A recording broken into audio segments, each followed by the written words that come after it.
I lift my voice is lifted.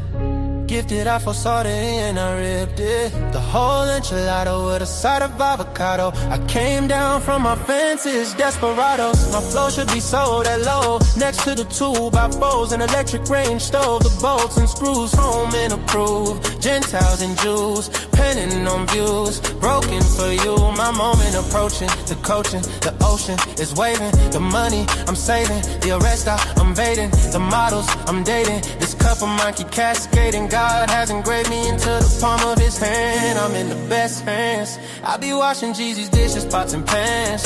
I keep the law of the land. I speak because I can.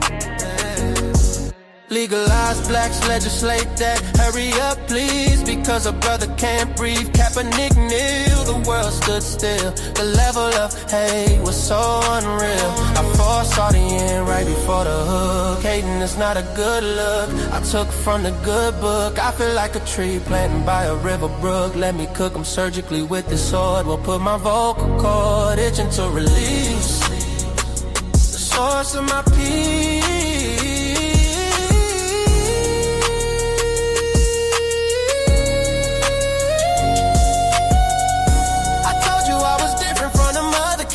I'm flipping verses on these tracks like an acrobat. Yeah, glory to the Father, he implemented a plan. Jesus carried it out, it is finished. The Spirit empowered, blessing after blessing.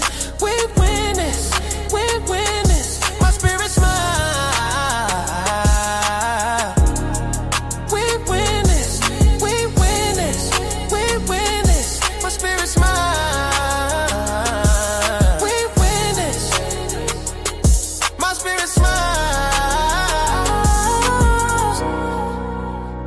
My spirit smile, my spirit smiles. Do y'all hear what I'm saying? Think about it, think about it. Man, Jesus did that. We win this, we win this. My spirit get it. We win this. Do you hear what I'm saying? We win this. My knees buckle, my spirit chuckle. We win this, we win this. Oh.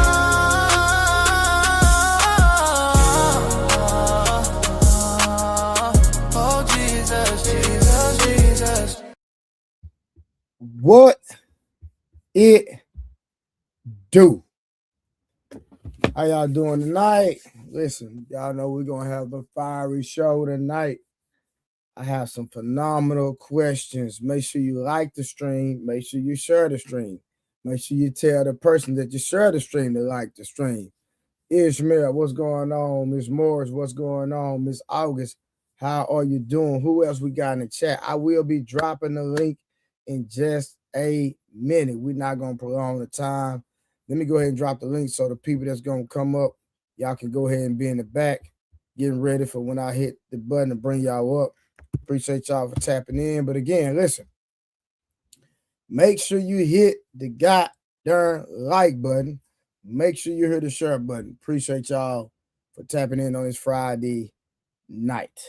All right, so now, last night we had some questions by Miss Morris from Miss Morris, but tonight, you know what? I say, you know what? I'm going to bring my own questions to the table, okay? I have some questions from a relationship. Listen, we're going to deal with relationships, all right?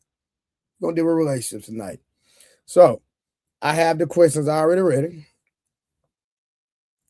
but we will get into the questions, and then we have an actual shout out to OG in the chat already. But then we're going to have a main topic of conversation. And the title of this stream is Even Millionaires Get Cheated On.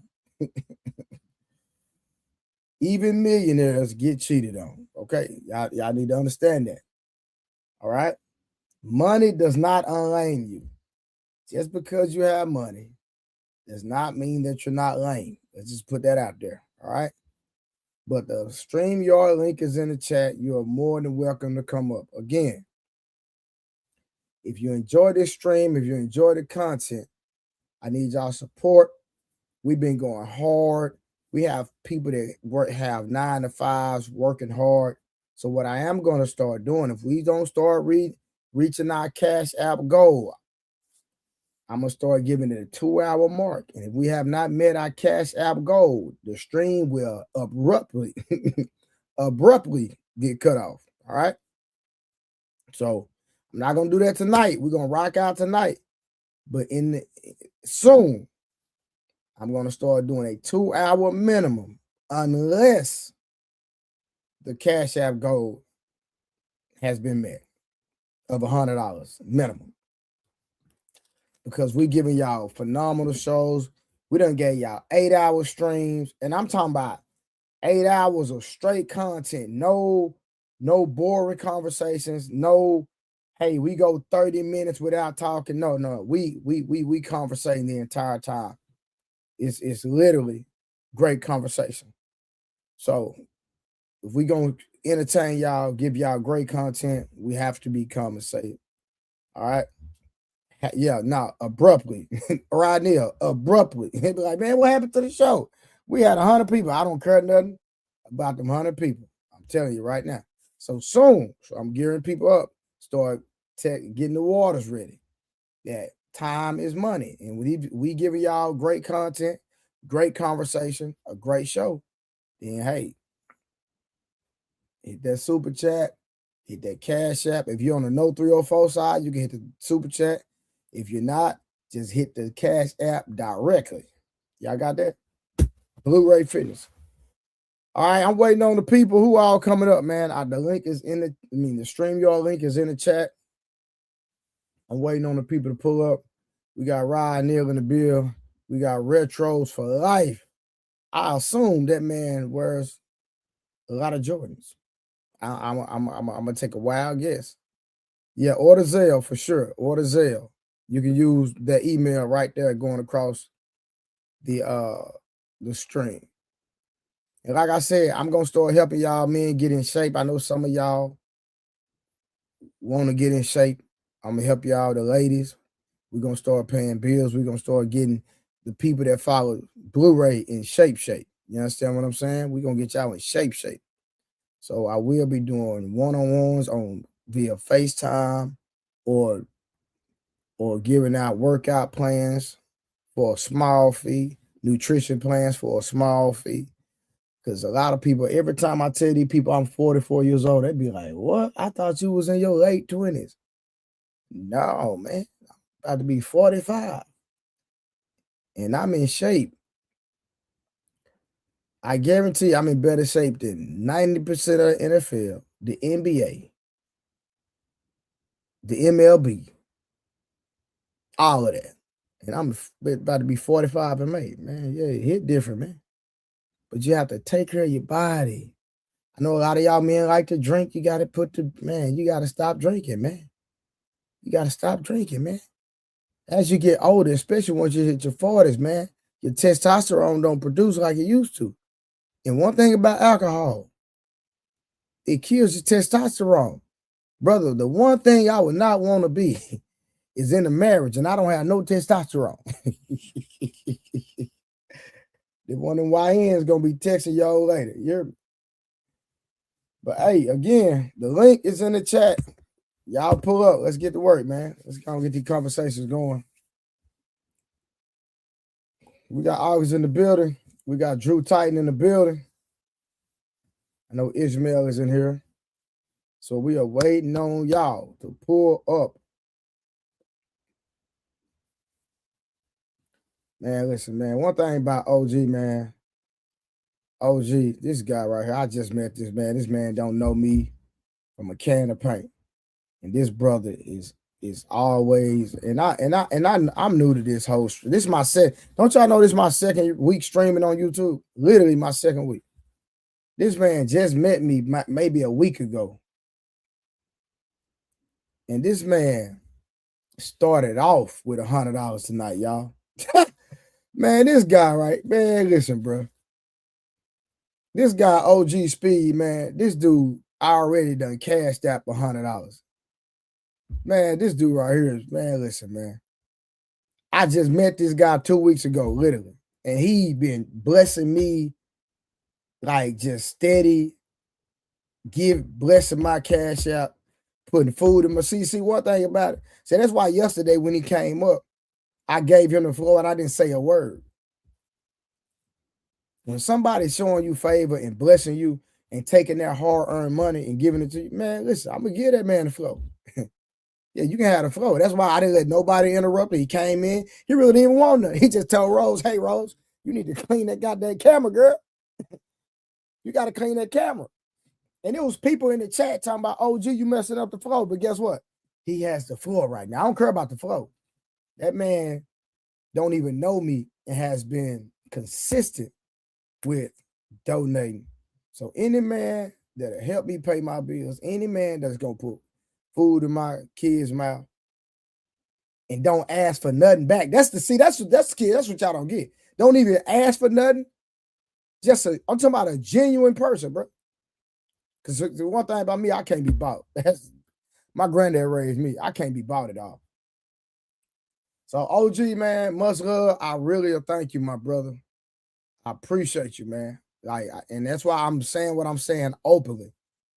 Because it's hard to meet good people. And when you meet good people, man, you hold on to them. Not only that, you give them their flowers now. You don't wait. You give it to them now. Forward Sniper, what up? How you doing? He said, y'all been cooking. A lot of them. Yeah, man, hey, man, when I was in them streets, man, you know how we used to do. We had our hand in that pot. Mr. Howard, how are you doing? So again, Angel, how are you? Hey, appreciate that, OG, for sure. Where Rose at? I don't know. I don't know, my brother. I had no idea. I'm pretty sure, hey, the gang gonna pull up. I'm pretty sure they're gonna pull up. But again, Ishmael, why you worried about them pulling up? You need to be pulling up. Why you worried about them, sir? All right, y'all, you know what? This is what I'm gonna do. While we wait for people to pop in. Hey, how you doing? Mr. Malcolm McCray? How you doing, sir? You doing all right? All right, real quick, hold on. Since we're waiting, let's just give us a little icebreaker, man. I give y'all a little icebreaker since we just chilling. We waiting on people to come. I'm gonna show y'all something, man. This messed me up, man. I'm gonna show y'all something real quick. Ishmael, how you doing, brother? Man, I'm doing all right. I'm ready for the snow to go and get out the way. Oh, it's already snow where you are? Nah. Down here in Memphis, man, we get 0.000 centimeters of snow. The whole city shut down. Okay, gotcha. Hold on 1 second, man. While we waiting on the people to pull up, man, I'm gonna give people a little icebreaker, man. We're gonna give a little icebreaker, man. I seen this today and it intrigued me, bro. I was like, what the hell? Like, it can't be real. This cannot be real. All right, hold on 1 second, y'all. Find this real quick before we get into the relationship talk. Let's go ahead. Let me share my screen real quick. He said Rose on a date. All right, let me share my screen, y'all. Y'all watch this real quick. No, that's not what the one I'm looking for. Hold on. Is that the one? All right, let's go here. Oregon man. Do you say Oregon or Oregon? I've heard it both ways. I usually say Oregon. Oregon. Yeah. Okay. Well, an Oregon man. He's sentenced to 30 days in jail for catching rainwater on his own property. He was found guilty of breaking a 1925 law for having what state water managers call 3 illegal reservoirs on his property. He was convicted of 9 misdemeanors, fined $1,500, and sentenced to 30 days in jail. Now, Ishmael, how the hell you get arrested for catching rainwater? I mean, when is that? That's a real law? Bro, hold on. We gonna keep rocking. Hold on. Now, the Oregon Water Resources Department claims that Harrington has been violating the state's water use law by diverting water from streams into the Big Butte River. Streams that run into the Big Butte River. Okay. Harrington says he's not diverting any water. He's just collecting rainwater and snowmelt that is on his property. One of the fundamental rights of Americans is supposed to be the right to own property. Now, if the rain fell on his property, why can't he use it? Certainly he can use it to water his lawn, right? By just letting it soak into the grass. Why can't you collect that rainwater? At the same time, if a government drone crash lands on your property, would you have the right to it just because it fell from the sky onto your property? So legally, they have this 1925 law, which is very specific for this situation. What do you make of this? I mean, it sounds like he is actually keeping a fair amount of water from seeping or flowing into that river. What's he going to do with the water, though? Eventually, it all That's flows a really back. good I mean, question. it's a constant, the amount of water, right? I don't know. It depends on how he's containing it and what he's. Bro, how these dudes going? Like, you gonna arrest somebody for something God made natural? Bro. That's insane to me, bro. Did they say he was getting that water from a running stream? Bro, I'm not sure, bro. Just the fact that if the water came out the sky for free, like, how y'all gonna goddamn put a patent or create a law or whatever? If I decide, bro, it's gonna rain, it rained today. So if I collect rainwater, and this was in Oregon, right? I can collect rainwater. And it rains in Oregon all day, every day. Exactly. And you filter the water and you use it for whatever. I don't know what you're gonna water your plants or whatever. You mean to tell me this man can't catch rainwater that landed on his property that he paid taxes on? Man, that's insane to me, bro. Doing. I mean, there just aren't enough details here. I mean, it's a strange story, but I doubt environmentalists or the people involved would actually prosecute him if they didn't think that he was actually doing some harm to the environment around him. It's based on a 1925 law. So again, it's kind of like it's the letter of the law, but really, this seems to me like one of those situations that needs to be looked at a little bit more closely. Perhaps, yeah. Okay, let's take a break. Check out the show on Stitcher, stitcher.com/David Pakman Show, or on your iPhone and Android. All right, that's it. I just wanted to show that real quick, man. I seen that, bro, and it messed me up. I was like, what the hell? A man went to jail for 30 days and fined over $1,000 for catching rainwater. Rod Neal, yeah, I want to know who snitched to. That was crazy work, for real. But what's going on with you, brother? Man, you really can't live off the land no more. I see how it used to be. Man, I don't know, brother. I don't know. That was insane to me, brother. Literally. Hey, to the topic, man. The main topic is millionaires. So we talking about the bag situation, right? Man, you already knew where we were going with it, huh? Man, Mario took an L with that one, bro. Who is Mario? Bag. Oh, that's his real name? Yeah, took a bag. He took a yeah. But we're not gonna jump ahead of the stream, man. We're gonna wait till some ladies get up here, man. We gonna chop. Oh yeah, because I want to know what they gotta say about it. Man, even millionaires get cheated on too, man. That's crazy work. Now, hey, again, what I be saying, if Steph Curry can't make his wife happy, we ain't got a chance. 9 to 5 was 50 to 60,000, even 100,000, 200,000. We ain't got a chance. Man, that's crazy work, ain't it? Yeah, it is. Man, I was just on Nino stream. I was watching. I wasn't joining. You know, they having a debate about philosophical. But they watching the video between philosophical and Ali going back and forth. I don't know if you watched it or not. I had to jump in because somebody said, man, Ali cuts people off all the time. I said, but the other day I noticed Ali was like, you know what? Basically, what I said was people like Trader Truth actually hold Ali to the flame. Like, man, you gotta let these people talk, man. Like the other night, he was like, Trey be telling me I be getting ahead of myself, so I'm just gonna start letting them answer the question. I know they not gonna answer. That's why I just keep talking, because they not gonna come up with no. They gonna say, he was like, I just wanna. That's what I'm trying to tell people. He has people in his circle telling him calm it down, man. Well, like I said, that's my brother, man, and you know what I mean. He has a strong, assertive personality. And so when it comes to women, you can be assertive in a relationship, but not assertive in your approach where it intimidates them. You understand what I'm saying? Yeah. So, you know, it disencourages some of the women. But, you know, I can understand how where he coming from, because you know Kevin Samuels was a no nonsense type of guy too. But you know, if Ali feel like you're beating around the bush and he asks you a question, you trying to deflect or dodge the question, then you know that's when you know he does his 1-2. But I just believe it's just best to let people talk and continue to talk and talk more and talk even more. And then that will give you enough ammunition to fire back. Let me just be real with you, right? Because they will talk themselves into a ditch. Every time, bro. People, if you just sit back and listen. And I when we on here, man, I'll be sitting back listening. What's that little tea time finger you be doing? Say it again. Or you pull your glasses down and look at the camera like, really? Oh yeah. Some has been said.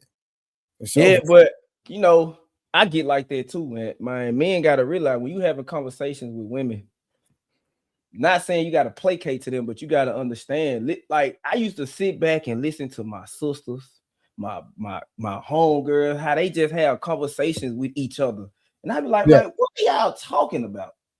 Yeah. So they do the same thing that they do if they'll talk to their friend. So you can't be you're not saying play to their level, but at least try to just let them talk. Like, well, you know, we just said just let them talk, because ain't nothing you can do. Because if you be dominant and assertive, they're gonna be dismissive or for sure. But you know, you still have to be strategic as well. You know what I mean?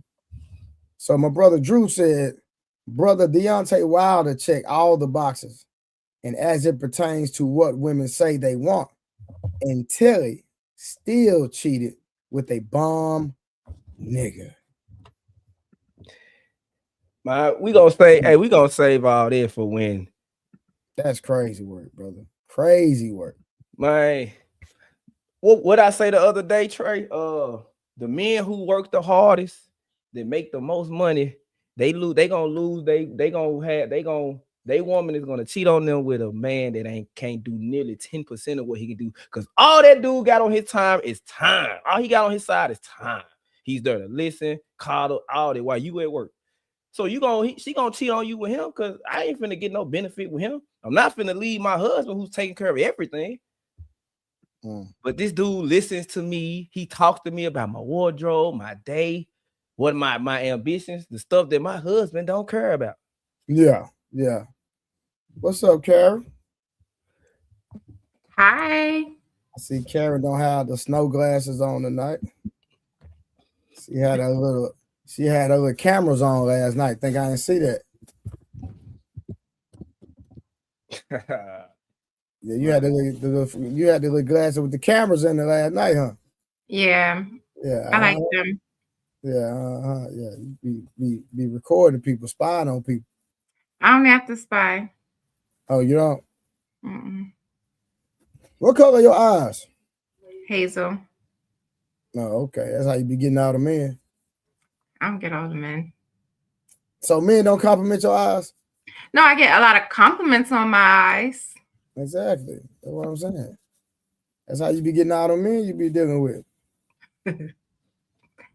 Whatever, Trey. I'm not doing this with you. Dang, Karen, I thought you was married. Nah, man, she not married, man. She wants to get married, right, Karen? I mean, it's not on the checklist of no. I'm not saying like in a desperate way. Like, I'm not saying it like in a desperate. Why are you taking it that way? I'm just saying, because for some people, you know, their life is not going to feel fulfilled unless they're married. So that's all. Okay. True. Karen is funny. She's very passive aggressive, you know. She played a little sweet role. She was feisty last night. Maybe because we was on her a little bit. She ain't used to that type of pressure. But you know what though? A lot of women will call her a pick-me. Nah, she not. I give her that. She not. But you know, a lot of women will say she is. Like I listen to her talk or give her the space to talk before I let a lot of women talk. Well, I used to until yesterday, so. Hold on, what? See, I must have came on the stream too late. Nah, she still get the.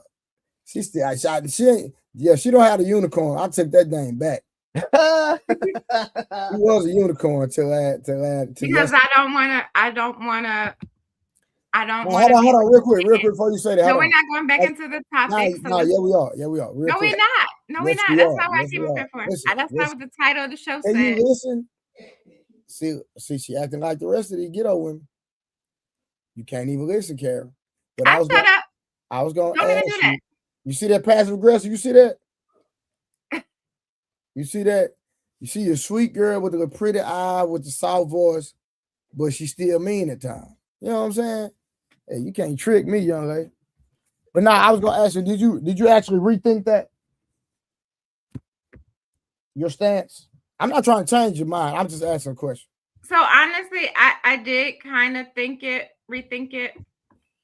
But yeah. So no, stand on your square. If you can't do it, you can't do it. So yeah. I mean, for some, I guess for specific circumstances, I could understand, but for most, I want someone who's more regulated than to, if that's the way you always react. Okay. Let me ask you a question, real talk. So Anton Daniels, let's talk about him real quick, right? So Corey Holcomb went live, disrespected his child and his wife. So if you were his wife, as a wife, how would you want him to handle the blatant disrespect of somebody posting your daughter's picture online, being disrespectful, then making derogatory statements toward his wife, which would be you, hypothetically? I'm just using you as an example. How would you want him to respond? Just curious.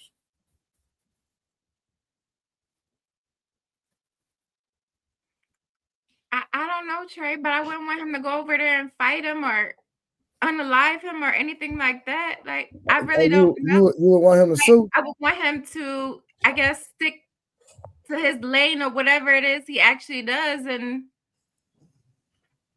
fight back that way. So if he's I don't know what he is, like what he actually, I don't know. But so if he make videos, just make videos back, huh? Yes. Stay in your lane. You're not the gangster. Don't try to play that role. Okay. If that's so, if he was to see this person in person, what should he do?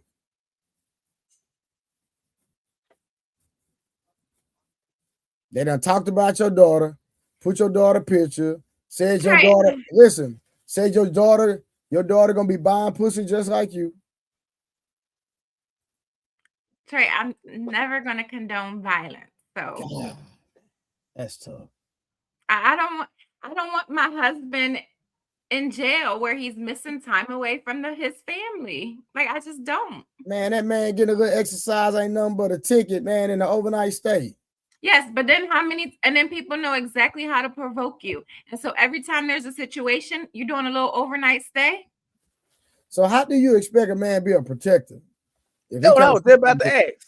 Like, what's the threshold for where you saying you don't want him to fight for you? But there is a silver lining and a thin line that he's gonna have to teeter to where he might have to. So if your boyfriend, like I use it, so if your boyfriend, because they use words, but if a dude grabs your butt in front of your boyfriend, grabs you by your neck and calls you a dirty slut, you just want your boyfriend to talk it out. It's an extreme, but what I'm saying, come on now. Don't be like that for the camera. Let her answer. You gotta let her answer. I don't know what I want him to do, but I don't want him going to jail. Or I don't want the situation to escalate to now where someone unalives him. Like, I'm not gonna. Karen, did you hear the scenario? This nigga. Guess what? When you're in jail, you won't be able to protect me, and if you're unalived, you also won't be able to protect me. But hold on. Check the logic behind this. If he don't say nothing, what's gonna stop me, Trey, any other man for disrespecting you or using you as a point of contention to piss him off? I don't know what type of situations y'all always find yourselves in, but no, it's not. It's not I'm about to be 39, and I just don't come across these situations. To be 39. No, Karen, I think you miss. I think you're missing the point, right? Women always say when asked about relationships or what type of man or attributes of a man, Two attributes we hear about from every woman is provider and protector. Am I not correct? I do hear that a lot. Okay, so what when it talks about a man being a protector, what do you call being a protector? Help me out. You know, I'm not diving into this all over again today, Trey. No, you have to, Karen. I'm not like this is my No. Why don't you have these questions with people, the trash women y'all claim who always want these protectors and providers? Have those conversations with them. I'm not the one who's going to be out there fighting in the street with my man. I'm not the one who's going to be supporting someone going in and out of jail. I'm not her. Find her. Okay, that's Karen. it. End of discussion. Okay. It's not the end discussion. So for me, it is. I have a question. Just stay with me. So for a woman, we already talked about this last night. I'm not. You're being a damn horse. For a woman, I want you to educate me. So a woman of your caliber, what is your definition of protecting? That's what I want to know. So it's no right or wrong answer. I want your definition of what a protector is to you.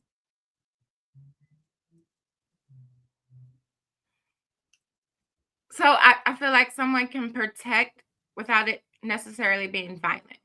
Okay. That's all? Yeah, that's it. Okay.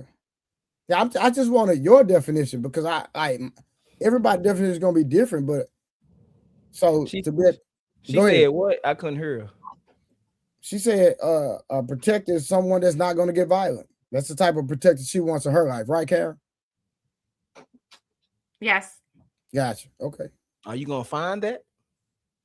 So luckily, I guess I've been blessed enough that I haven't been in any of these situations that was named.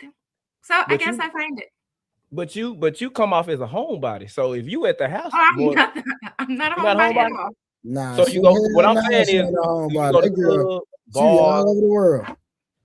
Do you go to clubs, bars? I go to lounges. I go to restaurants. Most of the time, it's 30, 40-year-old men there.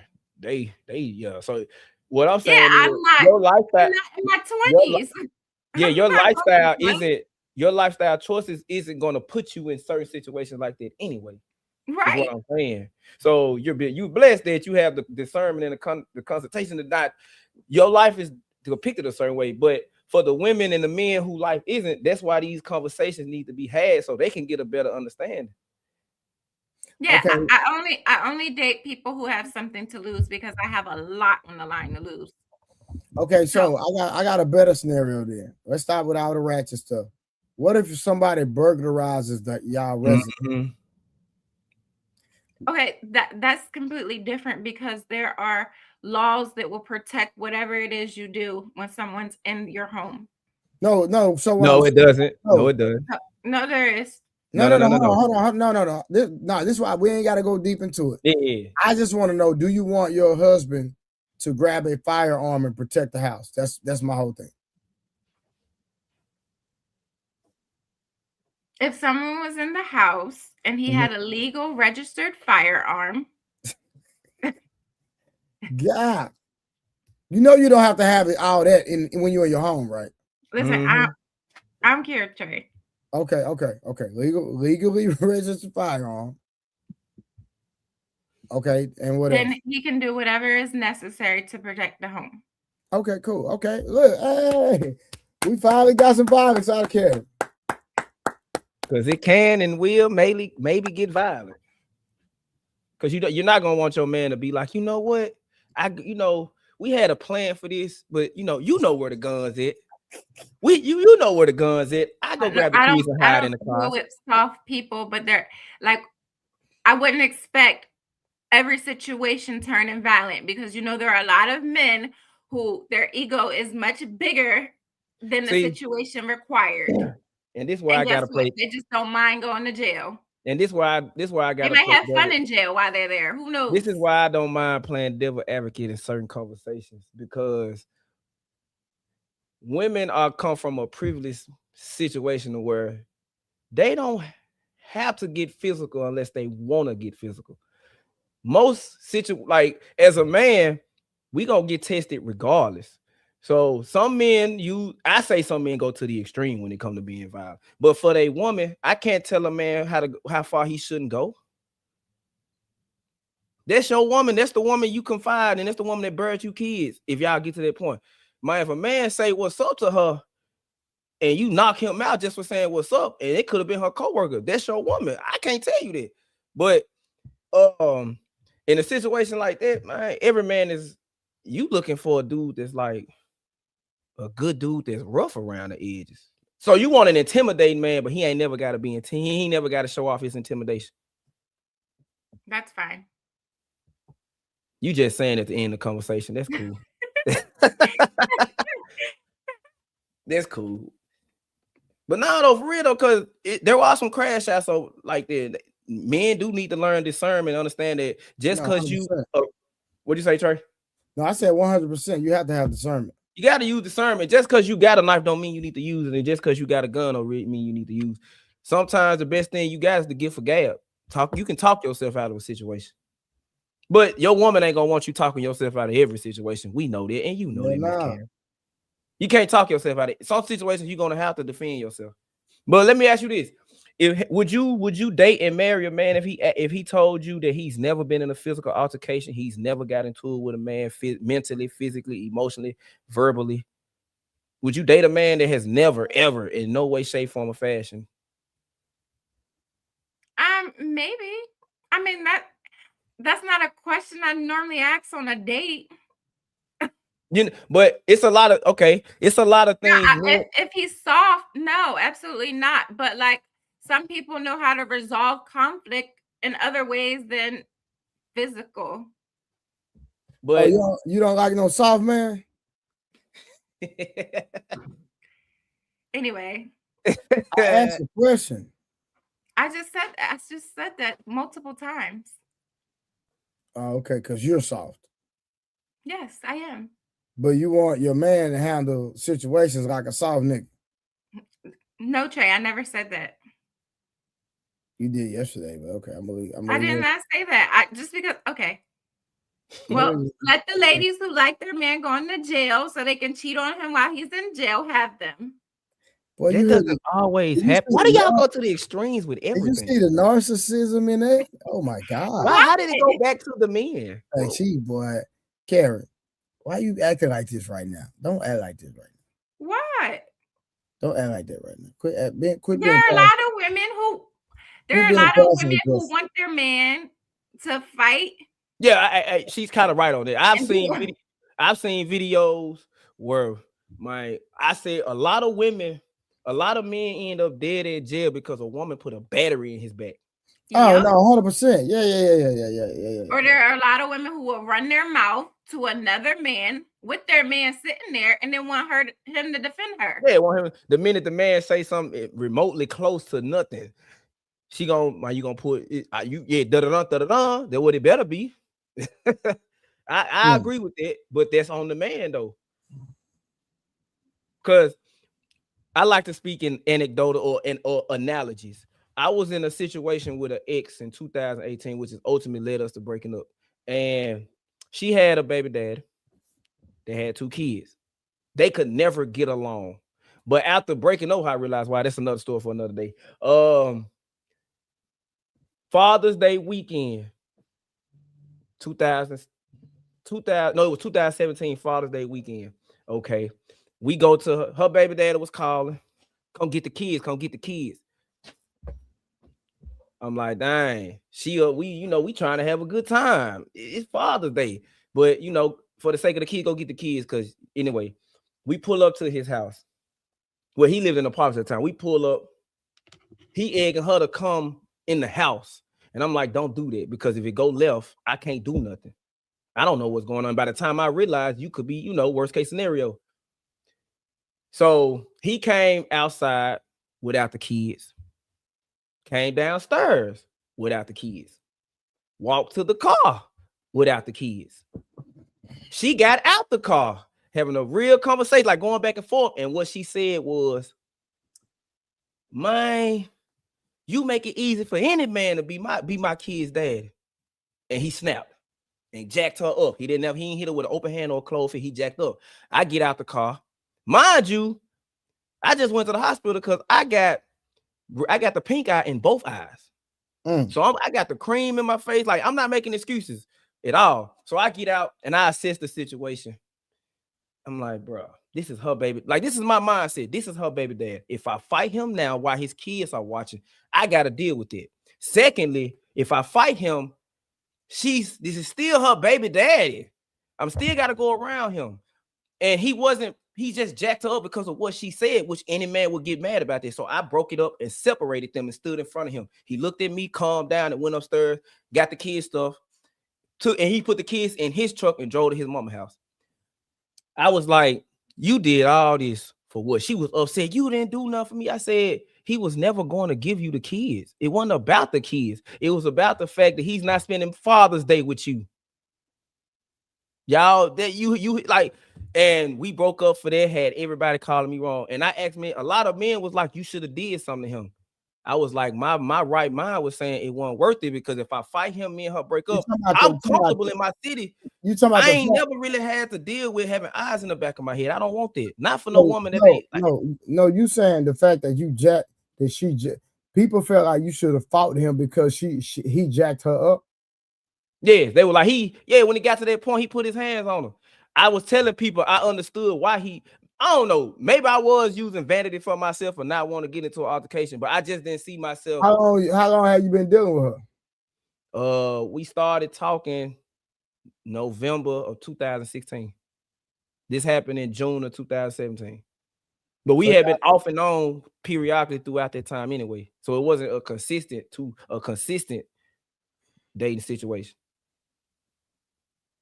Oh, okay. So you wasn't in love, nothing like that. Like y'all just.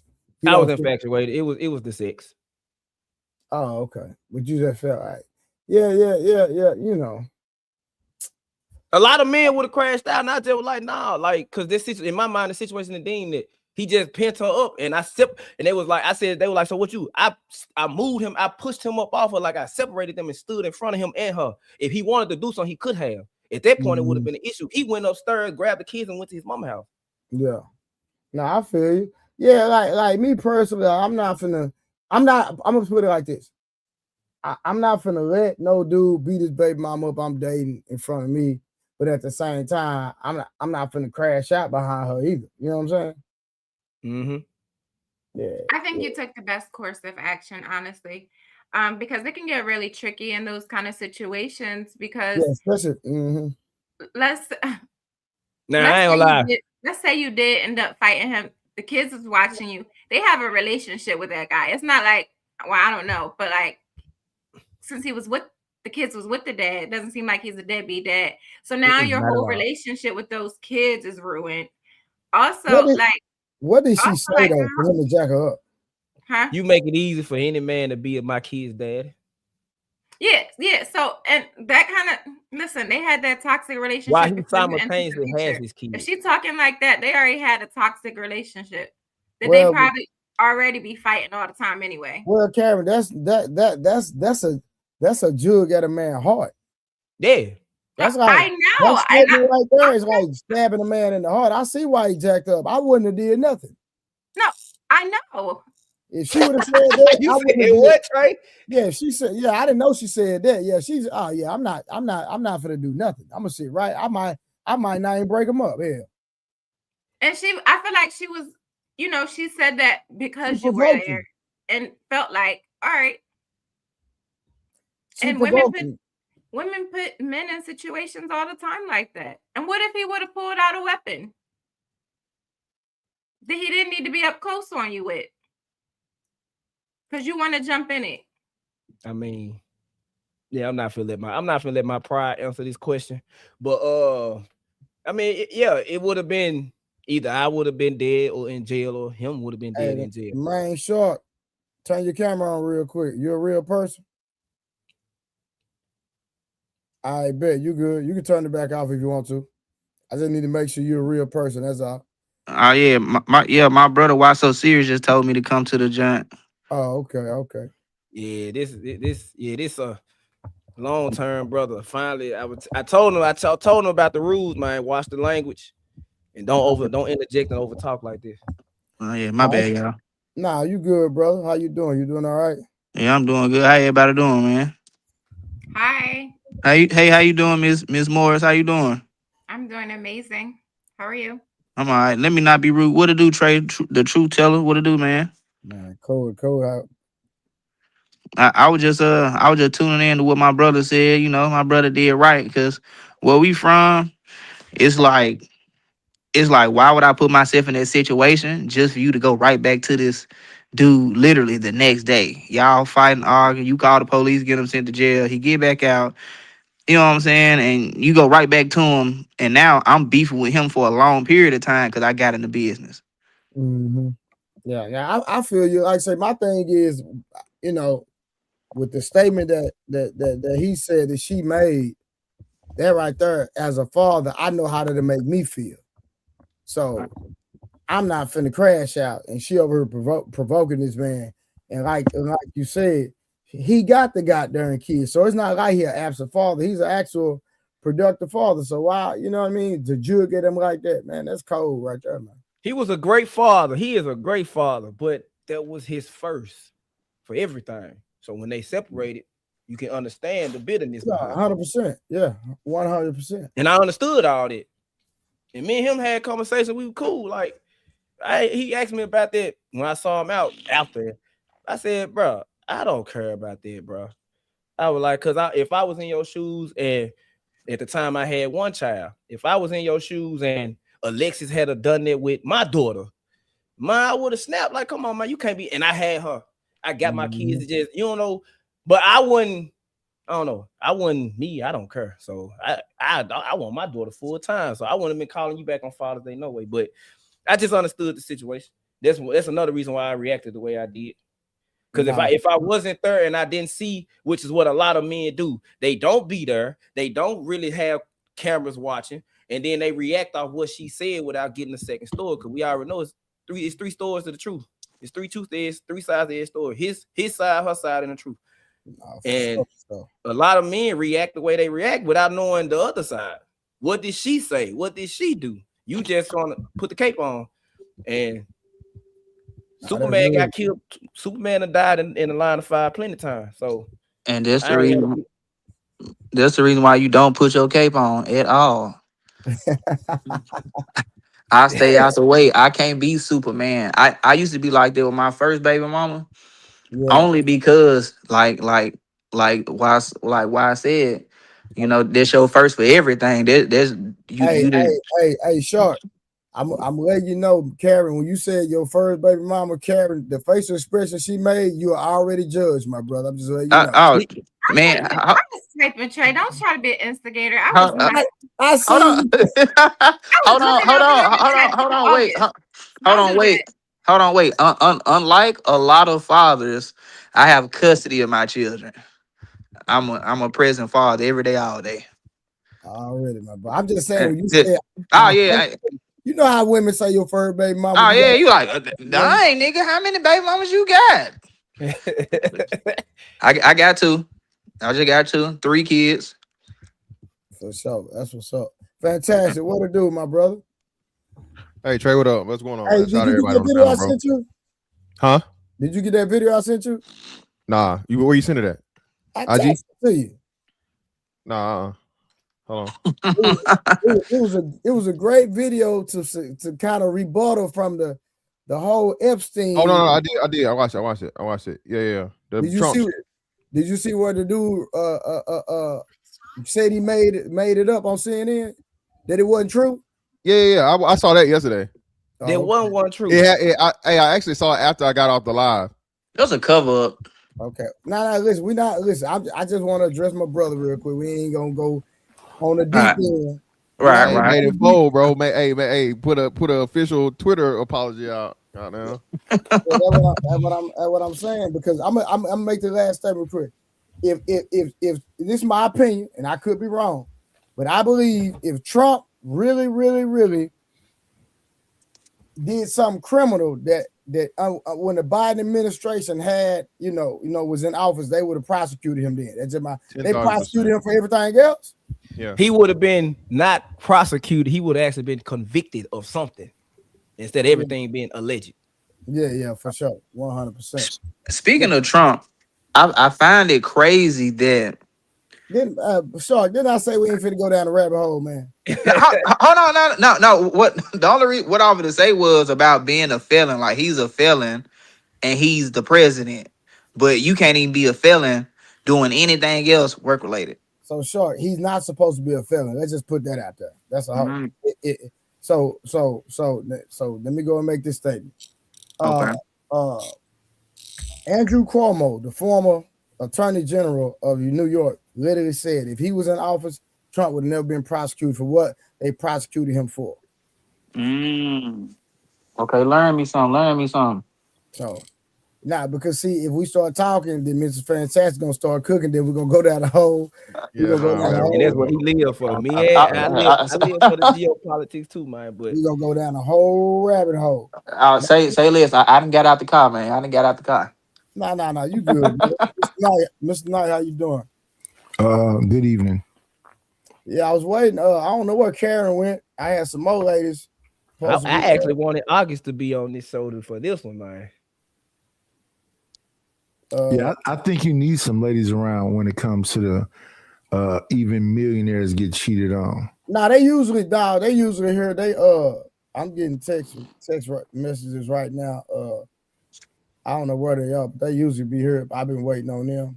Because I got a question for the ladies though, for real. Like when we talk about celebrities and stuff like that, because I've been seeing the Offset slander be going around too much, and I want to hear from a whole nother point of view.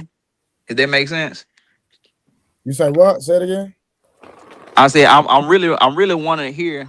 I really want to hear from a whole nother point of view about the Cardi B and Offset situation, because a lot of women be slandering Offset and saying that he's going broke, he's finna he don't deserve nothing that she got. But it's like, to me, Offset kind of really made her in a sense. Make sense?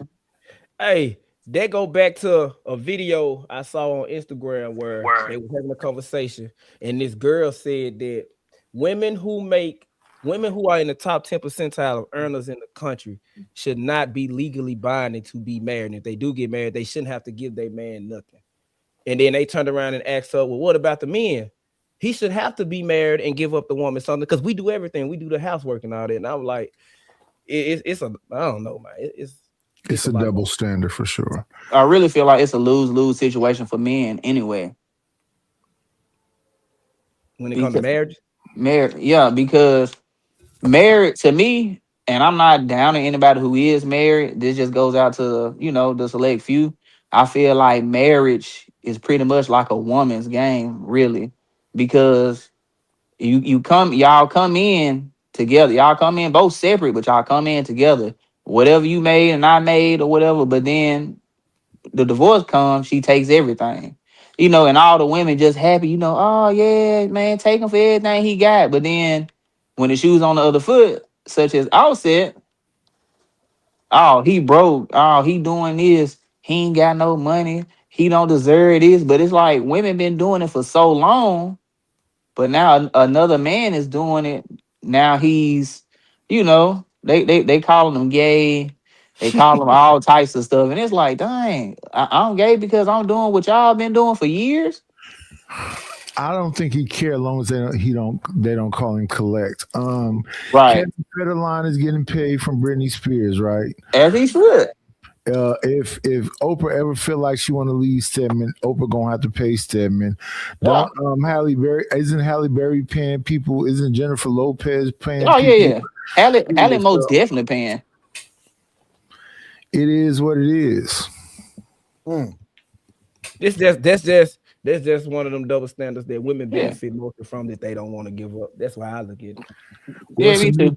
It's a new time. They fought to be equal. So if you got more money in a relationship when we break up, I'm gonna have to keep on living a life you made me accustomed to. But it baffles me though at times because it'd be like, oh well, Cardi B was already famous before Offset, and it's like That's not true. I know because I'm like, girl, I don't think Love and Hip Hop is considered famous for real. Now, like if we being honest, Offset was a part of one of the biggest rap groups in history, right? Facts. Fame and wealth are two different things.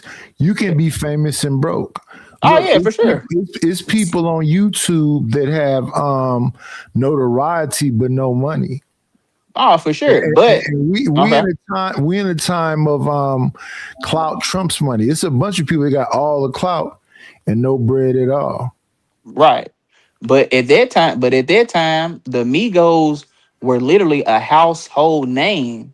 Like the way they about that. You right about that. At that time, Cardi B had dark circles around her eyes, her teeth was messed up and everything else. That's why when she's saying Bodak Black, she got her teeth fixed. And you made yourself into something that's, I guess, cute. Right. Exactly. Because you start dealing with one of the guys that was a part of one of the famous rap groups, and he turned you up. So do he deserve some of your money? Yes, he does. Well, they're married, so that's the reason why. Because if the shoe was on the other foot, it would be the same. Most definitely. But these women, and I don't know if they've been dropped on their head, but to me it don't make sense. Okay, I'm not taking up for Offset. Yes, he cheated on his wife. He played cool. A woman's biggest come up is leaving a man alone. This woman went out to go get pregnant to not only go sleep with another man, she slept with the same man. If that's the case, so you left your husband for cheating, but you should go deal with another cheating guy. That's retarded. But the women are like, oh, she can do what she want. It's cool. He been doing it. Yeah, I'm proud of her. That's not no accomplishment. Let's keep it 1,000 though. That Southern pimping is different. Carrie,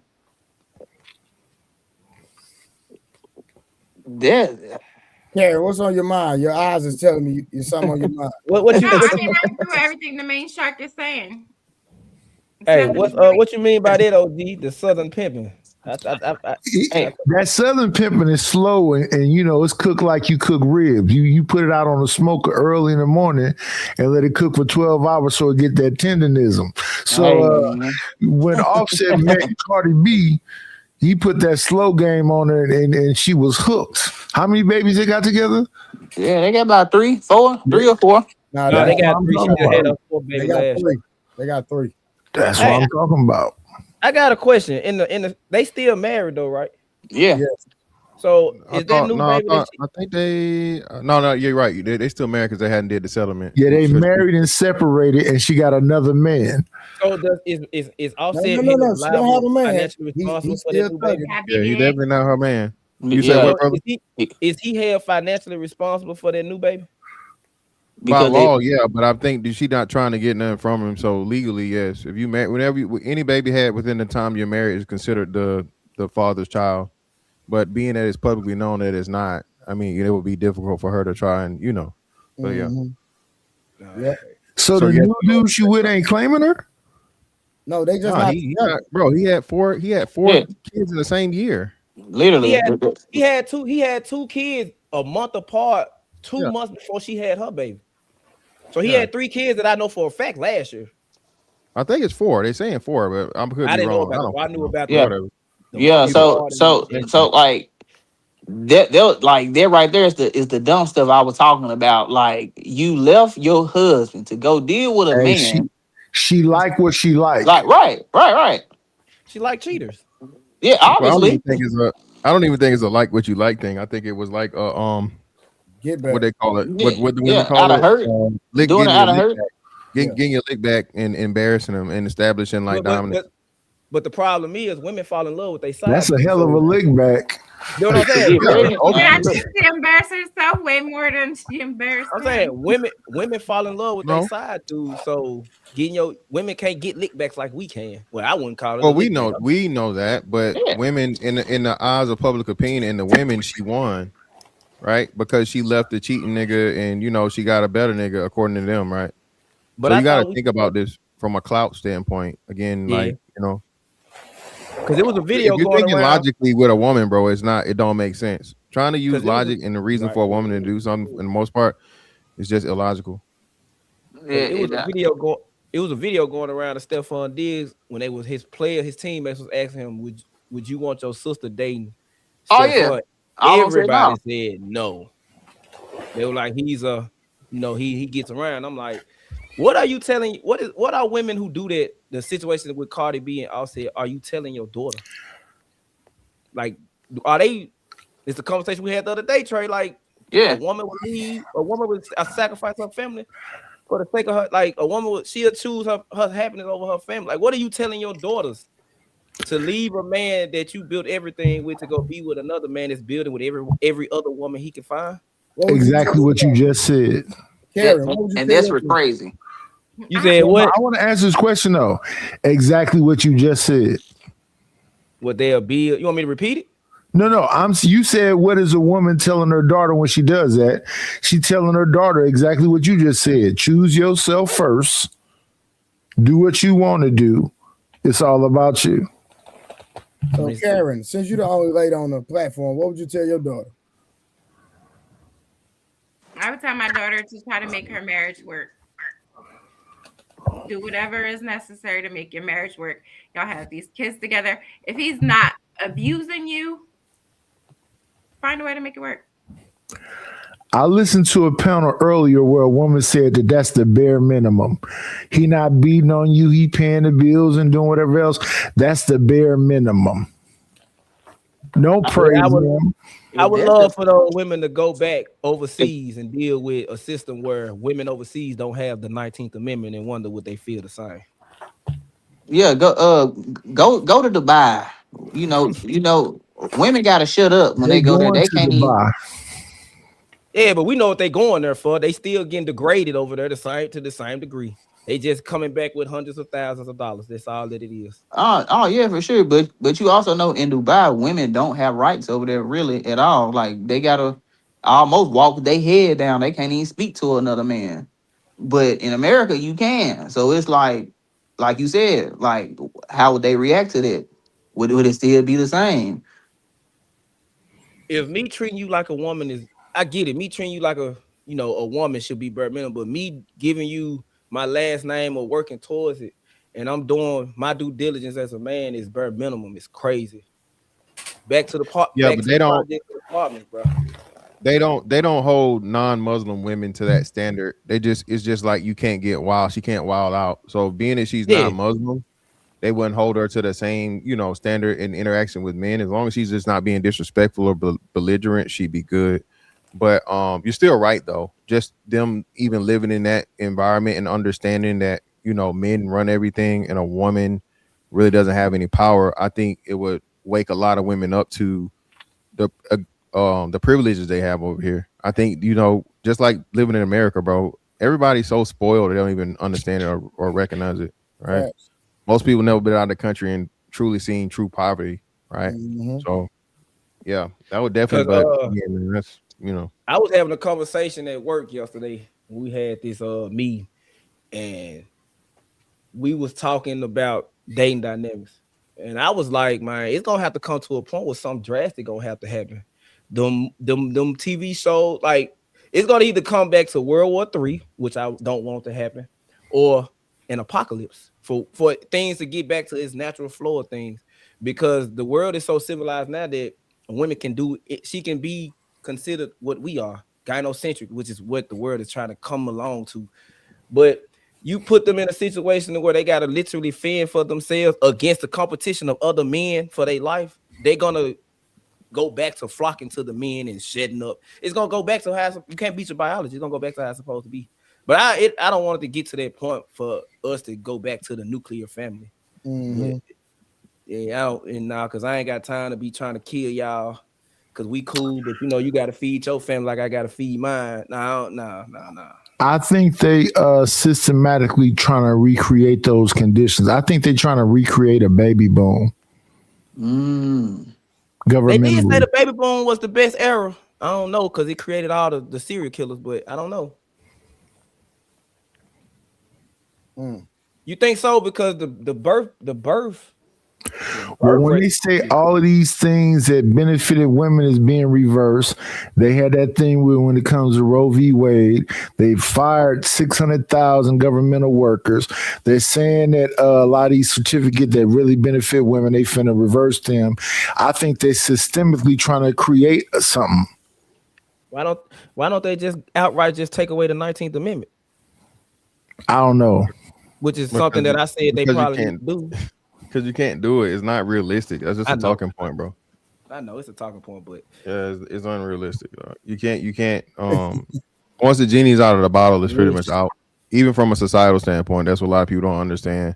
It's never gonna go back to like our grandparents and the olden days or whatnot, what have you.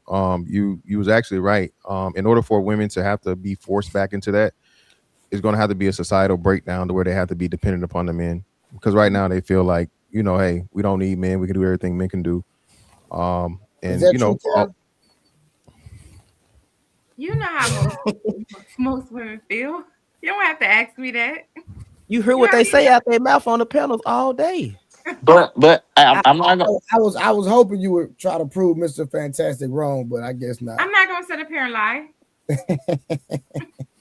I ain't gonna lie though. Like I feel like what y'all said. They want rights. They're just like, everybody got that one lesbian girl that wants to be a dude so bad, like just so bad, and it's like y'all moving the couch and she like, no, I can't pick this up. This too heavy. And you like, no, you finna be the man you want to be. Pick this couch up. You want to be a man? Pick the couch up. Help me move this up out the house. Nah. Is even a stud female gonna have a dude? Even studs have men in the friend zone trying to date them. I know this. Oh yeah, for sure. Like so, yeah. She not a true stud then. To be honest, I understand. That's exactly what I was gonna say, man. Because guess what? Guess what? That junk get a little wet down there too. All of them sneak dicking, bro. I said it all the time. Women are susceptible to be gay or bi-curious naturally from a biological standpoint, because since the beginning of time, only the top tier of men been getting sex. So you had to share a man, period. Naturally, you're gonna share. If he's a winner, a woman gonna share him anyway. Willingly share him, or she gonna be like, I don't want to know about it as long as. With that being said, do you think scissoring is actually sex? No, that's hunching. No, that's no. that ain't no but touching each other.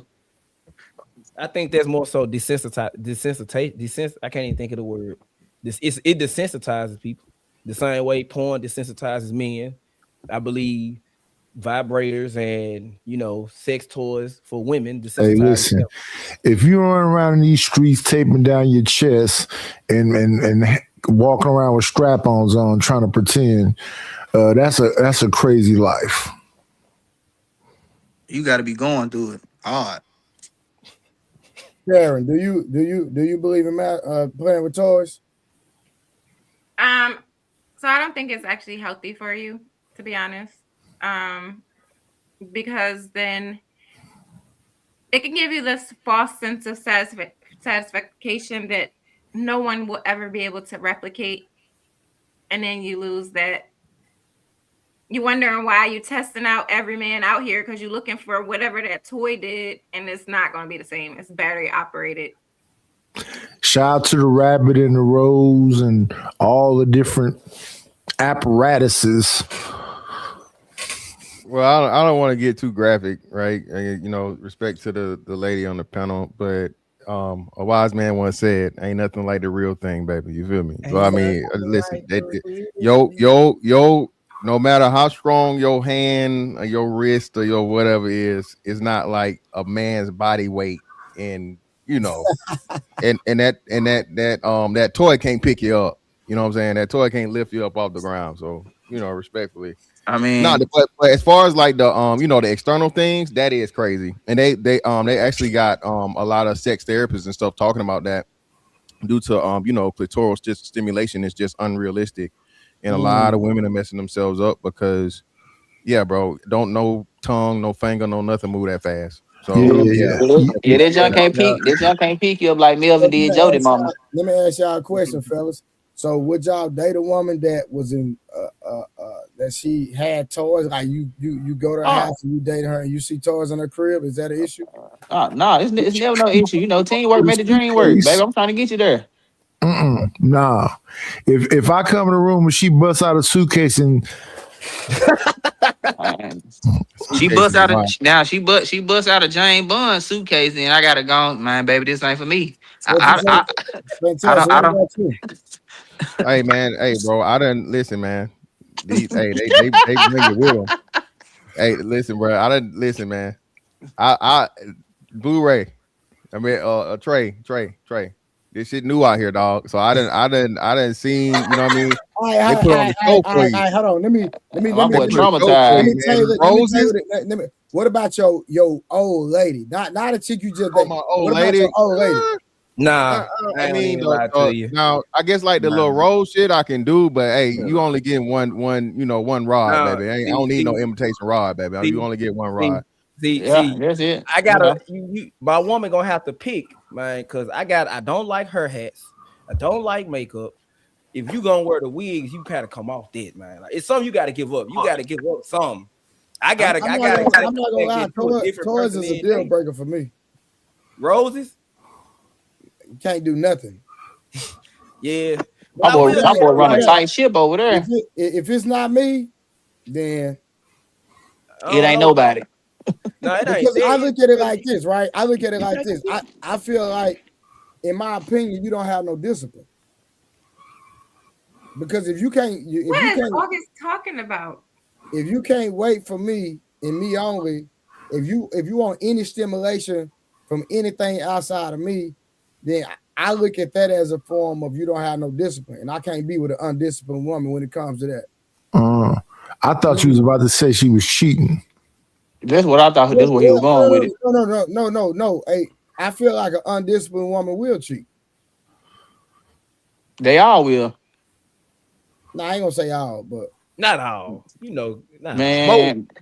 Man, hey, joking. We from Memphis, man. These women doing anything. Literally, they'll cheat on a guy who work a good 9 to 5, take care of him. He take care of somebody else's kids. No, that's true that it happens, but that's not all women. It's not all women, Trey. Hey, I love you, but that ain't all women. It's a staggering majority.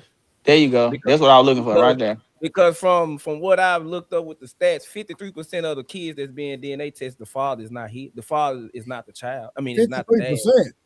53% of the kids that are being DNA tested in this country. That's a high number, bro. No, it's 33 found, not 53. Who's talking? 33? Yeah, it's 33. Somebody that I looked up, they pointed to me and I clicked on the link and I read check about your it. Glasses. Check your glasses. Check your My glasses. bad, let's mess up. A third is bad too, though. Yeah, it's bad, but 53 is diabolical. Yeah, that's half. Like, that's more than half. More than half. More than half is more than half is out of pocket. That's crazy. Actually though. Hey, you sure? Well, hold on. You sure it was the United States? I know they're having a big problem down in the Caribbean with that. So the Caribbean is having a big problem. So do they consider the Caribbean part of the U.S. then?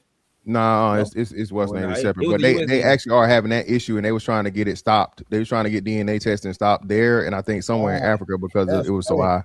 But look, if it's 33%, that's not solving the problem. That's just not having the actual information. If it's 33%, that's just the man that's getting tested. What about the man that knows the child isn't his, but he doesn't want to disrupt what he got going on? Or what about the man who don't know? It's not getting tested. If it's 33%. No, I'm not saying your calculations. Like I said, if you were to test more men, it would go higher. But I don't know if it would reach 50% or 53. But you're definitely right. You know what I'm saying? It's only in the ones that are tested. So if you had more people tested to scale, of course it would increase, right? Yeah, larger sample size. Yeah. I don't know if we can say if it's more than half. I think we might get close, but I don't think it will be half of the women. Half of the fathers aren't actually the fathers. Like I said, for the most part, not that many people are just clueless.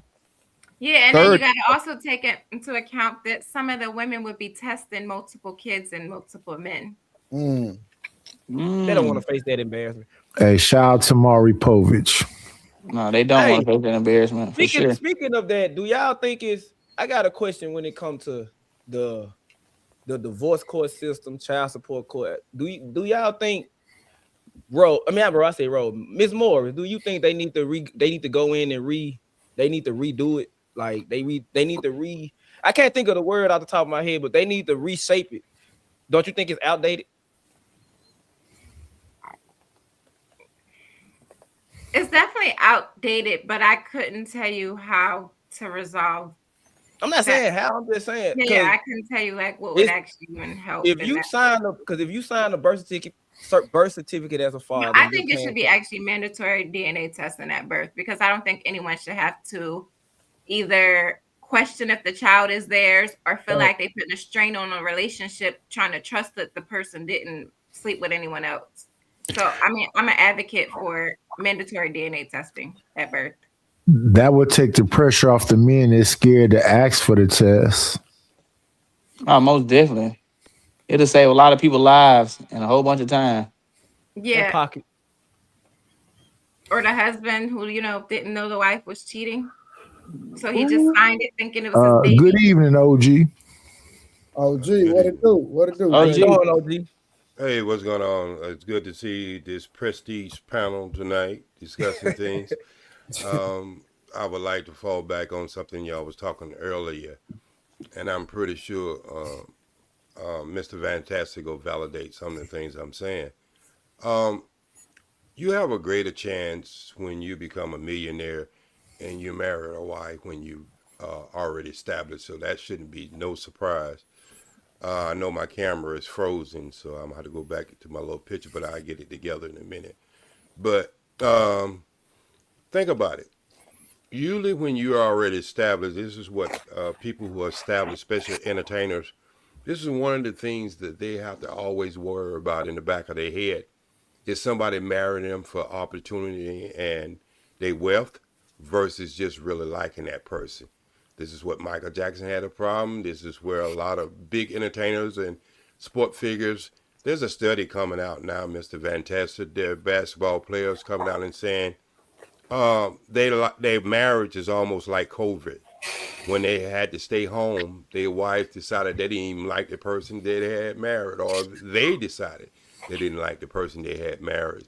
So I think there's a lot of different levels when it comes to, we can't put it in and say, well, rich people getting divorced, that means, we don't have a chance. No, come on now, let's be honest. That has nothing to do with that. We can't use that as an example, because if we try to use that as an example, then the situations is totally different. And so, I just think, each case there's maybe similarities, but there's quite different when you got money. Let's go with friends and everybody else. Think about your friends. When you get money, you get friends and cousins you ain't never seen before. And so, that's the way I look at that. I can agree to that.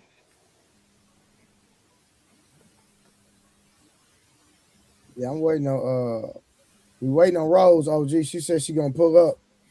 And is Becca coming, Karen? Because I was trying to wait for the ladies to come up, because I had some questions put in the answer, but I don't want to just have Karen the only lady up here to answer the question.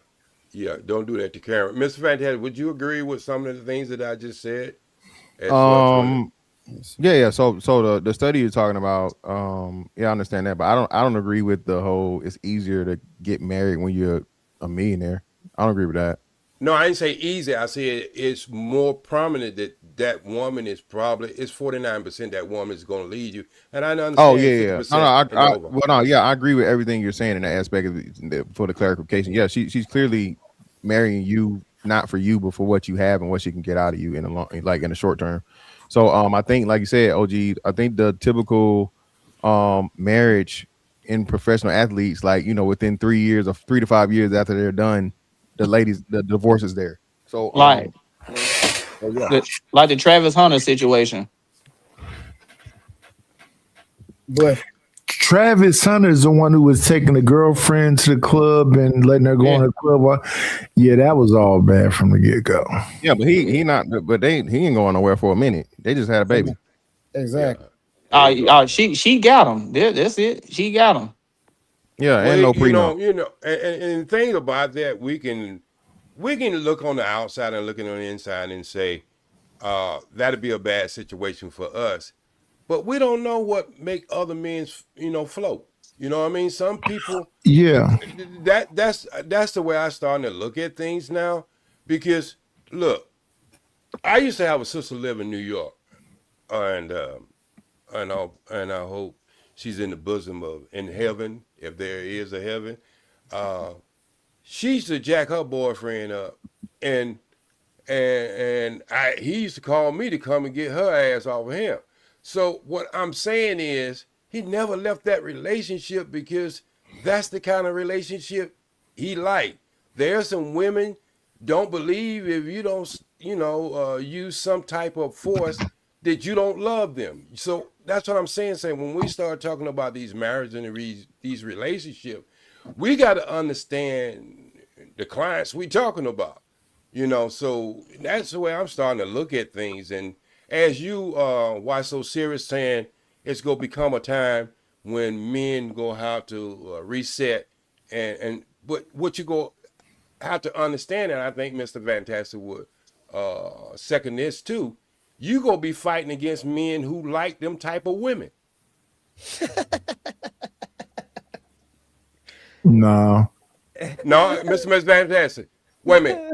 What we always say, if we decided we straighten up, there gonna be somewhat simp out there who's gonna let her get away with the things she wants to get away with. Always. So what man you think you ain't gonna be fighting against? Just like prostitution. I feel like men done made it cool for women to ask for money and beg for money. And it's like nowadays a woman ain't really looking at you. Well, if you want to talk to me, you gotta send a cash out. To deal with me, you gotta have $50,000 in your bank account the whole time. She ain't got $5 to her name.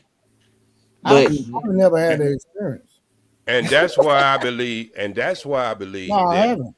It's okay. No, I was saying that I was responding to his statement. Like, I've never had a woman ask me for money, and never in my life. Even when I was thugging in the streets, I ain't never had.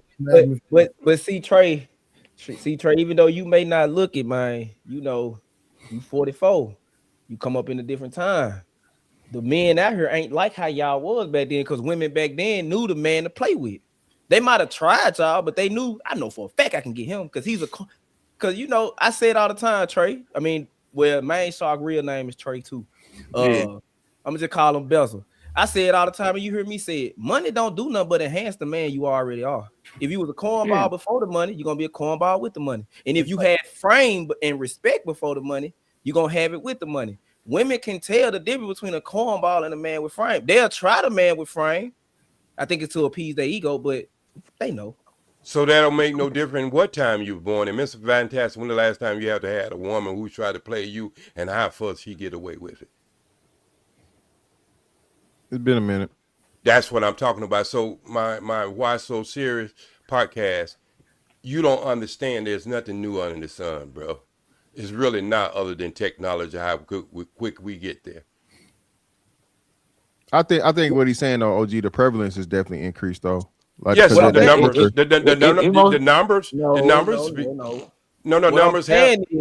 What I'm saying is, men are more liable to lay on their back and let a woman stick a broom up it metaphorically and take it. Whoa, what I'm saying is that with the baby oil or not? How we get there, okay, brother? well, let me make it PG-13. Men will sit there and tolerate women a BS just to say that she's mine or I got some sex. Oh, okay. No. I agree there. No, that's like happy wife, happy life. That was a whole generation before us. So that's like 90% of married dudes, right? Yeah. So no, I'm with you. I'm with you there, right? But I just don't think it was blatant disrespect or like blatant disregard like it is now. Even that, right? Of course, in a relationship, you'll have to take something. There's gonna have to be some give, some take. There's gonna have to be some compromise, right? In any healthy relationship. I just think, what you were saying about the when in our time, bitches wasn't trying to run your pockets. That wasn't like I need Gucci this, Prada that, Fendi that, la la la. Those chicks existed, but it was very, very They few was and in the far closet. between. They was Yeah, in the exactly. closet. That's what I'm saying. That was for like the famous girls. The famous girls was asking for that shit. Like this, the business, the video vixens and shit. But the regular girls, they ain't asking for no Gucci, no designer or whatever. They cool with, you know what I mean, 2 for $20 at damn you know what I'm saying? It wasn't that one no Applebee's date restrictions. Applebee's, I use my point of contention because women do things from safety and comfortability. If a woman feels safe enough and comfortable enough to do it, a lot of women are telling men up front to get this, you got to give me this, which means that most men are really doing it then. But no. I go back to what you said. Well, no, you're right. You're right about most men doing it, right? But they know who to try it with. I've never in my life had a chick try me like that, bro. You got to pay to get this. Never in my life, bro. And like you said, I think it's something they just know. It's a sixth sense where they can feel. Well, Karen, can I ask you, Karen, can you tell a guy that is a man that doesn't pay or a man that's not willing to pay for your acquaintance versus a man that is? Can you just tell off of your, his essence? Yes, like some men definitely give off different vibes. Okay, so that's yeah. So Karen, let me use you as a crash dummy. Okay, you sweet looking, you wholesome looking, and you just look like the angel just floated in. But see, when I see that nose piercing, I know there's certain things that come along with you. Same as I see with a woman who got a toe ring. So it don't make you a bad person, but there's certain things come with that. And some men are not able to identify these things. And they just look at them just cosmetic or something like that. But if you really study women a lot, and you will see where patterns come in. And that's the most important thing, just like Mr. Fantastic just got through saying. They know who to try and who not to try. And even though they might try Mr. Fantastic, but it'd be short-lived. You see what I'm saying? Versus the guy who will welcome that. And all that happened when the strip club came into the street. Because what you used to be able to see in the strip club is in the street now. Let's just be honest. What the girl used to come out on the first dance with on is what you see in regular women wearing in the street today.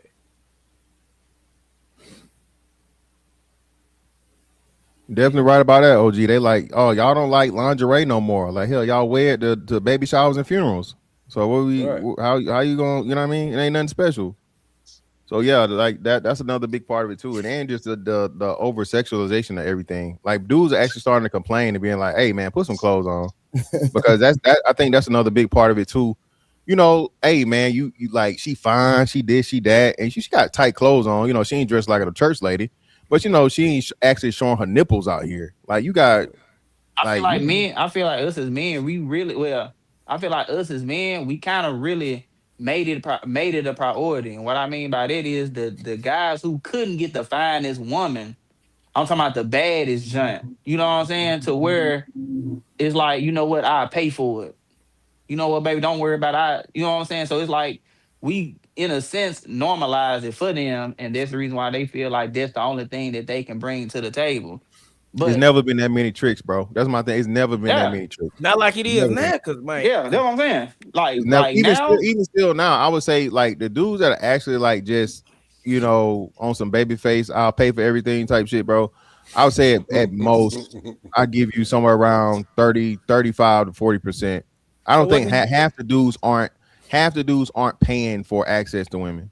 I hated that song, Mr. Vincent. I hated that song. I think there's a large percentage of men, not usually confident men, but there's a large percent of men who's willing to pay for access.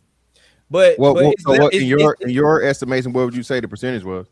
So not men who are accustomed to getting women or confident, but once you take those out, I'm putting it at 70.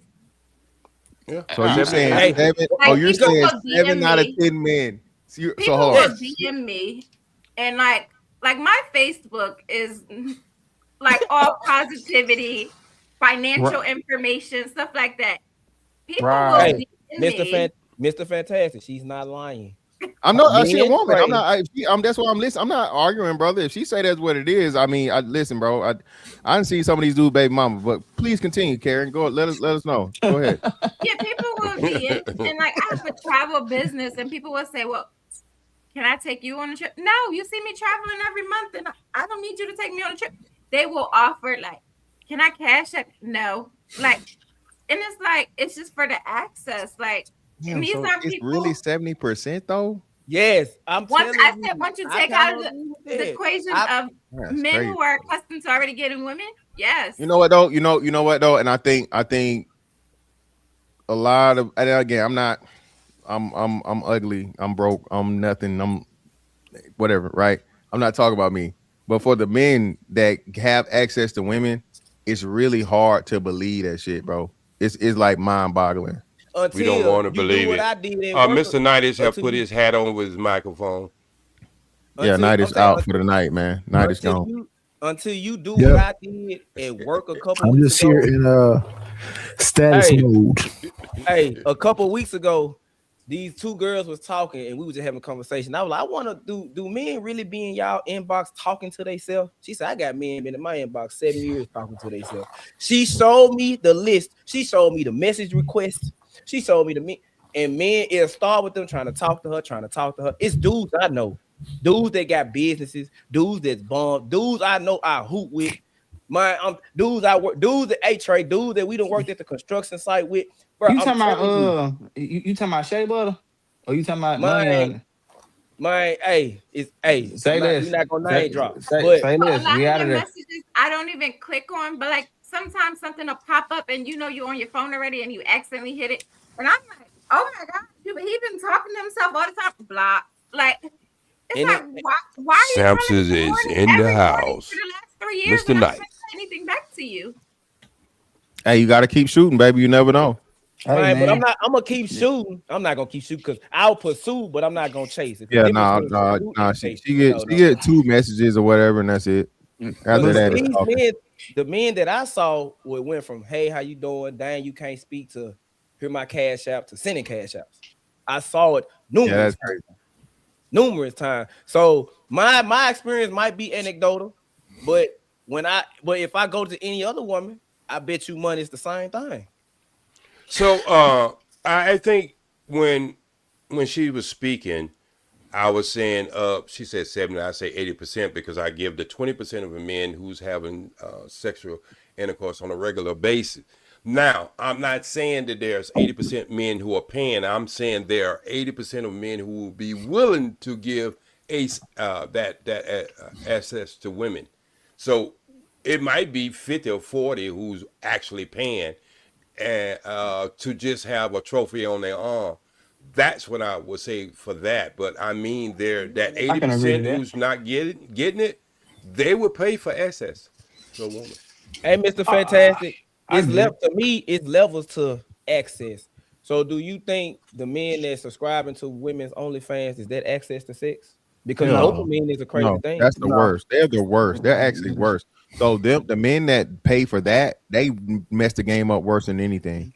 Because the artificial what's the name, and a woman never has to interact with a man. She never has to whatever. And these men she's never met, funding her whole lifestyle, bro. That's what's really messed the game up for real. I think the men with the money, I think the men with the money. I think men with the money at the top that messed it up too. Because baby said it himself. I pay you. Well, he said I don't pay a woman. I just pay her to leave.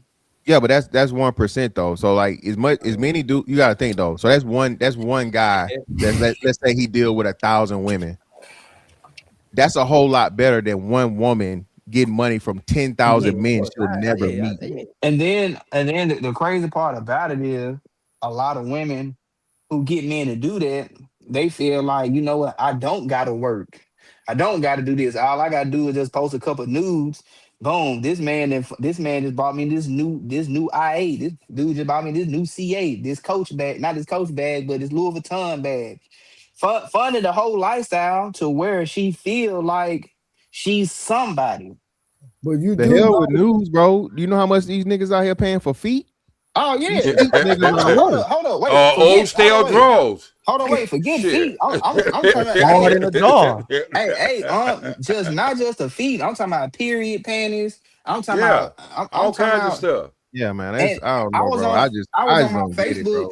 I was on my Facebook and I ran across this girl. You know, she a stomp down. You know what I'm saying? I ran across her page.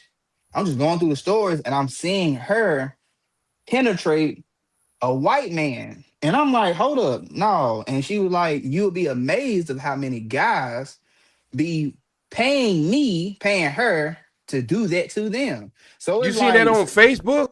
Yeah. Like it's on yeah, algorithms. yeah. They got That's that's the crazy. Hey, man, as bad as that, we've been in the game for a while. We ain't heard nothing like that, Yeah, have we? I don't Yeah. use Facebook like that, brother. Like, I yeah, mean, but I thought Facebook was like yeah, a damn. family thing. That sounds like No. Twitter. Because Shit. what they do God is, damn. I'm gonna tell you what they do, OG. What they do, they screenshot the video, post it as a picture, and then tell people to check the comments and post the link in the video in the comments. Oh, okay. Okay. And they allow that because I know when you put certain pictures on YouTube, they can, they'll pull it down and say they'll make your channel restricted. Yeah, They got to a point on Facebook that you could scroll on somebody's story. The stories be PG-13, and then the ad that you see in between the story be a girl playing with herself. literally On Facebook? Mm-hmm. Man, you know all the secrets. Now, how do you find out all this dirt? This Hoover vacuum cleaner. Because look, see, that's how they do it. They post a screenshot like that, and then when they say check comments, it'd be like CC or hashtag CC check the comments, and then it'll be a little link that you can click on and watch. How do I know? Because I debate with people. See, like that. Yeah, I got you. I wasn't saying you were lying, but I'm just saying it was interesting for you to be knowing about all that. If you go on my Facebook page, most of my things you'll see now is the stuff that I'm posting, that I'm about to post on my YouTube channel, the reactions and all that. But I sure if somebody posts something that's like controversial, I post it and I share it. And I said one time, like I got to a point where I took the ad off Facebook, the story, screenshot it, posted to Facebook, and was like, if somebody was to post this on a story, it'll get, why is this even on somebody's story or where I could see it in my kid? Facebook banned me for 30 days for pointing out a situation that they did. I wasn't posting it for my vanity. I was posting it to bring it to the light. And they banned me for it. Let me ask you a question. Let me ask the whole panel a question there. Because we got to get down to the root of what really is the problem. Let's look at this situation as, hi Rose, let's look at this situation as rock, paper, and scissors. Okay. Are we going to blame the women for taking advantage if you gave her a rock, paper, or scissors? Because these are the three weapons men used to have to take on the role as a man who's going to leave the house. So do we blame anybody, not just women, just in general? Because I think you could answer this question in general. Mm-hmm. Would you blame anybody who's been given a weapon and they take advantage of it? Nah, of course not. I blame yourself. I blame the people that's giving them the weapon.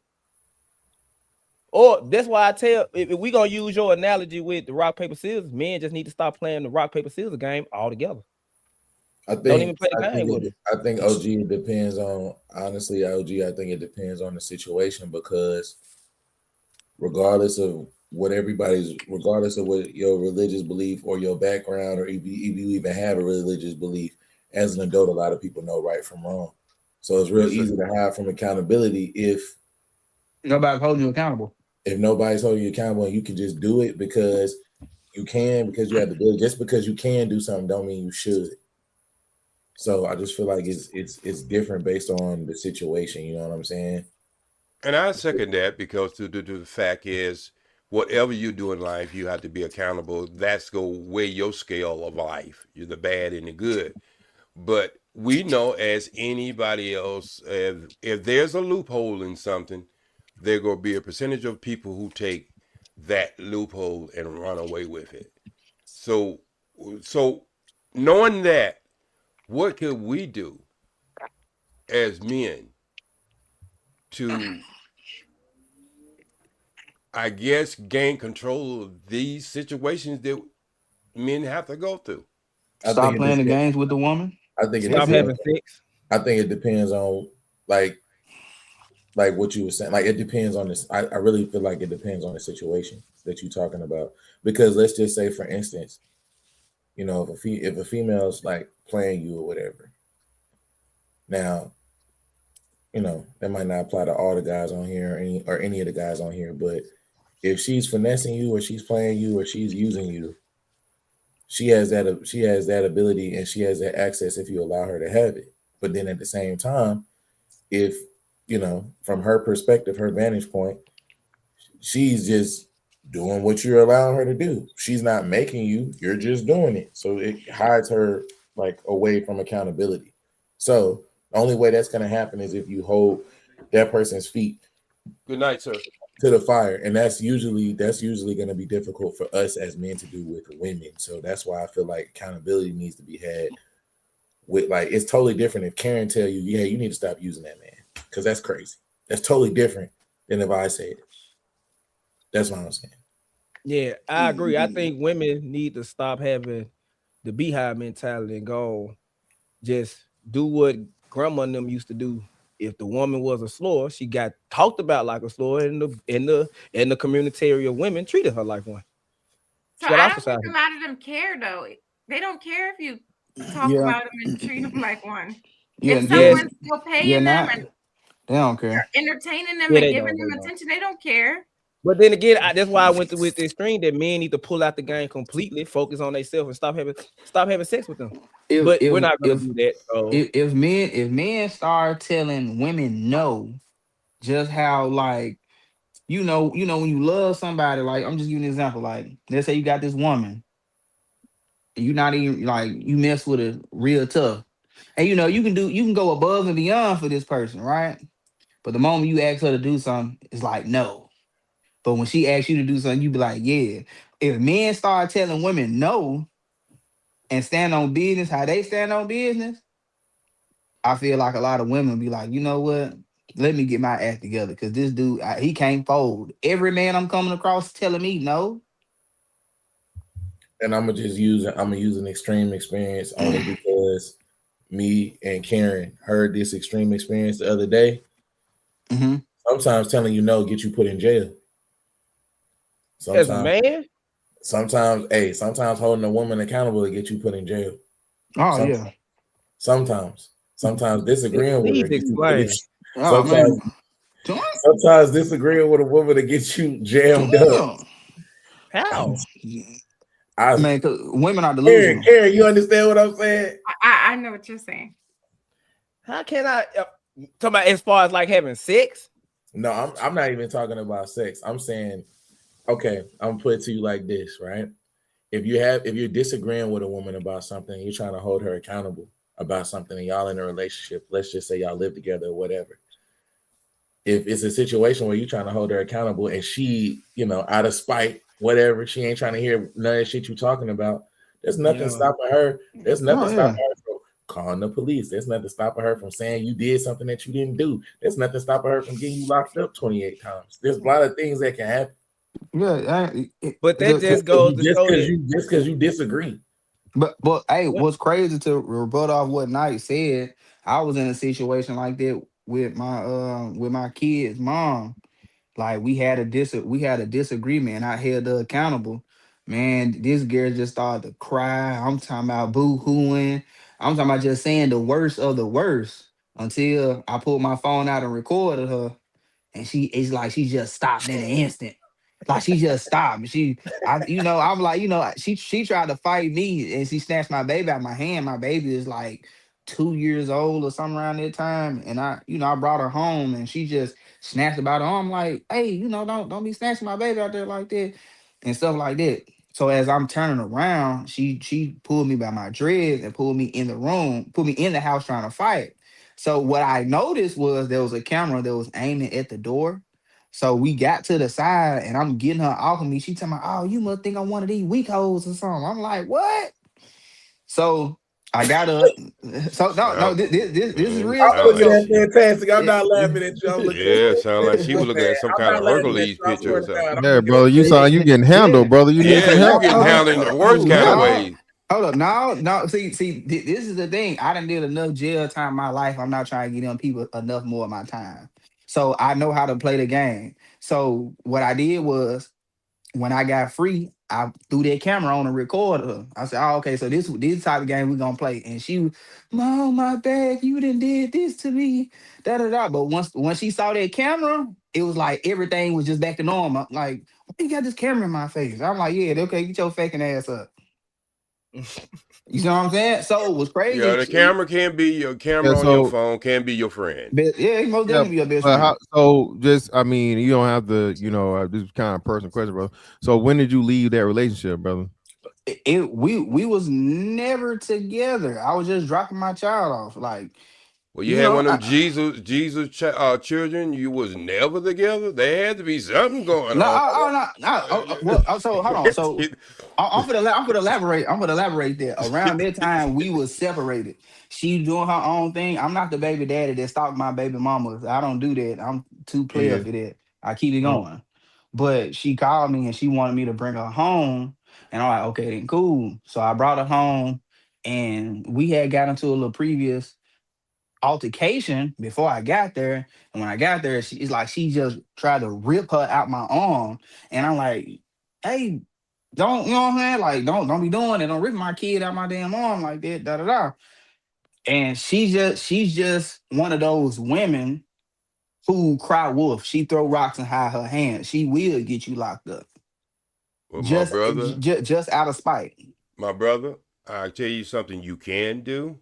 You can Send get her you to one of jail. them. No, yeah, well, you can do that, but you're gonna need evidence to do that. So Oh what you yeah. can do is get the camera in your car, put it on your mirror, the one that records dash when you go down the cam. street, a Dash cam. dash cam, and have it Mhm. on as soon as you get out of that car. And see, she's not expecting you be you be filming her until you get your phone. Now you can, you'll think before she thinks, brother. Oh I've yeah, for noticed sure. that. I noticed that too on social media. The minute a man pulls the phone out, they get some act right for real. Hey, look, Um, it's in 2026. Everybody has, all men need to have the mentality of Denzel and Training Day. I'm putting cases on all you. oh, For real. Yeah. most definitely. Hey Eating man, rolls. Save the orange is file. gonna be your new color. Hey, save the file, protect your freedom. They tell you in boxing, protect yourself at all times, man. Look, just Hey, look. hey, I don't know if y'all saw a video, but speaking on women acting like that, I was watching this video where dude, I guess he was packing his things up because he was Oh, like, I saw the video you talking about. when he was like, man, this is what happened when you catch your woman cheating. Man, she was on the floor bawling by the door. You not going nowhere. This ain't not supposed to be. He walking out. He ain't saying nothing. He walking out. He got in his AMG. Was a nice Mercedes, by the way. She trying to stop him. She stood in front of the car. He cranked the car and was finna keep going. She got around. She walked to the he had his camera turned towards where she was going inside the house. He was finna pull off. She ran, took her phone, broke the back of his windshield, and ran in the house. He said he didn't press charges or nothing. He just got out of there and left her alone. And she's going to continue to do it until there's some type of consequences. Because women do things out of safety. That goes back to the No, beginning. people in general. See, this is the way the conversation y'all have to stop. It's human behavior. If you're a bad person, you're a bad person, and you should be held accountable. So women been getting away with this. Look, even if you go back and look at 20,000 talk shows, women were the only ones who were allowed to get on stage and slap a man. Let a man try to get on stage and slap a woman. just because women been known to slap men because they're looking at another woman and all this. This has been a systematically a bad behavior until men start holding women accountable and putting them in that courtroom, putting them in handcuffs. That behavior is never gonna change. Hey OG, I want to piggyback off that. Like me personally, I was raised off of like not even on a woman abuser. I was always taught if she hit you, hit her back. As a kid, we're taught to teach our children if somebody hits you, you hit them back. Yeah, but that's you got to think, right? So I would never tell my son to hit a female, especially understanding the system and stuff. Restraining her is cool. But putting you her can't some even do type that of. nowadays because women are so disrespectful. They'll spit on you. They'll do literally Well, no.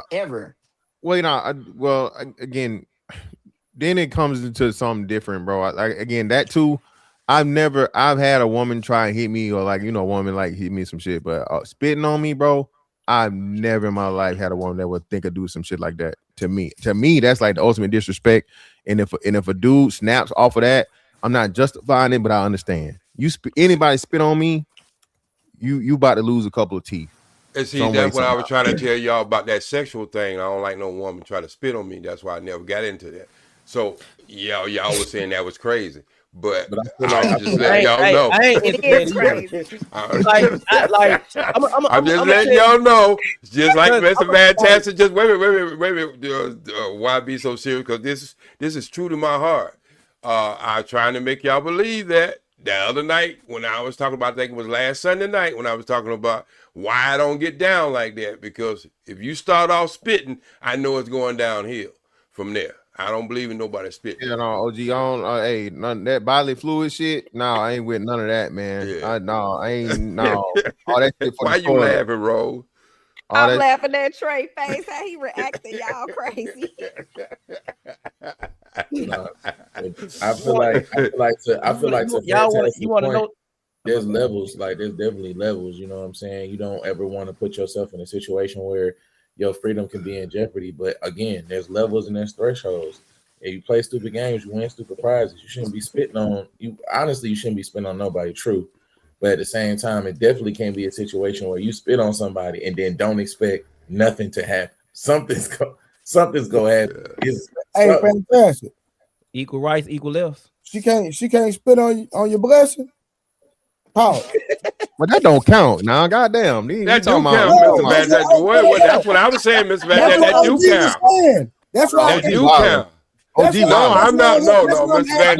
Let's get into it. At all. I don't agree with that ministry at all. No, sir. Hey, Mr. Van Tass, you say spitting is spitting. Look, I don't tongue kiss because I'm not French. Okay, let's get that out the way. Because I know what the mouth holds. OG, I'm telling you this. OG, if she don't tell, we gonna pucker, we gonna smack, we gonna do all that. You know, she might even get a kiss on the neck. But OG, we ain't changing. No. Look. She ain't putting nothing in my mouth, and I ain't putting nothing in her mouth. If she's a dentist, she can work on my mouth. You got a different conviction, brother. I'm telling you this, OG. If she don't tell me to sit on this towel beforehand, I'm offended at this point. I'm gonna tell you right. I'm not into that. Like I ain't trying to mess my sheets up. I need all the y'all. See, this is why I believe, and I don't want to change that. We can get back to the subject. This is why I told men 25 years ago. Y'all gonna H yourself out of some real pussy. So this is why. Because you become that rose when you go down there and do that stuff. See, if you practice on your skills, see, a good cement masonry, aka Dickman, he knows exactly what to do. So this is what the problem has been. Y'all live in the center of cheat codes. So y'all went to the cheat code. You know what she went to? She went to the rabbit and the rose. Because y'all showed her that cheat code. But I mean, OG, if we being honest, man. I mean, most of the girls, it's kind of like, if you have it's like almost like a Rubik's cube. They got different way. You got to find out which thing get her to that destination for each girl. For each girl, I got it. Night. Me, wait a minute, Mr. Knight. I know you've been 90 by the queen. and you look like Samson back in who pulled the pillows. But I know all this bullshit that they lay on the table. I can rub a woman on her elbows and give her 2 climax. You just got to know the right friction and the right frequency. But that's what I'm getting to, because these guys don't do that, and that's why I say it's a cheat code. That's why I say these guys know the cheat code. And then I got my brother behind me who go be my backup, and he don't come short. He always come long. Samson, listen to this.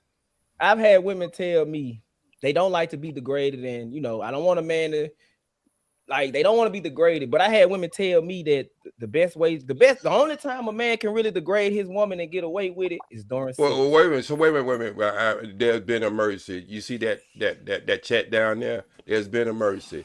Young lady, if you was born a young lady all your life, we can. I used to do this on the stage. When I used to get out there and tell women that white women suck peanut better than black women, and you have women say, oh no, and then I used to say, well, my cousin over there, he like to get down like that. Y'all can go back at the end of the, in the back of the club, and you can prove me wrong. But what I'm saying is, I don't care if you doubt me. I don't care if you doubt me. There is some men in the world who are Muhammad Ali who do exactly what they say they can do. I ain't never had no problem. I ain't never had no problem when and a woman telling you will tell you that I'm sufficient in what I'm doing. I am a efficient grandpapa, aka Dickman. Man, I'm gonna tell you a situation that drove me crazy. And this was one of the reasons why I was like, I'm finna start. I stopped dealing with women for like a minute after that. I was talking to this girl, went over her house. We was getting it on. She was telling me to smack her. I'm not into the smacking. I'm not into the choking. I'm not into none of that. I don't do that. Smack her in the face? Yeah. Oh. She was telling me to do it. And I'm like, nah, I'm not into that. So I'm stroking. She was like, smack me. So I was like, she was like, smack me harder. Bro, so I'm smacking her harder. It does happen. She grabbed me by my shirt and stopped me and said, knock my fucking eyes out my socket. I reached back. She squirted everywhere. I got up and left. I was like, bro, women are too. Damn, brother, you could have just gave her a glass of water. She could have peed on you. But anyway, Rose. I'm telling you, I got up and left. Rose, there are women who braid their hair so men won't pull it. But there's a lot of women out there like their hair pulled. I'm not into none of that. I'm not. No. I agree 100%, especially if it's real. Listen, man. OG, hey man, listen, bro. You got to be able to do inside and out nowadays. OG, you can't just have one, not the other guy down. So hey, listen. Hey, fantastic. Hey, wait, fantastic. Wait. Listen, hold on, OG. I ain't cut you off. Let me get. Okay, I'm sorry. Because look, we dog brothers. We go get along. Go ahead. Indeed, OG, respect. Now listen, it was an old man that said, "Hey, whatever I don't get in the hip, I get in the lip." That's something that y'all made up your era, not you. Not me, because I say you strong in the backbone, you don't have to use your jawbone. I say the difference of that. OG, I need, like you said, that trembling you talking about, that trembling, that shaking, that eye rolling. Hey man, if you get an inside and out, OG, she ain't going nowhere. For as long as you got it anyway. You know. I got you. But fantastic. This is why you don't let the younger generation try to tell you what you have to do, because this is why. OG, I believe you. Yeah, I know. These new niggas got Lamborghini door legs. These new niggas putting their legs in there. I ain't never with that. Yeah, and they messing around with this shitty deal stuff too. So this butt licking and all that shit they doing. I'm not doing all that just to get a lady off. Listen, hey, hold on, OG. Listen, you can't be throwing shade to somebody in the comments. You can't be doing it. Oh, there was somebody. Oh yeah, I forgot about that. Forgive me. The August the 32nd of the year. I do apologize for that. It wasn't me this time. I say the 32nd of the year. Go ahead, Rose. Listen, and don't be asking me no question while you eating either. She do it to her husband, so I guess it's okay. Man, stop it, man. Oh, hey, hold on. That's what she said. Hey man, listen, goddamn Gabrielle Union. Shit. I think it's time for me to clock out. Hey, Gabrielle did that to D Wade. His nails was painted a few months later. Hey, listen. He got a tattoo. Hey, I hope you on them. I hope you on them Magic Johnson pills. I'm just saying. Well, look at the Kardashians. Look, they stuff so good. They made a man chop his off. Man, no, them bitches some witches. Them some witches. OG. That's what it is. Hey, what they say about Erykah Badu? Every Man Erykah Badu dates. Erykah Badu got a ninja playing flute music. Erykah Badu a witch for real. I ain't gonna lie to you. And 3,000 playing elevator music. I ain't gonna lie to you. Fantastic can attest to this, bro. Niggas from Atlanta, bro. They built different. 3 Stacks escaped there. No, he didn't. No, he didn't. He did escape. He escaped. He did escape by the skin of his teeth, but he escaped. He got out of there. Man, everybody else was selling the bath waters. 3 Stacks escaped, bro. Bro, 3 Stacks is playing elevator music. that man came out with an album playing flute music. He escaped, bro. He got out of there. It was close. Even they playing elevator music, they playing that rave music, that real fast music. I ain't gonna lie, watch brothers who play that kind of music. Erykah Badu, I want it. Whatever it is, I want it. I want to play flute music too. Yeah, well, go ahead, every man finds their third eye with Erykah Badu, bro. Like real talk. Yeah. I don't know what she got down there, but it must be still alive because she's still running them crazy. I want it. Stuff, bro. I want it. Hey, she got fentanyl down there, man, for real. Erykah Badu, if you ever run across this, hey, hand it here. Fentanyl is crazy. Yeah, but hey, real quick, let me go and get to these questions, man. Yes, sir. Hey, listen, I've been waiting on. I guess Becca and them didn't come today. B in the comments stalking, but it is what it is. Where Leosa at? She'd be good with these questions. I'm not sure where Leosa at. All right, so we're gonna go ahead and get these questions. We're gonna start out with the ladies. First question: do you believe in soulmates or is love a choice?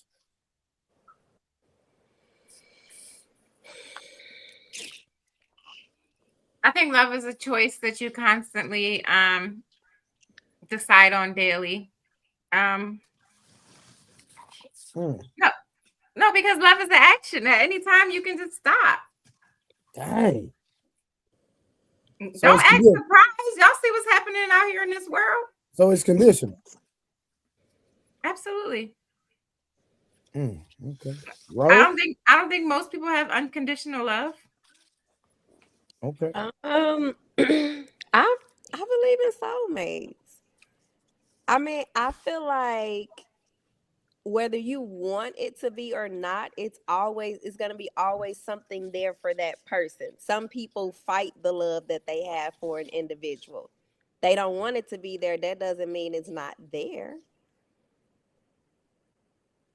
So if you believe in soulmates, then what's the soulmates consist of? Because what I mean that if you married your soulmate and they committed infidelity, would you still stay with that person? I probably would not, but that goes back to what. So how would y'all be soulmates? Hold on. That goes back to what I just said. Some people fight the love, fight the ties that they have to an individual. That does not mean that y'all are not emotionally, spiritually, and physically connected. You're just fighting it because of a foreign feeling that you're feeling due to the act that I guess led to some type of betrayal. But it's still there. You still feel a way for that person. You're still connected to that person. Anybody got any objections? I agree with Rose. I don't agree. Well, I just want to ask Stop Rose. at night. I just asked Rose that you said that you believe in soulmates, right? So women outnumber men. What's the number? What's the number, Mr. Fantastic? Women outnumber men. What? What's the number? It's like 1 point. It's not that much, but it's like 1.2 or 1.3 to 1. So it's like a couple million more women than men overall, something like that. And let's say every one man on this planet decided to say, when I meet this woman and I fall in love with her, she's gonna be my soulmate. It's not enough men to go around. So how can you say it's soulmates? Because if one man settle down with one woman, it'll still be women out here trying to take your man. And don't answer that, Rose. Stay out of that. That's a trick question, Rose. That's a trick question because he didn't put into the accountability that a lot of men in jail, and the numbers have come back to be almost equal. Hypothetically, if they not in jail, OG, yeah, no, she still believe in soulmates. Or in jail, whatever. Still believe in soulmates. So they in jail or not, they got no, I'm just saying. Okay, listen to this. Listen to this. I believe in soulmates. I did a whole series on this. So I'm gonna have to go with look, I gotta stand on this square. But go ahead, Rose. Go ahead. I mean, I don't know if it's safe to say if everybody has a soulmate, but if I would have to say, I do believe it. But here's my thing. There could be a thing where you have more than one soulmate because I was told I was told that's not how that works. Hold on, do y'all believe that? Do y'all believe a person can be in love with two people at one time? No. I believe a man can be. I don't think a woman can. No, not even a man. You can't be in love with two. You can be in love and you can be in lust. Hold on, y'all, because we going somewhere. But when somebody has the floor, respect them and let them land before you comment. So let me. So Rose, again, I don't agree with the soulmate thing because that would. There are billions of people in the world. So how do you know that you met your one out of that billion? How do you know that your soulmate isn't a white person, isn't a Chinese person, isn't somebody that lives in Bangladesh? So that's what messes up the whole soulmate thing, because the chances of you meeting the one person meant for you and most people never leave like 50 miles of where they live, it just don't make sense. That means everybody's soulmate would be within like an hour from where they live from. And that's just that don't work that way. Rose, don't let them talk you down. Don't let them talk you down, Rose. I'm not like okay, because you did say you can have more than one, so you don't have to be meeting nobody in China. No, that's cheating. Okay, that's cheating on your soulmate. That's poly. That's poly soulmating. No, it's not, Miss Vassar, because that's the series I did was you can have more than one soulmate. Let me just take for instance. I was at one of these black conventions, right? And there was a young lady who was sitting beside me, and I guess I was shooting. I was doing the shooting. Hey, opportunity. She's sitting beside me, and I was telling her about my theory that you can have more than one soulmate. And I just looked over and I said, "You know what? You my soulmate." And she said, we went on with this conversation about 30 minutes while these people was on stage, and she said, I got to tell my boyfriend about that. And I was like, well, where is he at? She says, he in the car. And she actually brought her boyfriend in, and we sat down there and had this conversation. I believe that you can have more than one soulmate. And even though that soulmate could be married or whatever, it's just like the chance of anything else in life. Listen to what I'm just saying. That don't mean you, just because that person your soulmate, y'all go actually be together. What I'm saying is, when you start talking about people matching and they frequency matching and they vibration matching, that's what I mean more than soulmate than anything. That person that walks in the room and you're not even lusting after her, but you feel a certain kind of feeling. You know what I mean? That person that when she speak or smile, it gives you something else, some kind of energy in your body that you have never had when you met a woman. So that's what I'm talking about. I deal with third eye energy and frequency, and I know a lot of people don't understand that and they don't believe in it. But what I'm saying, if I walk in a room, I know who in that room that I'm matching with. OG, I just need clarification. Yes, sir. So you went up to a chick, you didn't know her, you was at a convention. No, we were sitting beside. Y'all sitting beside, but you didn't know her. No, I didn't know her at all. And then you said y'all was talking, and then you said, "Yes, sir. I could be, you my soulmate." No, I ain't say I could be. I say you are my soulmate. You are my soulmate. And then she was like, "Oh," and then went and got her boyfriend. 30 minutes later. 30 minutes later, she went and got her boyfriend, and then the three of y'all sat down and had a conversation. Most certainly. about how she could have more than one soulmate? Yes, sir. Because she didn't believe the theory, and she was saying, but it's interested, but I don't quite believe in it. And I believe my boyfriend was saying something like this years ago. And so you got to understand about the conscious community, the pro-black conscious community. Was the boyfriend light-skinned? What was it again? Was the boyfriend light-skinned? Because me personally, my woman better not never bring me to a table with another man and he telling her that he is her soulmate. Oh, I got that. Wait. I got that just as much as I get that when people break up and they have marriages break up and new husbands in place, they all get together and see how they go raise the children and stuff like that. I get all of this, brother. Everybody can't handle this. And I understand that. I'm not pushing this on to nobody else. I'm saying there's a lot of things in the world you won't be able to handle. And I'm telling you. Hold on. We got it. So yeah, answer. Go ahead. No, so I was just gonna ask. So, like the three of you guys are talking. Did she agree? Like after y'all's conversation with the three of y'all, did she say, like after y'all talked, that you were her soulmate? Did she agree? She says she felt something different, but she didn't know what it was. But did anything else happen with the three of you guys after that? No. Okay, I'm done. Go ahead, Trey. Go ahead. Okay, go ahead. Just the conversation. Hey, man. Hey, good night, everybody, man. Appreciate you, Mr. Trey. Fantastic. Take it easy, man. Don't take no wooden nickels, brother. Don't take no wooden nickels, brother. All right, Mr. brother. So, OG, how was that your soulmate, though? Well, that's again. Because he said she was. That's not, no, it don't work like that.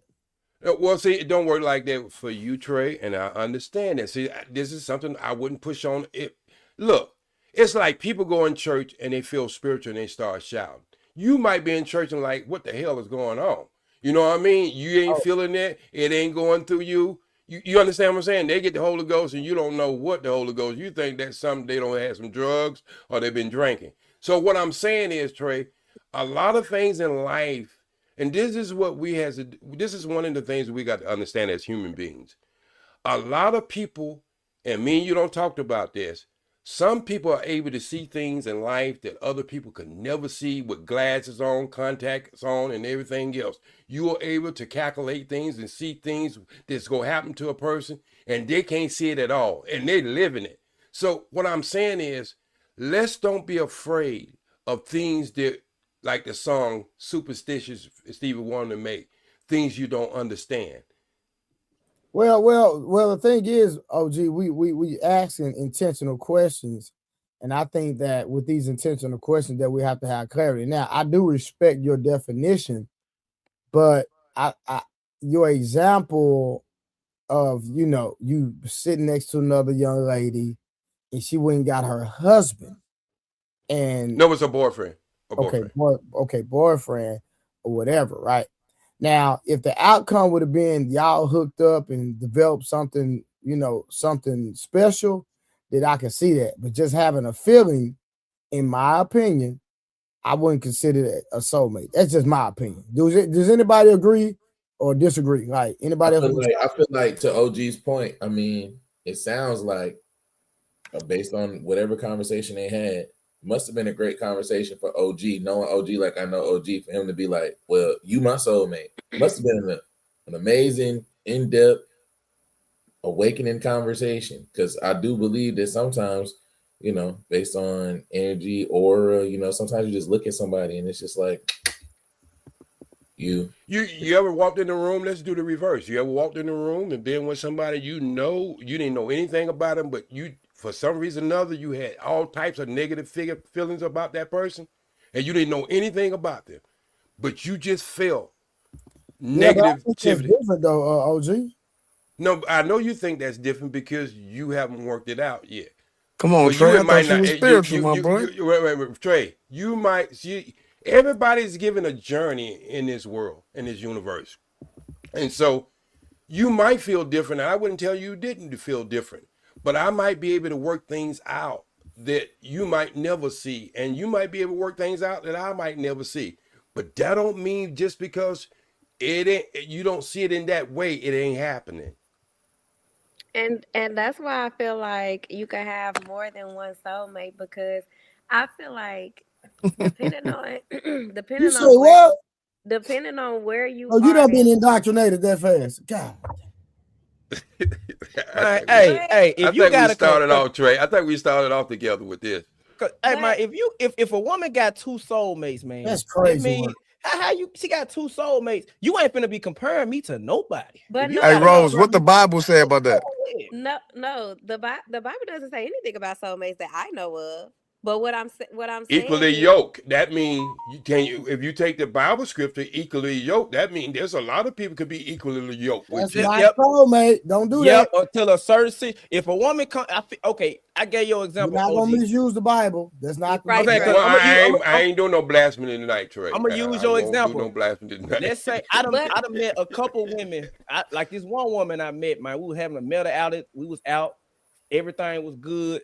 We were talking for and I don't know. I told her she was too honest. Found out that back in college, she let these two dudes run the train on her, and they still kept the video. Everything felt good till she said that, man, you ain't my soulmate because you a slower. No. Harwin, the term soulmate was originally used in 1822.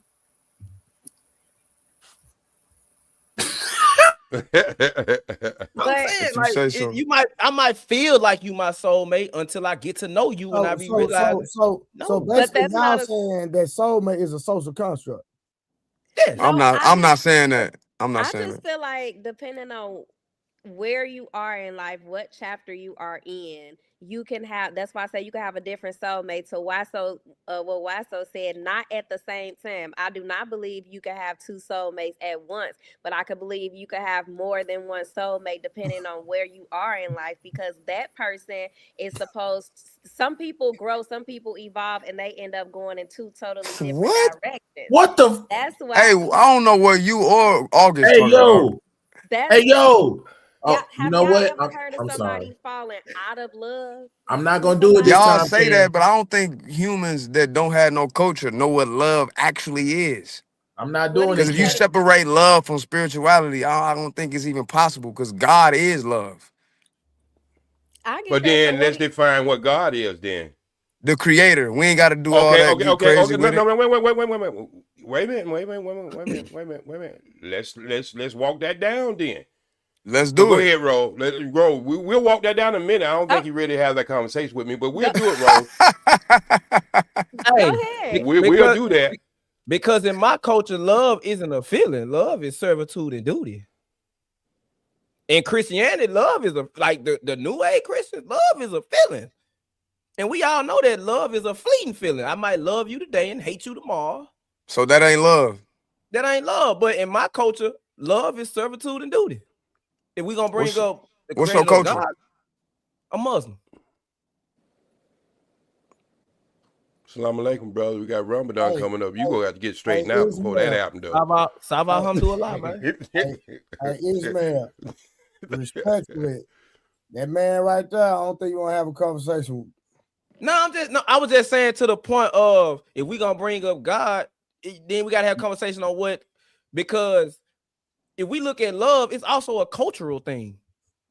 It is. It's impossible to even separate this conversation from spirituality. That's really what OG's saying when he talk about vibrations and stuff. All that spirituality. So if you're looking at love from your crap, let's break you don't agree with what? Okay, I agree. What was just hold on, OG. I ain't hear what he said. What you say? I agree that I agree with a person being social inept to understand that me and the person vibe beside me, we cooling. But as far as the extra horoscope, moon landing, the Venus rising, I don't agree with that. I ain't say all that, bro. I just said vibrations. Okay, so why so serious? Let's walk this down a little bit. Now, I like for everybody on the panel, define what love is by the understanding of the love God have for you. It's only one word: sacrifice. Sacrifice. Now he took the words out of my mouth. It's unconditional. Or how I look at it, through sacrifice, you gonna adhere to your duties as a man in the household when you with a woman. Okay, what do God have to sacrifice? What does God have? I said we're gonna get our example of love from understanding the love that God has for us, because that would be He would be the creator of love.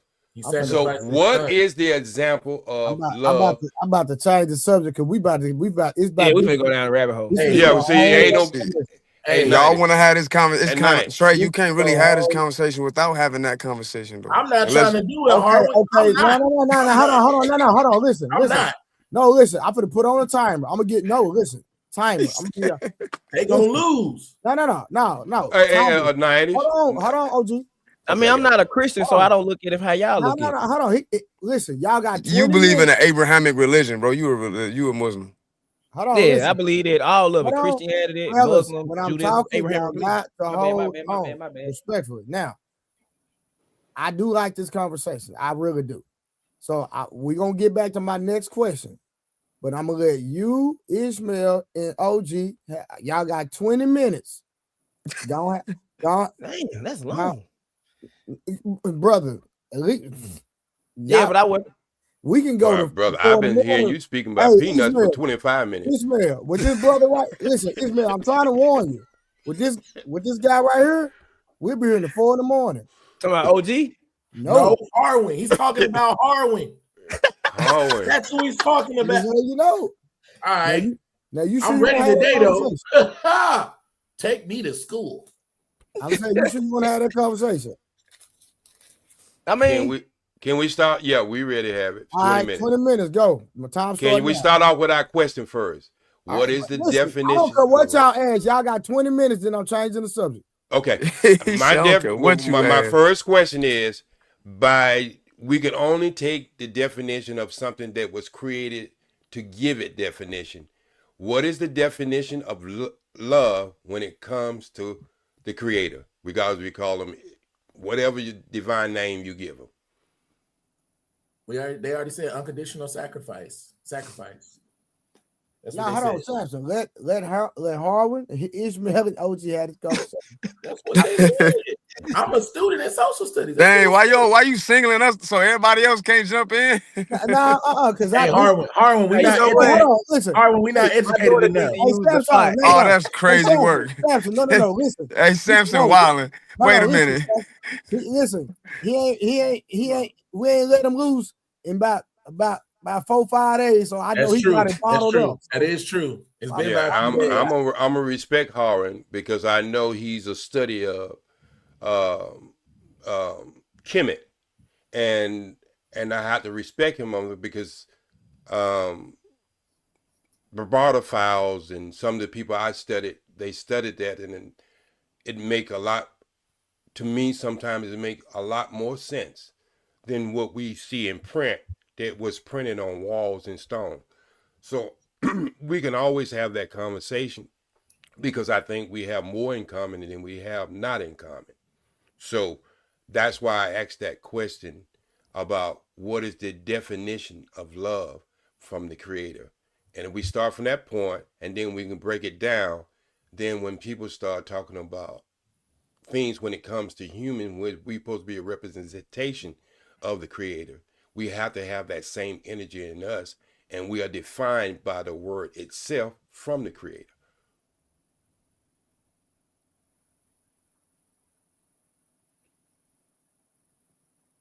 I'll rock with that, OG. Yes, sir. Yeah, you right. You right. I'm still in class. Continue. So y'all done? Yeah. I think. No, I was letting them go. I didn't. Oh no, go ahead, Howard.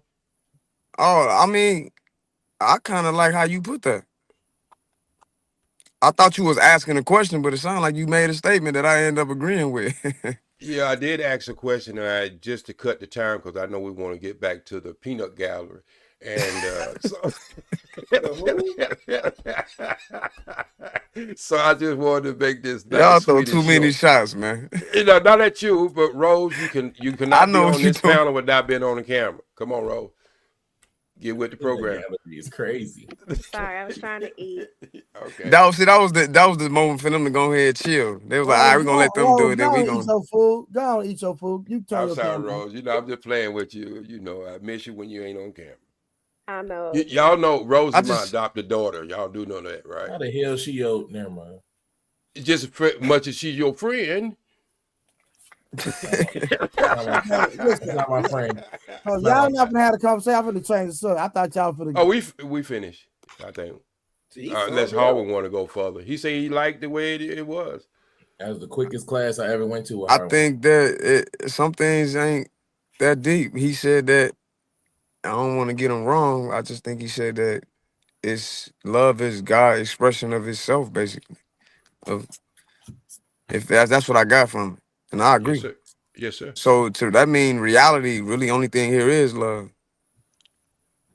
Yes, sir. I agree. So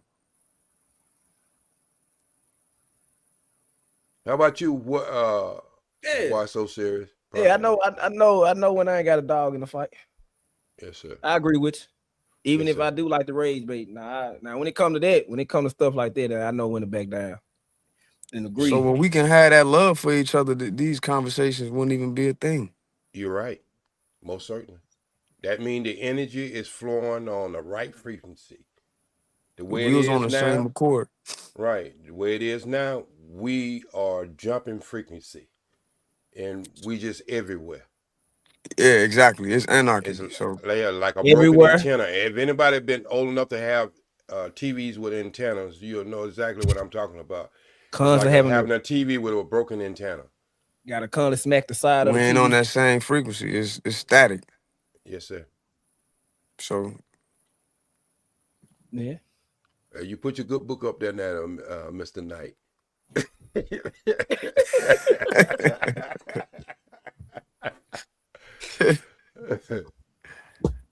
All right, so because y'all ain't talking about nothing. Yeah, we all did it. We said if I was to drag it out, we wouldn't be talking about nothing. I thought y'all was gonna really have a conversation. Y'all. No, I mean we need interaction though. Like what OG said was profound, but it was just short and sweet. Y'all got in the ring and didn't nobody swing. I got you. So. Are you trying to call us Anton and Corey? Oh, you want us to disagree? No, I didn't say that. I didn't say that. There was a disagreement on the table. Where? Rose, what you think about it, Rose? Don't worry about it. It's all good. Rose, what you think about it? You think it was just the way it show supposed to go?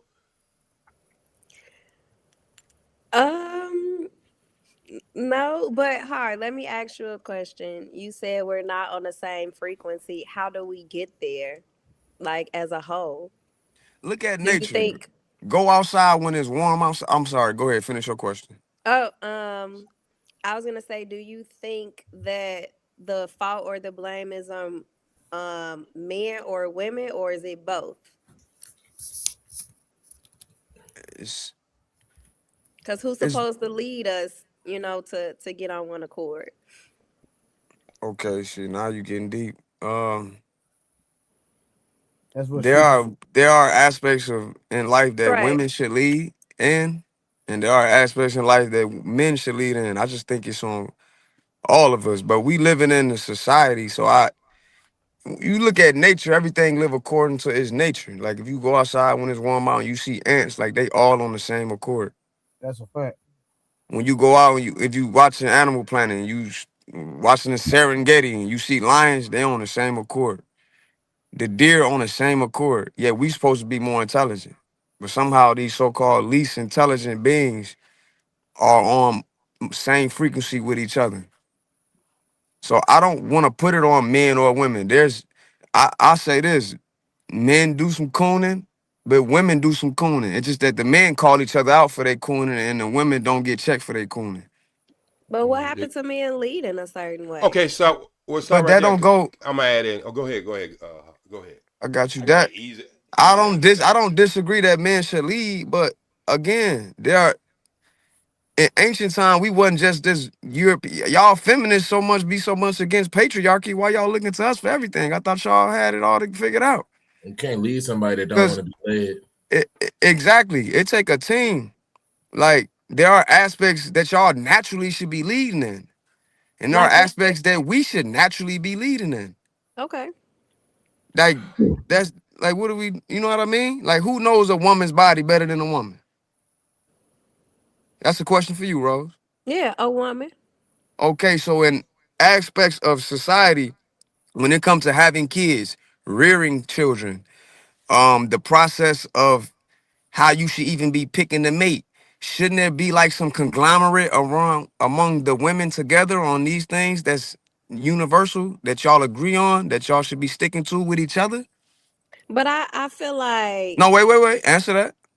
say that again because my mind went somewhere else. I I'm know, sorry. because you was listening to I already respond. had You to weren't look at it listening to through his listen. response. My bad. I ain't gonna lie to you. I Because know. it took I me back to appreciate your realness. a different conversation we had because men be picking and choosing times that they can show a woman how to be a woman or raise a girl by themselves and they don't need a woman to do anything. They can flourish in a single parent. I went back to that conversation. My bad. But Get out of there, Rose. Get out of there, I mean, Rose. you can go there, but just answer the question first. Right. I feel you. What you say? I'm sorry. So I said that are there not things naturally that first I asked you to explain what I'm saying. I said, does anybody know the woman's body better than that woman? No.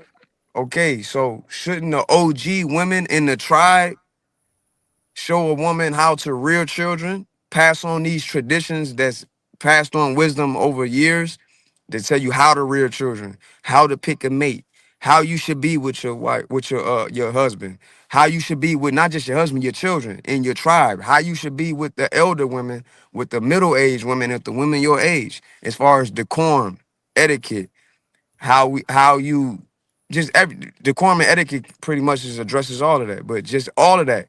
How can somebody tell a woman how to be a woman? Y'all out here listening to white European system that y'all claim y'all hate tell y'all how to think. And they got y'all thinking y'all independent. But we're not really independent. We're interdependent, but we independent in our roles. Like a man can teach a young boy, I can do the same thing and flip-flop with men, with the brotherhood. Men teach men how to be men. Men teach men how to go hunt. Men teach men how to protect your family. Men teach men how to run a nation. And then there's aspects where women run the nation. I mean, rearing children, I don't know how much more leadership you get than raising children. I really don't. Like, so that that one example shows you there are natural things you should lead at. I But agree we with don't that. on the same accord to what OG point. We not on the same accord to do that because we all think all type of different shit. We think all our opinions mean something. And all your opinions are based on the society you live in, which is Western civilization. It ain't really your opinion. You ain't even really in your right mind to even think you know your opinion. And that ain't no shot at women. That goes for men and women. No, I agree because I think like OG said or Sam said, like they have to want to be led, and a lot of women don't want to be led. But I will say this: I don't believe like this older person told me you can't use an 8-track method in a DVD generation. Things are gonna change, so you have to evolve with time. Everything that they did back then, like for instance, we were talking about being intimate. Oral wasn't a thing back then. Now all of a sudden men can't go without it. It's a Wait, difference. I gotta listen. I don't get it twisted. I love getting oral sex, but if we're gonna keep it real, I'm agree with OG. That ain't something that black folks did. I get that, but what I'm saying now is most But men what? But that's a my deal question breaker to you for is, them what having does a the good experience. 2026 change about that, other than society telling you that? Right. What does it really benefit? Like I get it. Like okay, like language evolves over time, right? And new technology, you got to come up with new words for that technology. Like the word for cell phone might not have existed 400 years ago. So over time, we got to adapt to that. But what do we need to adapt in culture? Like the root of things, the what we call the foundation of things that will never really change, like family. What needs to be changed other that needs to adapt to modern times? If in fact we live in less civilized right now. I mean, I don't think anything changed per se about family, but I don't know about back then. I'm just guessing. Most people that I know, like older in the older generation, everybody wanted kids. That was a goal. Like that was their purpose in a relationship. Rose, that's Now, the goal of every organism in the world. Wait, no, I'm saying different cultures. Now all of a sudden you got people that don't want kids, you got people that do. So now you can't even procreate with the person because they don't want kids. That wasn't a I thing hear back you, and then. a lot of people that don't want to have kids is the black women. So trust me, I understand. But who taught you not to want to have kids? Black women, really? That's Most my certainly. experience. That's most certainly. Ever since That's my 1978. experience. As Ever a since 19. 35-year-old man that'll be 36 in about a week or so, that's If, my experience. Have if women Women, ever told you why? Rose. they But don't want to women have were kids. It's telling, too hard. They say they scared. And today, and not to knock them, society make them feel that way because we're not on the same accord. Would they feel that way if they had security? They knew that they would be secure. If they lived in a village that had their back, would they feel that way? I don't think they Look at would. the state of the black family right now. How many I was big mamas you see? I Yeah. was gonna speak. I was gonna speak You to don't that. see that, do you? I You're was So right, gonna, what you because looking at is the degradation of the black family unit. yeah, because like the average So grandma it ain't nowadays is like evolved in at her all, 30s. Rose. It's devolved. It's gotten worse. Yeah, I agree with So you. that means we need to add our. So that means you need to send Kofa. That means you need to be Go looking back at the back in past your time. to see how you were at your best. How were black people living when we were at our best? What were we doing? If you don't know the answer to that, that's cool because we all don't have the answers. So go back and find out what were we doing when we were at our peak. Look how we were living. How did we view soulmates then? Yeah. Because we were a matriarchal patriarchy. There were things the women ran, there were things the men ran, and then when it was time to go to war, yeah, we went to war. But for example, let me give you an example. In some South African traditions, you have the women are in charge of the social structure, while the men are in charge of the political structure. So however you want to divvy that out, what you might ask me, okay, what you mean by social structure? And then you might ask me what you mean by political structure. Political is pretty much easy. Laws, when to go to war, when not to go to war. But social would be like when we eat, who makes who plate first, little stuff like that. That we think is little, it can become a big thing if we ain't consistently doing it like we did for generations. Them just examples. So the answer to all our issues is we don't have any set culture, so we in living in anarchy, like OG was saying. You're not on the same vibration. If you was in that same culture or similar cultural common customs, then these conversations we having as black folks we wouldn't be having them. The fact that we even having these conversations like this prove how much work we got to do. Hey, Trey, can you put that comment back up? I would have to go back and find it. Hold on, let me see. It was the last one you put up. Yeah, I'm gonna have to go back and find it. the comment Can I is say from B, and the comment says that's not true. People in general do not want kids because of the economy. That's what. Okay, so That's just a part obviously, of it. obviously, I hope that comment was put in there before he explained, because if she or he put that comment up there after he explained, obviously they wasn't listening, because what he did state that we're not on the same vibration due to the fact, and let me just throw this theory out of this leadership bullshit that everybody want to throw around, okay? God give us the perfect journey of leadership. Now ask yourself, outside nature, who's following it? Tell me where the universal for animals go at. Tell me where they get their knowledge from. They get their knowledge from, not from a universal. Word of mouth, word of sign, word of doing, word of teach. And the problem is that we don't want to really tell the truth. You know what the truth is? We some brown bears being captured by some white polar bears, and we trying to live in the ice. Living outside your mind. You trying to be a fish in the desert. See how unnatural that is? That's why I say the first religion is holistic. Because holistic only means one thing: doing and moving the natural order of things. OG, now she like, but what is our natural order of things? How do we? Yeah, I get that. And You right? I don't think I tell her to do, look at the birds when you go outside in the morning time. That'll tell you your natural order thing. To be specific, Rose, look at how the social creatures live. Don't look at snakes or tigers or Kodiak bears. Look at how creatures live that live in groups, that are social creatures. Penguins, walruses. That's why I mentioned lions, ants, like he said, walruses, dolphins. Look at how they live. Look at doves. Have one mate for the rest of their life. They mate with that. They mate one time and they stay with that mate. And if if one of the mate dies, that dove end up dying from a heartbreak. Also, if you don't want to go if you don't want to go too far back to like hieroglyphics in the past and where we started, you can like also think, I guess, like a little bit more progressive as far as to OG and Harlan's point. We're the only people that was basically hit with family displacement, right? There you go. They wanted to break up our family specifically because they knew how powerful our culture was and still is. So if they break up our family, they break up our entire culture. So that's why they have us, black men and black women, constantly going at each other, because they literally society entered in, infiltrated, and separated us from each other. So if you want to look at it from a progressive standpoint, it's one giant generational curse, right? On our entire race.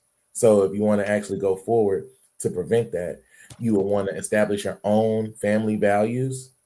Like, even if your great grandmother isn't like, none of my grandparents, my great grandparents, they're gone. You know what I'm saying? So if you want to establish your own family values going forward and pass those down generations to generation, pass those down to your kids and their kids, then that would be a good process to start having a progressive way of actually establishing a culture in your own bloodline. And if more Black families did do that, that would be putting us on the path of breaking that generational curse that they put on our entire culture in general.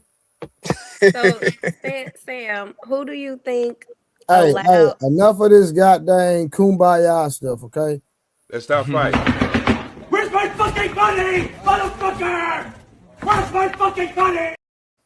Shout out to Director Dennis in the super chat with the $4.99, because I'm streaming for two. I have two YouTube channels, and one y'all don't know about. One is monetized. So, and also Director Dennis back with the $2. Also, shout out to, is that B? Bree Robertson? Look at B. Okay, B. Let me see if I can cash out half the wolf stacks real quick. Shout out.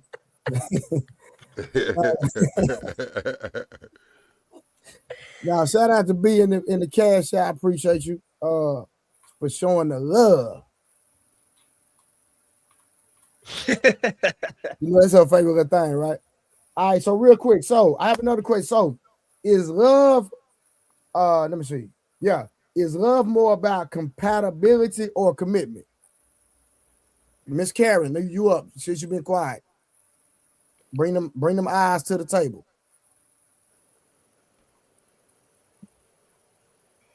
Okay, what was the question? Is love more about compatibility or commitment? Yeah, that's a good one. Yeah, I know. Better than the questions you gave me yesterday. Don't do that. Don't do that. Oh, my bad. We got to find out a lot of information about you and your friend. Who? The one who with the baby mom, sister, and oh my god, granddaddy and the daddy the same. Who? He acting like he don't know. A cousin brother. The sister, the one who messed with the sister, the baby mom's sister. Oh, insane. Oh, you know a brother and a cousin? Nah, he talking about insane. They talking about insane. He was on her yesterday. Crazy work. So I feel like, love starts with compatibility, but then it more so moves to commitment, because it's going to take that commitment and work to continue to, to build on that love and to stay there, because it's not going to usually happen unless it's an arranged marriage or something. The love is not going to take place first until the compatibility part. But then after that, I think it just moves into more so a commitment thing. Rose? It's so tough because it's definitely a combination of both. But I What would if the say what if the nigga broke? if he's, I feel like that doesn't have anything to do with the question. Uh, It got a lot to do with the question. A whole lot. I think it's more so to do with if I had to choose compatibility.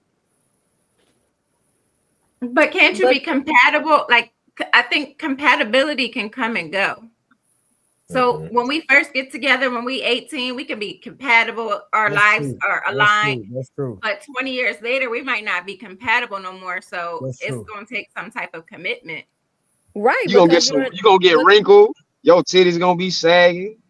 You gonna think different. You gonna think, well, I think I should do this. A lot of stuff gonna change. Your whole perspective change. Y'all change every 2 seconds.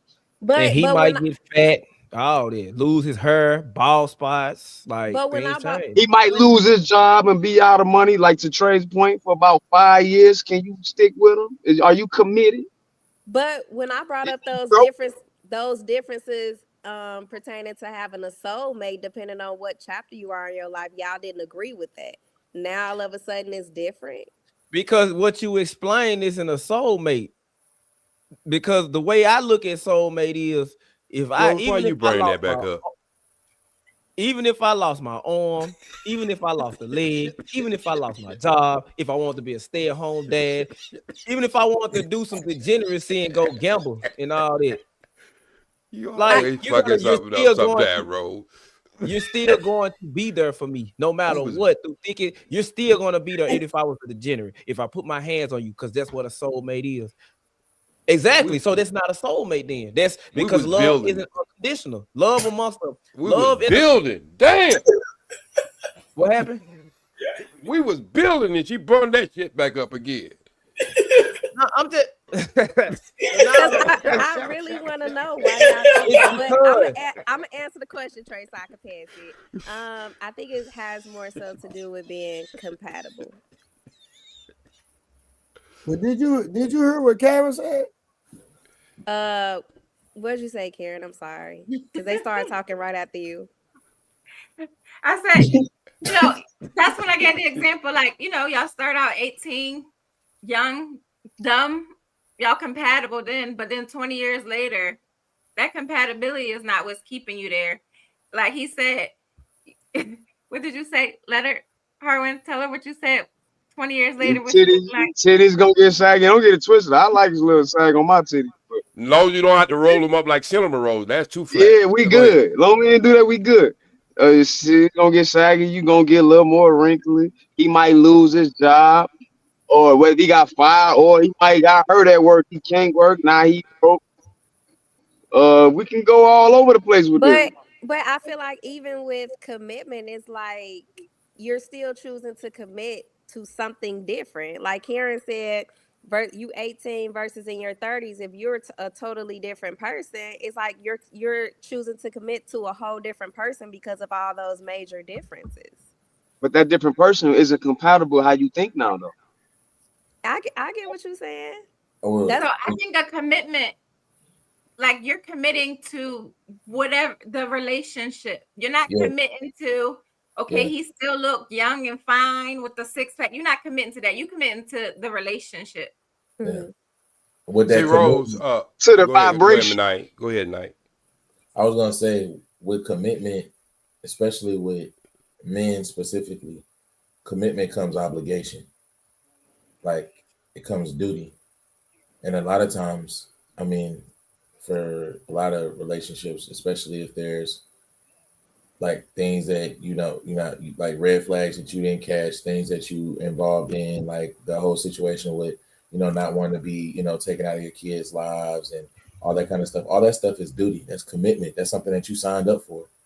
You signed up to be committed to that relationship and everything that comes with it.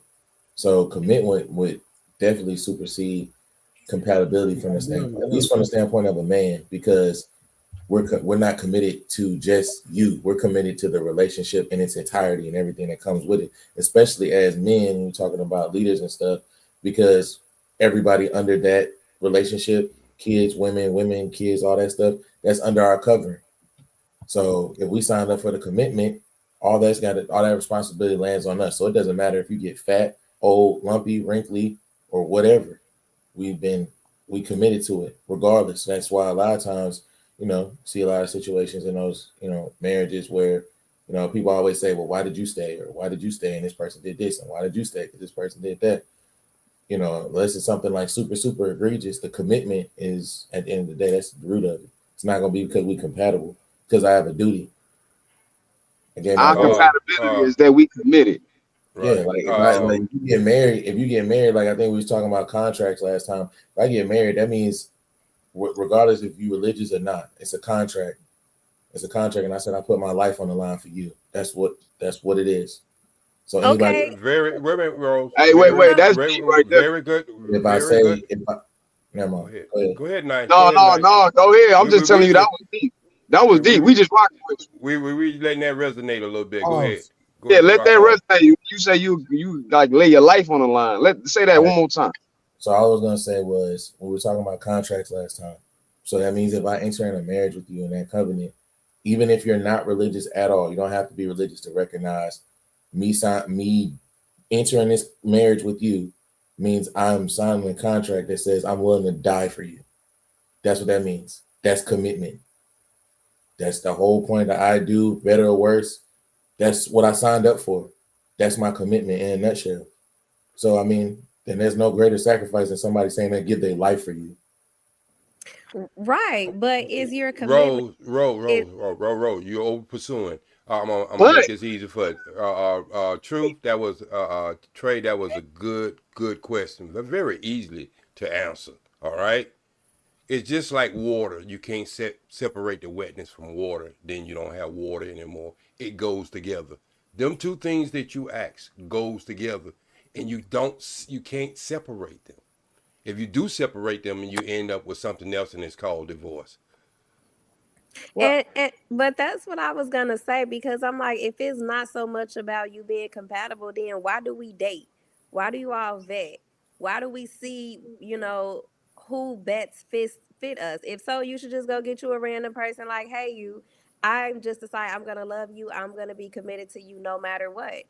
Well, we go on dates to see if we're compatible, if we like what this person has to offer, if it compliments us, and that's what more so for a man. Like if I compliment you. Yeah, not if you from a culture where they pick your husband for you. Yeah. What if you from a culture where they pick your husband for you? I was about to bring that up. Arranged marriages last way longer and be more successful than our marriages do. That's a fact. So again, the way you thinking, Rose, is rooted in colonialism. It's a hell of a drug. It's not. Yes, more, it is. It's not, sir, hold on. I'm talking about the arranged marriage. What you talking about? No, I'm talking about what Rose talking about. No, she actually made a statement, so I'm trying to clarify her statement. No, it's not. It's not that they're forced to stay married. It's more of a mission thing. Like they understand that they have a goal, they have a mission on why they're married. Not their marriage is not based on how they feel. What is the goal? What's the mission? It's family. Okay, so watch this. I'm gonna give you a real live example, right? That was real talk. Right now, if Donald Trump's son marries this little girl over here in Greenland, we wouldn't even have to buy Greenland. We wouldn't have to purchase Greenland. It would be like it would become a part of the United States, and then he would become the king, literally the king of Greenland. That was deep. And so that's like next level legacy. You know what I'm saying? Mm-hmm. Because they would be the Trump name would be a political power in between the United States and Russia alone. You understand what I'm saying? So his son would marry that young lady over there, not because he wants to marry her. It's all about the goal and the mission, and that's to expand the Trump legacy. So, Rose, your view on that is rooted on how we over here in this Western world think, but that ain't how the whole world think. So watch this. Would you rather? Is at all. Yeah. Would you rather get married and just be in a marriage with you and your man? Y'all live so happily ever after. You work your nut, or would you want to be in a situation like Trump's son and the young lady in Greenland, where when you marry, y'all leave an inheritance for your children's children, children. Your name will live forever. Like literally. Yeah, Rose. Who's to say MU tap can't come? The next MU tap can't come out of your womb. I understand. Plus, That's a good point, Trey. Plus, if you look at it from like that went over their head, OG. Yeah. But I think even in like modern dating, like the compatibility will find the match. Like you use that as a filter of, you know, who you want to commit to, not the compatibility is what strings the whole relationship to marriage and everything along. I think it's just what starts the process. The compatibility helps you find out, like, because in every relationship, someone's gonna have something that gets on your nerves, that's gonna bother you, that's gonna irk you, and that's in every single relationship. The compatibility helps you figure out if you're gonna be committed to that thing that gets on your fucking nerves for the rest of your life. Hey, Rose, I'm gonna help you out with that smile, okay? Because you know what our establishment is, okay? What I just said was the first father of medicine, the first father of the one God concept, the first father of civilization. When you understand that you can produce that, and that's the journey, that should overreach any physical, let's say, mental feelings you have per your mate, because you know what the end results gonna be, and that's what we're lacking of in this country. We don't have the blueprint of understanding the importance of what we're supposed to be doing, versus me making all our decisions from a Western mindset. And until we get away from that, and that is the thing they're trying to keep us away from. So they keep us arguing among ourselves. I'm a Baptist, I'm a this, I'm a that, I'm a this, I'm a pro-black, I'm a FBA, I'm a this, I'm a that. If we all get on the same frequency, as the great Nelson Mandela did say, that I believe, that I believe in, he said, if we ever wake up and know who we are, we will rule the world all over again. Yep. All right. OG, let me say this real quick, now. The commitment is most important. Compatibility, you'll be working on that for the entire duration of your relationship. You'll never stay compatible to somebody. I don't know why people get that. Even with being equally yoked, you might be equally yoked when you meet each other. You might be equally yoked through that honeymoon phase, but are you equally yoked 3 years later from now? Are you equally yoked 5, 10 years later from now? So that compatibility thing is something that will always, that you consciously as a couple have to work towards, because you're going to evolve for the good or you're going to evolve for the worse. But one thing we know for sure, you're going to evolve. And then if you look at it like, going back to OG's point, the primary thing that they use for separation, the way to defeat that logic, because automatically men are logic, women are emotion. We already know that part. But if you come into a commitment with a woman and you guys both look at it like you guys are both foundationally building a business, but that business is your family, it's real easy to take out emotions and like your own individual ideologies, take it out of the relationship, because you want the betterment of the business. You want the betterment of the kids. You want the betterment of the family. You want the betterment of each other. And if y'all both committed to that, a lot of that other stuff won't really matter. But they don't want us to do that as Black people, because once we do that, we're going to be like a superpower. We're going to be like the Jews. We're going to start taking over shit. They don't want that. So they'll just rather have our women arguing with us, fighting with us. No, stop procreating because we keep fighting with each other. Y'all stop making babies. We can basically eliminate you niggas from the inside and make y'all basically eliminate y'all own people. Hey, you cooking, man? You social studies out this mother. Hey man, I told you I got my shit today. He got good book. Hey Rose, you ever ask the question, why us? Thanks for sharing. Hey Rose, do you ever ask yourself the question, why us? All right. Say less. I'm sorry, OG. What was the question? Do you ever ask the question, all the things that we have to go through? There are common things all humans go through, but we always get the extra stuff. You ever ask the question, why us? It's a good question. I've never thought about that. No. Black people are the most studied and surveyed people on this planet. Black people are the OG, most watch studied and this. surveyed people on this planet, bro. Watch this. Why so serious? Rose, why you think they got government documents? I ain't talking about old. I'm just talking within the last 50 years. Why they got government documents saying why they trying to stop the rise of the Messiah in our community?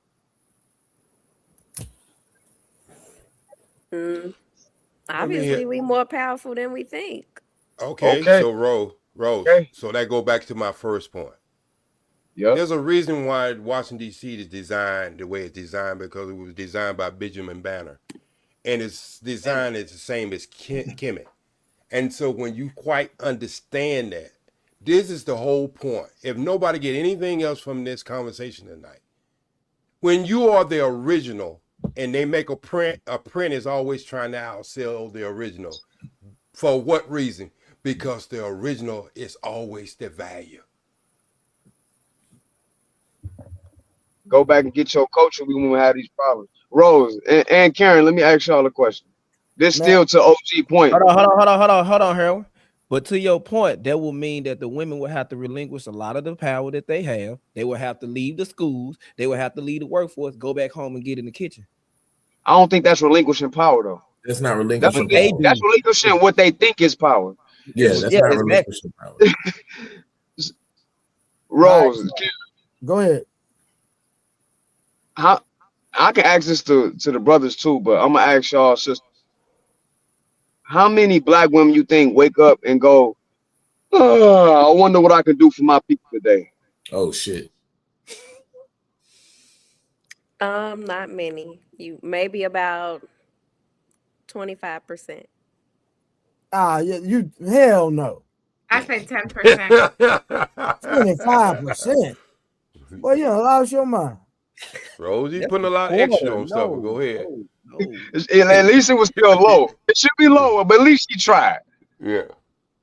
So I asked that because to OG point, y'all, not y'all. I'm not saying y'all two do this, but we as a people, and because us brothers do it too. But I can just name a lot more brothers that wake up and go, "What can I do for my people than I can sisters?" That's just me personally. But still, it obviously ain't enough. So if we was to wake up and think that way, I mean your whole way of thinking is different now. You not looking at just for you. You looking for the whole, and then you wouldn't have an issue. It wouldn't even be a thought to why your father or your uncle or your grandfather said, "Here's a good suitor for you to marry. You probably should marry him because this is how it can benefit the whole." And that's the bottom line of arranged marriages, which is why it lasts. Both the families, her side of the family, his side of the family, they vet each other. Working together. Yeah, they vet each other. The grandmas on both sides of the family been knowing each other. The girls, they moms went to school together. The dads worked together. The uncles and biz, they vet each other. And you typically grew up with that person you about to marry. So the West look at arranged marriages is the woman don't have a mouth. Man, that woman living good in them arranged marriages because she ain't going through what y'all going through, which is fending for herself. All right, so next question. All right, is it better? No. Is that it? Yeah. Is it better to be honest and hurt someone or lie to protect their feelings?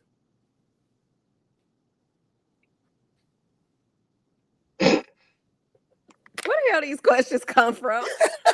These call good questions. I don't know where they came from, but they good. Karen. I mean, I'm gonna say the first one. I can't remember verbatim what it was, but I think Let me read it again. I can read it again, Karen. Clarity. Is it better to be honest and hurt someone? Yeah, or honest and hurt lie someone. to protect their feelings? Yeah, I think just be honest and hurt someone. Especially like if it's something, well, I mean, I think in general, just be honest with it. But sometimes being honest can help them correct whatever it is, if it's correctable, or like to bring about change. If you're lying to the person, don't expect anything to happen differently.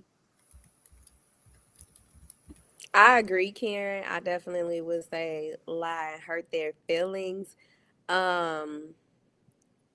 It was just really hard for me to say because I've been guilty of doing the opposite to preserve that person's feelings. But I definitely do think honesty is the best policy. Oh, dang. Are you You don't think you lying? might hurt their feelings actually even more when you find out the truth? It wasn't more so a lie. I just didn't tell the truth. I didn't say anything to begin Wait, with. what? Because hold on, I didn't say anything or just address the situation at all because I knew me just initiating anything around that topic, the truth would automatically come out and it would hurt. So I just didn't say anything. But to me, if you don't say anything or you pick and choose what you want to say, it's a lie. If you ain't telling the full truth, it's a lie. Rose, do they have anything to do with the remote control?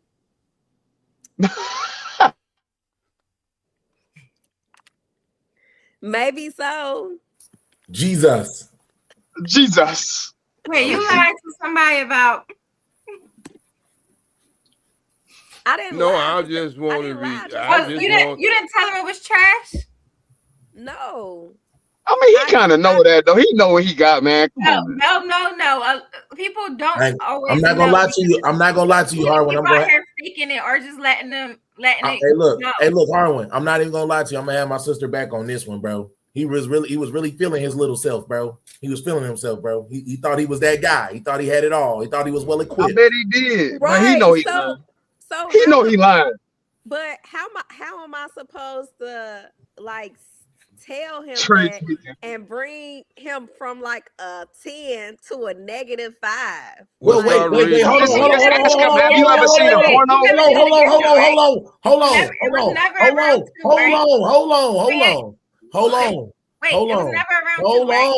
on. Rose, you telling me you got a problem humbling niggas? No, I don't.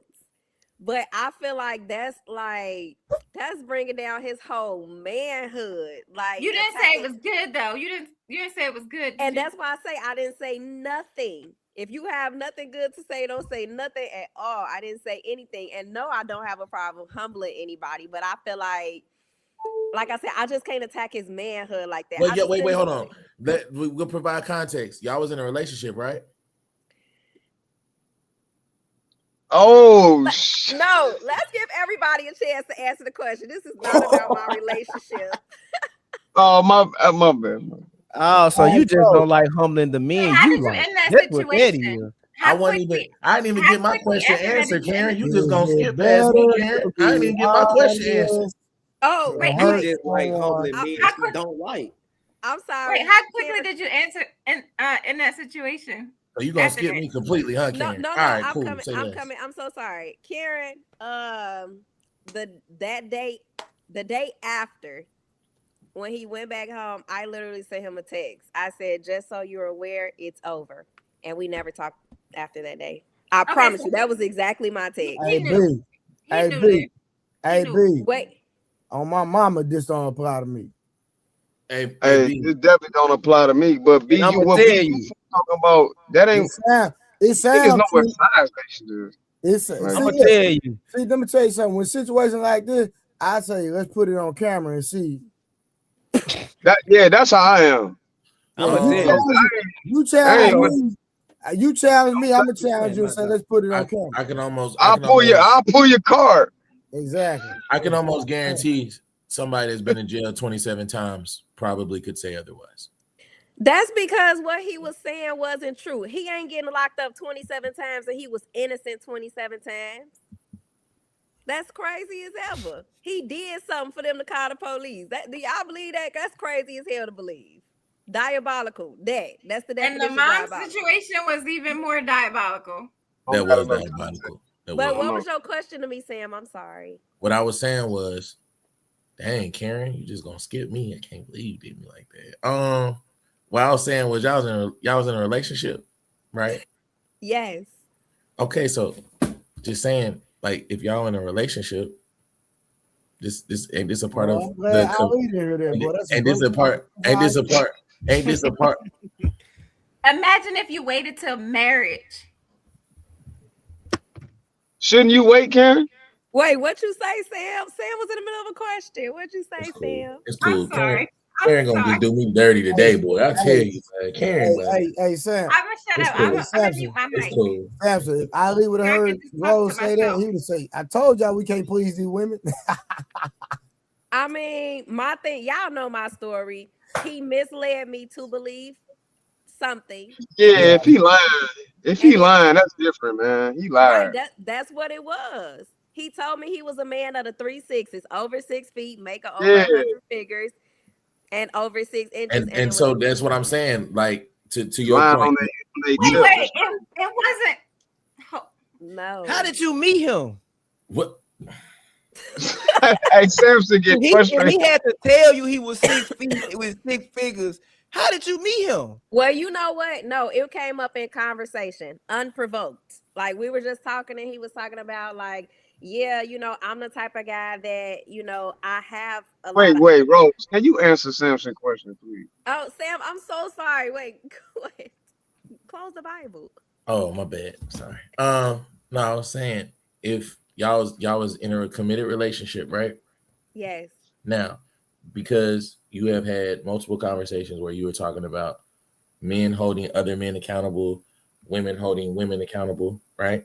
The whole accountability thing, right? At this point, this is a person that you are committed to. Y'all are in a committed relationship. This is your partner, and he led you astray, regardless of what circumstances is, regardless of what the situation is. Part of holding him accountable and being honest is what you got. I mean, now regardless of how you want to say it, we're not even gonna have a delivery. We ain't gonna have a delivery conversation. Because that was my next question. That's what I'm saying. We're not even gonna have that. I'm saying regardless, it got to be said because he misled you. You see what I'm saying? He told you something. It wasn't what he said it was. Therefore, you can hold him accountable for X thing. Now, however you want to go about that, that's perfectly fine. I'm saying he has to be held accountable regardless, right? Because he told you something and it wasn't that, which is the primary reason where your frustration and anger came from, because he told you something and it wasn't that. So instead of you, whether you want to be like, hey, you told me it was 6 feet, nigga, it's 3 inches. I'm pissed. No, just put on a porno for him and show him the difference. Be like, this you could have been like, this is what I need you to do to me, and you haven't done it. I need you to do this, you haven't done it. That's fine. But I'm gonna answer your question, but then I want you to answer this for me though, because I want to see if it's the same on both ends. Do you feel like the exact same thing that I told you applies to men when we're talking to y'all? It should be, but it doesn't. Why is that? I mean, we built different. Women just what does our anatomy have to do with this, Rose? You're right. I mean, it's just one of those double standards then. Thanks for sharing. As long as you cool with our double standards, like you can have multiple women, etc., etc. Cool. I'm not cool with it. That's the thing, but it is what it is. Look, okay. I'm gonna ask you this then, Rose. If a guy was to critique your sexual performance, how would you prefer he do that if y'all in a relationship? Just tell me, just have a conversation. No, I need your honest answer because that's not true. I need your honest answer. That is the honest answer. But here's the thing. If he critiqued me on things, that's something I could change. That's something I can change to make the experience better. He can't change the fact that he's only a few inches. Not Rose, not all the things you can change. Because if he start hollering out, make it smaller, you couldn't do that. Oh, he talking about the hole close up, make it tighter. Yeah, make it tighter. I mean, you can use the muscles all you want to, but there's gonna be weak muscles. They ain't gonna be like Hercules muscle. They ain't gonna be like peeling a grape muscle. Maybe you would maybe get the pump or strap. Who knows? A utility belt, if you will. I have a question. Maybe he need to do some more intimacy beforehand. I don't know, really.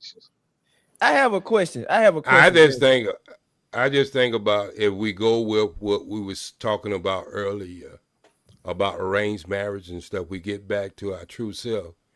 Ain't no virgin gonna be asking for no size in the first place because that's to be the only size she ever had. Boom. That's tough. That's the answer. Man, OG, you must be Y'all reading want to my live mind. like these Y'all want to live like these cave people, though. I'm gonna let you have it. Rose, did you feel like he was your soulmate before that incident? Oh shit. She probably did. No, I didn't feel like that. I just knew I took a strong liking to him, and I felt like we were definitely compatible. But You opened up the grocery store. Yeah, I did. Hey Rose, if you say there, even to OG saying it, but we talking to Rose. If you saying that a person can have more than one soulmate, how often in a lifetime do women actually deal with men they actually genuinely like in love? They could probably deal with men that they like all the time, but I'm actually talking about a dude that they love and like adore more than themselves. Like a dude, like I'm talking about a dude that they actually love. In my opinion, that's 2 or 3 times in a lifetime, and that's going up to a woman being 8, if that. If I agree. Most women are just dating and settling. They not with the man that they really want. So when you say soulmate, if you get with a man, most of the time he ain't the man that you want. He's just the man you got, and he don't really check off all your boxes. He check off most or the ones that he can work for. I don't agree with that because you got to understand too. A lot of men are very misleading. They introduce you to a vibe that they can't maintain, and so you fall in love with the vibe that was set in the beginning. And when they can't maintain it, now our feelings and our thoughts are over the place. Like, oh my God, I'm having to relearn this person all over again. And when I relearn who they are, I found out I don't even like you for real. And now it's the woman's fault because we're not choosing correctly. Let me ask you a question, then, Rose. You think most men are trying to match y'all own energy because y'all can pull off the false arm, the false lashes, the false hair, the false everything. So that's something you can't maintain, even if you do maintain it financially, you can't maintain what he already don't seen naturally. I mean, and I get your point, but at the same time, I have weave in my hair. I have eyelashes on, but I still look to me the same when I take it off, when I change my hairstyle. Well, then that's always a lie, because if that was the case, you would never put it on. No, that's not true. No. Listen what I just said. You didn't listen. You listened to respond. You didn't listen to what I said. If I have something in my life that I'm the same, I wouldn't go out the way to try to change it because it's always going to end up the same. So the math is not correct in that. So that's the idea y'all use, but y'all do all that to improve something. That means from that standpoint, it's not the same. Nah, I think you're reaching. So you tell me. I'm reaching for what? You wait. 2 weeks ago, when I didn't have this in my hair, I look like a totally different person. Rose. Listen what I'm saying. All right. There was a lady on Facebook. I don't know if y'all seen this. There's a grandmother. She was squeezing a lemon on top of a lemon, and her daughter asked her, "Grandmama, what you doing?" And she said, "I'm squeezing a lemon." She said, "But you're squeezing a lemon on a lemon. And that's kind of crazy." And her grandma looked at her and said, "That's crazy? You put hair on top of hair. You put eyelashes on top of eyelashes." So I think that y'all have got to understand that what y'all do, it is to change something. It's not to change. I feel like that's reaching. You can enhance something. Enhancing don't mean enhance. Right. Yeah. Well, enhance mean what? It doesn't mean to change something as a whole. It means okay. Well, could you? I'm an F student. I'm not even a C student. Well, no, could you read that? It goes both ways. Both parties, like, okay, to Rose's point, right? She's talking about the guy, so she's talking about misrepresentation. I got right? that. Okay, on the girl side, women is manipulation, right? So Mhm. it's misrepresentation meets manipulation, but both parties are putting their best foot forward. With her, it might be enhancement, you know what I'm saying? Because she wants to look pretty, she wants to look nice, you know what I'm saying? With him, it's whatever vibe he's trying to present or whatever, you know, scene he's trying to set with her to get her to pursue her. She's trying to look a certain way to get him. He's trying to set up a certain scene to get her. Misrepresentation meets manipulation, but she's not changing who she is. She's just, you know, she's enhancing what she already has. You know what I'm saying? She already got the face. She already got the eyes. She already got the nose. She can't enhance what he got. You know what I'm saying? Like she just throw a little, you know, she didn't have. How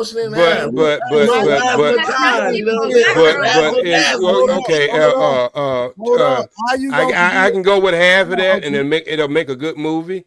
But I think I think anything that you use. Oh, I did. I'm sorry about that night. You can't forget the forehead, but go ahead, OG. Yeah, well, so my fault, bro. I believe when you see, one of the things that helped me understand life is a lot of times in my early years of my life, I've been cussing the fruit out, not knowing that the root produces the fruit, and I should have been going into the root and trying to make it better so it could produce a better fruit. So I say that to say this. I don't care what words you use. If it ain't true, it ain't true. I don't care how you use it. He was saying something was not true. She was giving him an image that was not true of self.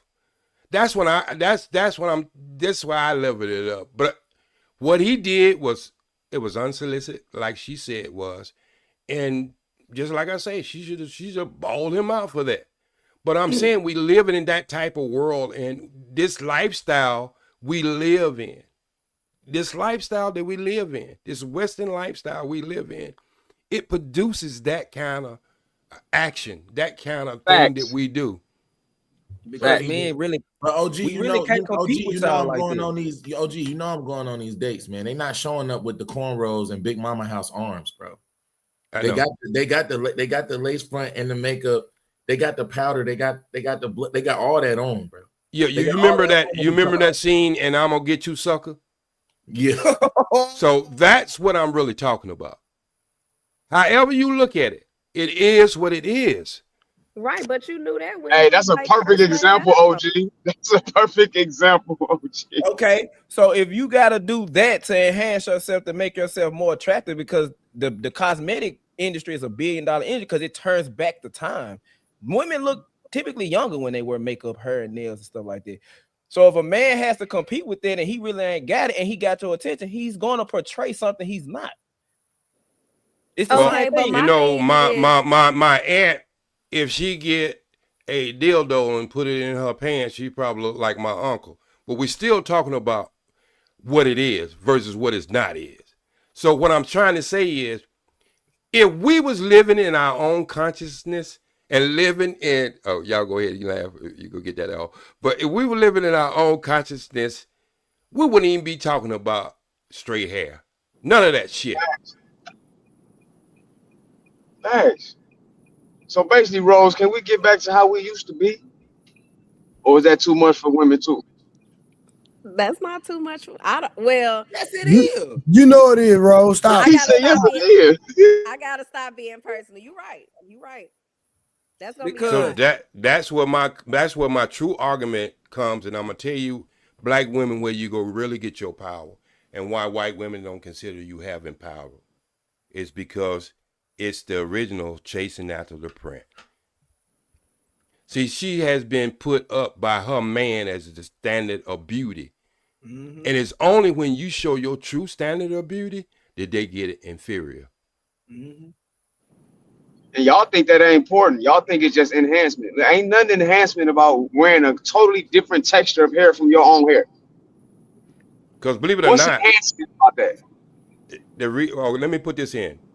And the reason why y'all might be a little off kill, y'all don't understand our hair is our antenna on how we speak to the universe.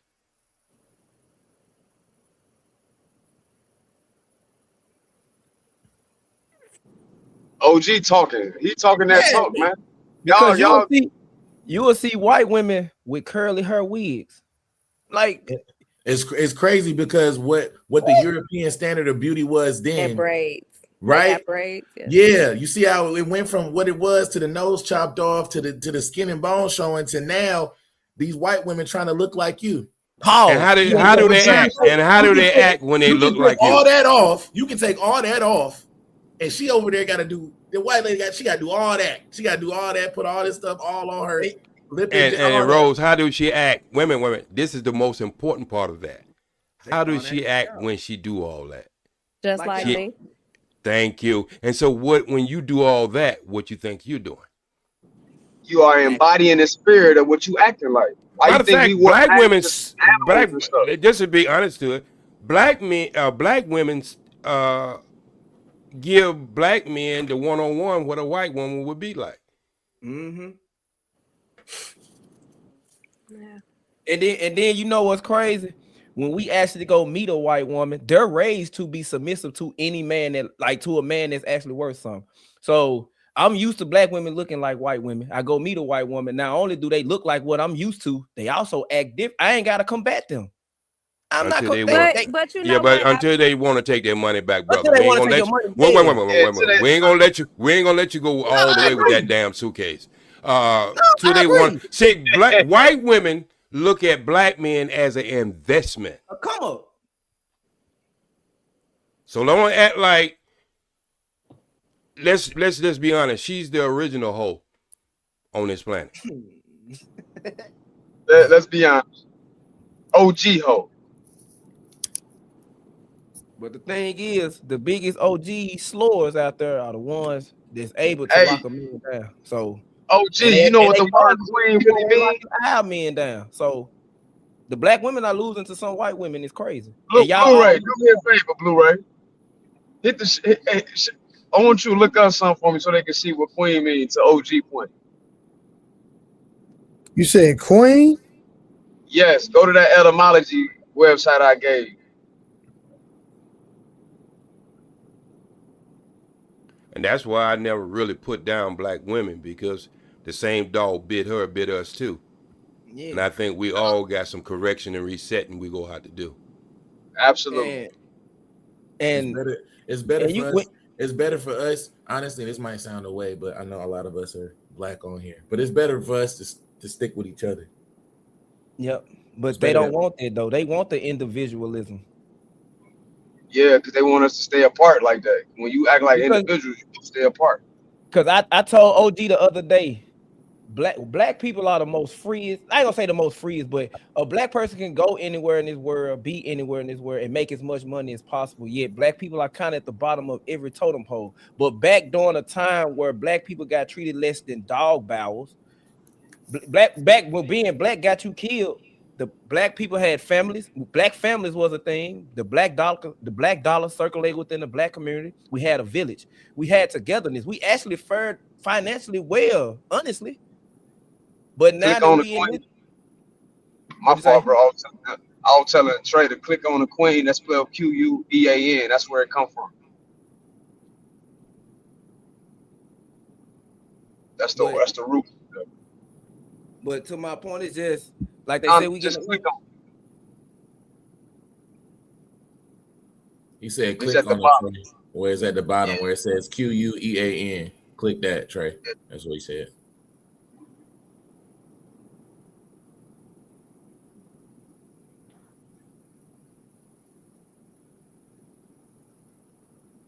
Damn. Let me look at that. Look at that, OG. Yeah.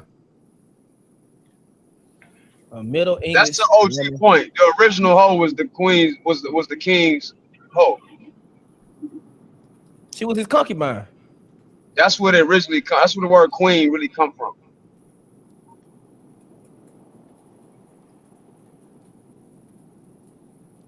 That's crazy. Nope, that's crazy. And then, but not to throw shade on black women, but when they call most of the women who call themselves queens, they portray a broke down dirty leg. Oh, who? A stomp down. I was make sure Did you say a broke down dirty leg? Leg, that's what I heard. I can't say, I'm not gonna say what we call it down here. A broke down that's a broke down dirty leg floor. I'm not gonna, because his podcast, I'm not gonna say what we call them. Just put the tool after the broke down dirty leg. Damn, where you get that from, son? Gangsta Grills, you bastards. Man, I heard Project Pat say in one of his songs. What, Trey? What's the next question? He went to go check. Oh, never mind. You want to go ahead? You want to go ahead and move on, huh? Gross, this the most non-combative you've been. I don't know if because OG really set the tone with what we were talking about earlier, but this is the most. Why so she found her soulmate. All right, so but truthfully, everybody didn't answer the question, but okay. All right, so Question 3. Yeah, y'all don't know how to keep the conversation going. Y'all start preaching. You hear me? That's past the OG. Oh, wait, Rose. You supposed to be on the same team. Now, what the hell is going on? We are. My bad. Okay. Get out of there. All right. Should men and women have different standards for infidelity? Oh, shit. It's the same question from last week. No, we didn't ask that. Yeah, it's part of different. It's about cheating. Harmon's right. It's part of that whole cheating difference between men. Yeah, the cheating question. Yeah. Oh. Go ahead, Rose.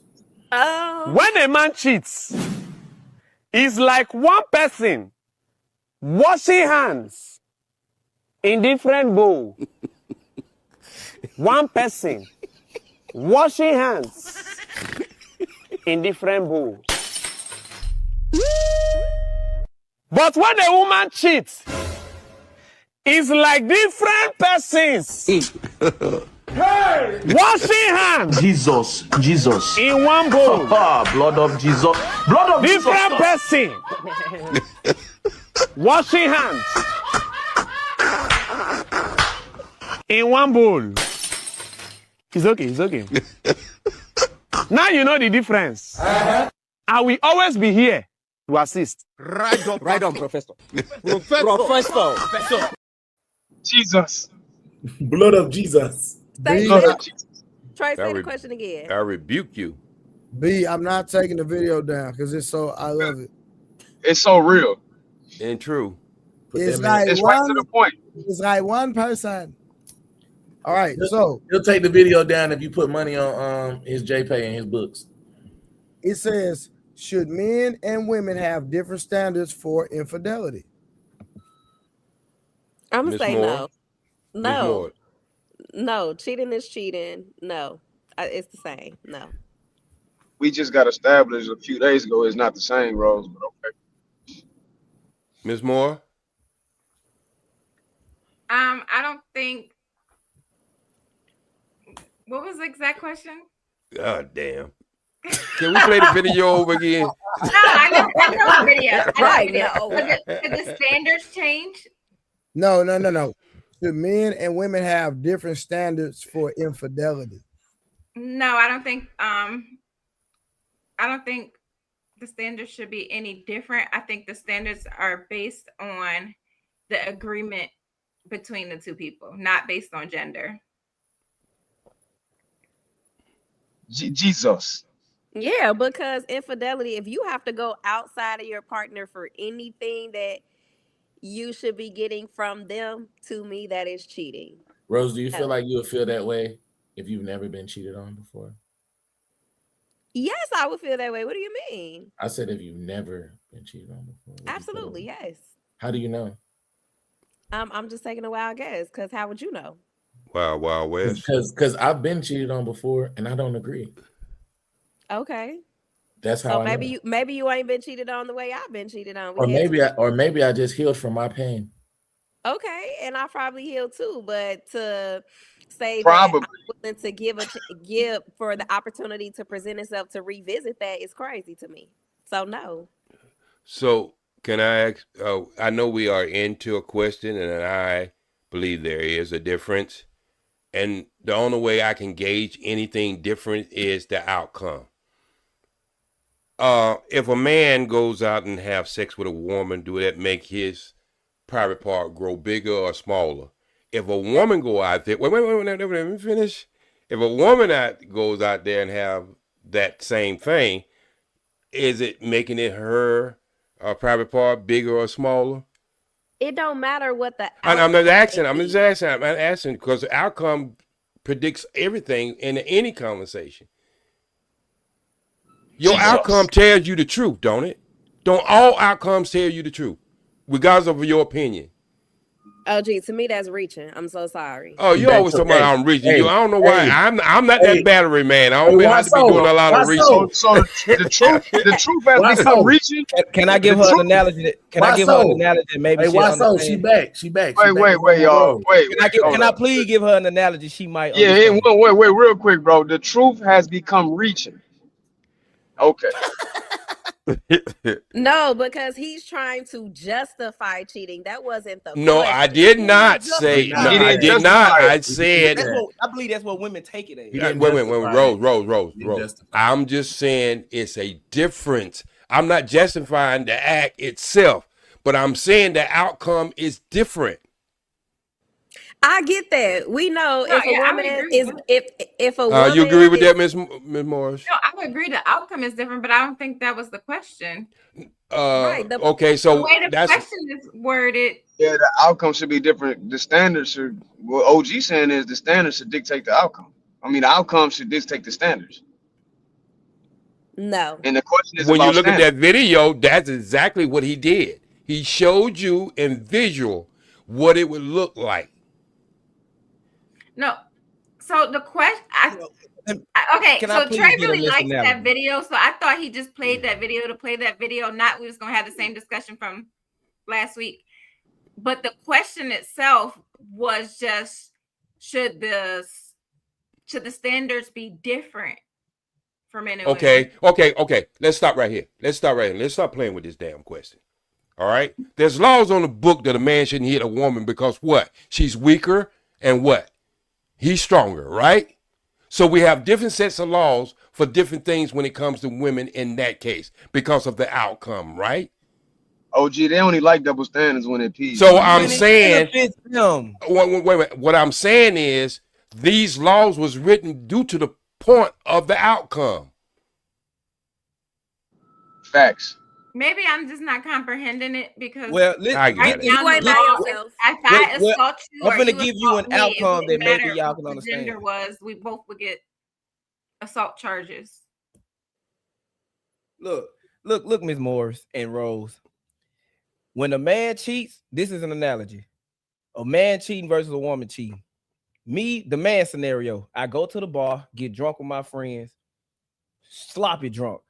I take my keys, drive home, get in the car accident, and kill the person that I hit. A woman cheating. I plan it out. I kidnap the person, drive them all the way down Louisiana, torture them, and when they about to take their last breath, I put 2 to their dome. Which one is worse? Premeditated. The premeditated. And when it comes to the standards, I believe women, like what you just proved, I believe women think with men, we be talking about it, we justifying the cheat. No, we're just saying that there is a difference between a man cheating and a woman cheating. Y'all can acknowledge that a man, when he cheat, we don't really care about that woman. A man will, like most men, the men in the panel are gonna say this a lot, but I do believe that a man will have sex with a woman he like if it's a slow Tuesday. A woman ain't touching a man she don't like. I mean, what I'm saying, a man will have sex with a woman he hate. I mean, and I understand that. I understand the motive may be different.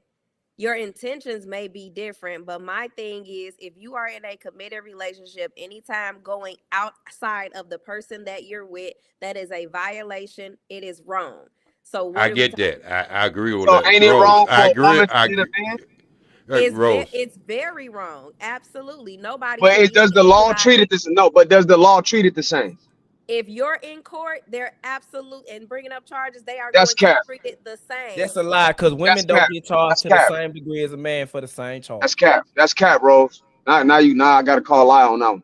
No, legally it's the same. Now I'll give you this: if the police, no, it ain't treated the same. It's to the judge discretion. They can't have a discretion when it comes to a law. If a woman Yes, kills they somebody can. and a man That's how they kills get somebody, 50%. No, Rose, I just looked at the case just last week. A school teacher got 3 years in prison for what y'all say, SAN a minor. I see men's they start off at 10 years. I ain't never seen no man get no 3 years for that. And this is case after study shows that women, the society looks at it differently when a woman does the same act as far as when it comes to a child, a male child. was the storyline the same? The storyline is always the same. Getting it is getting in. When they judge when somebody going to jail, they look at past cases. They go look up precedents. Right. To similar cases. Right. So in them cases, and when you look up this thing, when you look up black men breaking certain laws that white man broke, the white man get lesser time than we do. It's the same thing. The law can be the same, but the states laws can be different from states. If it's a federal or state, it don't matter. The judge can say, "Hey, I'm gonna give you this amount of years for doing this law." You will not be treated as to where if you was to beat me down and if it was caught on video, it wouldn't be the same. I understand that. I mean, I just feel like there's so much just justification in y'all responses, and it bugs me because I never justified anything. I told you a few days ago. I'm gonna stop you right there. Cheating is wrong on both sides. What we're saying is it's different. You keep hearing what you want to hear, Rose. I never justified anything. I never said, well, we can do it because we shouldn't do it. So there you go. Nobody said it was right. Nobody's saying it's right. We just saying that the difference is when a woman go out and cheat, you like this man. Okay, we know the intentions and the motives. Okay, so go on over there and stay with that man. If you cheat, go stay with him. But if I cheat, baby, my bad. I was tripping. And what I'm saying is, if I got 5 women I'm dealing with, and I get all of them pregnant, I'm gonna always take it back to that. All the men on the panel are like, man, you need to go handle that, bro. You gotta take care of your responsibility. This woman having sex with 5 different men. Who the dad? We gave that same example 4 days ago, bro. She know this, bro. She gonna choose. That's why the standard is different, because women bear a bigger burden when it comes to sex. Mama's baby, daddy's maybe. So the question wasn't, is the standard different? It's that the question, I believe, was, should there be different standards for men and women? Yes, the question is always going to be different standards. I can't get in the club for free before 11. So yes, the standards are always going to be different. The standards are always going to be different. The problem is women don't like the standards the double standards that doesn't benefit them. And I get it. When you're dealing with a man you like, you might have to share him. And it makes you feel a type of way. We already understand that. But just know that it's a difference. It's just a difference. I'm not gonna be the one to say, because true as I am connected to my holistic way of living and being a Muslim, and I know that could be a conflict, but nothing becomes before a holistic way of living. I'm not going to agree that it's not wrong. I think I made that very clear when I first started talking. What I'm saying is the outcomes are different. And for the outcome to be different, there should be a different standard. So what should the standard be? Let's go there. Get back to your coach. Be holistic. Nah, I want to hear that. Go back to the roots mess. What Just should the standard? Roll. Oh, you better get out of there quick. Get out. Get helicopters. Take it off. Get off that line. No, I want y'all to talk to me and say, what should the standard be, since it should be different? Okay. No, we can't do that, Rose, because you're speaking as if men and women are equal. If that's the case, then every standard on earth should be the same. The military standard should be the same. Women should go at the same pace that men do. If you're speaking as if we're equal, we're not. But hold on. At the end of the day, when you make a commitment to something, there should be standards, right, Rose? As a woman, that's different. So my question to the men that's saying the standards should be different, what should the standards be? I think that if you're dealing with a man that's a winner, you should accept it. If you're dealing, because women won't talk to But you. how many times should she accept it, though, bro? That's what she. My Rose, this is my Well, thing. I think the standards. Since the outcome is so different, I think men should have, like monopoly, should have a one get out of jail free, and that's it. Women should not even have that. One what? One a year, one a month? No. One lifetime of a relationship. You got to be specific here. One get out of free, one get out of jail for free, and a lifetime. That's it. One every so years, one every 9 years. Yeah, like 10 years apart. Okay, so since men, y'all can sleep around and y'all don't get attached. Maybe we didn't say that. No, Rose. You wait a minute now. You know I'm not gonna let you put something in my mouth. You got to get out of here, Rose, with that, because you know I'm not gonna say anything that even give that mindset. What I'm saying, you gotta address what they said. I'm trying to find it. Address what they said. Real, just please address exactly what I said. I said it was wrong from the beginning. All right, but I say due to the It's not outcome. wrong. It's once in a lifetime. Wait. I did say, listen. I said, wait a minute. To get a free get out of jail card, that means your ass should have went to jail. So you're doing that to the fact is that's a one rule because of the outcome. See, because I'm gonna tell you why. When a man have relationship with a woman and he penetrates her, it stays on her membrane for the rest of her life. A man can just pull out and wipe off. It goes straight to her brain. Now, read the studies and understand that. And these studies don't come from men. These studies come from women. Man, OG, I gave them studies. It did not Rose. Y'all know y'all shouldn't be having a bunch of different penises all up in y'all. It's going to make you crazy. All in your mind. Yep. That's why, cats have a different effect on y'all than they have on us. And I get that. It's a chemical makeup. Y'all got to understand. This is why you have these outcomes that have to have different stipulations and different rules due to the fact it's not equal. Y'all gotta y'all gotta make sure y'all say it again so that so she reset. We are not saying it's okay to cheat. It's not right to cheat. In fact, it's men who cheat are cowards. Me, I'm gonna come tell you, listen, Rose, I like this system. No one is justifying cheating. That's not okay. Right. No, and I get that, but what I'm saying is, even if we do something equivalent to y'all going out and being intimate with a woman, it's still a problem. Like, you could probably go out and be intimate with a woman. If I'm just sitting here texting a guy and he making me laugh, I've seen guys about to sit there and just like, they're sick. Because you like that man. We don't like them women. But that's what I'm saying. Y'all. If a man can make you laugh, he got you. He got you. But hold on. Wait, that's true. That's true. No, sometimes women don't even go that route with a guy. It could just be some conversation wise. You just conversing with him. That's somebody that listens to you. Y'all can't take that, but we supposed to take you going to lay down with somebody because it was only once or twice. No, we ain't saying you should take that. You should take. You think men and women can be friends? Like, really be friends? That's why we be mad, because we know he's secret. If you give him an opportunity, he's gonna have sex with you. It's gonna.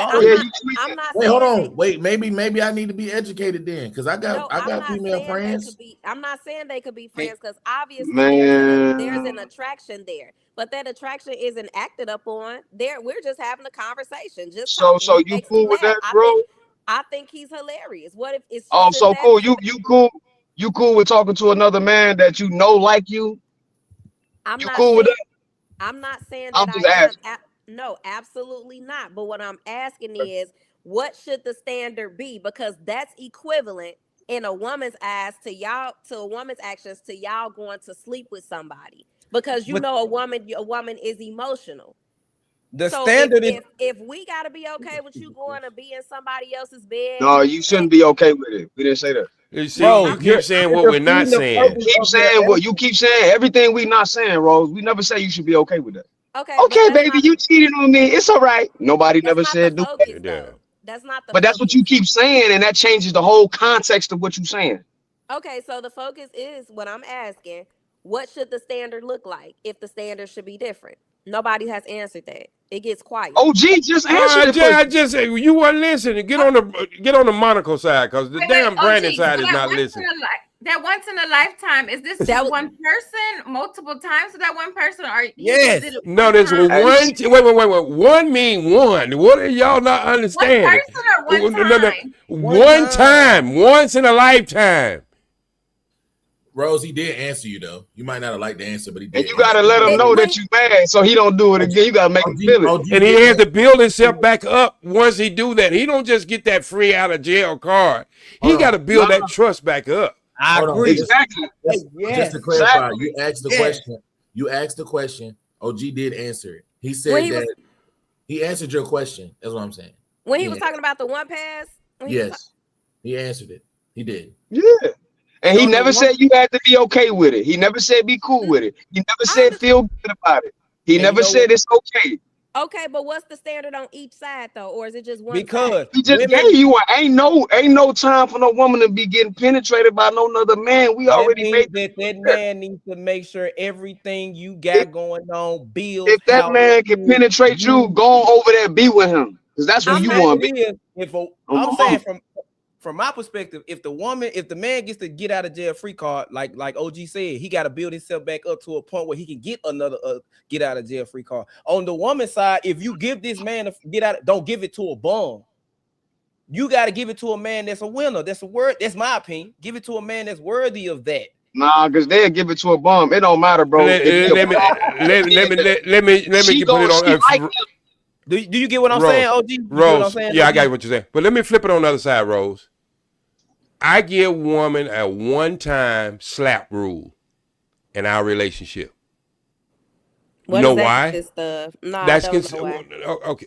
Oh, wait a minute, Rose. You fish your face. We having a conversation. I told you she back to old rules. She back to old rules now. Yeah, fish your face, Rose. Come, you know we don't get down like that. Come on now, we having a conversation. All right. Reason why I give a woman a one slap rule is because of the outcome.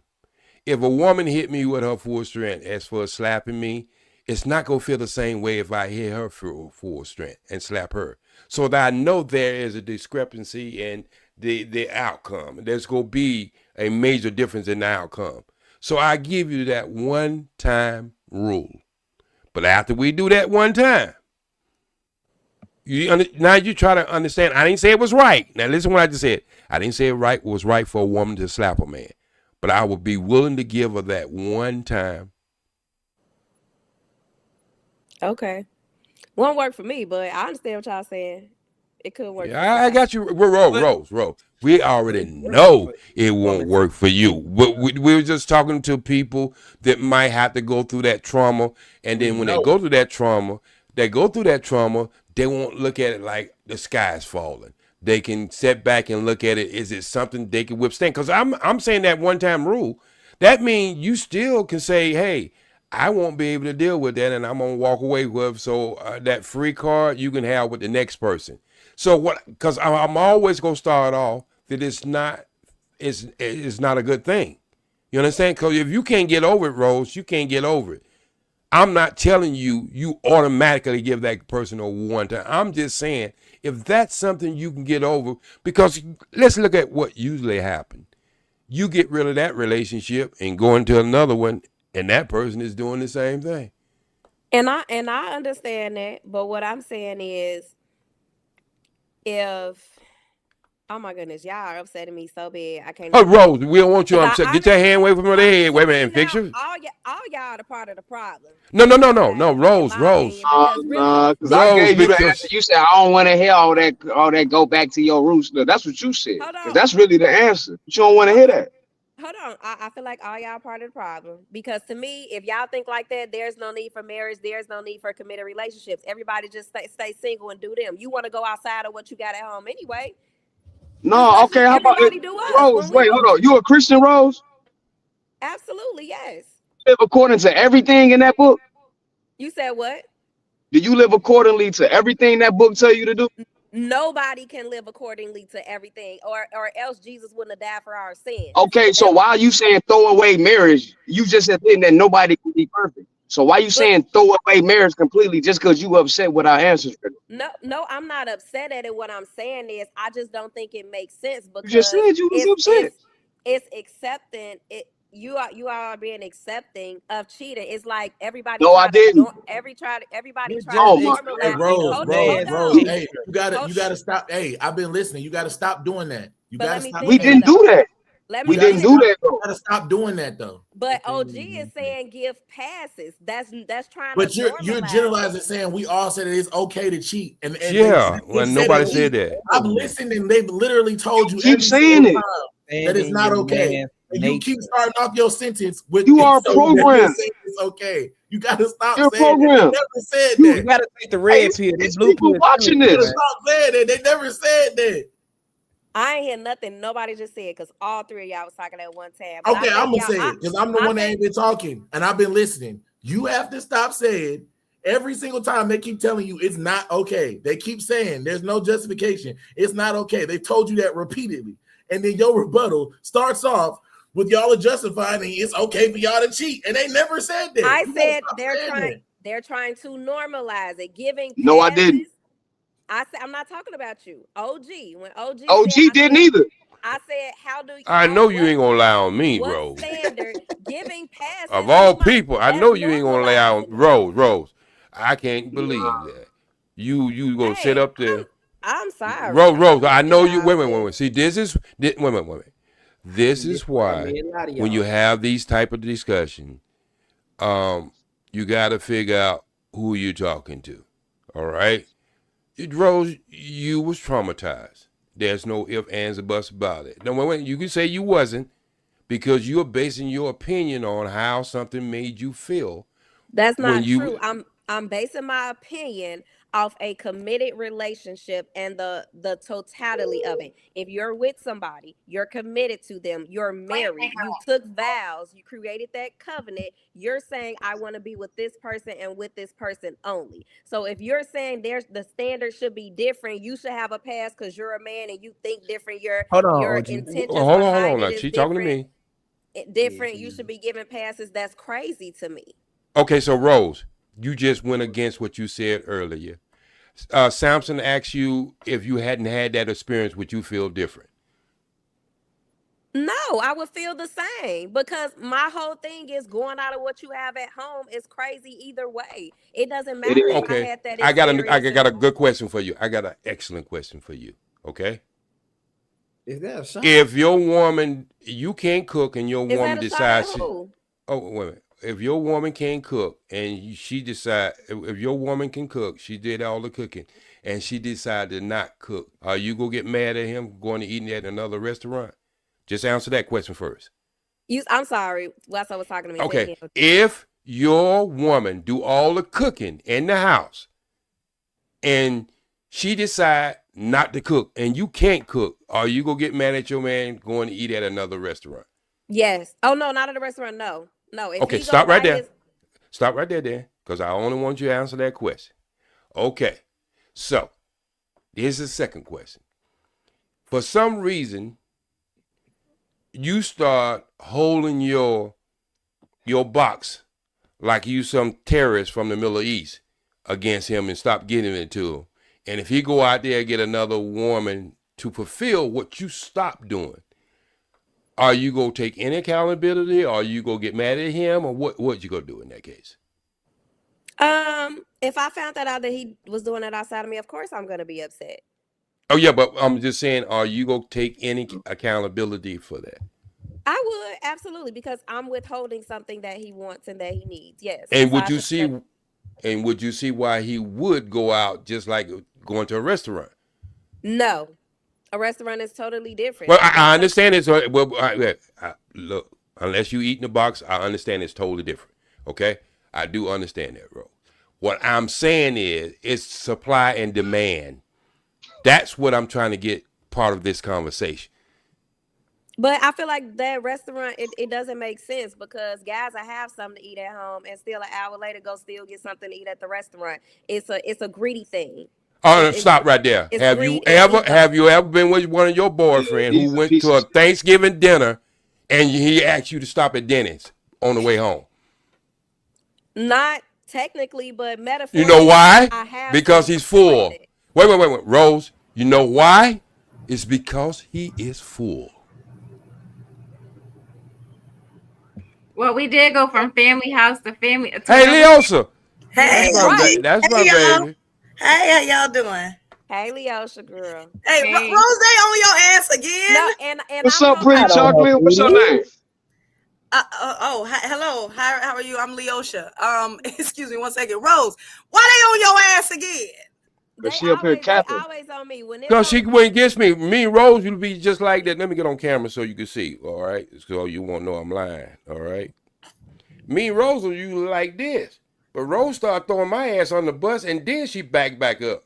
So I had to throw some dice down tonight to let her know that ain't gonna be part of the rules, Rose. No, I'm not even trying to do that. But what I'm saying is for conversation. Rose, you in here putting words in our mouth after we told you multiple times what we were saying. You heard what you wanted to hear each time. I mean, I ain't even exaggerating. Each time. Okay. Your trauma starts speaking for you. Okay, what was the topic?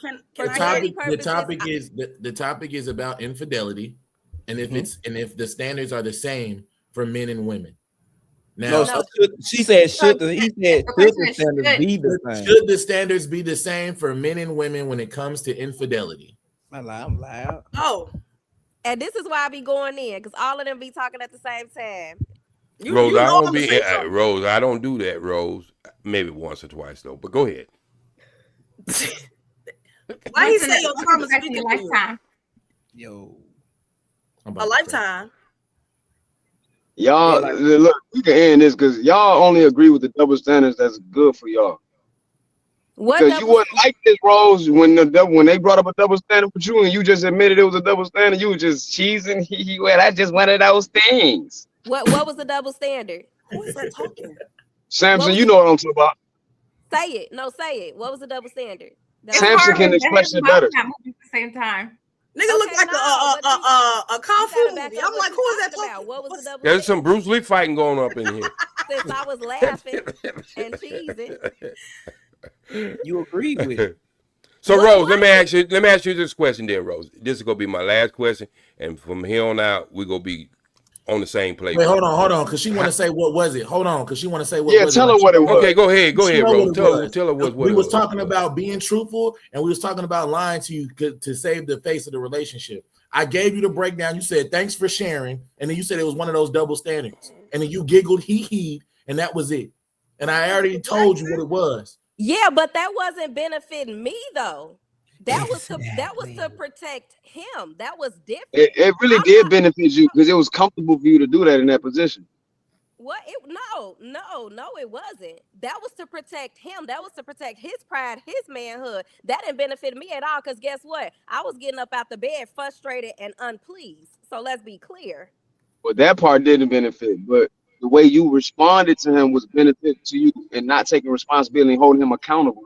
And I think that's what Samson's whole thing was. You didn't hold him accountable for lying. You dismissed what I said. But that still wasn't beneficial to me, though. It was beneficial to you not to be able to stand up to him and hold him accountable in that moment. Because that's an uncomfortable conversation. Yeah, but like I said, I'm trying to protect him. Nobody's getting hurt here. When you go Not outside and list these stories, protect who? Girl, the man with the battery size. No, he was energizing something. The half the Roku. Yeah, but they're what you protecting you from? See, there you go, Leo. So get on her. Now you see why we on Rose ahead now, right about now. They were saying, do you tell the truth and hurt their feelings, or do you lie to them to protect their feelings, right? So I said I didn't say anything to him because I didn't lie. I just didn't tell him because I wanted to protect his feelings. I didn't want him to get hurt. But you agree that that's a lie. You didn't tell him what? But he knew when she sent that message the next day that she didn't want to talk to him no more.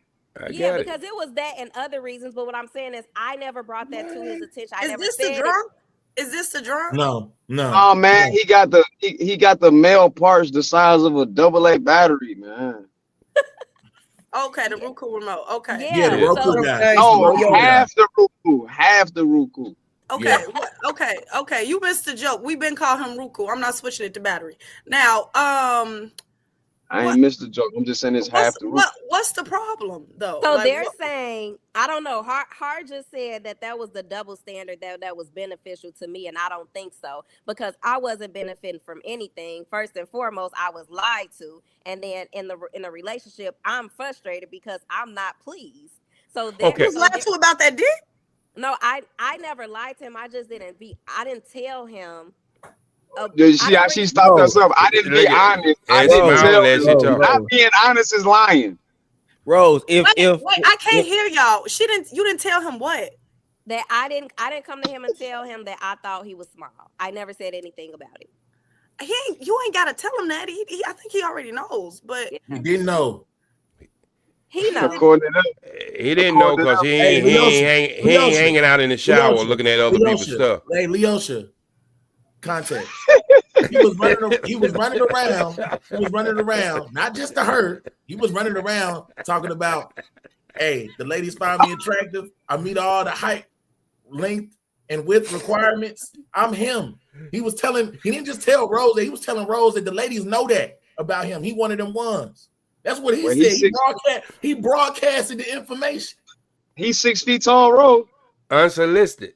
See, you better get you a short brothers. I'm 5'7". Hey, Leosha, either all the ladies up until Rose, all the ladies, including Rose, either all of them just decided to have an omission of the truth and not tell that nigga that he measured up, or they all like half a Roku remote. Basically, women like to omit the truth and not admit that it's a lie. That's not true. I just felt like saying anything that's not gonna change his size. It's not gonna change anything. He can't. So you fucked with him like that on that? We were in a relationship. Oh, okay. Woo. Yeah. Bitch, I'm like, how you know that dick was small? Woo, I tried to catch you up. I tried to catch you up. All right, cool. You know, that's like a woman telling me. Two different things, but it's gonna take about 25 seconds to get it out. That's like a woman telling me she's tight, and I'm clapping old spiritual hymns in her box, and she's trying to prove to me she's tight, and I'm clapping both hands in it.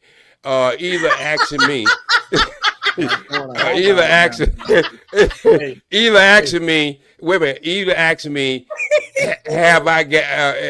I fat? Now, everything in her closet is size 9, and then all the new clothes she get is size 18. I mean, I'm going to tell her she fat. No, OG, I need you to repeat that because I want to use it. You said clapping old spiritual hymns in her box and talking about she tight. Talking about she tight, but you was tight, old spiritual hymns. Yeah. And spiritual hymns long now, so you got that long, that thing. Hey, you walking down the hallway.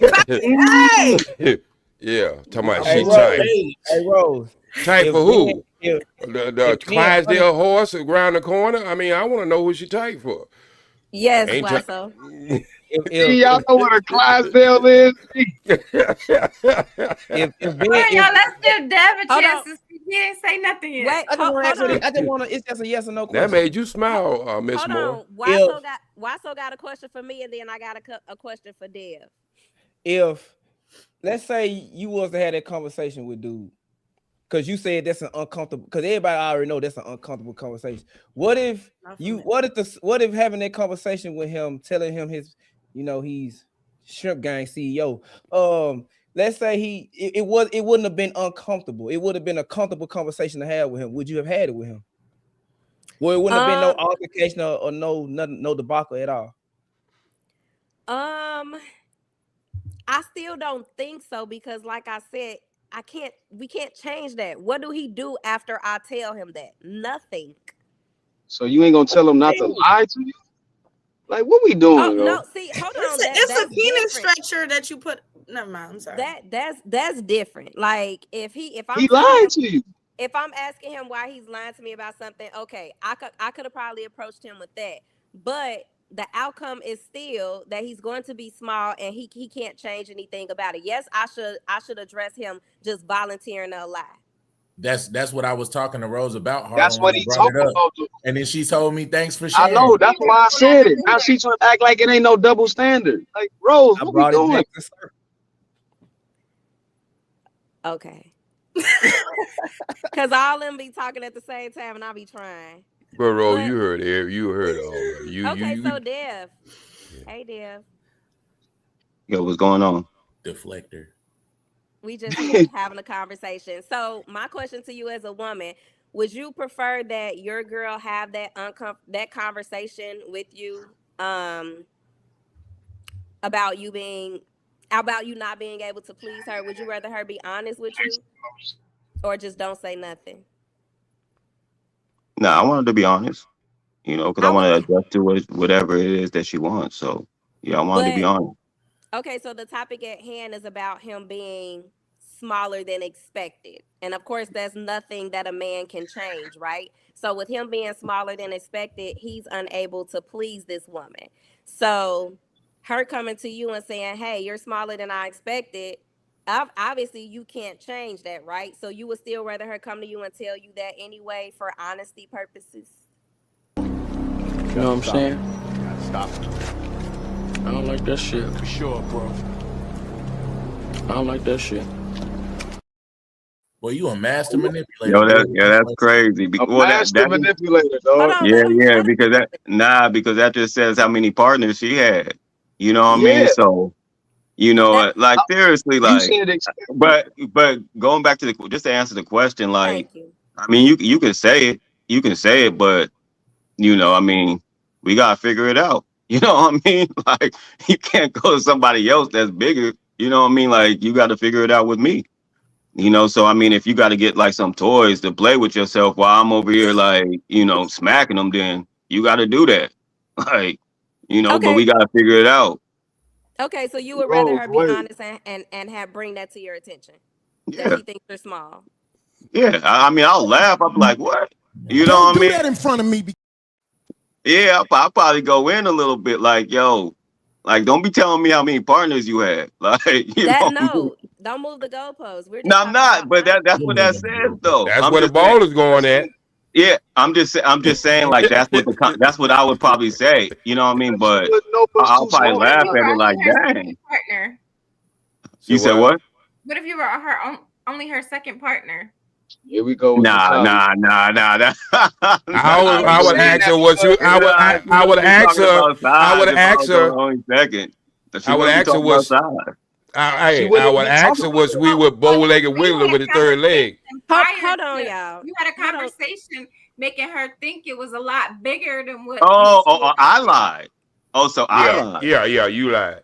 Oh man, I got to stand on that. If she says, yo, your stuff is small, that just is what it is, because I lied. You know what I mean? I always try to over-exaggerate my size. So, it's fair game.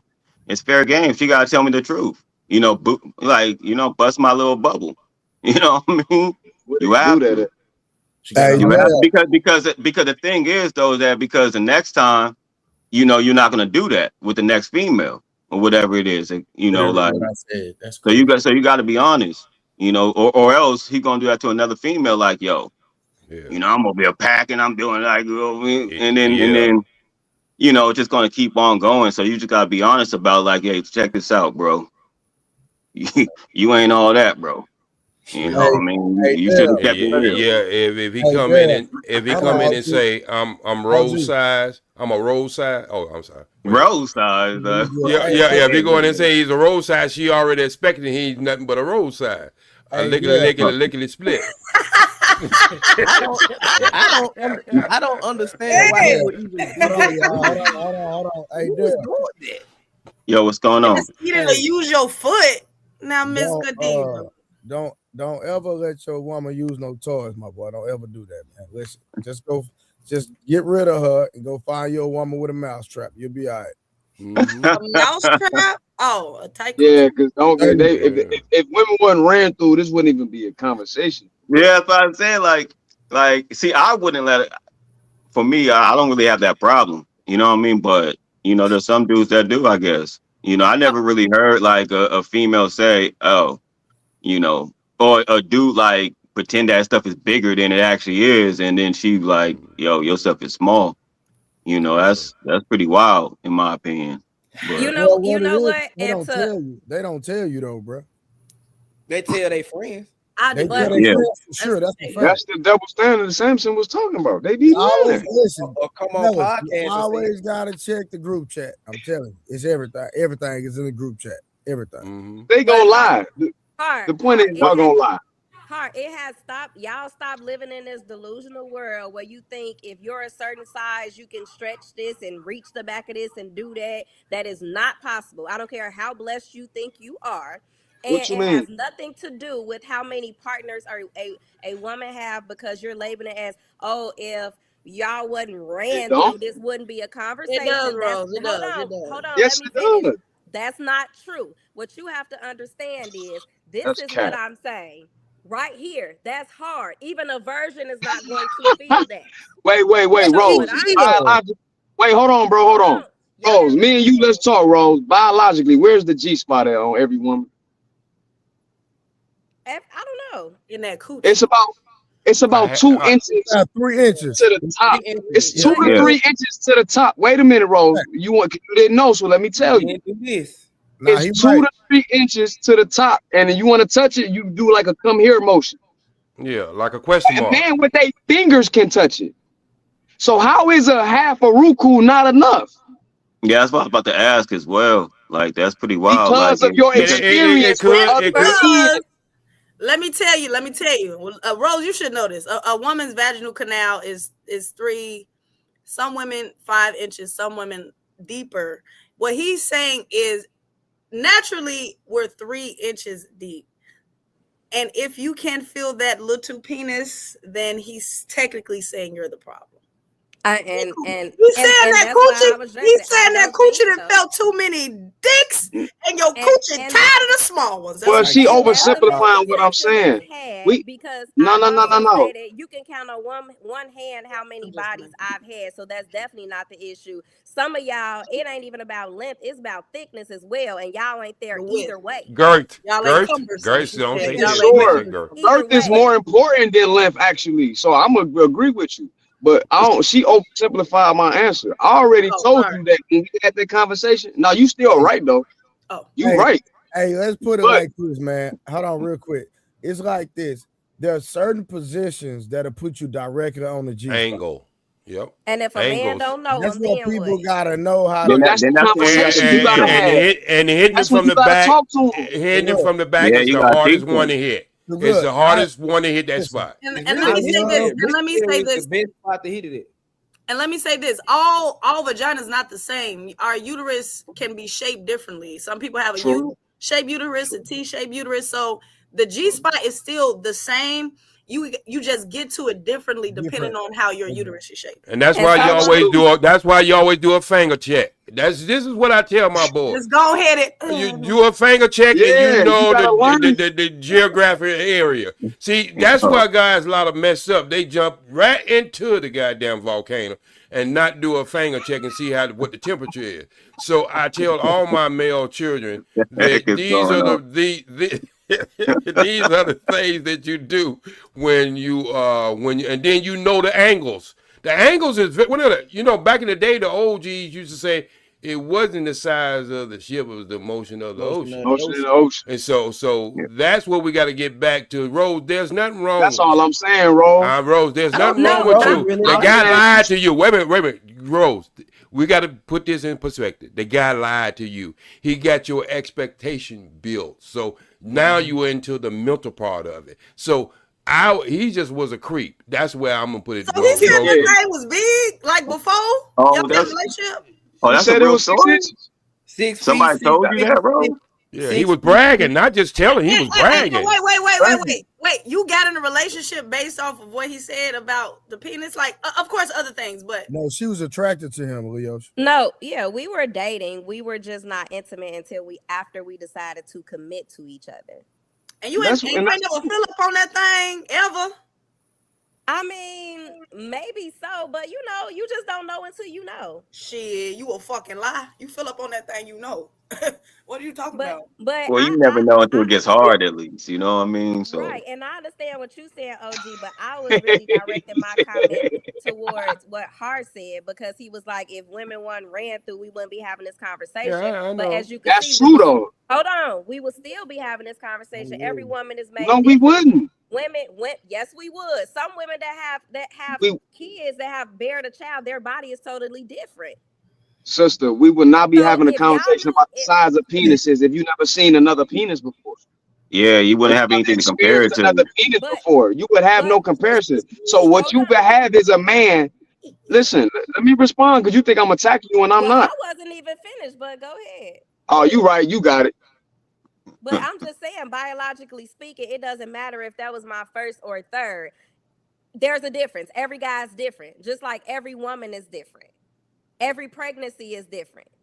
Your thing is that he lied.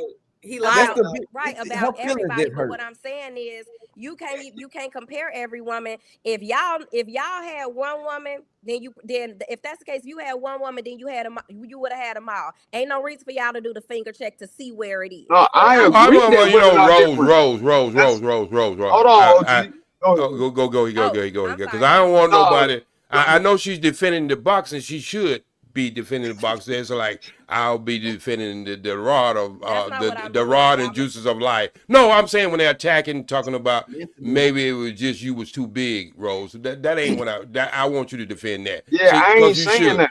But Rose, I think you took it that way. But Rose, when you really think about it, all right. When you really think about it, there's a reason why the number one cell stimulation tool for women is the rose, and then you just happen to have that name. But there's a reason why that is the number one thing, and it is not penetrating. That's the thing about it, Rose. It's not even penetrating. And see, what I try to tell all my sons is the two pelvic bones supposed to match up so you can get that friction on that little girl in the boat. You see what I'm saying? The penetration is just really the candle on the stick. That's all it is. Because you know, as well as I know, a man can just drill you for 40 and 50 minutes, and you can just turn over and put two fingers on that little girl in the boat, and you finish in 2 minutes.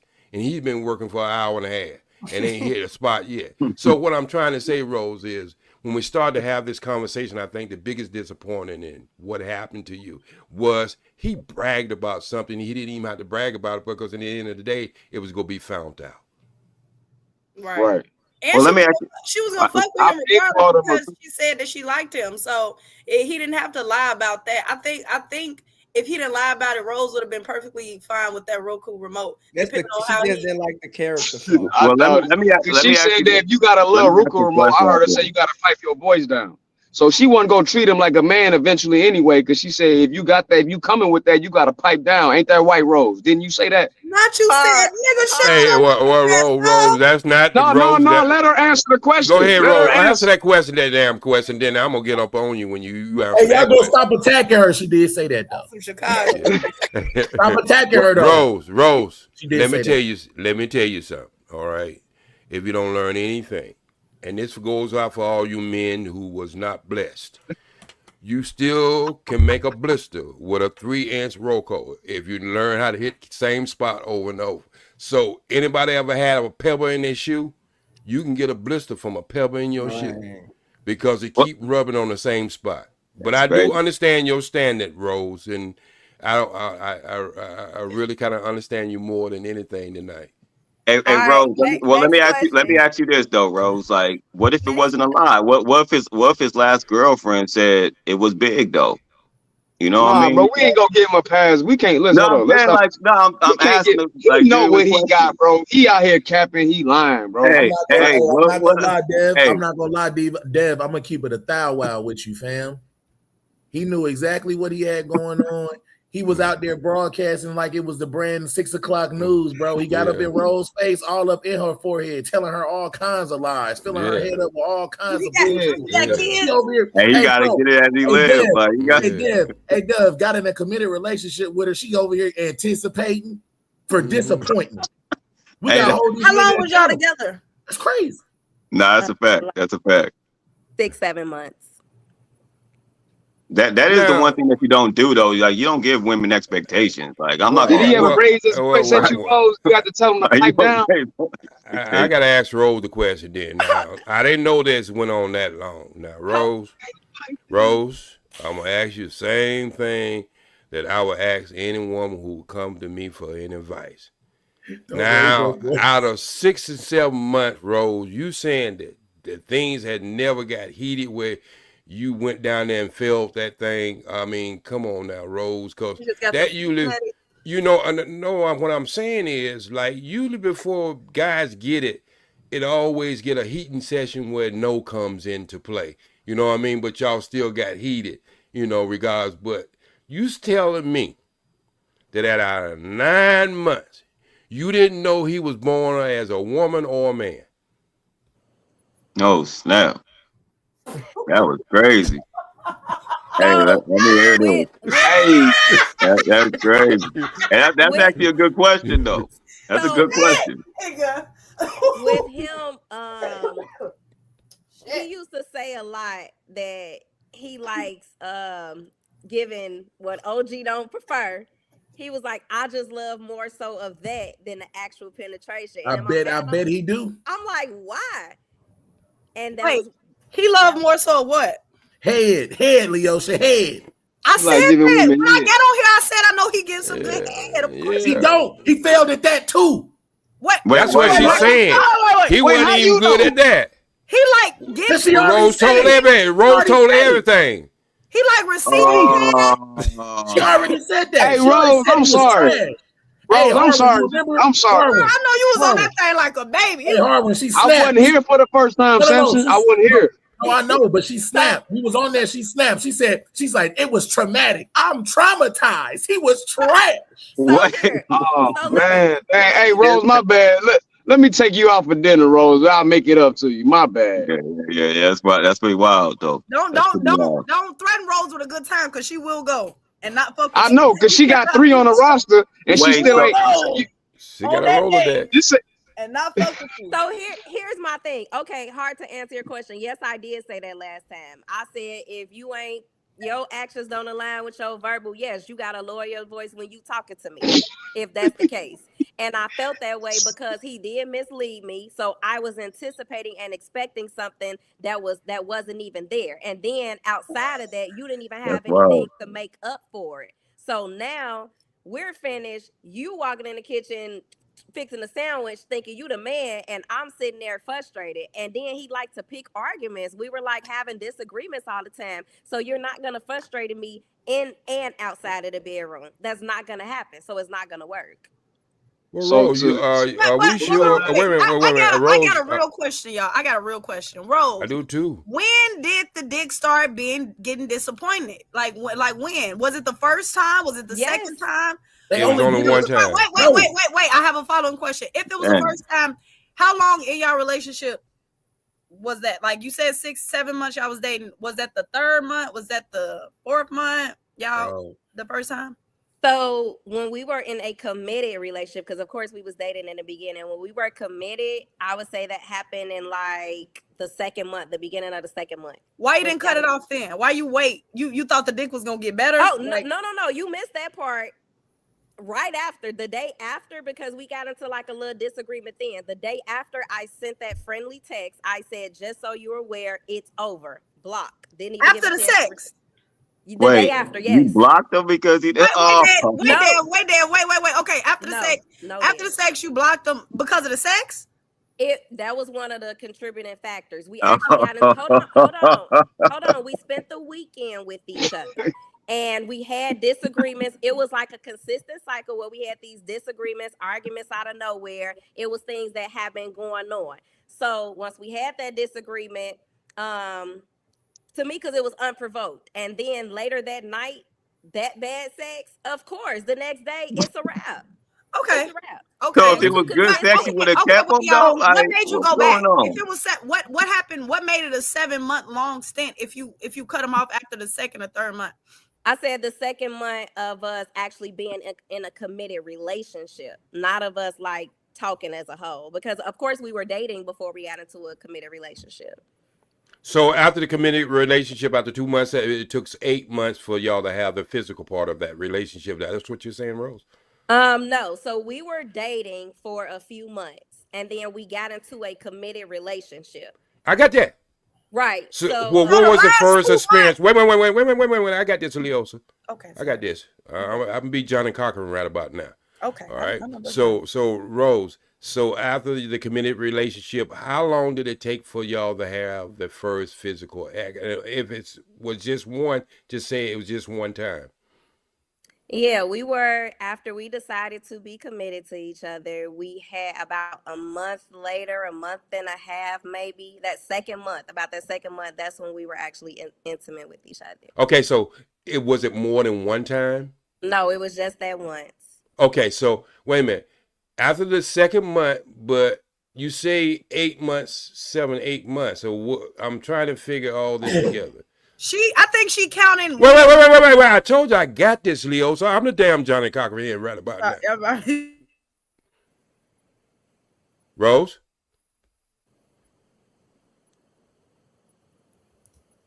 Crickets?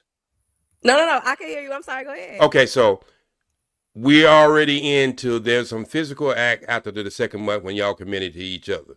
That's what I got an understanding of what you just said. But I'm trying to figure out how did that contribute to be 8 months.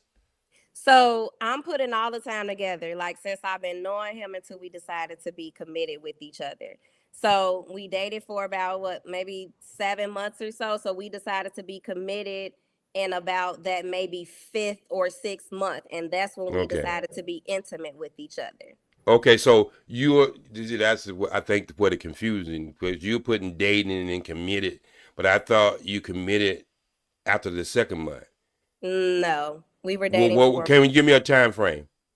I met him just around about. You don't have to be on point because you know I'm not looking for dates and months. As far as specifically, I'm just giving me a roundabout number. So we probably we dated. See, we were dating No, we started at the committed part. Let's start there. Right. Well, how far that's into the relationship? You said what? How far could the commitment came in the relationship? How long y'all been together by that came? Because you said 2 months. Well, we were dating. I would say the commitment came at about the 5 or 6 months. So now it changed. Okay, I get it. So that's what the confusion. Summer. So that's where the confusion come in, because if you was committed and then a little after that y'all had the physical part, we're still talking about 3 to 4 months. So I'm trying to figure out how to get it extended to 8 months if there was a commitment and sex within the first 4 months. So that's where it's losing me at. So you're talking about the totality of the commitment part of the relationship. At the top would be 6 months, right? Now. But right. And so after that act, the next following day, you kicked his ass to the curb, which you should have. But right? That's where we at? Yeah, I had to. Because during that whole time, like the consistent arguing, the jealousy. I get Rose. I'm going to tell you why that was happening. The arguments and the fight, because he knew he had to show up. So I don't know, you understand, like when a person has to show up, you see what I'm saying? He really was making a lot of excuses to show up. So he had titillate your mind. That's my word, people, titillate. When he had titillate your mind that he was more invested in, taking a bite out of crime down there, not using his thing, so he can just try to get you hooked on that. So when the disappointment did come by, that you wouldn't be so traumatized. But that was sorry within itself, because I'm pretty sure y'all people who do that kind of stuff, the aura starts off first. Right? If I'm right or wrong about that. You sure enough right about that. Okay, so he knew if he can get you just to accept that, and he can get you off a couple times with that, then the disappointment wouldn't have been so bad. But now he know he has to show up. You got it, Rose? Okay, yeah, I hear He you. playing that game. He playing that game, and he know what kind of look. Let's just be honest, people, and we can probably get out of this conversation and move to something else. When you go to the gun shop, you know when you got an AK-47, a Desert Eagle, 38, 22. I mean, come on, you don't have to play with yourself. You know what kind of gun you got. Damn what women to tell you. You know what kind of gun you packing. You understand? And so, Rose, he charmed you. He wanted to be with you. He know he was not well endowed for what you was probably asking for, and he knew he was gonna come up short. So he wanted to fight you, and then he can say to himself that you were the problem when he knew he couldn't show up. Yeah, so he know he couldn't show up. Well, they're both in the wrong though. I'm not gonna lie, y'all both in the wrong because you didn't keep it real. You didn't keep it real with him. If you would have kept it real with him, man, you can't just That's what she's saying. She said she could have made him better. Like, you know what I mean? But she refused to. Oh, you mean like a better person for her? Yeah. You know what I mean? See, a lot of women don't like teaching men because they take that teaching and take it to another bitch. That's probably what Rose like. Hell no, nigga, I'm not about to teach you a thing, oh ass nigga. Because you ain't about to take what I teach you to somebody else. Shit, I like a good woman who a good drill sergeant in the bedroom. Y'all like the y'all. I like a drill sergeant in the bedroom. Like you said, Rose. Then you're saying that the guy should be able to get another woman while he's with you, then, so he can learn. Hey, Rose, you don't think she ain't gonna go for a regular man, let alone him, because he can't raise his voice too much. She gonna get irritated. Truth teller, you got another question? Because I think we don't drain all the juice out of Rose on this one. I just want to ask her one more question. Can I ask her one more question, y'all? If I go with the 10 check boxes of the list of things that you want, if he checked off 9 and his sex wasn't up to par with the 10th, would you have stayed with him? Yes. Oh. So how many boxes did he check off, Rose? But that mean that she really. I only asked that because to be honest, she really didn't like him anyway.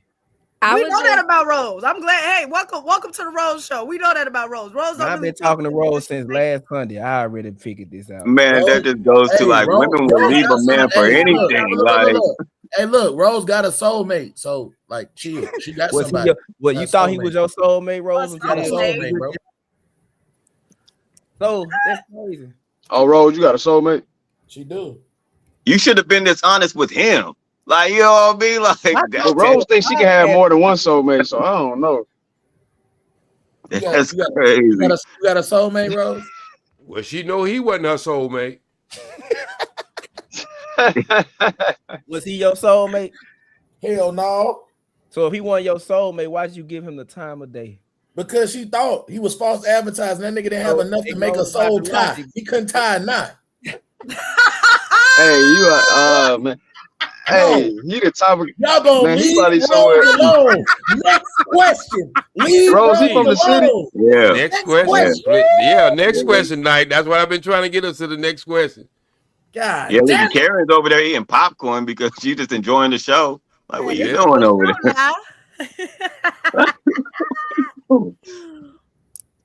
Nah, yeah. Next question, though. Next question. Hey, Trey, you got the next question for us? Number 4. Yeah, what's the next question, Trey? I mean, anybody can just make up a question, though. No, he had a list of questions he wanted to ask tonight. Man, yo, hold up. Yo, what's that? You ain't learned your lesson already? You back here trying to get her again? You trying to get Rose again? Yup, he is. He backstage with it. Hey, wait, Karen, after all we went through, Karen, he ain't learned his lesson. He back. He learned it. Hey, everybody on the panel, hold up. Everybody on the panel, hold up. Wait, what happened? Hold up, because I vouch for you. Hold up. You gonna make me turn up. You gonna make me turn up. I'm about to treat you like August. This is crazy. We just talked about this. No, because you my mans. And internet stalking. You my mans. Come off mute. Fuck all that. Come off mute. Because I talked to you. We talked about this. You said you weren't even on that road shit.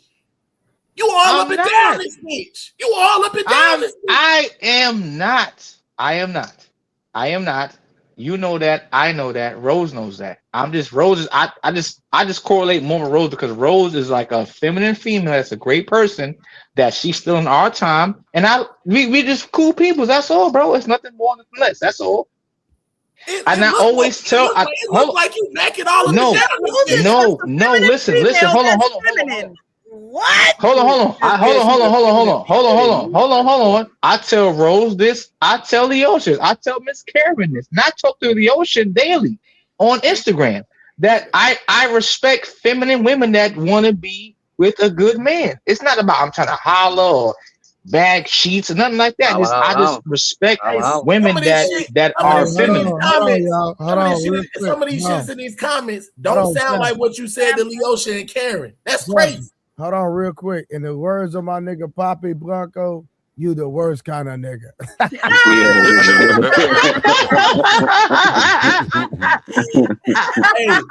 Wolfstack, you owe me a conversation, bro, because I sat over here and defended you in front of all these niggas, and you in these comments, you weren't talking to Rose like you was talking to Leosha and Karen. I'm looking at this shit. You was in here wilding.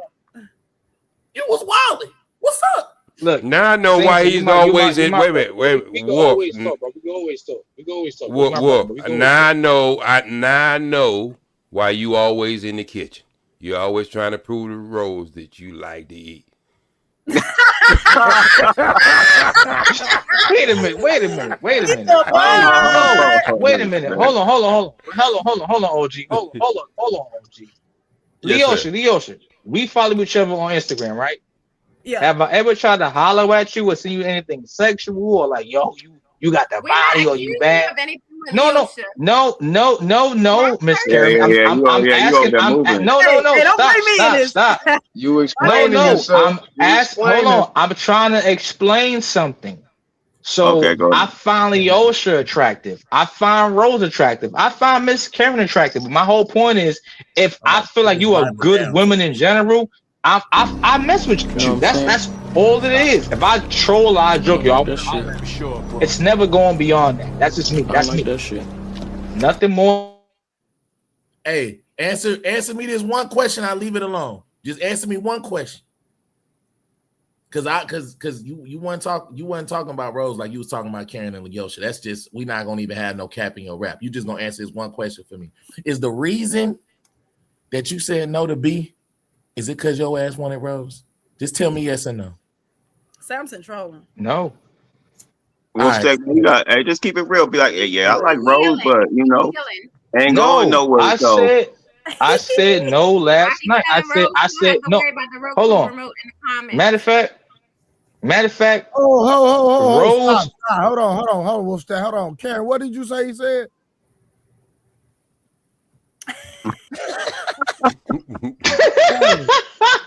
She about to make something up crazy. She about to make something up. Hey, hold on. Don't have to worry about all that. Now, what you say? So, Wolfstack, did you say that, sir? I can go scroll it back up. Did you? No, say... I'm saying, yo. No, what did you say? I'm asking. You said sorry Trey, for that? What I said, no. What I said, Trey, was she said my friend like you. She can help fix you. That's what Rose told me. I said I'm not ready yet to be with any female, and I said no. Hold on, Wolfstack. You didn't hear what Karen said. Karen, could you please? What did you say in the comments? The statement. Yeah, come off mute, Karen, and let it be known. What were you saying in the comments? Hey, Karen, don't worry. I like to do quotes. Check this out. This is what this shit say. Nigga said dickmatized. I said, nah, she wasn't dickmatized. She was traumatized. After I said she was traumatized, my nigga Wolfie said lies. After he said lies, he said, and Rose left the house without talking to me. That's what he said. I didn't say that. When did I say that? When did I say that? It's like I didn't say that. That's not even how. That's not even how I talk. Samson, this nigga, brother Samson, this nigga trolling. He know he trolling. I don't even talk like that. He know I don't talk like that. He's trolling right now. I don't even speak like that. All right, real quick. He's trolling right now. Hold on. What Hey, that's not true, August. Hold on. Well, give me a second. Shout out to T.O. and the Cash App. T.O., we appreciate you for your donation, sir. Appreciate the love. And at 2 o'clock in the morning, still giving. Thank you so much, sir. Y'all go ahead. It was Rose was cheating on me. And Rose left the house without talking to me.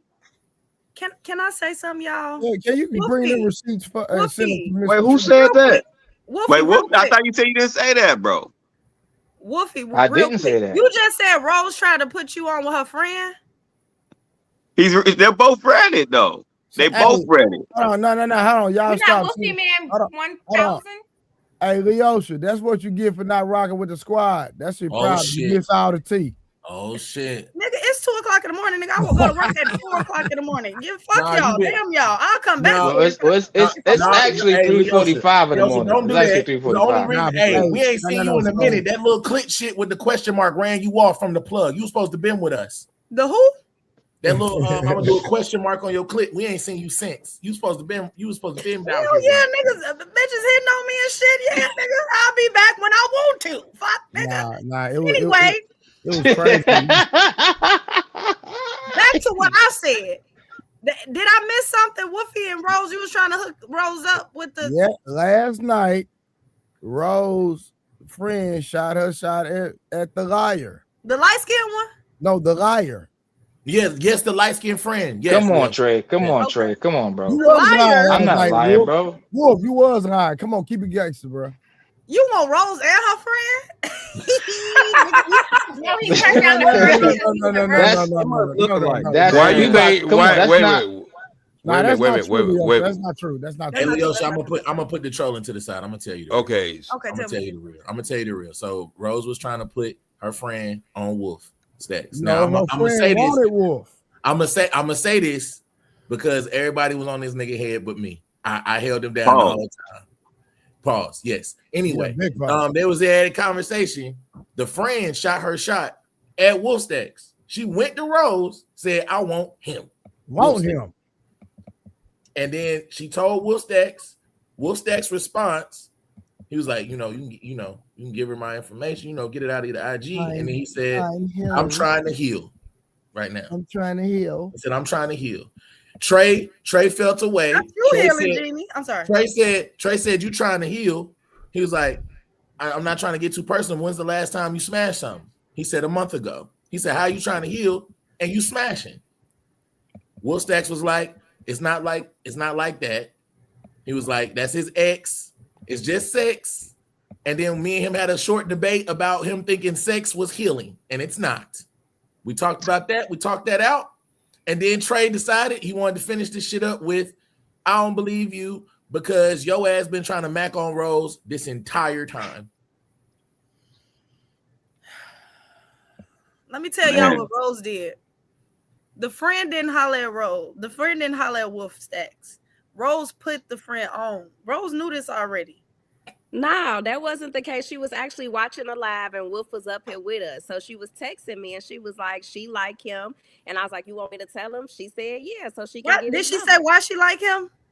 Well, because he was talking and she was like, she felt like he was her words exactly. He was a respectable young man. And she liked what he was saying and how he was presenting himself. So I asked Trey, was it okay if I, tell her that she trying to shoot her shot? And so I told him, and that's when he said he trying to heal. He ain't know that. But if it was Rose, would you do it if it was Rose? That's what I asked him, Dev. You heard what he said? I said no. Hold on. If I'm lying, hold on. No, I'm not. Hold on. If I'm lying, Rose and Samson, what did I say last night? I'm not healed yet. I don't want to hurt anybody else because I'm still trying to heal myself. I definitely said that. No, you don't want to hurt anybody else because you still no. your ex. That's why you don't want to hurt anybody else. You're not trying to heal yourself. You still fucking. That's But like Trey once in a said that's he be once in in the a blue moon. That don't even that's once in a blue moon. That don't even count. That's once in a blue moon. That don't even Leo, count. he's That's Leo, like You ain't no better than a woman. That Wait, say that's you it ain't no don't better count than like a when woman. women say I'm they sorry. like when women I'm say it. sorry. You so ain't hold no on, better. so hold on. So my DB in the dirt. I supposed to be sitting here with the dry joint. Just I'm going to work, Yeah, coming man, You home. never heard no I'm woman dry. say Yeah, that before. Yes, Man, but get No, off. you still hurting a you woman said sometimes. though, it's true right? healing. So You hold on. said it's true healing. I'm asking Wait a Nobody minute. else said it. Wait a minute. Let me finish. Can I finish? Hold on. Can I finish, please? We're all adults, It's right? different. Sometimes it's cool coming home to a person that you're familiar with, that you can have sexual attraction to, and that's what it is. Whether they spend the night or they go home, that's fine. That should be okay. Do you feel like that's hurting her though? We adults. Nigga, cap. Where my headset, nigga? This is crazy as hell. No. But we did. I think Why you that if got all them Rose caps gave you on? interest, you would try to Hey, get my with man got Rose. like 30 hats on.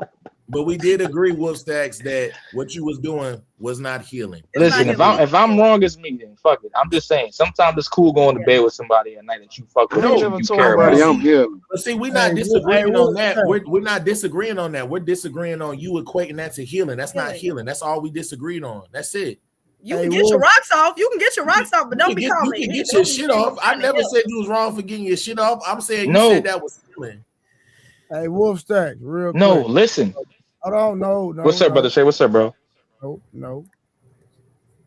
So I'm gonna read these comments because Miss Karen sent the receipts. Okay, so Look at her popcorn eating that. Oh, I told you she eating popcorn. She ready for the show. Oh, she was back there plotting. Yeah, I'm going to get me some popcorn now. okay, so and you can interpretate this for me because I'm reading and I can read well, sir. Wow, Miss Karen, you devious. Miss Karen, You're a person. baby. You're a person. He asked me for it. I just did what he asked. That's all. In the words No, of my I ain't saying no. I'm just saying. In the words of my nigga Poppy Blanco, you the worst kind of nigga. All right, so Get that on recording. so what did you mean by Rose was cheating on me? That's playing. I literally says me playing around trolling. I'm But trolling. you I'm playing lied around. though. I You said said you that. didn't say that, bro. Thank you, You Dad. lied. Hey, No, nobody said. Hey, Wolf, I'm gonna keep it gangster, my nigga. Name one time we ever played with any woman on this platform like that. I'm different. I joke and I play. I do that. I'm from Brooklyn, New In the York. I like to words of my laugh, nigga joke. Poppy Blanco, you the built worst. different. He built different. You said you don't even talk like that. That's what you said. Y'all Bro. New York dudes claim y'all created hip hop. I don't trust nobody from New York. Okay, so this is joking, and Rose left the house without talking to me. Okay. Hold on. Was that? Hold You on. have Was that my those name? kind of conversations with Leo. Wait. What's the name say? What's the name say? It says Wolfie Man 1000. Okay, that is me. Okay. Brother, you lied, bro. You lied. Wait. Y'all heard Dev. You heard me ask him, right? Yeah. He said, I don't even talk like What that. he tell me, Dev? What he tell me, Dev? He said, I don't even talk like that. But you supposed to be my mans. I asked you. I got everybody to be quiet and everything. Why you do me like that? Lie. Bro, you're a liar, bro. Samson, I You said a I'll liar. be playing around. He said you a liar, bro. Liar. You're a New Yorker, bro. Matter of fact, go ahead, Trey. You like Rose, bro. Now I know. Because you a liar, No, bro. Rose is my people. I say shit playing around. I never went past the stream. I never tried to look up Rose. Hold on. No. Hey, Wolf Stacks, but you're making like insinuations like y'all rocking with each other on another level. You don't do that as a friend. I want to know. Little innuendos. Hey, I'm gonna tell you what I've learned when men do that. What if you they learn? like a female or they feeling her, we'll break the ice with certain jokes like that. If she bite, if she take the bait, then I throw my shot at her. If she don't, girl, I was just saying with you, you know we cool. And that's not a shot at you, but I'm just saying men do that. No, that's accurate. It's okay, Wolf. It's okay. He like we joke, we kid. He like the Hey, forehead. Wolf, man, you like Leosha, what are Rose, you talking man? about? It's all good, man. Yeah, and then No, so it's wait, not that I gotta kind get of on party. camera. I gotta get on Why you camera for stunning this. your move? Why you I stunning your got, move, Wolf? OG, I gotta get get, his ass. They trying I to gotta get on jump camera for It's this not because that kind hey, of party. I be joking around. I be playing. Matter of fact, I be sending other people that's on the panel. I send them shit on the regular And you days the on worst But Instagram. why'd you lie then, You're not though? putting your eggs in Wolf, one basket, man. Just leave it at that. Wolf. I'm with you, bro. I'm I'll with you. just- I got you. I'm with you. You know, I know how y'all get down in New York. I'm with you. Oh, you But about to say something wild? I know it already. okay, Go so ahead. but yeah, I am gonna say something wild. This is the part where we separate the dream from Martin Luther King. When you say you was healing, you act like you was healing from something like blue balls or something, and you made us think you was healing from something. Hey, hold on, let me mute myself. So, when you throw that heel in there, brother, that's what you told everybody off.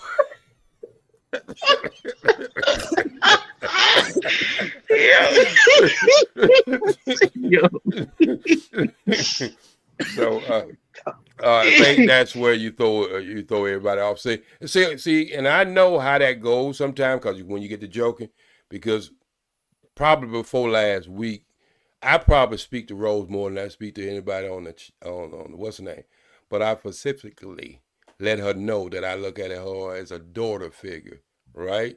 I haven't said that to any other woman on the panel like Leosa.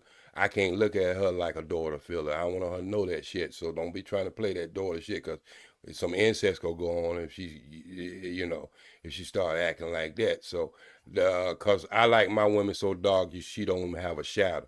So but Rose, she's that pecan brown. So I look at her just like my daughter. And so, but when you start doing that whoop steak, you can't be bullshitting on top of the mountain. Now you got to stand in that square and, say it with your chest, brother. It's okay. There's nothing wrong with liking a woman. Now, you was up here liking D and somebody else, then we would have a problem with that, a little problem with that anyway. We wouldn't, let you up on the panel as much. At all. Yeah. So, but liking Rose, there's nothing, look, Wolfsteak, liking Rose, there's nothing wrong with it. It's the forehead. Bro, but you gotta stop lying though, man. Like, You're so shiny, my man. Just be enamored. Hey, listen, hey fellas. Last night I asked this nigga if a Rose gave this nigga the opportunity to smash, would he smash? This nigga said no. Boy, this nigga capping like a mug, boy. Man, see, New York. No, New I York. said no, and I What part of mean New no. York, Listen, man? I want y'all to understand something, right? As a man, and most of us men has been through this before. When a woman you like, okay, you I'm about to like. explain. When a he woman told no, hold on, no, Trey, Man, dog. Trey, You just had a Freudian slip. I'm making an You had a example. Freudian slip. Hold on, I'm making an example. Okay. In real life, when a woman you like doesn't feel how you feel, you work around it. You turn off certain signals in your mind and your brain, and you're like, okay, we cool, we friends now. Boom. After that, from that day forward, y'all just cool, y'all friends. That's it. Women do it too. It's fine. Yo, this lack of confidence not turning Rose on, bro. What are you, bro? Like, I'm you know just what I telling mean? you what Like, it is. Why we not living in reality, bro? Hold on, y'all. Hold on, real quick, bro. You literally just said a woman you like, nigga. It came out your mouth, my nigga. I gave an example, Trey. Come on, bro. But you gave an why example use from that the example subject. if you don't like her? I don't get it. Right. You gave an example from the subject we talking about. You didn't just pull that shit out the air now. Yeah, like it didn't just put like what the. Right. Well, which one you like the best? The Brandy side or the Monica side? No, it's not even a sexual thing. It's more like it's refreshing. I ain't say nothing about sex. Oh, so you like her? No, I'm just explaining to you. It's more of like, no, look. Let me explain. Oh, so you like her? Like what I said? No, not even hearing me out. Leosha's cool. Miss Karen's cool. Miss Smith Rose is cool. Rose is cool. I just like women that have a femininity in today's time that is still feminine women. That's all. So I you like to like come. Rose, That's it. bro? That's it. You said that about Rose. Hold on, You Dad. like Rose. You said she's Hold on, Dad. Give me feminine. 1 second. Hey, Let me bro, ask you I'm a question. confused right now, bro. Hold on. Hey, hold on. Y'all, hey, when I talk, come on now. I'm not trying to pull rank, but y'all gotta hold up. So let me ask you a question. So do you message Miss Smell the Roses all the time? Nah, I don't. I don't have an Instagram at all because she's married. I don't want to even mess with her. She got a husband. I don't want to mess with her. No. Okay, I was checking. Okay. Y'all go ahead. But I message. But keep it 100. I message Leosha every other day. Like I watch her whole good morning, because I like Leosha as a person. It doesn't have to be sexual or nothing funny or weird. If I fuck with you as a person, I fuck with you. That's it. That's all it is. I'm just saying for Nobody. me. Wait a minute, brother. Nobody accusing you of anything other than what you are saying, and I can tell that it's working because Rose's head is getting bigger by the minute. You gotta stop, OG. You gotta stop. This is toxic. This is toxic. Hey, Rose, I This was is just trying to toxic. change the conversation. Try to get you out of the conversation. That's all I was trying to do, Rose. Okay. I just like good people. That's all. I just love Nah, good people. you called her feminine and you say you like femininity, bro. You know what I mean? And I Like, also okay. if you But I like also it, said I like Leosha too. She's my people. but you didn't call her feminine though. You didn't call her feminine. You called Rose specifically feminine, bro. And you No, said you I like said that. 3 different women. I said Leosha, Rose, and Miss Roses. That's what I said. And I said Miss Karen too. That's 4 different women I spoke about. So who carries themselves feminine though? I just told you. Jesus, No, Lord, Heavenly Father. Although 3 women you said that carry themselves feminine. Is that what you saying? I said 4 women. And 3 of 4 them are women. here right now. Okay. Well, Okay, 3 of okay. them, but you only said when it came down to that F word, you put that on the R word. Rose. You only put that on Rose. Do you understand what You heard what I said, Rose. Jesus. See that? Jesus. You trying to make it seem like I was crazy, bro. Yeah. Nah, bro. You said You that. are You came crazy in here because and I said said that. all you heard was I said several different women, and it's 2 Roses in New our York talk. live stream in our chat. No, come on, this I don't like this. Time out. Flag on the play. It's it's several different Roses that we know and we love and we care about. It's Rose, and it's Miss Smell the Rose, and it's Miss Karen, and it's Leosha, and there's also several different women that we also care about that's feminine and that's lovable and that's great women. Okay, so Damn my name. Shit. Okay, so if you're healed, okay, so let's just say like this: if you were healed, who would you be with Rose? If you were healed, would you be with Rose? I already asked him that. So what you said? No. You said no? He's gonna say no, and the nigga lying.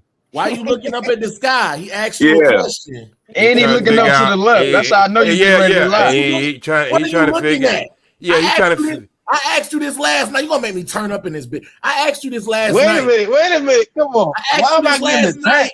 You supposed to be my man. I asked you this last night. Why am I getting attacked? Samson, you are my man. You my brother, bro. I'm just saying. Why you looking up at the sky? He want Jesus to give him an answer. What you looking at? I wish he would. Yeah, you just got. I wish he would. I'm just saying. Listen. Hey, if you can't be real about that, then I don't trust you. No, bro. listen, Dev. I'm always real, bro. If the world was different and things could be in place that I wanted to or people wanted to, we all be with somebody different. But to answer the question, bro, that ain't hold on. To answer the question, it's Sunday yes, school that's all, bro. That's all, bro. It's Sunday school. Is that what you wanted to hear? That's good. That's good. That's a good answer, bro. That's a good. Stop right there. Don't move. Don't over pursue it. You good. Well, I think Rose got an answer. I think everybody got the panel got their answer. And I feel like I'm being attacked right now. No, you was trying to give them Sunday school answers, and we wanted the real deal. So You about to make night start this a wouldn't even can of whoop happen. ass up in here. This wouldn't even happen if you would have just kept it a bean yesterday. Then this wouldn't even be happening right now. You see how easy it is? You see how everybody don't get quiet? Nobody's attacking you now. You in They New York. I'm in understand you. Chicago. Yeah. You better hurry up before I take out. Stop stunning your move, man. Snap.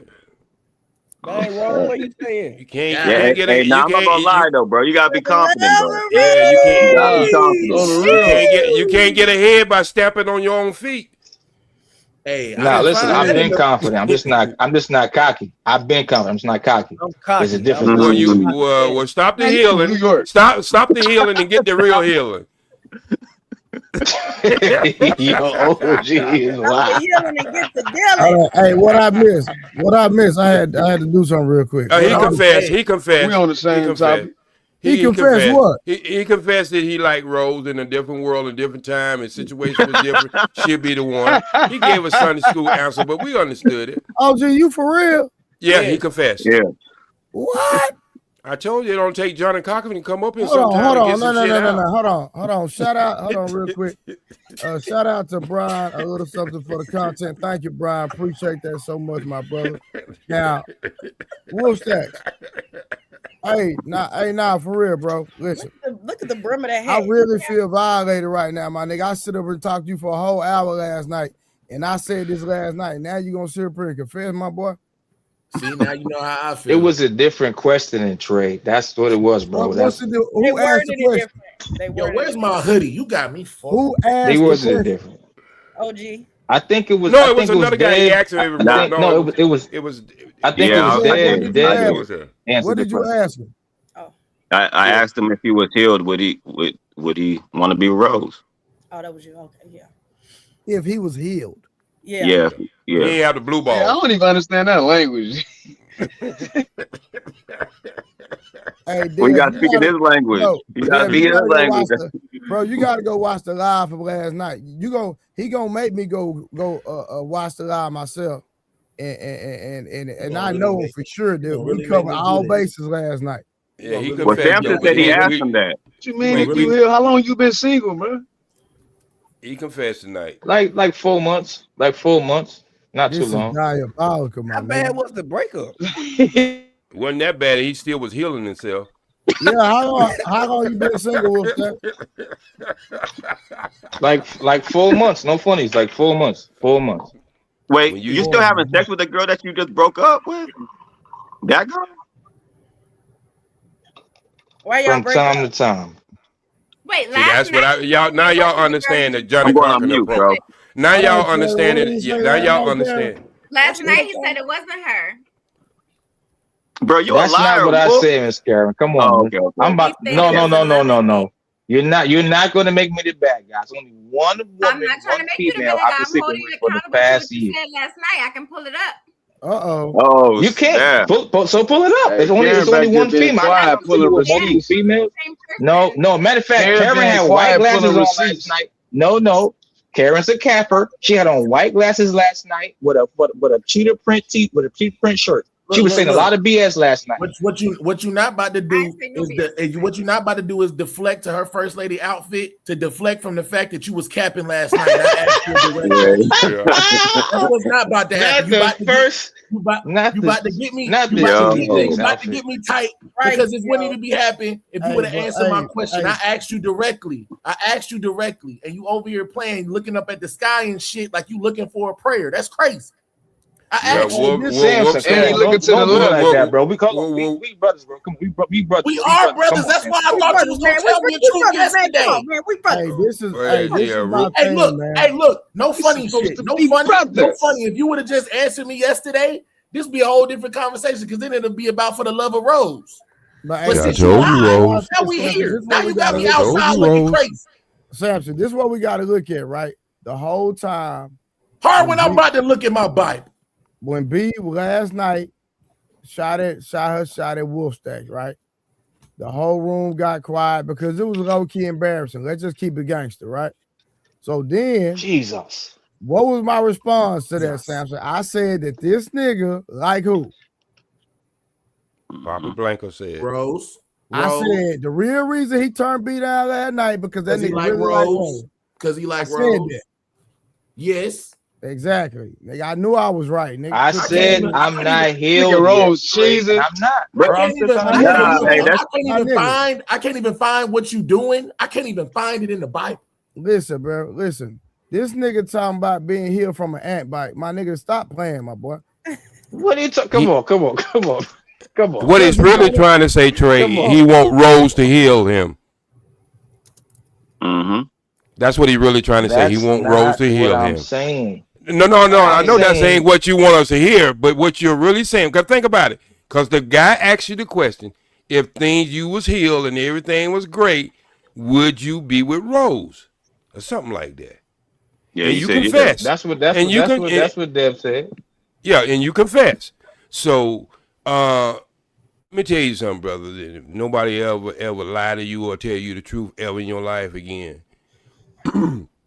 you are dealing with something and it's called soulmate. And Rose know about this because she talked about this earlier. Ain't that right? I'm done.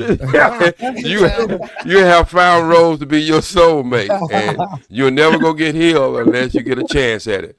Just go out and ask her. I mean, I don't know how a friend gonna feel. Wait a minute. What the hell? Wait a minute. I don't know how a friend gonna feel. No, I'm saying you have to understand what I'm saying. And people, y'all be down men on this thing. This is a real thing. As a man, I could admit, as a 38-year-old man from Brooklyn, New York, that I've been through a lot of things in my life with women, going with my kids, and certain different scenarios. I'm not healed yet. Yes, I'm a lover. I'm a parent. I'm a parent to my female. Yes, I can pray for her and love her. Any woman I'm dealing with. But I'm not ready to be with any female at all. I'm not ready yet. I need to heal myself and then go back out. Brother, I got that. But you do look at Rose as a good stepmother somewhere in the future. Jesus. Right on. Hey, that's a good question, though. Hey, that's a good question. Yes, that's a good question. I never thought that far into it. I just think about how a woman looks, how she's built, how she speaks. That's about. I don't go. I never go in life that far. You getting detailed now? Oh, sucky now. OG, you are a terrible person. Okay, well let me. I told you I'm the Johnny Cochran let of this group me ask because you I'm this old. thing, like, do you see Rose as a good mother? Absolutely. How she so speaks. A good mother would make a good stepmother. Absolutely. A good mother would make a good stepmother. Jesus. Hey, OG, he just keep digging a hole. He just no, he don't put the dirt over his head. Y'all digging a hole. No, y'all digging a hole. Put me in it. That's what y'all. Rose, you can remove your hand because I want to see that smile. See, we got to offer you Rose because we understood what was happening here. What I'm not gonna do is allow you to play victim when I asked you 24 hours ago these exact same questions. That's what's not about to happen. I asked you. I gave you the chance. I fought for you. I got all of them off you. They was trying to jump you yesterday, and I asked you, and you sat over here and played in my. Oh my God! See, he went in front of the video. He went in front of the YouTube video. Oh shit! At least Let me mute this. At least talk to Oh shit! I heard that. I'm sorry, y'all. I got it. Hey, Wolf. She said she just followed you on Instagram. Look, she accepting you like as you are. Why she over there trying to front? She gonna make me start roasting. No, we was having a private conversation. Tell B keep playing. Where's she at, Rose? She followed him on Instagram. I'm gonna check it. All right, when you get a chance. Yeah, bro. Okay, private. Bro, listen, my nigga. Let me try to tell you something, my nigga. You want the woman that wants you. I'm trying to tell you, Wolf Stacks, it's tough, man. It's tough out here, bro. You know what, Wolf? She wants you. You know why y'all doing this shit? Why y'all doing this? Why y'all doing this to me? You know what, Wolf? I'm just trying to. Hold up. All I'm saying is I'm not ready. I'm not ready. I'm just trying to. Wolf, let me say this to you, Brody. Wolf, let me say this. Let me apologize, man. I was being a player hater, bro. I was being a player hater, my nigga. That's player hater because now I'm understanding now that you're using these code words now. Healing, zodiac signs, I'm a Taurus, whatever that shit that means, right? Intuition, manifestation. Not too much. That apology is real jacked up, Blanco. I'm a Taurus too, brother. Trust me. That's what I. Oh, my son's a Taurus. That's not a cool. Yeah, I'm a May 19 baby, bro. Malcolm X birthday. Blanco, but look, that apology, bro. That's not a good apology. But listen. That I was being a player hater because what y'all say those cold words to try to connect with these queens. I pick your game. That's what you use. Healing, manifest. I hear men talking like that nowadays. Zodiac signs, intuition, emotional intelligence. My bad, bro. I was hating on your game, bro. My bad. My bad, Wolf. Sorry. You know what, Blanco? You got it. You got it, brother. I was being a piece of shit. My bad. Hey, Blanco, that's wild. What's that? He can't relate. He been swimming and diving for a while, my boy. I believe you. I'm just letting you know, man. When the solid one appears, man, I just want you, don't block your blessings, bro. When the solid one is there, man, you gotta take that chance, my brother. I appreciate that. Thank you, bro. I appreciate that, Sam. Thank you, Samson. I appreciate you, bro. So Shorty probably live like in Chicago. I'm gonna assume, right? And you still in Brooklyn, right?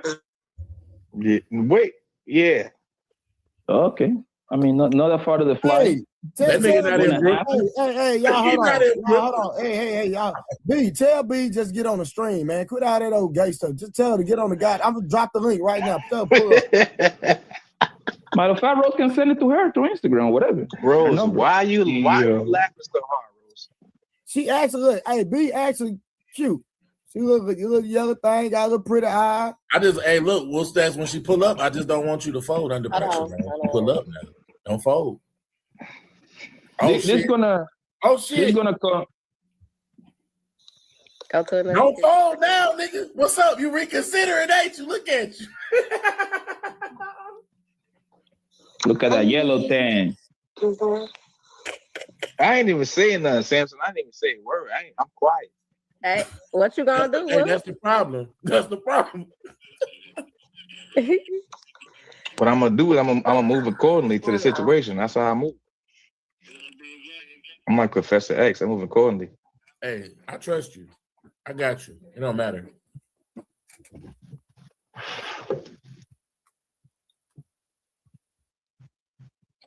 Well, do y'all really like those long distance relationships? Do y'all really? Hell no. I hate those.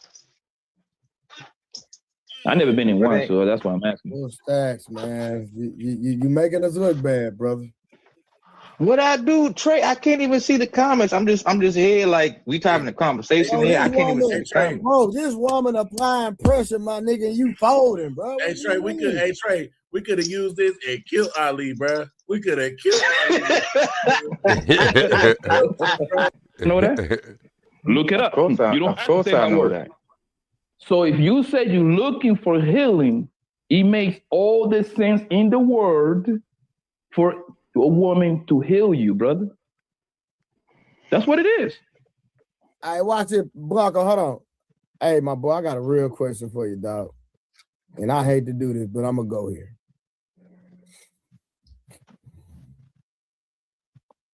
When was the last time you hit something? Oh, a month ago. Wolf you ain't Stacks. doing that much, Hilly. Wolf Stacks. Exactly. What you mean a month ago? This nigga said he was hit. Wait, did you hear the question, Wolf Stacks? I heard the question, Samson. I heard the question, bro. That's my ex-girlfriend. That was a month ago. It's regular. It's regular shit. Like I know her, she know me. That's regular shit. The first thing I'm not gonna do is be a liar. Running through the crib, all black mask on, running through the crib and shit. One nigga run to the front door. I hop out. I start shooting. Bow, bow, bow, bow, bow. Shot the nigga. Bow. Shot his ass. Bow, bow, bow, bow. All the niggas run out the door. They run out the door. This nigga on the floor. Jesus. B say it's cool. You know, she just gonna stick to her DoorDash then. Dang. But but I was gonna say this to you earlier. Only because DoorDash, what that means? Don't worry about it. Don't worry about it, Pop. Yeah, don't worry about it. A woman, etc., etc. But he can take another woman that he's not committed to, have sex with her. Isn't that almost like the same thing? Yes, but the only difference is he says his ex. So he like as his ex, he already got history. Oh, no. He said no. Y'all not listening to me. I'm on my Ali right now. Okay, go ahead. He said he don't want to mess up a woman. Yes. But he's messing up a woman. Slow down. Trey, slow down. That's Ali shit right there. That's Ali shit right there.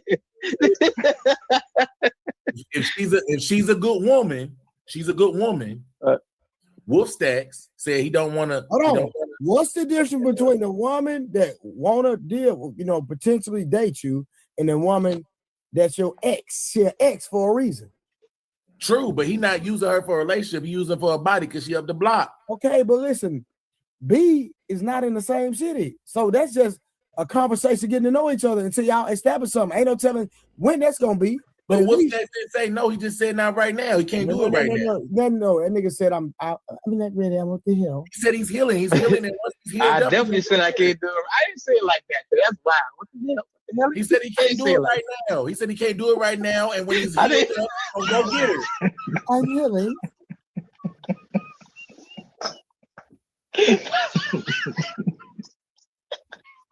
Right on, Professor. Jesus. Right on. Jesus. I'm healing.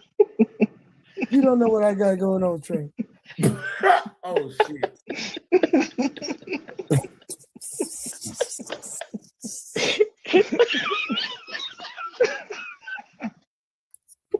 Crazy work. Bro. So you do all this explanation, but you still having sex with women, bro. That don't even make sense.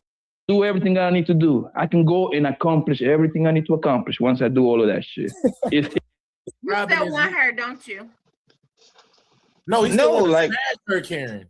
No. Say yes, you have. I have done that. I'm not a liar. Yes, I have. But I be playing with Rose. Rose when I play, I'm joking around. So give me Instagram. Rose.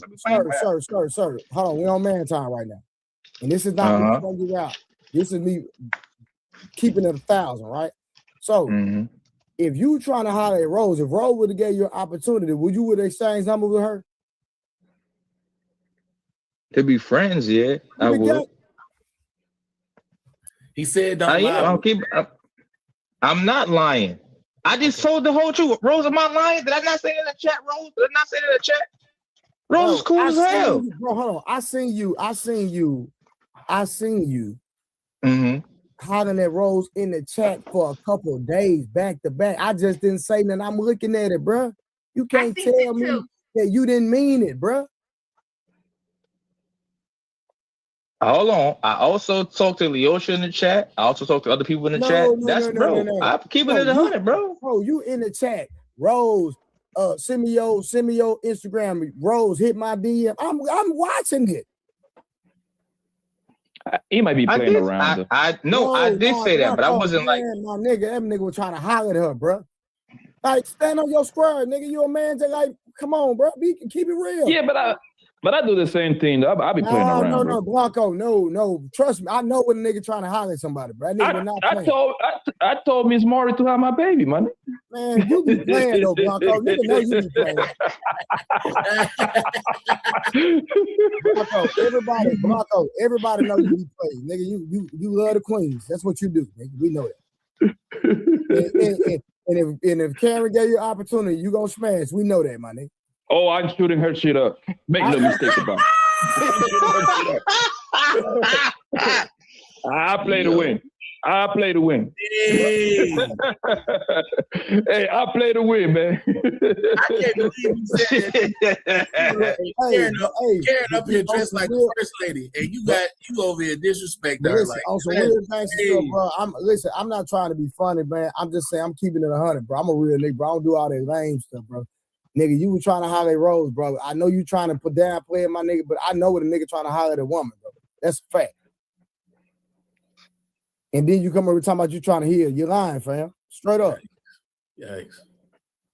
So Trey, let me ask you a question. Talk to me. So you don't think that when you want to stream late at night or whatever time you, because sometimes your streams run real late, Trey. No funny shit.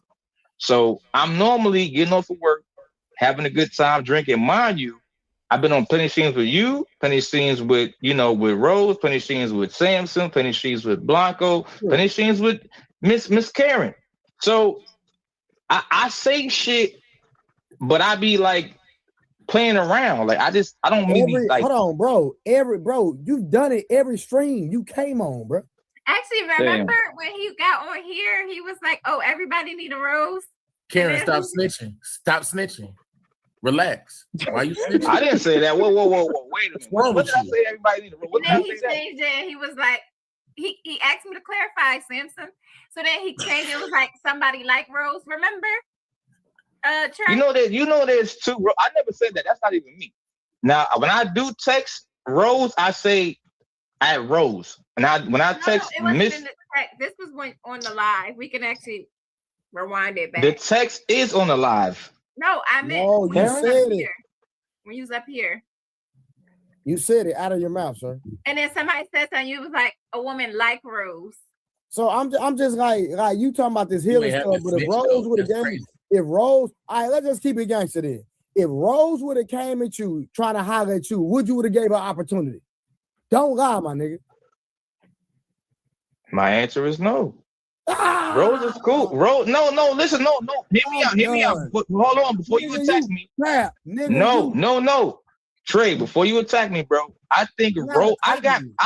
Hold on, no. I'm just saying. I'm not attacked for real. I'm just talking about for the conversation wise. I got women like Rose.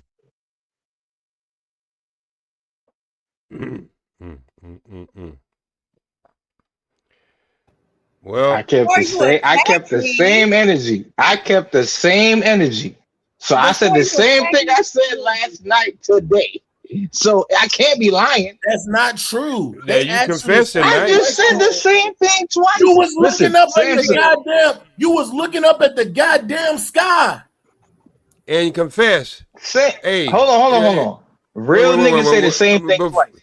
I know, but you better slow down. Real niggas do say the same thing twice. You looked up at the sky. But did I say the same thing twice? Yes or no, Samson? Come on. No. Come on, brother to brother. Come on. You said something. I said the same exact thing. I said no. They asked you if you was healed. Would you go for Rose? You looked up, talked to Jesus, and came back with that. Yes. And if you keep Whoopstack, if you keep on talking, Jesus, I'm gonna call 911 because you're trying to abuse an old person's ears, and that's elder abuse. So I'm gonna tell you why your ass was so last night distant. It goes with the other conversation you had. Now I'm finna throw a wrench in the damn engine right about now. You remember last night y'all had a discussion if you a friend like somebody or you been with somebody that you never would be with that person. That's what his ass was trying to protect. Because he know if a friend, Rose's friend like him, and if he admit to it or try to go for it, then he'll kill his chance with Rose. So that's what he was trying to protect. That's the other part of this damn conversation he won't get into. But don't get crickets now, Wolf Stack. We need for you to get an answer to that. I'm just trying to OG. I'm trying to perceive what you're saying before I speak back. You know, intellects love to hear what somebody's saying before they speak back. There is no, I appreciate you too, OG. There's some truth in what you're speaking on, what you're saying. But at the same time, I also told Rose last night, this morning, because it was late, we was late last night, that if I'm not healed, I don't want to hurt anybody. And I told her, I said, Rose, her friend is beautiful. She's gorgeous. She's a wonderful person. I assume, because she's Rose's friend. I don't want to put anything on any woman I'm dating or talking to, even if it doesn't get to that length, to damage that person, because I don't want to be the next guy to damage a female. That's not who I am. I got that. But the question is tonight. Why are you damaging there's somewhere in the back of your head you believe if you had to pursue Rose's friend, would it have stopped you from ever being able to have any kind of love connection with Rose soulmate connection? Did you ever think about that in that whole process? I honestly never thought about that. But if you had to think about it tonight, could it have been some self-conscious? Yes. Thank you, sir. No more questions for this. No more questions for this witness. Well, I got plenty of questions. I'm trying to cross-examine because this is crazy. They replayed the video. I had your back. I told Karen to stop snitching for you. I had your back. Yeah, it did seem like Samson, you had to go back in that video. I know, bro. And I always have your back, Samson. I always have your back when you're talking on live. You ain't gotta have my back because if I like somebody, I'm taking them out.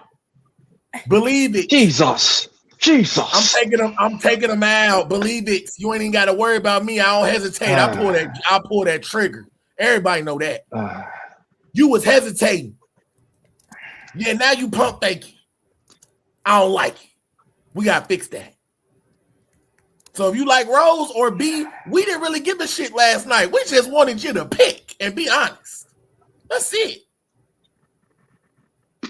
I wanted you to be 2-2-0, not 0-2. I just want to see you win. I appreciate you, bro. 100, bro. Salute, bro. I'm just saying, I think woman or man, you should not deal with anyone if you're not fully healed from your last relationship, your past trauma, things you What went about through. the woman you should- heal sexual healing with? That's the one he healing from. Right? You No, Karen. No, Karen. Let me explain something to you, Karen. We didn't end on a bad note, right? So she came to my house. She stayed with me from time to time. I went to her house. She's not a bad person. I'm not a bad person. But we was together when we was kids. We was like 17. She was 17. I was 18. We was together like 17 years ago. She got married. So did I. She got divorced. So did I. So I'm familiar with her. So it's easier for me to have relations with her in the bedroom space than a woman I don't know. But it's going to be harder for her to move on though and heal herself. Him too. Nah. Not for her. She was healing. Yes, it is. I mean, she healing too. Even if she's trying to heal or move on, it's gonna be hard because she's still fucking with you. Y'all got this soul tie, this connection. So it's not that kind of party, Leosha. She's a strong. It don't matter if y'all good people. It don't matter if you good people. Y'all didn't got married and got divorced. That don't matter if you're trying to heal.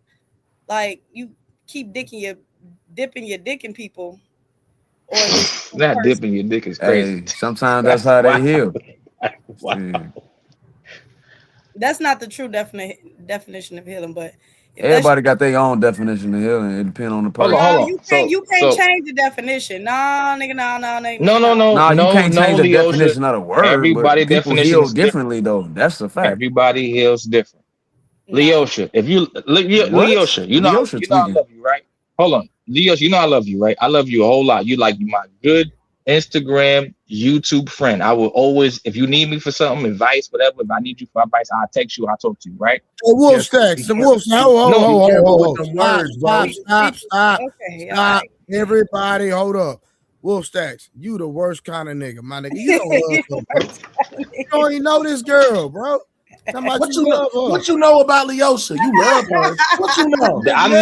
I'm talking about agape love, Trey. Like God's love. I love everybody. I love everybody. Ain't got nothing to do with this. He said God ain't got nothing to do with this. You leave my God out of this. He ain't got nothing to do with this. I love everybody. I love everybody as God's son. I love everybody. I love everybody in the panel over the world. Matter of fact, I pray every day for everybody on God's earth. This is a real thing on my soul, on my spirit.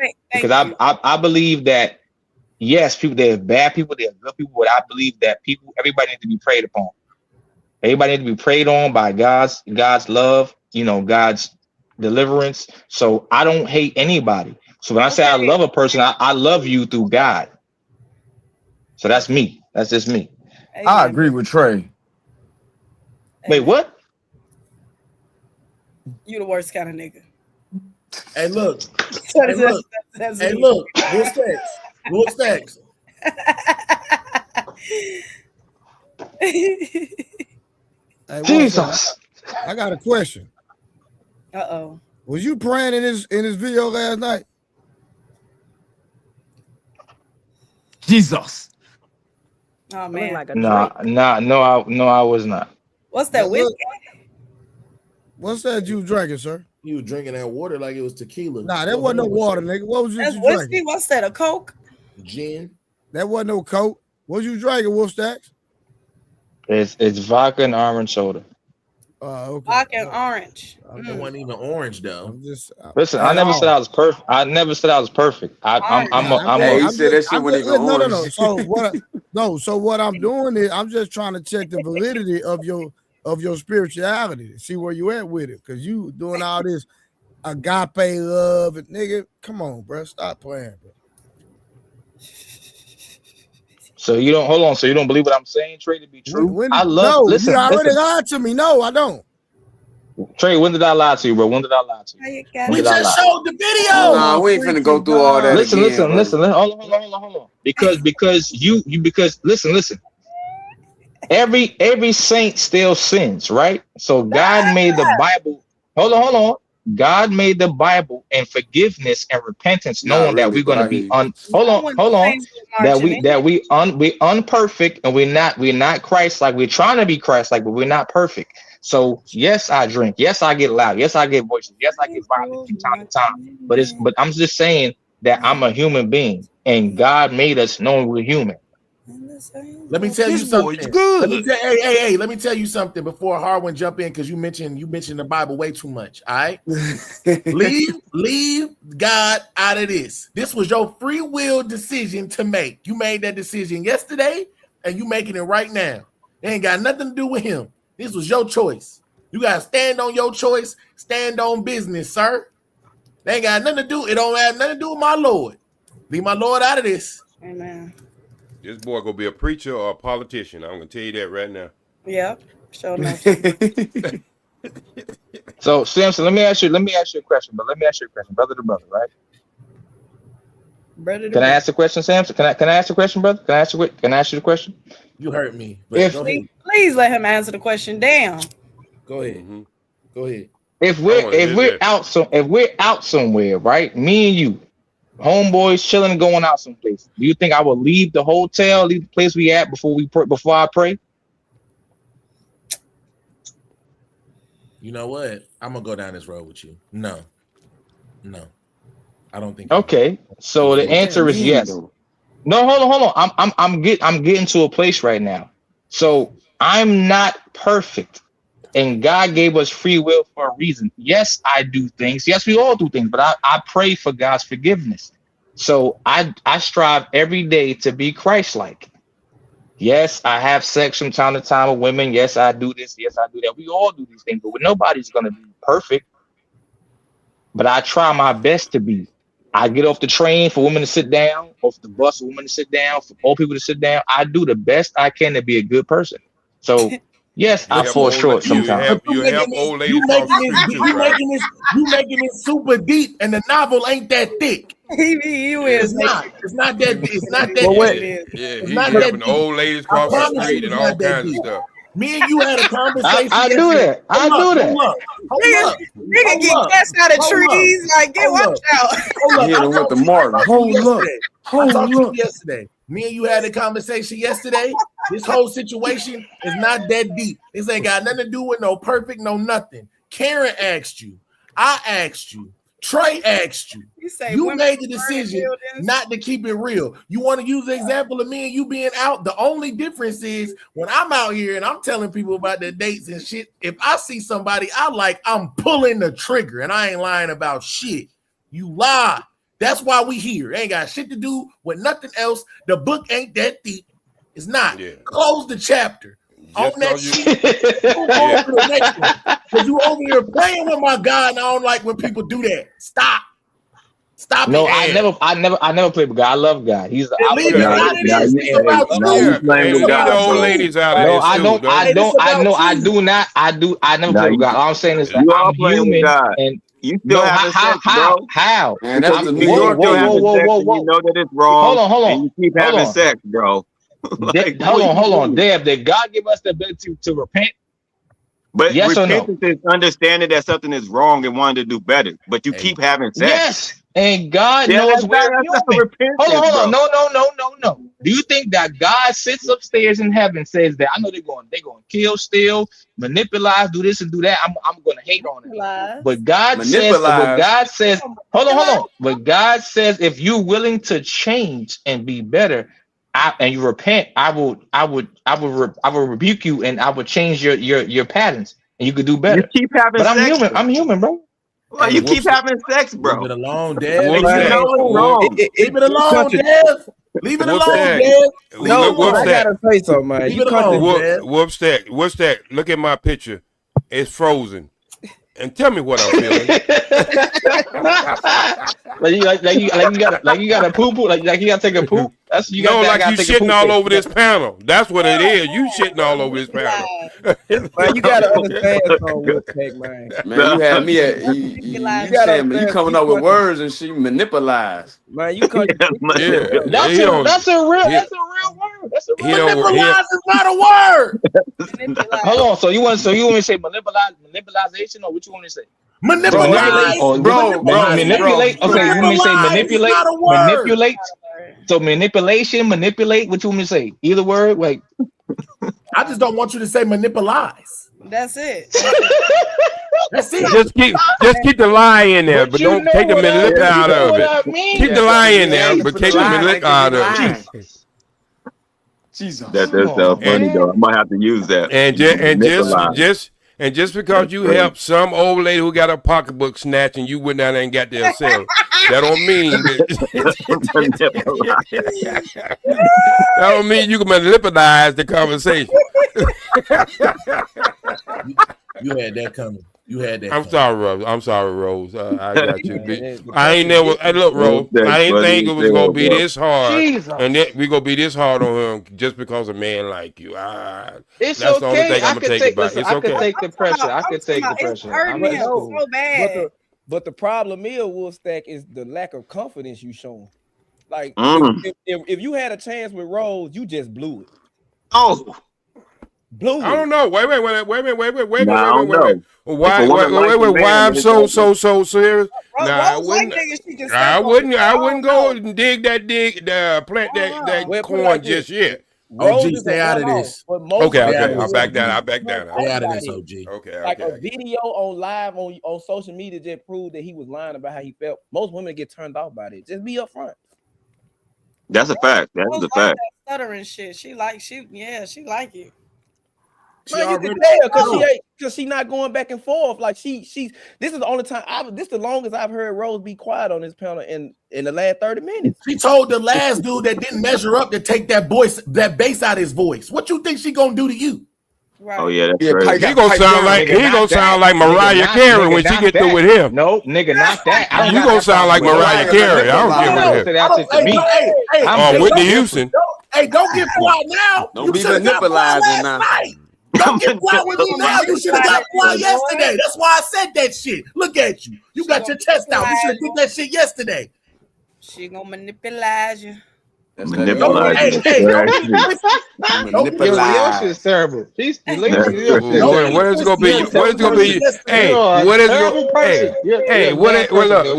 What is gonna be your next track, Whitney Houston? That's how you gonna be singing that high. Listen. Don't hurt him, Rose. Have mercy. Rose, have mercy. Okay, have mercy. Jesus. I can see all the dinners you can get from him now. Rose. But the question is, free dinner. But the question is, would you get up at 2:00 in the morning and make him an apple pie? Hell no. That is a question. Nah, you gonna clean up his drawers, goddamn. Would you do it? Now I already said I ain't picking up no draws, y'all. But what about that pie? Leosha. You like them? What about that cherry or apple pie roll? If I'm dating somebody, yes, I'm gonna get up at. If we in a relationship, I'm getting up at 2:00 in the morning. I'm making a pie and I'm making a sandwich. Yes. Okay, got you. I got that. She didn't answer the question, but okay. I said yes. I said to woof though. That's look. That's a whole nother subject, right? That's what I said. Man, Wolf gonna have to step up, man, because she tired of being held. She gonna have Wolf ass in there making the pie all dusty and flour all over his damn. Hey, what's that movie? With dang, where he got up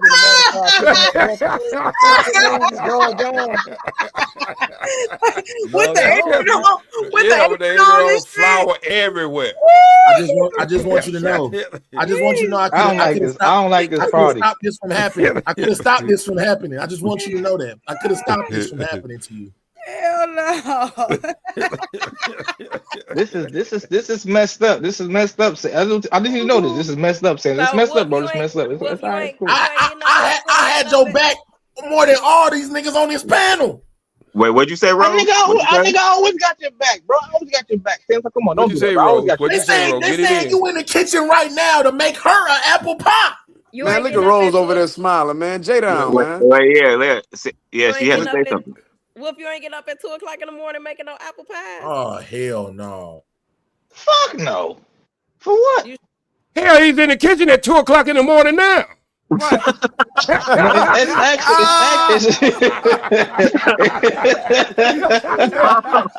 We have a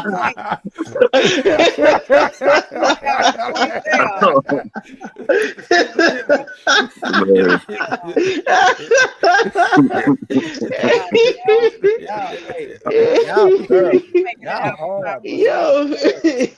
Oh shit. Yo, OG too quick with it, man. You said, damn nigga, you in that mix right now, nigga, make the cake right. No, listen. Listen. If that all thing you got to do is pull the ingredients out of the cabinet, brother. You halfway there. Listen, if that's my lady, I'm making the pie before we go to bed. I will forgive you for all of this. I will forgive you, but you gotta change your name. What do you gotta change it to? Sheep stacks. Nah. That's bro. Nah, you be whooping, so yeah. Wolf stacks is good, bro. Oh, bad stacks. Wow. Damn. That's I know how wolves get down. I know how wolves get down. That ain't what you've been doing lately. Damn. Oh, snap. Oh. You gotta change that name. All is forgiven. I won't say another word. I'll be back fighting Karen tomorrow. Look at Rose over there holding back the smile with the shine on the forehead. Everybody want to be loved. Everybody want to be loved. Everybody want to be loved. You gotta change that name. Accountability. Accountability. Yeah, Rose likes wolf stack though. Rose likes wolf stacks, right? Right? No, I don't think he's tall enough for her. Oh wait, how tall are you, bro? I'm 5'11". 230. I work out. That means he's 5'9". That means he's 5'9". That means he's 5'9". If he say 5'11", ain't no man ever told nobody he was 5'11". No, I'm actually 5'11". Ain't no man ever told nobody he was 5'11" unless he was 5'9". Right? I'm 5'11". No.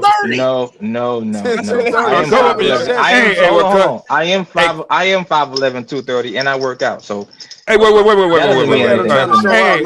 Hey. Redact your name on your license and your address, and let's see that 5'11" on them license. Nigga, what you showing us? I'm not showing. You know what, Leosha? Leave me alone. I'm just kidding. Wolf Stack, I'm just kidding. You be outside. Hey, Wolf Stack, I'm just kidding. You be outside. No, I'm not mad. Huh? Rose, what? He tall enough for you? Look, I don't want to. Now she doing Hail Marys. I told you she like wolf stacks. I've never really dated shorter guys. That's all. I put it like that. Wait, how tall are you? What's different? You ran into that 6 foot half of Ruku when that motherfucker. Right. You need to change your mind. Right. Yeah, that's right. That's why you need to change the way you think. No. I'm just saying. I'm not saying it's a requirement. I'm just saying I've never really attracted nothing You getting under 6 feet. Really. Well, now you got a Wait, 5'11". He right under 6 feet. He right there.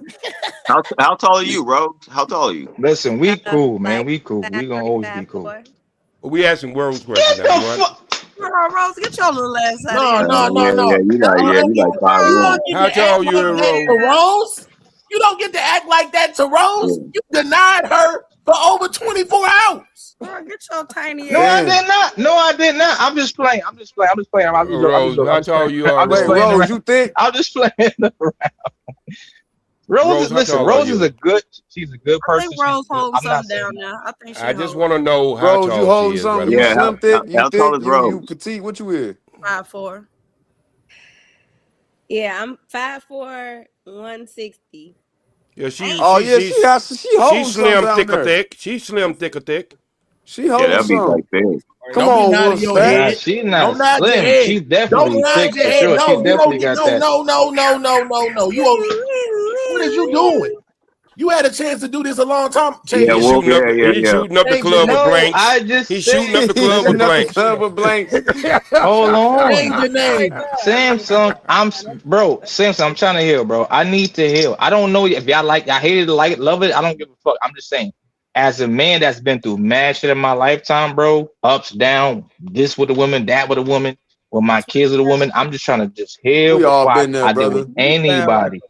But I don't want you to get. I sound like a female trying to heal. Sound crazy. I don't. Everybody got to heal.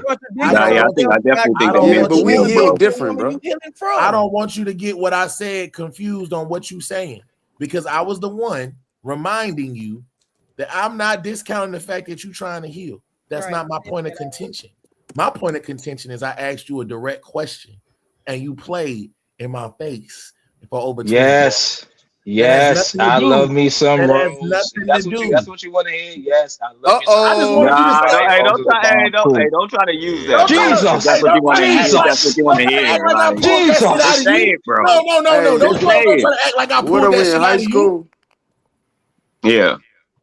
Yeah. If that's what you want to hear, I guess. I love her. Like, nah, you. Yeah, bro. you trying to act like I pulled that shit out of you. I got one more magical technically you did. Change your name. Technically you did. Change your name. Change your name. Change your name. I got one more magical Your question. name ain't Wolf Stacks. And I ain't gonna mess with you no more tonight, Wolf Stack. I got one. It's okay to me. It's okay to me. Okay, but I'm just saying I got one magical question for you. Would you know if you was healed? Yes. How would you know? Okay, so I know when I'm healed, when I'm touching a woman's hand, talking to her, going out on dates, I don't feel any pain from a previous relationship at all. It's gone. I don't feel that, oh, damn, she going to do the same thing my last girl did to me? No, hold on. He asked me a question. Let him get it out. Let him get it out. Everybody is not the same. So for me specifically, when I'm done with the person and I'm healed, like completely healed, I don't have any thoughts about that woman. I don't have any ill will about that woman. And when I'm with my next woman, it's like a fresh, brand new start. It's clean. Okay, so Rose, I got an assignment for you right about now. I want you to take and put your hand up there where your screen at, and Wolf, I want you to do the same and touch it, and tell me if you heal. Oh, hey, she did it. She did it. How you feel touching her hands? Leosha, put your hand down. Leosha. Yeah. How you feel? You feel like any pain with Rose touching her hand? Do you feel any pain with that? Yes, I do. I do feel pain. You feel what kind of pain you feel? Because you're not there, or what kind of pain you feeling, brother? No, I feel like I'm a spiritual person, so even through the screen, I feel pain. I do feel a lot of pain. I felt it. Oh my God, I felt it. Hold on. Did you feel the pain, Leosha? I felt it. I definitely felt Leosha's pain. I felt Leosha's pain from all the way over here. It touched my spirit and it sizzled in my spirit. and then hit me upside my forehead. Hey, bro. I felt everybody pain. Yeah, when Leola put her hand up, I just felt it tripolate through my soul. It tripolate through my. It tripolate. Manipulate it. Yeah. Rose, did you feel any pain from him? Rose, did you feel any pain or soulmate from him when you put your hand up there? No, I didn't feel anything. Damn. Did you try to touch his hand, Rose, or you just put it on the screen? Did you try to touch it? I mean, I tried to do as I was instructed, but I didn't. Yeah, I'm just saying, but I was doing that instruction so you could match up with his hand. You didn't feel a soulmate coming to you, Rose, when you put your hand up. I didn't. Put your forehead up there.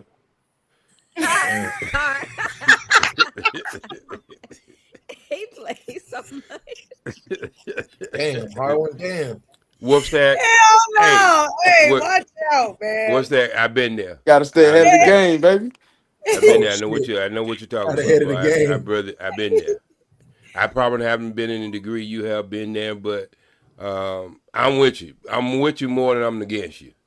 But I think in these type of conversation, you alive and it's actual facts at that moment. It's happening at that moment. And I think that when people ask you questions, and I understand it's probably the pain that you do have, it puts up a fence where you don't want to express yourself. And that's why you've been doing all this moonwalking, and I understand that. It ain't just the pain. You've been actually doing a lot of moonwalking, brother. So, but that has something to do with the fence that you don't put around yourself. All right? That's why I did ask you the question, would you know when you was healed? The fence is for protection.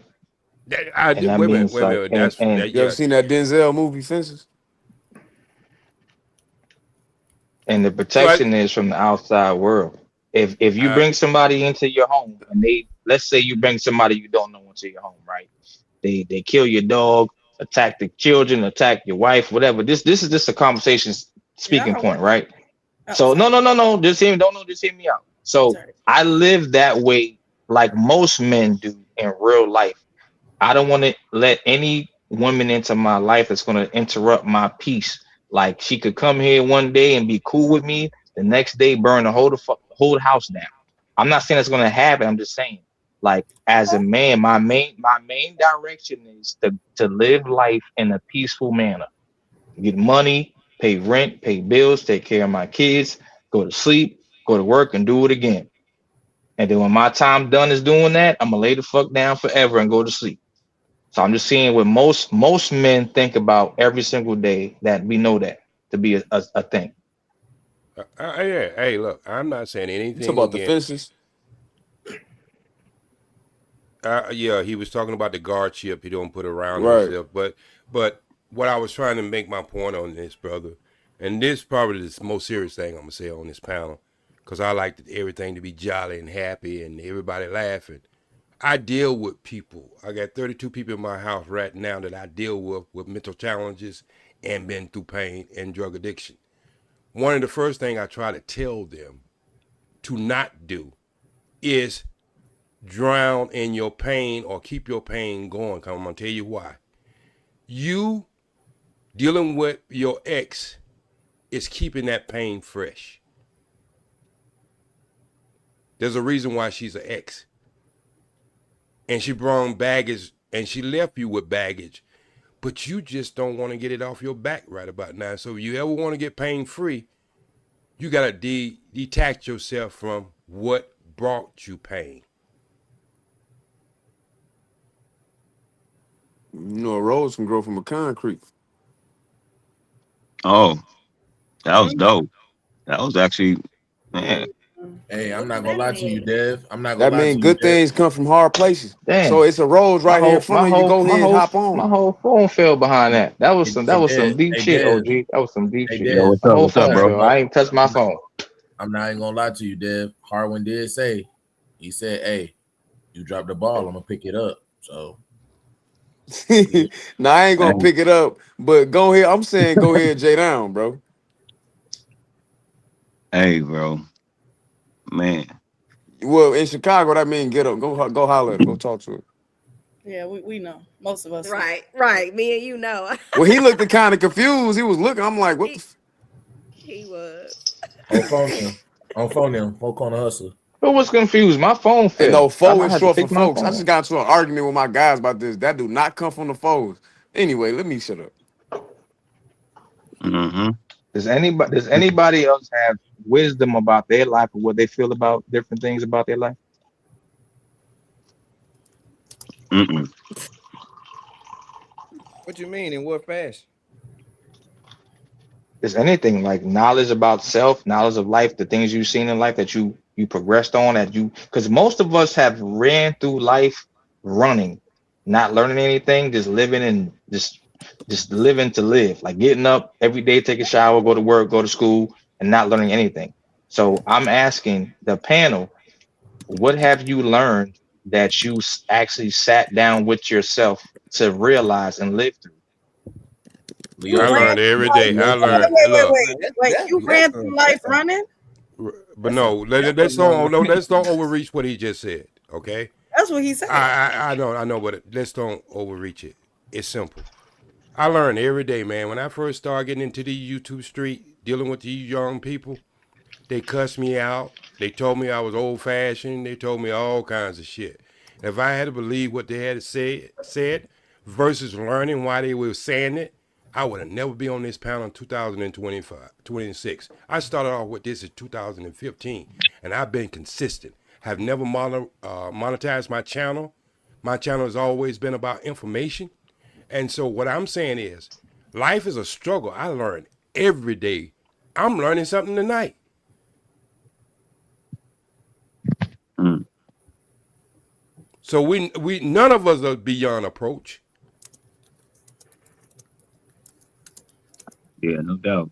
I mean, I learn every day. So, shoot, I know with the females, for example, like I feel like I used to, say the good things to females and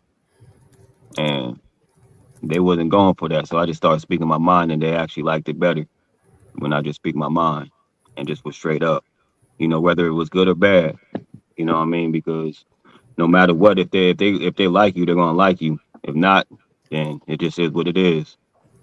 And that's real, Dev, because that's something I learned. Like, honestly, you just need to just always be yourself, regardless. Like, regardless of what the consequences are, just be you. Because if she with you, she for you, it won't matter. And if she can't accept you for who you are, that won't matter either. So you just weed them out. You know what I'm saying? As long as you stay true to yourself, that's all. Always. No doubt. So Wolf Stack, with all this lack of confidence, bro, I'm not. No, I'm just playing. I'm not gonna go back to that. I'm just playing around though. You know what I mean? No, But I don't yeah, take it nowhere, Dave. I don't take it nowhere, bro. How about you, Rose? I appreciate you, bro. I troll in real life, so I appreciate you, Dave. Oh, you out of this? Okay, well, stand down. How about you, Miss Morris?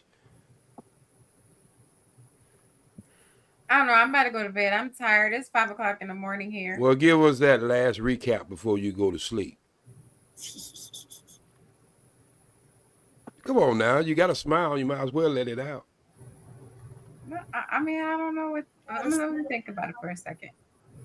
Okay. Hey, Karen, do you be using that Philly slang, like John and turkey, and you know what I mean, like calling people dickheads? Now I might say join every once in a blue moon, but you don't say you a nut ass freak boy. Yeah. Yeah,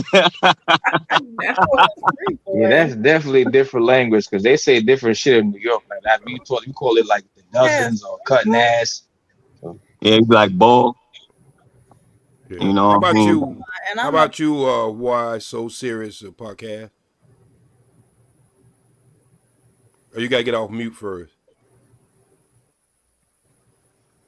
You on mute? I don't even lie. I was talking to my cousin. He coming in time. What you was saying?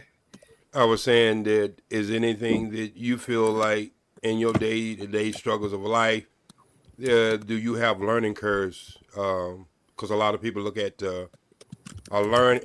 failure as failure versus learning curve. I learned how to turn it upside down. You feel like you learn something every day?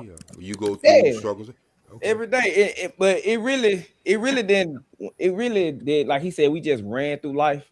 It really didn't change until I started having kids. Once I had my first child, and then dang, I should have listened to my mama and been mindful of who I had kids with, because it's a lot come behind it. Then when I settled down with somebody, started having kids, that's when a lot of regret came in, because I didn't take the necessary steps in my 20s to be to the point where I'm a good father. Then when I do decide to get money, now I become a grinder. Like I told Rose the other day, I had my last child, and for a period of time, she didn't even know who I was, because I was spending 10, 12 hours out the house. I leave before they come up, and then I leave before everybody wake up, and then I come home by everybody sleep. And it's a lot that come with it. But the kids aspect was, you wake up, and like, if you want to see time fly, start having kids, you wake up, they 5. And you got to make certain decisions on that day to day. But I didn't have kids. It was just me. I cared, but I didn't care enough to think about the future of things. So you get what I'm saying? Like, now, that's the only thing. Like, I do have certain regrets on it. Like, now I could have, and if I knew then what I knew now, the hindsight behind it, I would have been in a better situation. But I wouldn't change it for nothing, though, because I love the little growing pains. I love it. It builds. Yes, sir. But you could have beat that. You could have beat that, bro. As a nigga that got 5 kids, you could have beat that. Yeah, we understand that. What the thing is, we're talking about. See, this is why I think Trey is a genius. And I told him this. Yeah, I think he's a genius in what he's doing on his platform. Stop hating, bro. And the reason why I say that is because I don't want to join other platforms that we can't have honest conversations. Yeah. I've been on them platforms ever since 2015. I think the conversation only moves to another level when we all can be accountable for what we have did to our community, what we have did to ourselves, and what we have did to others. We can all play the blame game, see, but that don't help nobody. And anybody who ever been in any counseling session know that don't work. And this is why, we can go through all the stuff we do. We can have entertainment with this. We can have fun. But when we have something see, I work with people like this. And I know when somebody's speaking lightly, but I know when they're speaking from a sense of pain. And if we can't start to understand that, then we're going to never clean this up. Never gonna get enough. OG, but the problem is, a lot of us don't want to get up out the bed and go look in the mirror. Most of us get out the bed, go take a shower, brush our teeth, get ready for work, and don't even look in the mirror at all. Because most of us don't like who we are as a person, as people. Because we got trauma, we got bullshit, we don't like our bodies, how we built, what's going on. This is a real life thing. And we'll leave the house, go get in our car, go take the train, go take the bus, and we'll do everything in the world but come back to that mirror and see ourselves. So once we see ourselves, because truth make you want to make adjustment. I remember when I first went into the Nation of Islam, and when I went through the doors, one of the brothers told me, say, you better be prepared. It's like being asleep and somebody come in and holler at you and cut on the lights. It hurts your eyes. When you are in enlightenment of truth and understanding of what you need to be doing to get on your journey, your true journey, that right there it hurts sometimes. Because now you don't have nobody to blame but yourself. My mom used to say this thing: people can play life all they want to, they can do everything they want, but reality dictates all. What you think about before you the one that got to live with them thoughts in your head before you go to bed and when you wake up. So what he's saying makes sense. You can play it all you want to, but eventually you got to come full, because the universe don't owe nobody to understand it, and it's gonna smack you in your face eventually. It's gonna humble you. Well, look, my fault. Go ahead, bro. My fault. Go ahead. I was gonna ask, like, why so serious podcast? Because he said something, and I want to ask him. Like, what do you define a good father? It's levels to that. 'Cause I thought being a good father my whole life was servitude and duty. So it's like, man, go to work, come home, make sure that your family never bend or fold. But then when I missed out on her potty training. Like I started missing out on certain things. And my son was the same way because he's 5 now, my daughter's 2. And it's levels to that, but it's also to each to the different type of dynamic of your household. But in the household with me, it hurted me more to see my kids not really know their father. They just know of me. And to me, being a good father is protection, provisioning, but also actually being there for the kids, maintaining and actually helping like showing the kids that what's a good, healthy relationship with the mama and the father. We can go down a lot with it. But we can make it simple. I'm a dad too. I got hold on. I got look. I got 5 kids. I love all my kids equally, right? As a dad, I went out, I live in New York, bro. I used to get up at 6:45 in the morning. My kids gotta be at school at 8. I used to get their clothes out their bins or their closet so they could go to school in the morning, right? My ex-wife was lazy as F. She didn't want to do nothing. She wanted to party at night. So I had to do double jobs. I get up, take my quick shower, my quick little wash up, get them ready for school, take them in the bathroom, brush their teeth, wash their face, make sure they got their uniform on. Bro, there's no specific way to be a dad. What it is the best you can is like making sure they straight and they good. They love. My thing is, I got 5 children. The oldest 50 and the youngest 29, just turned 29. One of the things I found out in each of my children to understanding what a good father, and I wrapped that up, was always being there when they need you. Let me just give you a quick what I'm talking about. My first 3 kids, I disciplined them different than I disciplined my last 2. My father never put his hand on me or any of his children. And I learned that from the woman's side of the family by spanking.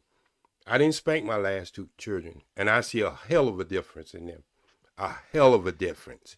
And what I'm saying is, it's something you go have to understand as you get in it, because each year and each moment it's going to be something different. But that's why I put it in that one thing, always being there when they need you, regardless of what.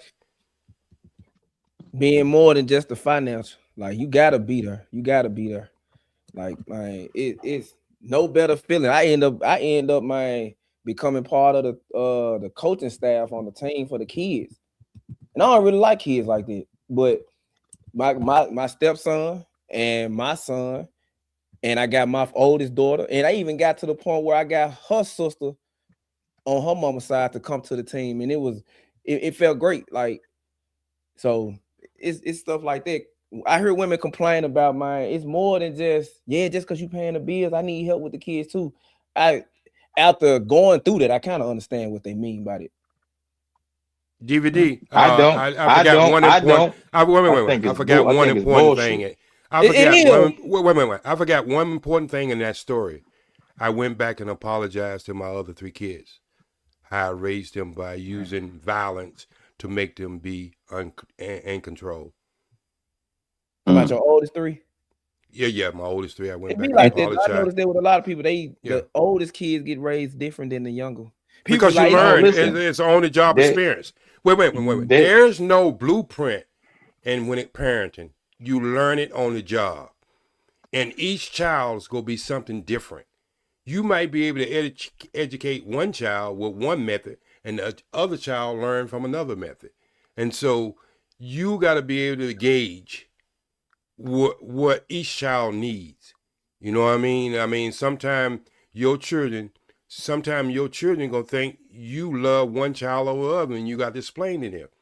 I didn't do that to you because I know you would go be all right in the universe. I took special need with that child because I know that child was weak in that. So it's an on-the-job training. No, So it is. You're right. that's why I But you, believe but that the best way is doing is getting back to how it used to be, the nuclear family. I'm never gonna stray facts, away from it. I'm never gonna stray facts. away from it. We all agree about that. We all We agree about told. that. I think we set that stage earlier tonight. I know, Getting man. getting back to But knowledge of self. Yep. but the sick and the sad part is we have not all, but most women that go outside, go to get a job, or not get a job, be on welfare, work 4 days a week, 3 days a week, and oh, your daddy don't love you, daddy hates you, and they building a hateful rhetoric in our children. Even if the daddy's outside the window, let me get my child, let me get my daughter, let me get my son. Now your daddy don't love you. That's a sickening, fucked up thing. I never seen not one man in my lifetime say when they get full custody of their kids or their son or their daughter, you can't go to your mom's house. I never heard that. I never seen it in my life. Call your mom, see how your mom doing. Make sure your mom's good before she go to work today. I see fathers do that. I never seen not one woman, unless she's under God's grace, says, call your dad, please. Go to your dad's house this weekend and make sure your dad's okay. And I'll call you when you get to your father's house. Call me when you get there. What's that? Let me ask you a question. Because I Yes, want you sir. to be able to piggyback on what you just said. You say you're a Christian? Yes, sir. Okay, so who did the devil tempt first? Eve. Why did he tempt Eve, and Adam was here years before Eve? Why did he tempt her? Because the devil knew that Eve was going to be a temptress and easy to talk to without Adam being around. But why did you think he approached her, not Adam? Well, in the Bible, they said that the woman is a weaker vessel. So it's going to be harder to manipulate the man than it is right. the woman. Okay, so if we in another people culture, who you think they go approach first? Our women, of course. Okay, now if you understand that, then you will understand that story as being a Christian. And so this is what I tell a lot of brothers. Regardless of whatever you say, it was done on your watch. How can another man come in your house, train your woman to hate you, and you can't train your woman to love you? Okay. Deb, Think you want about to that. answer Let that it question resonate. first, brother? Let that resonate a little bit. No, I ate that question. I ate that question for 30 plus years. I'm 38 now. I ate that question for a long time since I was 10 years old. So I know that question in my heart, in my mind. That's why I asked Dev to go first, or whoever wants to go first. But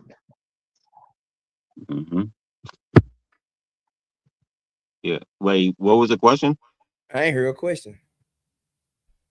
I think he made a statement. No, the question he asked was who and why was the woman attacked during a certain time in the Bible over the man? Oh yeah, that's OG. That's OG. I Yeah. thought we moved past that already, though. Yeah. I want to know what he said. He just asked that. He just asked that 10 seconds It was ago. just the last thing he said. There wasn't. Because I didn't The last thing I said was, how is it that a man can come in your house and train your woman and train your children to hate you, and it's on your watch, and you can't teach them to love you? I do agree with that. Men got to placate to the system, because the system, it divided us purposefully. But if you got a woman at home that's really trying to work with you, and I understand that, but you got to understand. See, before the triangle offense, Phil Jackson, he wasn't the originator, but he was one of the one who used it proficiently. Before they was able to come up with a defense, it was just running over everybody. So if we know these things as men, that this is the attack they go use, then we should be able to came up with a defense for this. So this is why I say we got to really start having the real conversation. We know all the problems, But every time we get on these panels, everybody got the solution.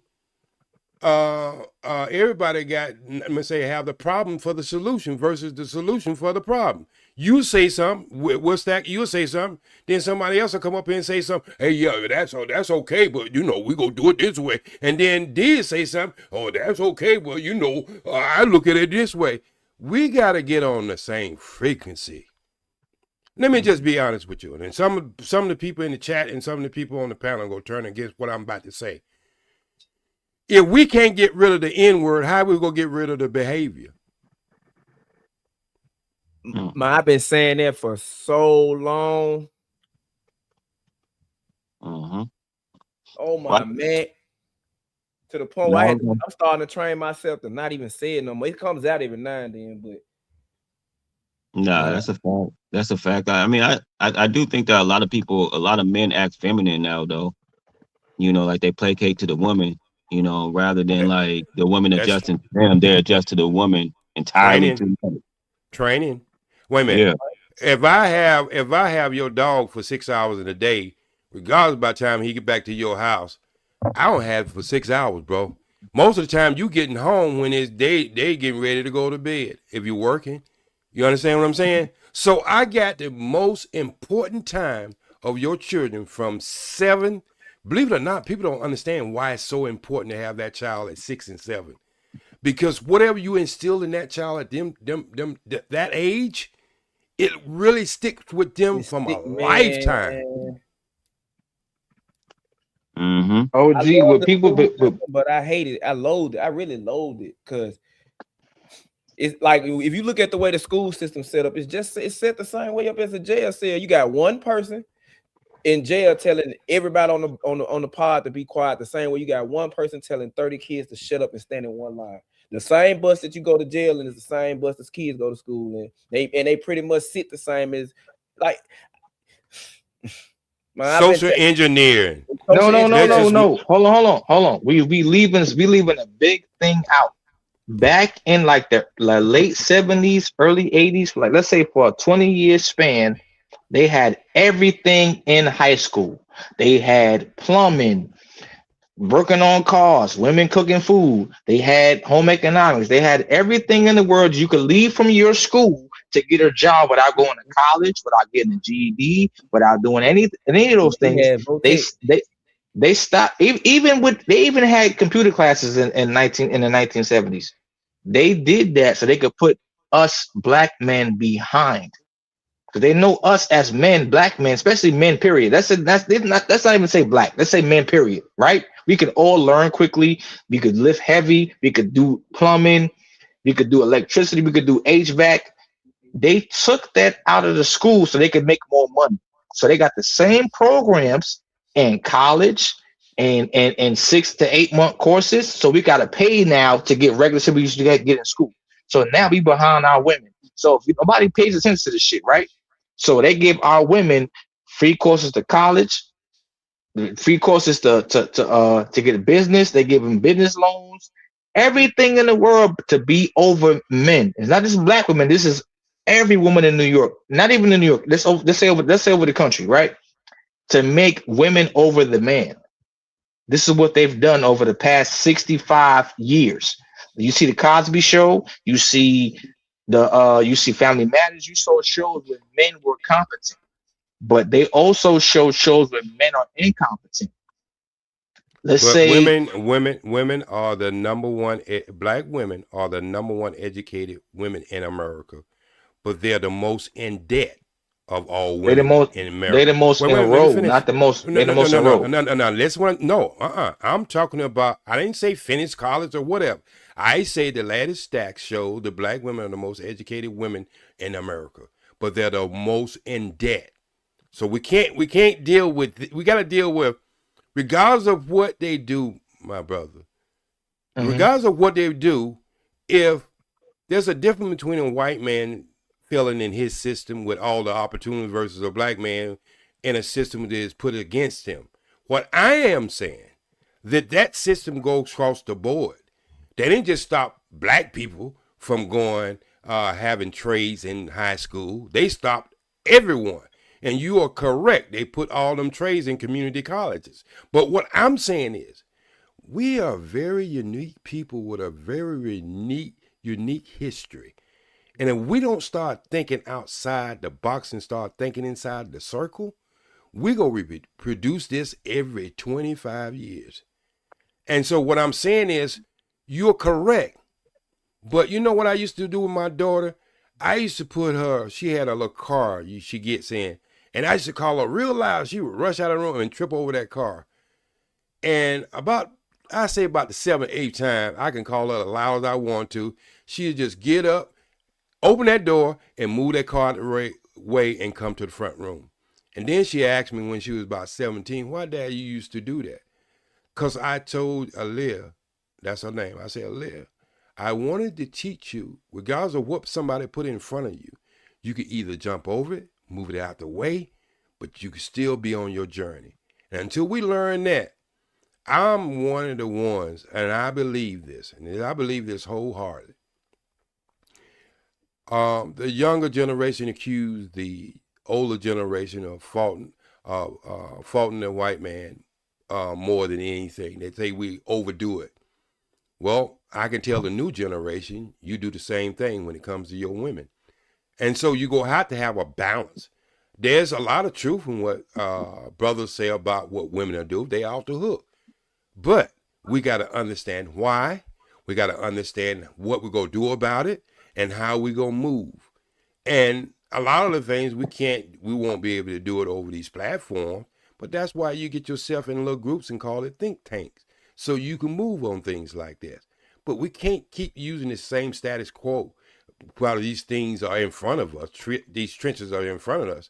We got to learn how to move around them, brother, because way before you, they was doing it way before you. Let me ask you a question. OG, yes, we're the only populace in the past 2,570 years that have not gotten any money. So they gave the little hat people money. They gave little hat people money. They gave everybody else money but black folks. They say welfare is your money. They even gave Indians major parts of Las Vegas. They got casinos, bread, all that. I understand all that, brother. No, but I'm saying is this. Hear me out for a second. Why are they not giving us our money? Well, wait a minute. Let me answer you. Then it's gonna make a lot of sense with you. If me and you at war, you think I'm supposed to throw ammunition across the damn fence and let you shoot at me?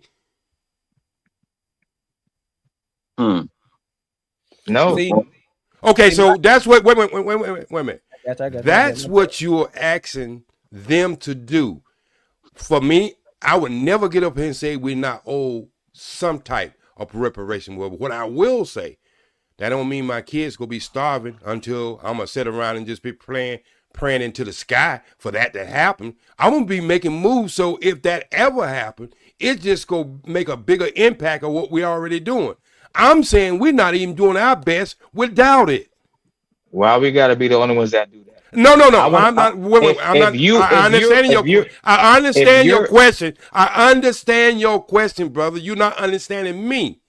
I'm saying when you get the right power, you don't ask for it. You demand it. Don't you see this white boy trying to back force Greenland into his circle now? Do you understand what war, the art of war is? Do you understand the enemies don't give others to give them things to defeat them? What I'm saying is we have to change our mind, and when we change our mind, our outcome will change. We can get all that you asking for, but if you sitting around disappointed and thinking about it because you haven't got it, then you can never be making the moves you should be making. And it ain't just that. Why don't we hold the black people that got money and power that's built? Why don't we hold them to the flame of actually giving back like they really supposed to? Instead of once they get their money, they move out and go live in places that they go live out, move to Calabasas, all that, and then complain about white people, but then you moving into a neighborhood where it wasn't meant for you anyway. Why are we not? That's the only thing I have about people who do that. Why don't y'all hold black people who actually got it, who actually can make a difference? instead of holding the white people, because they ain't gonna do it. They ain't been doing it, and they not gonna try to do it. So why not hold the white people who got the black people who made it and got the money to the flame of helping us out or giving back or doing something? Can the best basketball player ask for a bigger contract than the Rudy Poo player, the tomato can? And just answer that question. Can the best basketball player ask for a bigger contract than the regular tomato can? Yes. He could demand it, not just ask. He could demand, right? Mm-hmm. Nobody listen to you, my brother, when you ain't got no power. True. We go get that. Wait a minute. We go get what we go Whoopstack. We go get what you thinking in your head right now, because I think the same thing. But when we do get it, we won't be on our knees. We'll be on our feet. We'll be already made it. It's I don't know. I know y'all don't watch anime. It was an anime that I watched that just said this.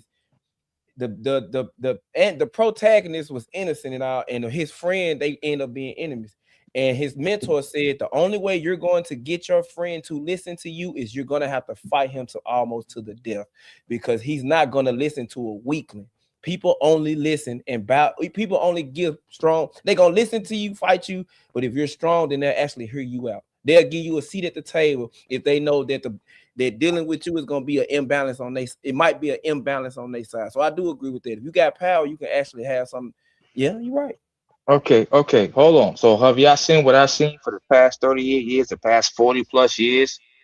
Here's some food stamps. Here's a little bit of money. Here's Section 8. Here's housing. The problem is they give us the bare minimum, and everybody else that they destroyed, everybody that they destroyed and took down and killed and disrupted, they gave them everything. I'm talking about billions of dollars. There's houses of people that's different ethnicities that have billions of dollars based on a family name that are living in luxury. But we are outside killing each other, robbing, stealing, beating each other up, having shootouts and shit for no reason. They refuse to give us anything because they want to see us destroy ourselves. They want to see us as a black unison be demolished. But the same can be said that we actually are accepting that, though. You don't have to get on food stamps. You got people on food stamps right now with college degrees. You got people pulling up to the social service office in a Mercedes Benz. Did they give everybody else their money? Yes or no? No, I ain't No. I'm not saying you're wrong. I'm asking. Did they give everybody else their bread? Why are we as men watching other people's pockets? I'm not talking about just the United States, brother. I'm talking about when we standing on our feet, we take over the world. Do you understand? We brought civilization to the world at one time. Now we are kneeling till Johnny come home lately and following behind them. Look up the word follow in the dictionary. That means you will always be behind. So what I'm saying is you can get little groups. I meet with 7 brothers every month on things that we can do to either help people, things we could do as far as our community. Sometimes we go out and we paint people houses as senior citizens who can't afford it or whatever. Just little things. See, you shaking your head. You don't understand. How can you make a brick without a grain of sand, brother? No, that's the problem. I do understand. They even got Somalis that stole $5.2 billion in Minnesota. My problem that I'm trying to get you to understand is that everybody's getting a slate of bread of money. They getting a piece of land of the planet, and we not getting nothing. That's my point. We have anytime. Hold on. Hear me out for a second. If a nigga get a PPP loan for 20 bands, he going to jail for 10, 15 years. If he's a regular normal black man, he going to jail forever. But everybody else could skate on the land and get money and skate along and find a little patch in to tax themselves in and get money. But when it's black men or black women, we going to sit up forever. You're going to sit in jail for the next 79 years of your life. Why is that a thing? Have you ever read a book? Wait a minute. Have you ever read a book called The Pale Horse? Yeah, by William Cooper. I started. Have you ever read that book? I have. If you haven't I read half of that book. That's a book about somebody saying how. How about Message to the Black Man? Yeah, I have. Is that from Sister Shahrazad No, Ali? Elijah Muhammad. It's not from Sister. I'll tell you what. He also has a secret. You got a cash app. You got a cash app. I will buy that book for you. I want you to read it and come back and have this conversation with me. No, I can read it online for free, OG. I appreciate you. 100 on my spirit, on my soul. I find it for free. I'll read it just because you told me to read it. I read it. Right, and then come back and have this conversation with me. See, my only downside with this conversation is I do agree that the system is put in place for The people system to of pay white them, supremacy. especially the system. My problem is if we as people can have a conversation, even jailbirds say, yeah, the system is garbage. But then why do you consistently make decisions and choices to be a part of this system when you can go against the grain? Somebody don't want that's who is that don't want to sleep? Is that Trey? Somebody calling sheep. That's somebody calling sheep, goats, and everything. Is that Trey? That's Trey, bro. Leosha's over there. She's muted. That's Trey. Trey out for a 10 count, bro. Hey, I ain't gonna lie. I ain't gonna lie. I thought that was you, man. Bro out for a 10 count, like. I thought that was you, OG. No, how could I start snoring right after I just said something? Hell, shit, never man, know, bro. Trey's a great brother. He's he got to get up and take his son and practice every day. Get up early in the morning. Got to run these panels. Yeah, I ain't but well, let me say. Hey, OG, he sound like a 57 Chevrolet right about now. A bad muffler. That was crazy. That's crazy. Yo, you sound like a muscle car. That's wild, bro. Like a rock. Hey, OG, let me ask you a question, OG. Yeah. Like, because you said that, you stop whooping your 2 kids and you have 5. Like, what's the difference that you seen for the people, your kids that you whooped versus the kids that you didn't whoop? Well, the ones that I didn't whoop, they're not as timid as the ones I did whoop. And if anybody ever had an animal that have been abused or spanked or something, you'll see the difference between a dog put his tail between his legs versus have it up high. When you don't spank, when you spank children, sometimes you stifle their imagination. Because they don't want to go out anything outside of what you teach them. You understand what I'm saying? So you stifling them. Because the greatest gift that a human being can have is imagination. The first man that invented a car never seen one. You see what I'm saying? Because that had to come from imagination. But when you stifle a child's mind, you stop that imagination. Because they're always watching to see is they going to do something wrong. They walking around eggshell. If you ever been in any kind of relationship where you walking around on eggshells, that could be your mother, your father, your girlfriend, or whatever, it's not a real life. So that's the most, they grasp things, the last 2 kids grasp towards things a little different. You know what I mean? They willing to take a chance. You see what I'm saying? So that might have worked in our generation because a whooping might have been the difference between being hung up in a tree. But we don't have them type of days today. You see what I'm saying? So we should take a real approach of how do we train our kids. And if you have to beat something in there, I told this boy once before, I say, a young man, I say, if you have to beat your children to make them understand and make them do what you want, well, why you don't do that same thing to your girlfriend? See, we know it don't work. It's not the same thing. I'm a father of 5 too. My daughter is my only child that I very rarely have to spank because she sees me getting up, getting loud. Hey, Prinny, sit down. Okay, Daddy, I'm sorry. Like my sons are like rambunctious. They not all the time, but when they were rambunctious, they were like, No, Daddy, I'm on the play. Like, listen, bro, relax. Like I tell you 2 more times, I'm gonna beat your ass. Okay, Daddy. It's like when the difference between a boy and a girl is that boys, especially I when got they're 4 of them, your, brother. I got 4. I got 4 sons too, and I'm not a liar. Like my kids are on my chain. Hey, I heard you No, said it was one. I'm not saying you, Yeah, OG. yeah, I'm I just got you. saying I'm in feeling general. you, but I So don't have this conversation, and I know what you're about to say. What I'm gonna tell you, there's a difference between a pit bull in South Central versus one in Beverly Hills. The one in South Central is getting his ass beat, and it's wild and it's crazy. Tear And up I and want to breed kill dogs. anything. I And tear up and want to kill anything. don't think so.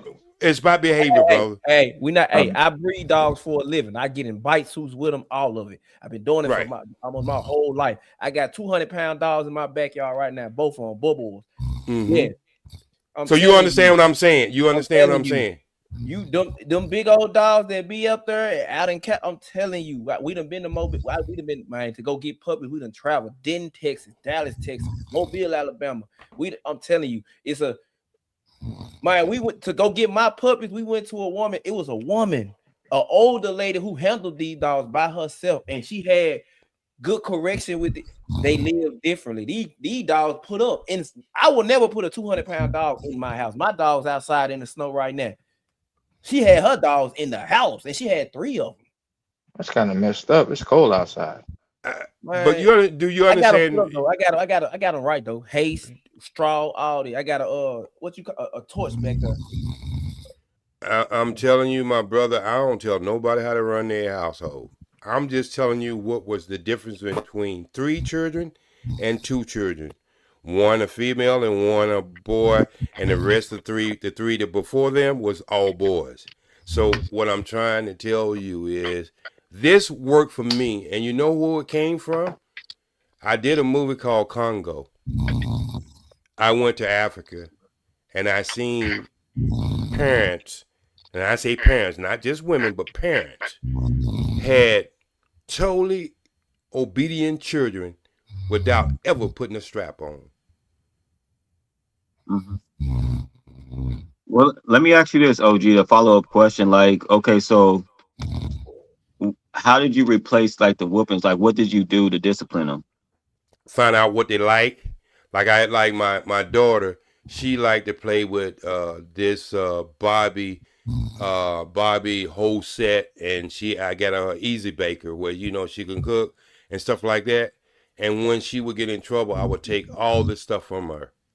You see what I'm saying? So when you get a spanking, yeah, it's physical hurt and stuff, and it has a little mental part about it, but it's over without the punishment. See, I learned how to discipline with punishment versus taking, because nobody wants nothing taken away from them.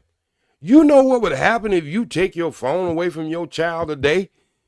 If that was the punishment, or would he say like, man, yeah, I got my butt busted at 2:00, but I'm on my PlayStation right now at 4:00.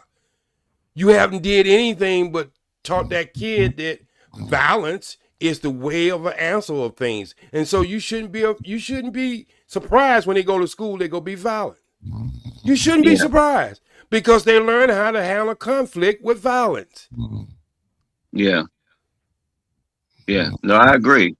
Because I think about my life as well, is that the most effective way of like teaching me was when they explained certain things to me, not the whooping. Right. So that's actually what I did to carry on to, because I have 2 kids. So that's what I did to carry on to my children as well, is that, I just communicate with them more effectively. And I go with your method as well. Like if they like something, they have something, and they're doing something wrong, I'll probably take that away. And then whatever they do right, I'll give it back. So they understand what they did wrong and what they understand what they're doing right. We got to learn how to do. We got to learn how to do mental things, because this world that we live in, most of our training, social engineering, is done by mental. We make moves on mental. Hell, I lived in a neighborhood with drug infected. I never touched it. Yeah. You see what I'm saying? So just because I call spanking the cheat code, bro. That's what I call it. I call it the cheat code. That means that you have did something. And most of the time when we spank our children, we're not in the right state of mind in the first place. We angry. You should never do anything physical toward anyone when you angry. Because when you angry, you're not thinking properly. And so what I'm saying is people can do whatever they want to do, how they want to raise their children. But man, I've been beat with everything from a frying pan to a drop cord and everything else. And people say, well, look how you turned out. I said, don't look how I turned out. Look what I could have been if I hadn't been treated like that. Yeah. No, that's a fact, because I also think that a lot of times we make excuses for a child's actions. For example, like I know that I had a short temper when I was younger, and they'll say you're just like your father rather than like correcting it. Right. And then like then when I get whooped, they'll just, pile on to my temper and think that that's how I handle situations, being aggressive. Right. And it just really made you more aggressive.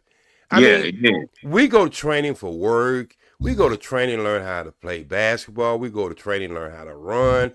Most of all our things in our life is training, and none of it is beaten to us. We voluntarily want to do something that we are interested in, and it's done through training. The way we produce things, man, I'm going to tell you, man, the way we produce things, if you look at it, we got supposed to have the best education system. We have the kids spend more time in school than they did in the 40s, 30s, and all that. And we had more inventions in the 1700s and 1800s than we have today. So that shows you something, that when we was able to use our imagination, that we were able to overcome a lot of bad situations. The reason we have got contempt now because we got a bunch of cheat codes, and and I put this on the older generation too. We dropped the ball on a couple of things, but we had a different fight we had to have it. But we did drop the ball on a lot of stuff. And I'm saying that we didn't pass. See, if my father was born in 1912, probably when he first started working, hell, it was less than 2 or 3 cents an hour, if you can say that much. You understand what I'm saying? I remember back in the 70s when I first got my first working job, and I was making, I know it had to be under the 90 cents an hour. So what we're saying is, as we go on in life, we're supposed to be able to learn, and that's what I was talking about earlier tonight. As you go in life, you're supposed to be able to learn something that will make you more successful. And this is one of the two things that is not making us successful. We got some old ways we need to get rid of. We got some real bad eating habits. We was eating survival food that we call soul food. Too salty, too greasy, too much blood. That's why we have all the elements we have today. We have the worst of every element you can think of.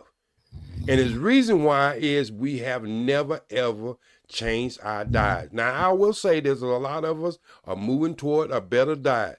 But when we have them get-togethers on Christmas and Thanksgiving, we're eating the same kind of food. I remember that movie called, what was that movie called? With the grandmother who passed away. Oh, Soul Food. Soul Food, right? Yeah. The same food that they ate that got her in that casket is the same food that they was eating when she died.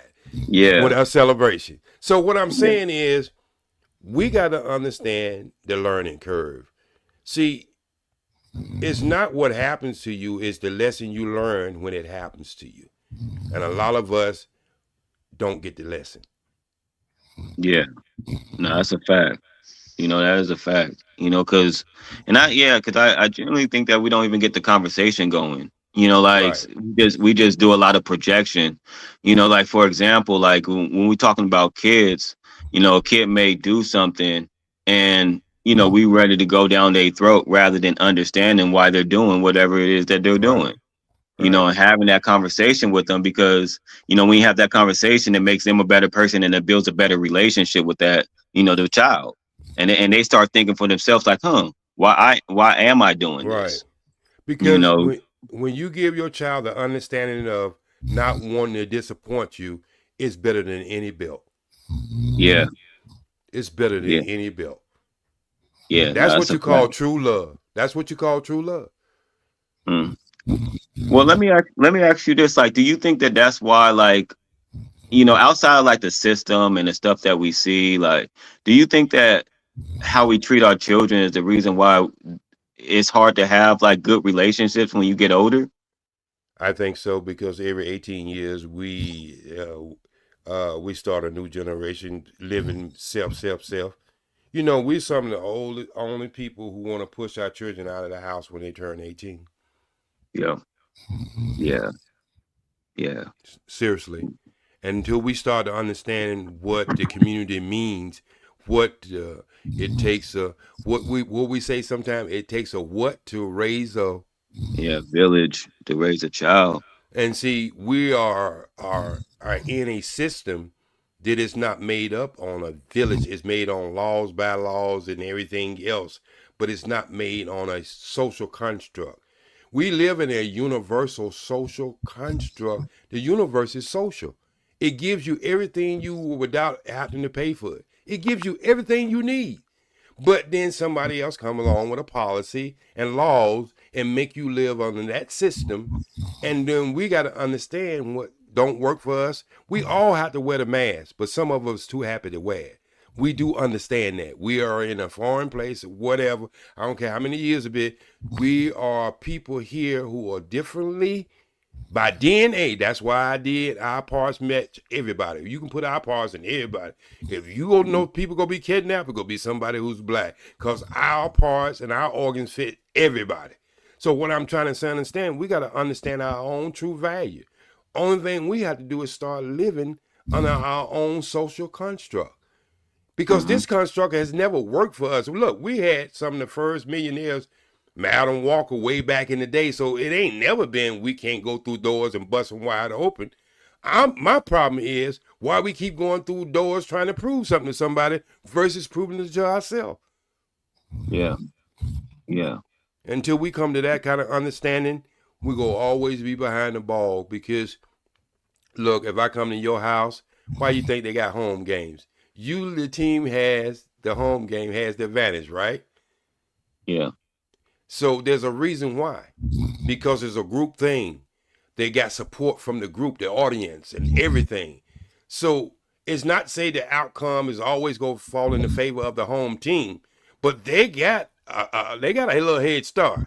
You see what I'm saying? So we got to understand things on that level. And this is why I don't go out and try to lead young people. I sit back and let them ask me questions, and then I put my 2 cents in. Then it's y'all time, brother.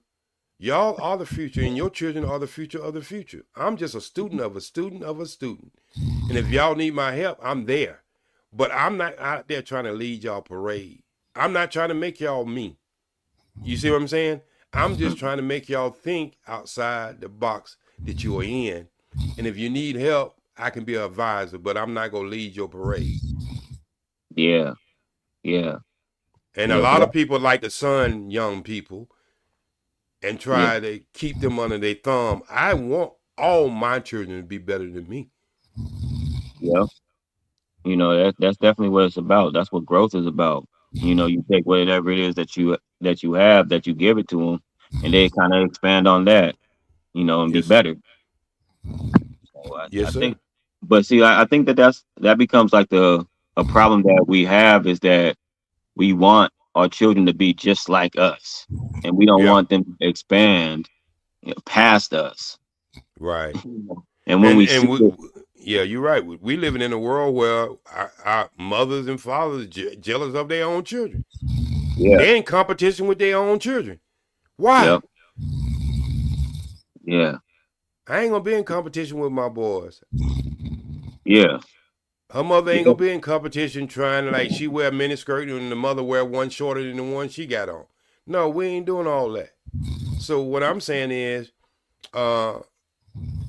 we are the caretakers of our future.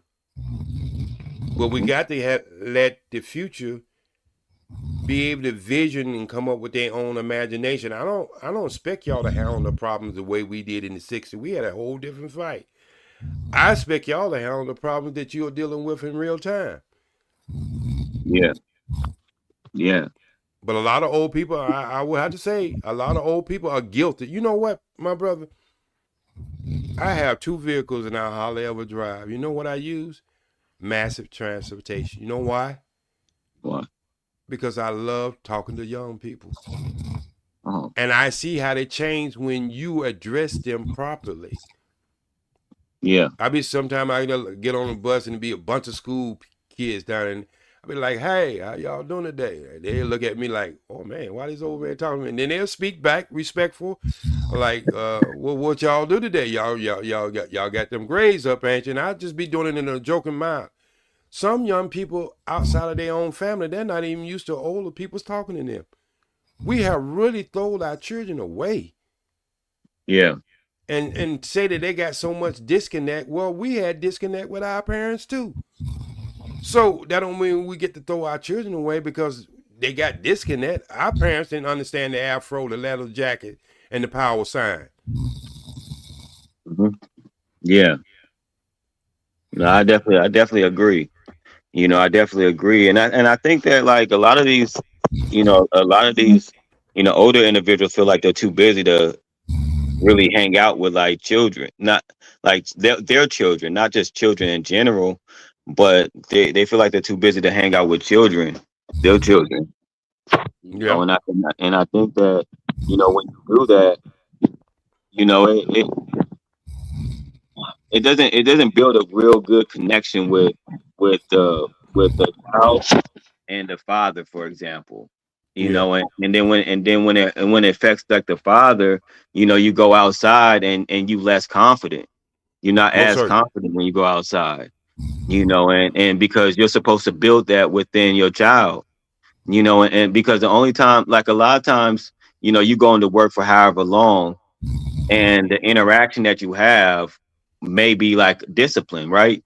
Right. Because you upset or whatever, they're doing something bad, that you don't, or you feel like they're doing something bad and you don't know how to combat that other than being physical with them. Right. So that's the only interaction that they're really going to have, because you haven't seen them for like 8 hours because you're working. Right. And they're going to school, so you with them for like maybe like 4 hours. Right. And some of that 4 hours is discipline them physically. Most certainly. And it has a long look. This is where I be talking to people sometimes. I said, if spankings really work, nobody spanked their children more than black people. Then we supposed to have the most beautiful, disciplined children on this planet, and we don't have. Yeah. See, that's why I always tell people your results always tell you the truth. Mm-hmm. Yeah, So I mean, go ahead. well, no, I was gonna say also is that like, because I was actually it's funny we're having this conversation, because I was talking to my homeboy about this, and I was saying like, you do it so they don't do something bad, right? Or they don't do something that they're not supposed to be doing. But as they get older, let's say at 14, they still do something that they're not supposed to be doing. But now you're not whooping them, so how are they learning? Mm-hmm. So if they can learn from when they're 14 without you doing that, then they can learn when they're younger without you doing that as well. Right. So it's just interesting, but people always have it ingrained in their mind that they can't teach them any other way. They can't discipline them any other way. Yes. And I feel like it goes back to what you're saying, and I feel like that's more of a stifled imagination on their part. So Because they can't think of any other Right. way of disciplining their child outside of that. So what I did, I came up with a 411, because at one time, 411 used to be information line. I came up with what I call a 411 card. And the time that I spent when my children would do something bad and I would spank them, I would give them an assignment. I would take away something. So you don't just get something taken away from you. You got an assignment too. So, and these assignments would be things like, what do you do when a police stop you? What do you say to that police officer? You see what I'm saying? And they have an answer and a question. And I kept on with these type of assignments till my last two children knew the law better than most police did. They know exactly what to say if the police stopped them. They know exactly what they right, what Constitution was tell to that right, and everything. And this is what I'm talking about. Understanding that, and then your children come back late in your life and say, Dad, you know what? I used to think you was so cruel about some of the things you used to do. But when that police stopped me and I was able to recite some laws of that police, I had a different outcome. Because not only did he knew that I knew the law, he knew that I had came from a good family who would represent me if he did something crazy. See, these are the kind of examples that we can do for our children that will make our children have the rock, paper, and scissors that I always talk about, the weapons, to be able to go out there and defeat the world. See, saying I know my rights and not knowing your rights is two different things. But when you got the confidence and when you say I know my rights, and you know that the police don't supposed to be trying to question you, you don't have to answer any question or ID yourself unless a crime been committed, then now you got that confidence because you sitting up there talking to a man with a gun and a badge. So outside of that, whatever confidence you ain't gonna need. Anything else you approach in life is gonna be an ease. But we don't spend this kind of time with our children because I think a lot of time we get so busy with our life as parents, we trying to do a bunch of makeup. And you ever seen a father who hadn't been around his child and then try to buy his child when the first time he see his child? Or a mother who haven't been around their child and they try to shower on them with gifts. That child don't need your gift. That child needs your love. Yeah, you know, have you ever thought, because I know with my children, because they actually showed me what unconditional love looks like. When they're younger, like they just love you no matter who you are, what you look like. They just love you, and I always want to like keep that, and that's actually the main reason why I never like with my children outside of understanding my experience and so forth, because I always wanted to keep that unconditional love within them. Of course, like life may take it away, whatever, but I didn't want to be the one to do that. What I mean? And I hope that I can like capture that and keep it, because it's so like genuine where like they'll come to you like very like happy, excited. They'll you give them something, they're appreciative of whatever it is that you give them. No matter what it is, you give them a piece of paper, they're appreciative of it. Oh, what's this? Oh yeah, and you crumple it up there, and they're happy just to crumple it up, seeing daddy crumple it up. And I always wanted to keep that. And I think that when it going back to the whooping thing, and then off, then I'll get off of that. But when you do that, I think it takes a little bit of the love away. Most certainly. Like and not just you, but how they view interactions. It goes back to what you were talking about with the dog when you whooping the dog and their interactions with certain individuals. Now a certain dog may be a little more violent, and then there's other dogs that be timid, like because they don't want you to come close to them. Right. It's so it goes back to what we're talking about, like the relationships and so forth. I mean, and off of that, because I want to ask you about this, is that because people talk about the nuclear family, but I think that we need to go back to extended families. Like, what do you think about that? I think the nuclear family would be a start, but I believe wholeheartedly the village. See, when I was coming up, the people in my and in the neighborhood I was raised, they knew my family. They knew everybody in my family, and they see us cutting up. They'll come and tell you right off the street. Like, I'm gonna tell your dad on you. I'm gonna tell your mom on you. You see what I'm saying? So Yeah. they was the first line of defense, because once you're outside the house, your mom and your dad really don't know what you're doing. You know, they just hope you're doing the right thing. But when they know, when we as children know there was a line of defense, so it just wasn't trying to sneak away from our parents. It was trying to sneak away from that line of defense. And so that's something I think that we need to bring back. You know, we need to bring back, but we so scattered out, my brother. I think the only way we're gonna be able to really do that is reset. When I say reset, we're gonna have to build a community to be an example for all the community that we want them to be in America. And so that's gonna take some sacrifice. It's gonna take some people move out of their comfortable zone and move into areas that we can build that community, because we really don't have a model for that. We really don't. We have talk for that. We know how it sounds, but we know things on paper sometimes don't give you the results that is on the paper.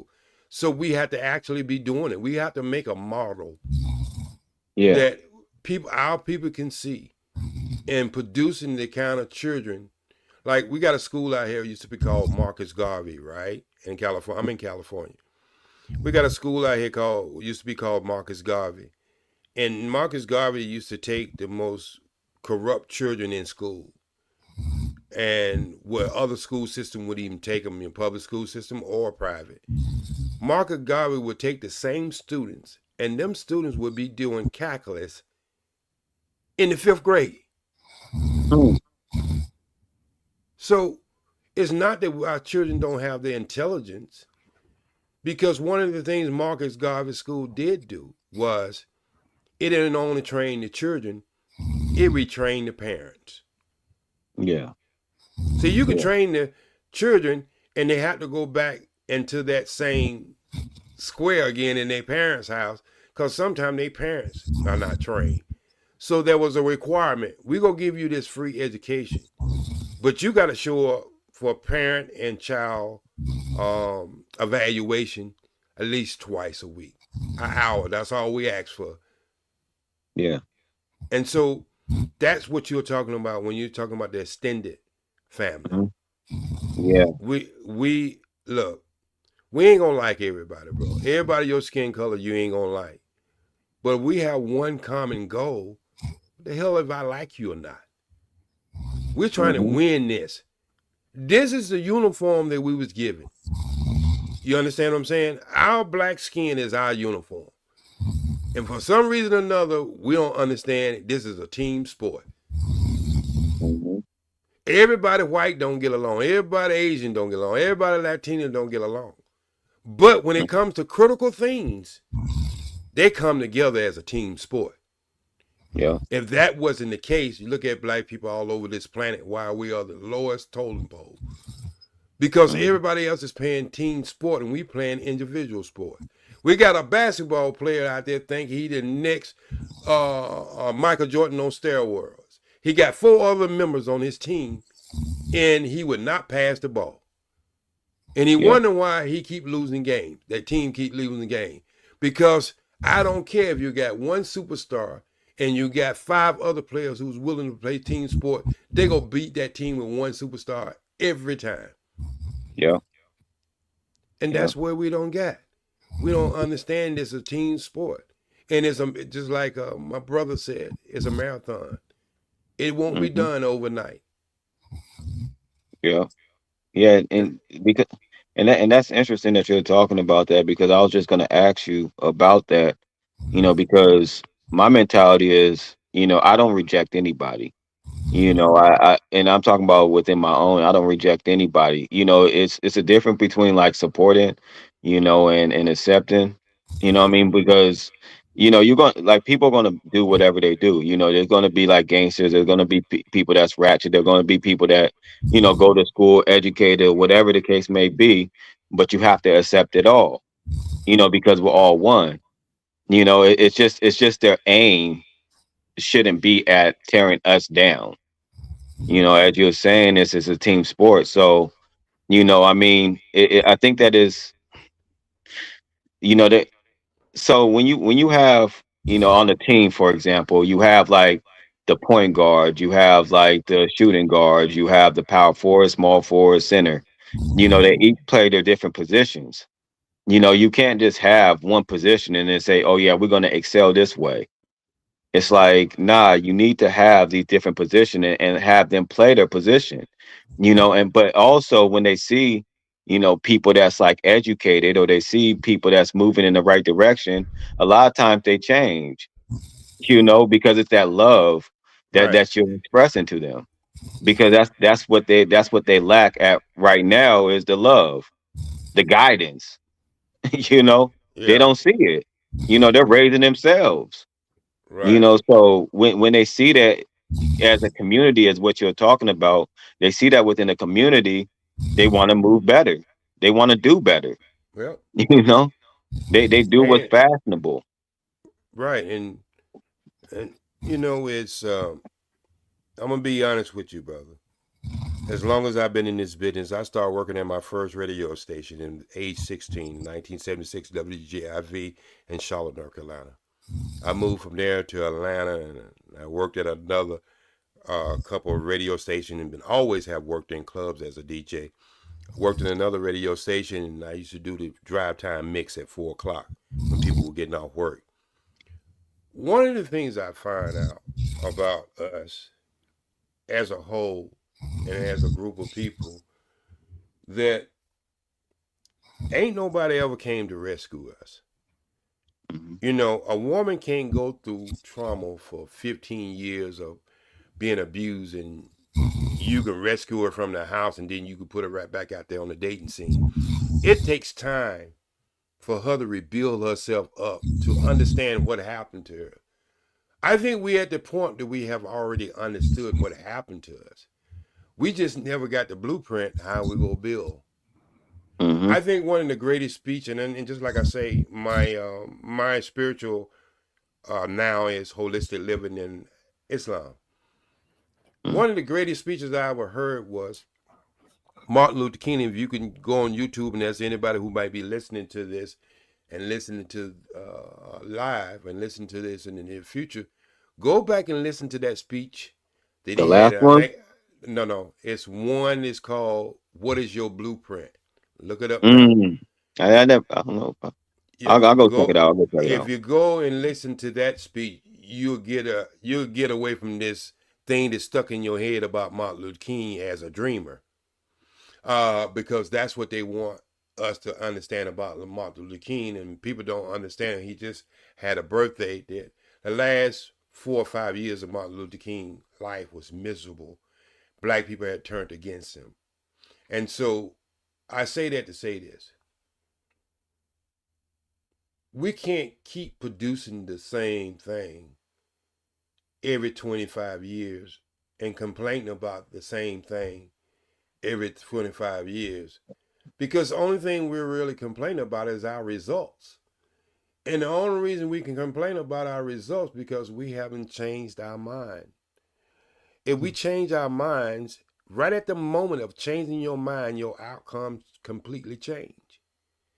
I understand the system of white supremacy. I understand there's a system. Just like basketball has a system, football has a system. But that don't mean that you have to let that system control you. You are an individual who can come up with things as a group and move. And see, we want to move everybody. We got to understand everybody ain't going to move. But when you get these little power pockets that making real good moves, that's where you get your best results. And the reason why you get your best results because it becomes a model how we all can move. And one thing I know about human beings, we like success. Ain't nobody like no losing team. That's why a lot of people want to get off this team they on, because it seemed to be a losing team. But it's only a losing team because we don't want to draft the number one draft picks. We don't want to listen to the watch how the number one draft picks move. We don't want to make adjustments in our defense and offense. we go cuss out the man because he's smart and he's intelligent, he makes money. We go call him a coon. But in the same manner, the one that's selling drugs in our community, we go call him a hero. What I'm saying is we gonna have to get some balance. And then I like your analogy about the team sport. But I have another one I use as a mechanic engineer that I am, is I don't care how much gas you got in your car. If you ain't got no spark plugs, that car ain't moving. I don't care how many spark plugs you got in your car and battery, that car ain't gonna move unless it got a starter. Each one of them things in that car is as important as the other. If I need my garbage to be empty on the street, I don't need a doctor. I don't need a lawyer. I need a garbage man. That's important. If I need to be recognized in the court and have a lawyer to go to court, I don't need a doctor at that time. I need a lawyer. So we got to understand what the importance of each level of life is. And we had to put it to its max. We got to stop looking down on people, and we got to stop punching up on people. We got to find the people who are ready to move the way we are, and we can't sit around complaining about the people who are not. We're the one who has to draw this model that we want everybody to see as a success. And until we're willing to do that, we're going to be on this internet fighting about bullshit, fighting about Anton and Corey when the white man done went to the moon and came back and we still flying kites. So what I'm trying to say, that we haven't never gave our best. We complain about why we can't give our best. No, I agree. You know, because the interesting thing about, like, even if we're talking using like that small example of the Corey and Anton, you know, that's still a reason for us to be separate, because there's individuals that's on Anton's side, there's individuals that's on Corey's side. Right. You know, and they reject the other side. You know, so it is quite interesting, and I do see it as being like, you know, by design, but you know, it is up for us to, like, you know, defeat the design, like to But we redesign designed, it. designed this one. Yeah, So redesign. we designed this one. Let me tell you something right now, bro.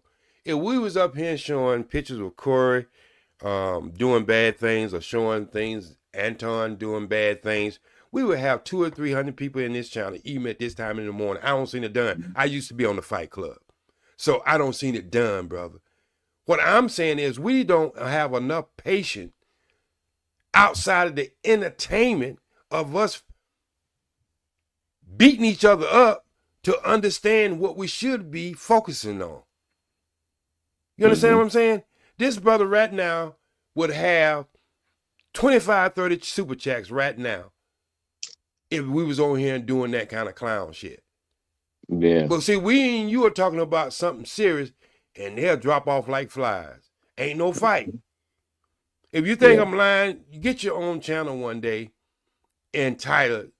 It seemed like everybody know when a channel is having a fight. It spread like wildfire. And so what I'm saying is, think about that mindset, that we can only gravitate towards negativity. Yeah. What kind of You know, mindset is that? yeah, that is interesting. You know, that's just we gravitate towards, you know, things that destructive rather than constructive. You know, And we that's learn funny. this, from them. Think about all news is close to 80% negative. All news, across the big three. These Yeah. are things that we learned. And at the same time, there's 500,000 things are going good, but they got you on an hour on a TV news that telling you how everything is bad.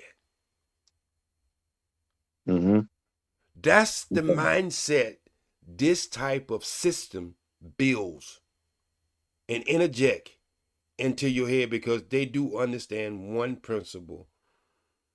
If you got a strong family, it's hard to defeat. When you make that family divide and fight against themselves, I'll tell you, follow the money. Because now you're splitting out a household. They're fighting against each other. somebody else is getting rich, the lawyers or the lawmakers, and sending their children to Princeton and Harvard while you going to jail and or living in hell. Look at your outcomes versus their outcomes. They didn't get to put on suits, go in the courthouse, represent you, or pretend to represent you until they drain your bank account. But their kids get to go to Princeton and Harvard while you get to go to hell or either jail. Yeah. So we can't blame the fox for wanting to eat the chicken. We can blame the chicken for not figuring out how it can keep the fox from eating it. Yeah. Yeah, and because it's it's interesting because going back to what you were saying to Wolf Stacks is that, and I don't think that he was like grasping it. It's like, why are you going to give us something? Why are they going to give us something to defeat them? Yeah. Like that doesn't make any sense. I'm going to give you the gun and say, well, it haven't been fair. So what? I'm feeling the sorrow. And as long as we got to fight, I'm going to give you guns and ammunition. They only give you guns and ammunition when you go turn it on yourself.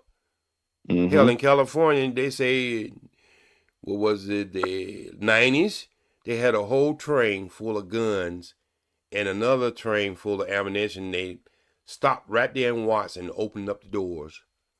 And that's how all this gang violence in California went to steroids.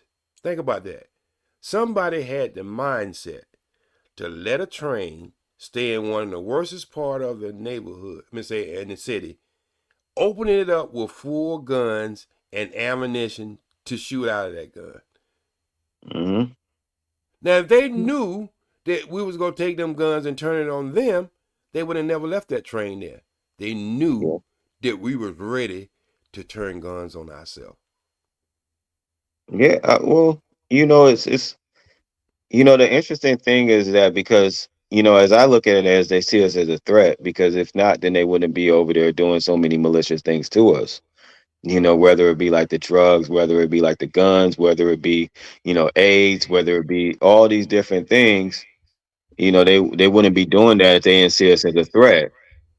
Well, we're the biggest threat that they go ever have. You know why?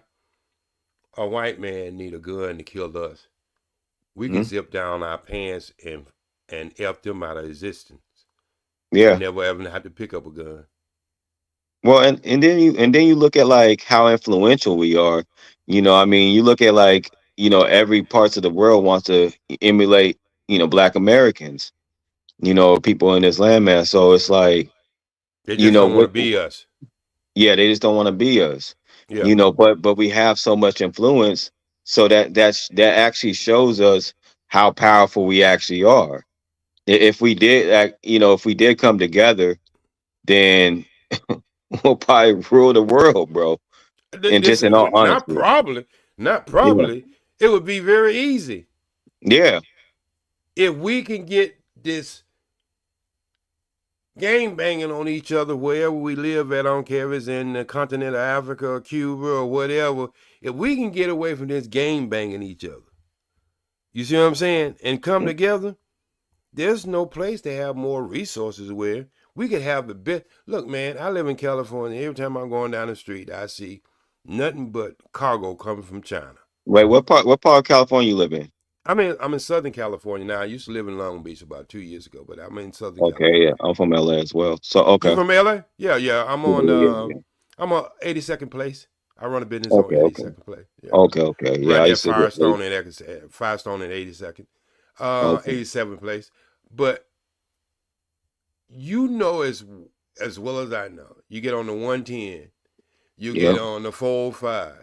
You ain't got none but them cargoes coming from the shipyard with nothing but China writing on it, Asian writing on it. And so what I'm saying is, why is it that we can't have that same trade with our people in the continent and we can just stop fighting against each other?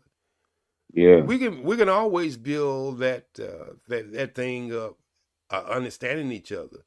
But that don't mean we can do business. Hell, we do business with people outside our race all the time we don't like. and they don't like us, but we keep giving them our money. So what is it so bad about us? We can't even connect with somebody with the same melanin who have the resources, but we so busy trying to figure out who's more blacker than who. You understand? These type of simple third grade fights, and everybody else is getting rich on us fighting. Why is it? As much as I hate the hair and all that stuff, but if you go get it, why not own it? Why is it another group of people selling you something that you can own? They don't even wear it. Yeah.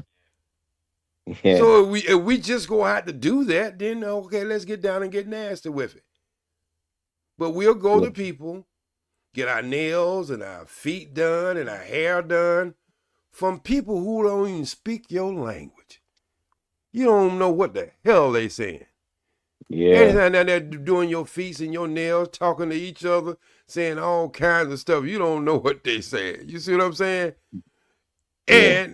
And you ain't paying. Look, man, when I first came to LA, it was $5 to get a manicure. You can't walk out of one of them shops now under $60, $70. Yeah. Them people are making the bucks. Yeah. And I know a sister who had 2 or 3 shops here. We wouldn't even cater to it, and they had nothing to do with the attitude. You know what I mean?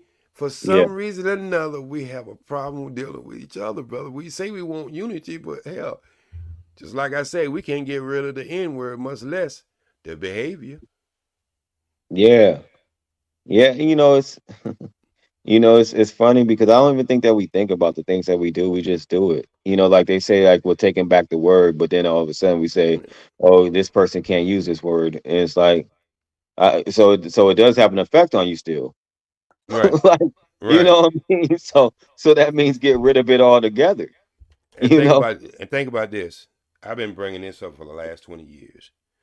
We the only group of people have been into a situation that we have been tampered, traumatized, and our country currency have slave masters on it. That's be like living in Germany as a Jew and you have to spend money with Hitler on it. See, these are the psychological things we don't think about. Our current state won't even let us think about. Yeah. Do you know what it feels like of a woman who was SA'd by a man and she had to dig in her purse and pull out a piece of currency with his picture on it? And that's the way she made her living. See, we don't understand this traumatized that we're going through. But even though that is happening, we have to learn how to defeat. We can't stay in this squaddle of blame game. We had to get up and do something for ourselves and get a model out there where our people can look at it and say, you know what? Them black people started off with nothing. And look at them now. We can have, where that Dubai that everybody likes to go, we can have a community like Dubai in this country. If we just get on board. It don't have to be all of us. Hell, it don't have to be. Look, man, we can do it with 400 people. Yeah. You go and buy some land in the South where the acres are less than $100 an acre and put a community on that, a thriving community. You build your military, your police force. You have rules, regulations, statute to move it in that type of place. You all have to be on one accord. You see what I'm saying? One journey. And our people would see that type of success. I see white people, man, get in vans, go buy old school buses and build them and carry them in the forest and drive around with them. I see people doing all type. I seen a man cut up a damn tree root and build a house in a tree root. So don't tell me that there's not things out there we can do to make our system better versus getting on this platform and cussing each other out every day. Yeah. Yeah. Because my sister, you speaking of the South, and my sister was talking about like something that she was watching, and it was saying that Black people should move back south and start building with one another again, and then expand out once they, once they done building with one another, Yeah. but since we're not like we lack connection, we just don't build with one another anymore. Yeah. You I know. mean, I'm guilty of this because I came out here and worked in Hollywood for 35 years. But Mm. having a house worth $800,000, and if I put it back in Georgia or North Carolina, it wouldn't be worth 150. That Mm. shows you the inflation of the average house in California. You won't find a house in California under $500,000. Point blank, Yeah, you know that just yourself. You know yeah, that for yourself, regardless of where it's at. So yeah, think about what we could do with that money if everybody just, you know what? I'm tired of other people coming in here and getting advantages over us. You know what? We're at the tip of the sale. Let's sell this. Do you know how much money that you would have if you sell and go back to the South and invest that in acres and then build a house and have over half of your money still in the bank? That you can have residual income making money on your money. But see, yeah, it's that hustle and bustle thing that I live in Cali. You know what I mean? That thing. I live in Cali. That represents something. So what we wear on our back is more important than who we are on our skin. yeah, yeah, yeah. It's definitely very tribal.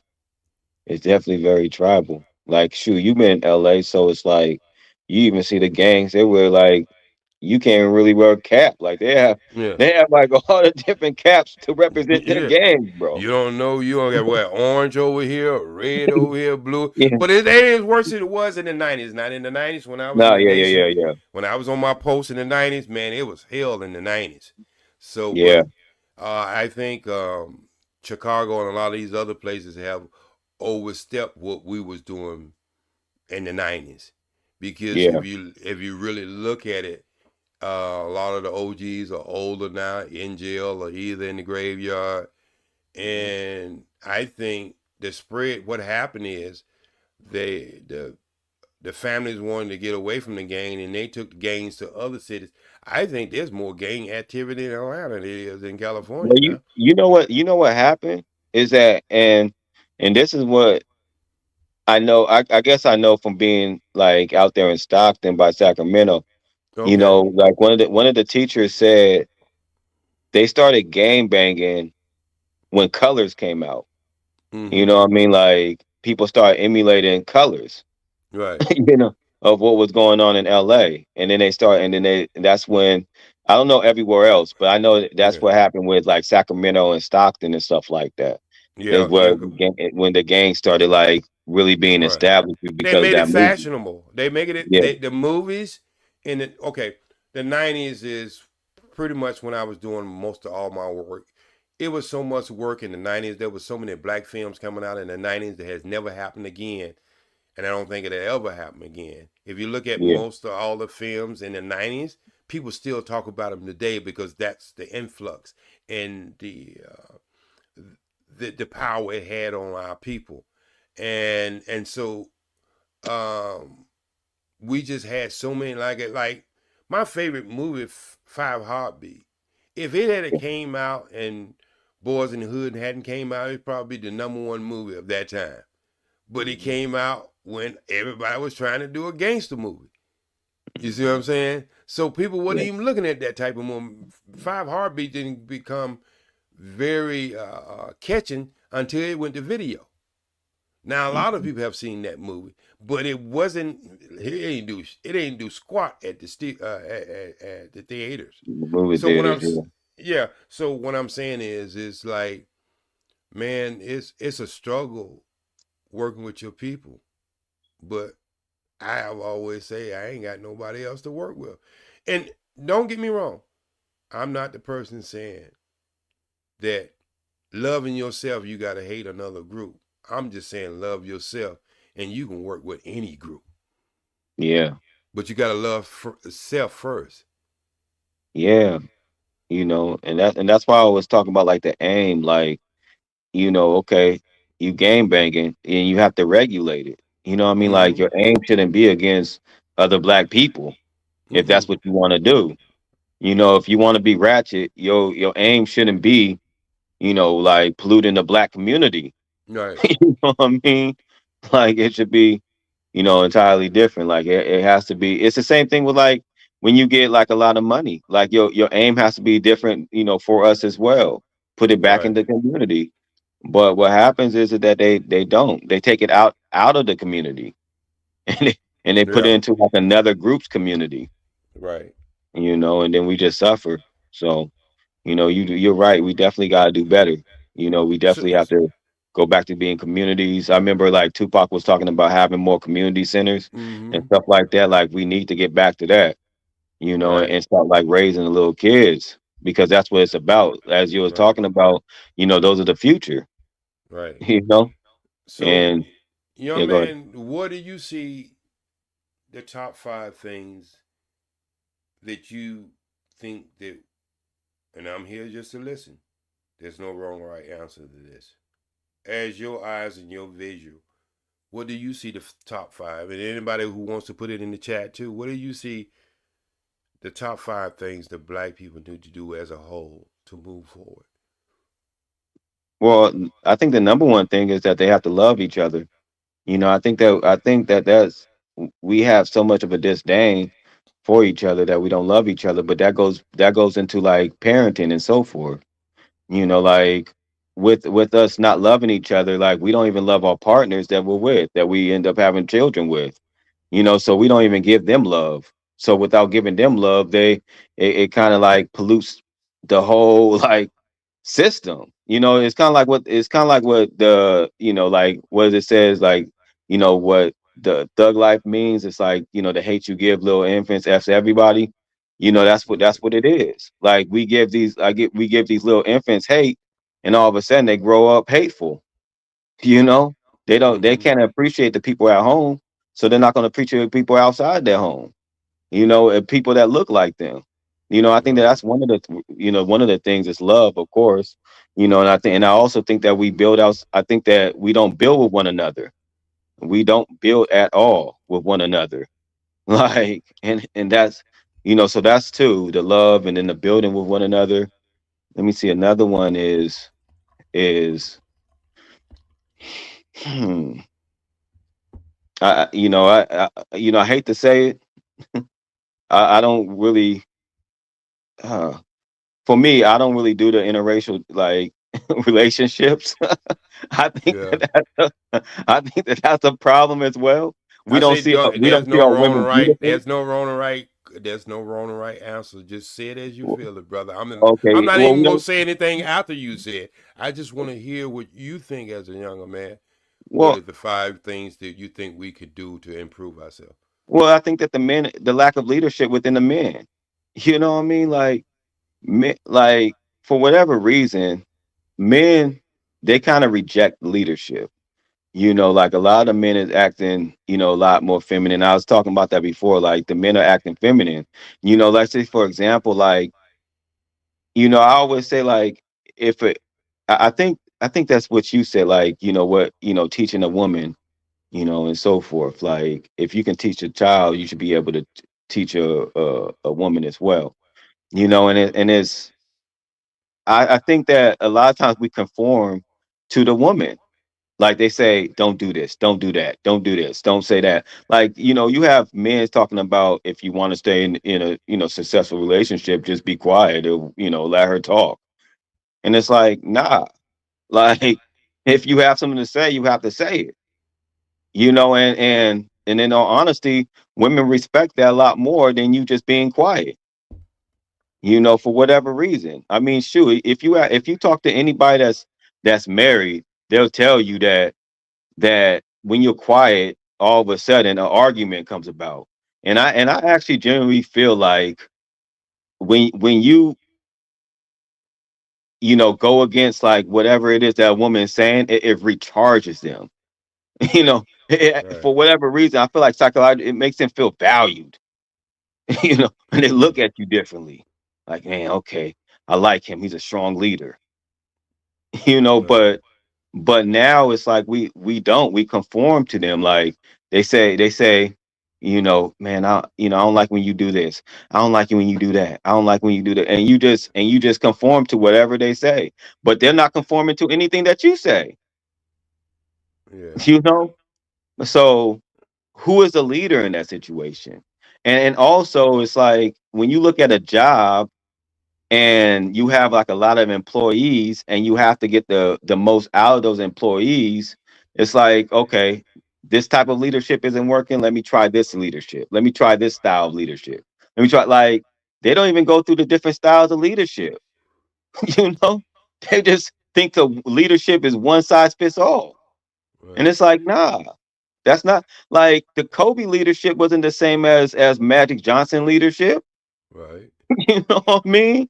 One size doesn't fit all. You know, it's about results. You know, what are the results that you're getting out of the situation? You know, so I think that we have a lack of leadership within the men. You know, and I think that men don't value black women. The black men don't value black women. You know, and I think that that's a terrible thing. You know, and we can go into like the the women don't value the black, but the thing is though is that if men value like black women, women will just come to you. That's just what it is. You know what I mean? Like if you set a better example, they'll just be better. That's just what it was. Because if you look at the 60s and so forth, like those women are totally different than what we're seeing now. You know, they're totally different. So what was the flip? The men were different. Okay. So yeah, I think so. What would we say 4? We up to 3.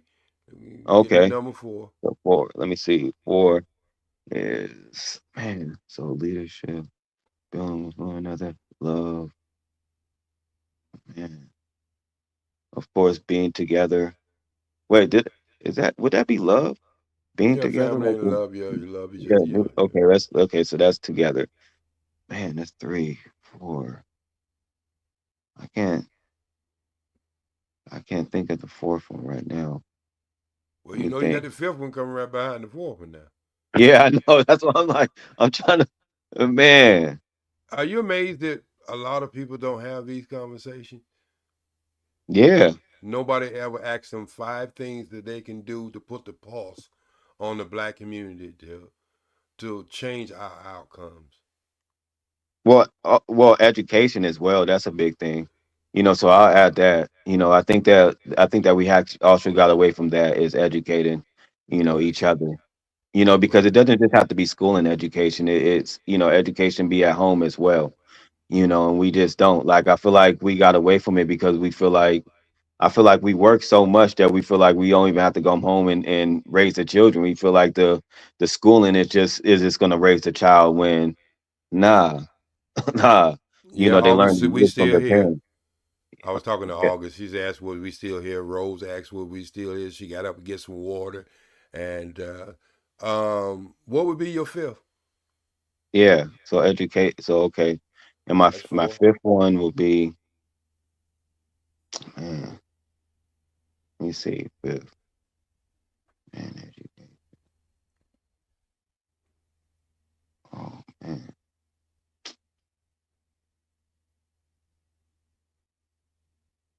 It's right there at your nose, and you letting it pass you right by. It's there. I know it's there, cause as soon as I mention it, you go say I it. know. I know. That's why I'm trying because I see things as like a process, and that's Yes, how sir. I like process. Pun intended. That's how I process things. Of it has to align. And man. Just say it. Just say it. You know what I mean? Because it's Okay, gonna all affect right. me. So I love all the things you said through the 4, to all the way to the 4. But my number one thing is, brother, we gotta get God back in our life. Oh yeah, yeah, yeah, yeah, yeah, yeah, That's number one. yeah, Because everything is from that. And I ain't say religion. yeah. Because Spirituality. religion don't got so far away from God, you don't know if you go in there, she gonna be twerking or shouting in the church. And Yeah, so if we don't get God back in our life, we don't have a foundation to build anything on. Because it has to be something outside of you that you believe in that gives you that extra push. That's like your homeboys, like you down and you playing a sport, right? You down, you don't miss the last 3 shots, and you're like, man, we know you can do it, man. Just go out there and let's win this game. You having that foundation and the brothers having that confidence in you gives you the confidence to go out there and make that free throw. You understand what I'm saying? So first we got to have a good foundation for all the rest of the 4 things you gave me. And I think out of all of that, God is missing out of our life, bro. We'll get on stage and say, thank you, God, and we halfway naked. On stage, getting a trophy. Yeah. But we'll say, thank God, like God got to do anything with this devil shit. Yeah. So we play with the creator. Yeah. You understand? And No, the energy funny. the energy that you put in, because holistic way of thinking, God is energy. Yeah. It can never be killed. Even a rock has energy in it. That's why it could be a one look 1/20th of a year and another look at the other 20th. A diamond don't become a diamond just because it is a diamond. It goes through a process. Everything in this universe is alive. And everything in this universe has electrical current to it. So if you don't want to look at God at anything else other than energy, there's 7 people have died in my house, bro, since I've been doing this for the last 4 years. And I'm telling you, the smallest person that died in my house, I went to make the body proper for the people to come and pick up. And that body felt like it was 500 pounds. There was no less of an organ, no less of a leg, no less of a finger. The only thing left that body was energy. Now, we can call it spirit, we can call it whatever we want to call it. But I'm telling you, they couldn't get no electrical pulse out of that body. And it made that body twice as hard as it was when it was living, as heavy. Mm-hmm. So I'm not telling nobody what they believe, their faith, or wherever they move, Christian, Islamic, 5-day adventure, 7-day adventure, Jehovah's Witness, Hare Krishna, Israelite. You can have any special, any spiritual knowledge. But if you ain't living by it, you ain't practicing by it, you see what you see now. The problem is not as the difference of the religion, is none of them is practicing what they're reading. And so until we get to that, to real true, one God, one creator, regardless of what name you call it, whatever your spiritual documents are, if you read it and you living by it, you're going to see a different outcome. So I don't tell people pick and choose. I'm not getting in that type of fight because that's whatever works for you. Because there's some people on this earth believe that cow is God and they're doing a lot better than we are. So what I'm saying is we don't have a belief system. Mm-hmm. Yeah. Money has become our God. Yeah. It's funny because they say the root of all evil is the love of money. Yeah. And not money itself, but the love of it.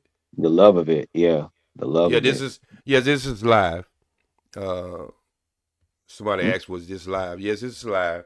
It's California time, 3:44. 3:44, yeah. Yeah. Yes. So this is live. I know on the East Coast it's like past 7 o'clock. 6:34. Yeah, 3 hours. Yeah, 6:34. Yeah, getting close to 7 before the hour. Let me see a couple. Yeah. 16 minutes before the hour. But anyway, that's my number one premise is we gotta get God got to be number one on our list, not religion. God. Because you gotta think like with God, the main thing about And the main thing about God as well is that if you don't believe in God, then you're always going to be limited. You always got to look at somebody that's is greater than you, that you feel like is perfect. That can do all, and you want to reach that level and expand outside of yourself. You say, okay, I can do better because Mm-hmm. because God is the example of better. But if you don't have God in your life, then you're always going to be in this limited state that you're in, where you Mm-hmm. just feel like, well, it is what it is. Yeah, I don't have people passing my house who didn't believe in God. But as soon as they get to that close to that time, they start talking about God, bro. Yeah. Ain't failed yet, not one time. I mean, I have had true atheists in my house, and when it get close to that time, they change their tune. Mm-hmm. Yeah. And well, let me ask you, like, why do you think that is? Why do you think that they changed the tune? Because it's better to accept something you don't know to be true and have faith in it than going and being stupid and saying it's not something, and there's nothing in this universe built itself. Mm-hmm. And if it did build itself, how did it build itself? By energy. So Yeah. whatever you may think, I don't disapprove of people about the practice of how God is celebrated and practice of it. Yes, I could be turned off about a lot of that. But to say it don't exist because the people is not practicing it the way it should be practiced, now that's what I have a problem. Because you got a lot of people profess to be something and they don't know what they're confessing to be. It goes back to that record Stevie Wonder made. If you have never heard it, go back and listen to it. People in the chat and people who might be listening to this in the future. It's called Superstitious. Mm-hmm. Go listen to that record. It'll open your eyes up to a lot of stuff when you understanding the meaning of what he's saying. Yeah. Yeah. No, that's a fact. That's a fact. Because I do think it's interesting because like a lot of individuals say, "I don't believe in God. I believe in science." It's like, well, science is your God. Mm-hmm. You know, like it doesn't matter what you call it. It is what it Yeah. is. Right. You know what I mean? Like God isn't even like God's name. It's a title. Like nobody knows God's real name. You Right. know what I mean? So it's like no matter what you call God, it's The God. creator. It's the creator. Yeah. There has to be something that has the control, just like you do, to create. You can't create a moon, a star, or whatever. There Yeah. has to be something. I don't care if you call it the Big Bang Theory or whatever. That was part of creation. So Yeah. so however you want to look at it, people are so confused with this because having the fortune to go to Africa and see Southern Kemet and see the things that was written on a wall and inside them tombs with a man with a spaceship, with a man with a spacesuit on, with stealth bombers that nobody would say was a bird.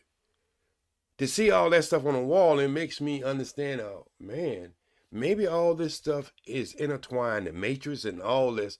Maybe we go through cycles, thousands of years of cycles where we do the same thing. You see what I'm saying? We do the same Yeah. thing and we get so far advanced and then we go back to bare minimal understanding of human life. Mm-hmm. Yeah.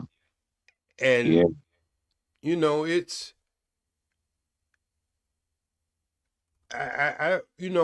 that's why I say still at my age I'm still learning because I believe any man or woman who think they know it all, they already did. Mm-hmm. Because the things I thought I know so much about is just a smallest essence of a sand grain that I thought I knew. Yeah.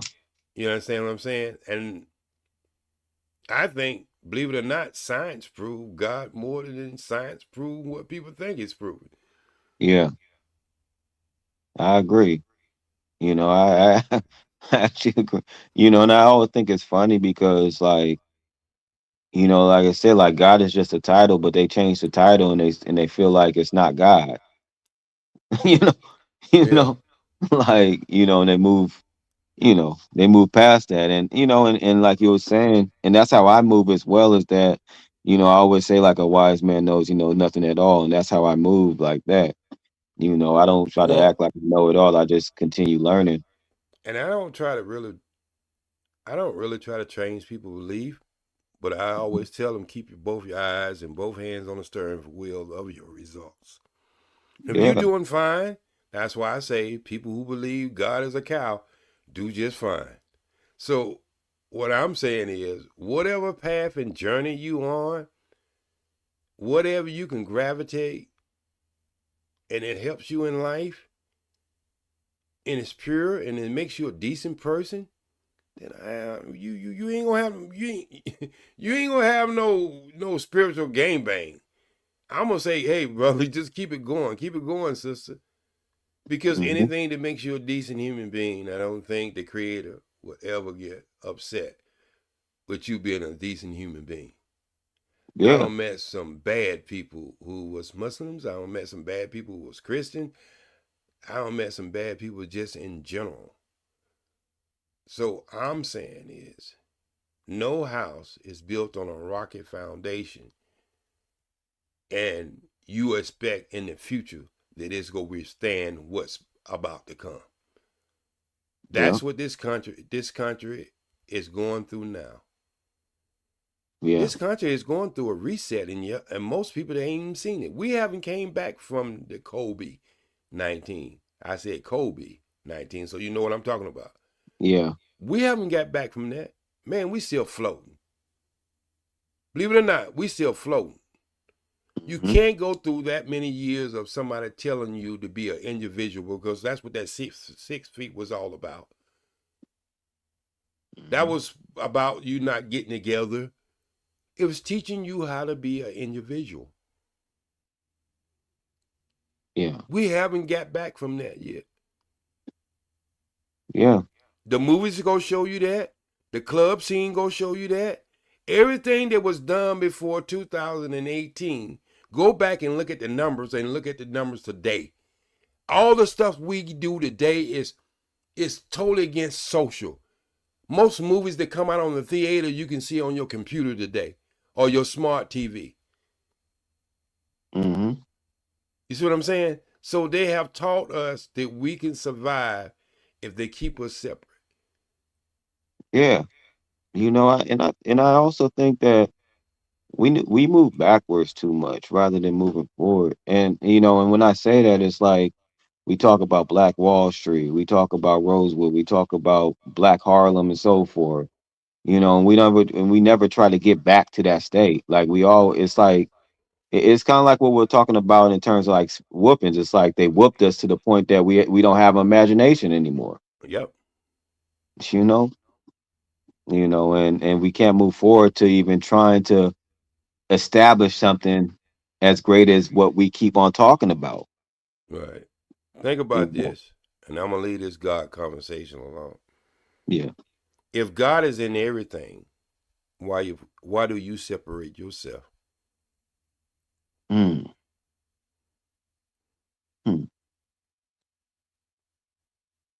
That's interesting. That's powerful. Well, we got a habit of doing that. Yeah. We'll say that right quick. God is everywhere. He's in everything. It's everywhere. Then why have you separated yourself from that?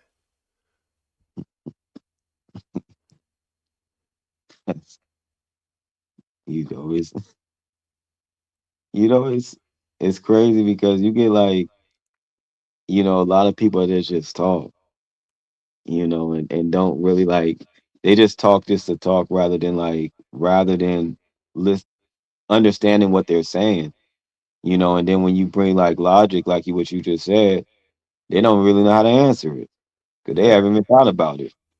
Like we got a person in the chat that says your imagination is limited to your environment. Well, you are correct, but people didn't learn how to cook food when GM came up with a stove. Hell, people was cooking food way before GM came up with a stove. People was building pyramids way before people was building houses. Yeah. So What are we really saying? I think people, in general, do the things they do in the time they are in. And they do it to the max. They're always looking at how to improve something. That's just the way man mind work, to improve. He's a creator too. And so just because it don't look the same, but if it has the same function, then what are we talking about? We just talking about versions now. Yeah. Yeah. No, I agree. I definitely agree. And it's like, yeah, like, because Bro, I when you say stuff, well, hold on for a minute. When you say stuff like pyramids are not that old, you know what? I'll let you have the conversation in the chat. Just keep it going, because I'm not going to disagree with you. If you say they're 10 years old, I'll believe with you. So, fine. Cool, fine. You got more pyramids in Mexico you have in southern Egypt. You got pyramids all around this earth. You actually have. Go ahead. Go ahead. No, I was gonna say, like, there's actually more, like, there's more pyramids and temples and mounds out in the Americas than it is actually out in Africa. Right. Like, we have like 2,000 and so forth, rather than they only have like 200, I believe. Right. So there must have been a time when people had some advanced science that they were able to create these things. So I'm cool with you saying they're not that old. That's fine. Cool. They're not that old.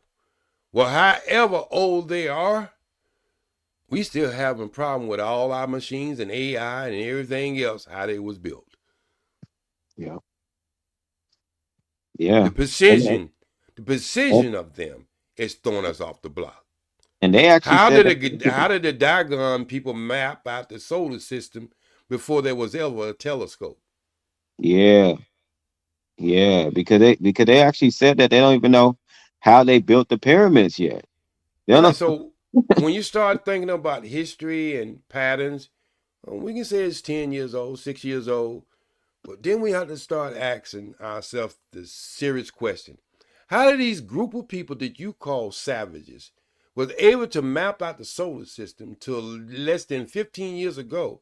The X star that they seen, and when they mapped it out, we didn't see it till we got a machine to be able to see it. And now we have to say they were 100% of how they mapped it out. How was these people able to do that? Yeah. So it's somewhere. We got the smartphone. Let me ask you, Mr. D, how many numbers can you remember by heart? I always talk about that when I go up to the cash register, because they ask me like my number for like if I'm saving, and I always got to think about it, like my number.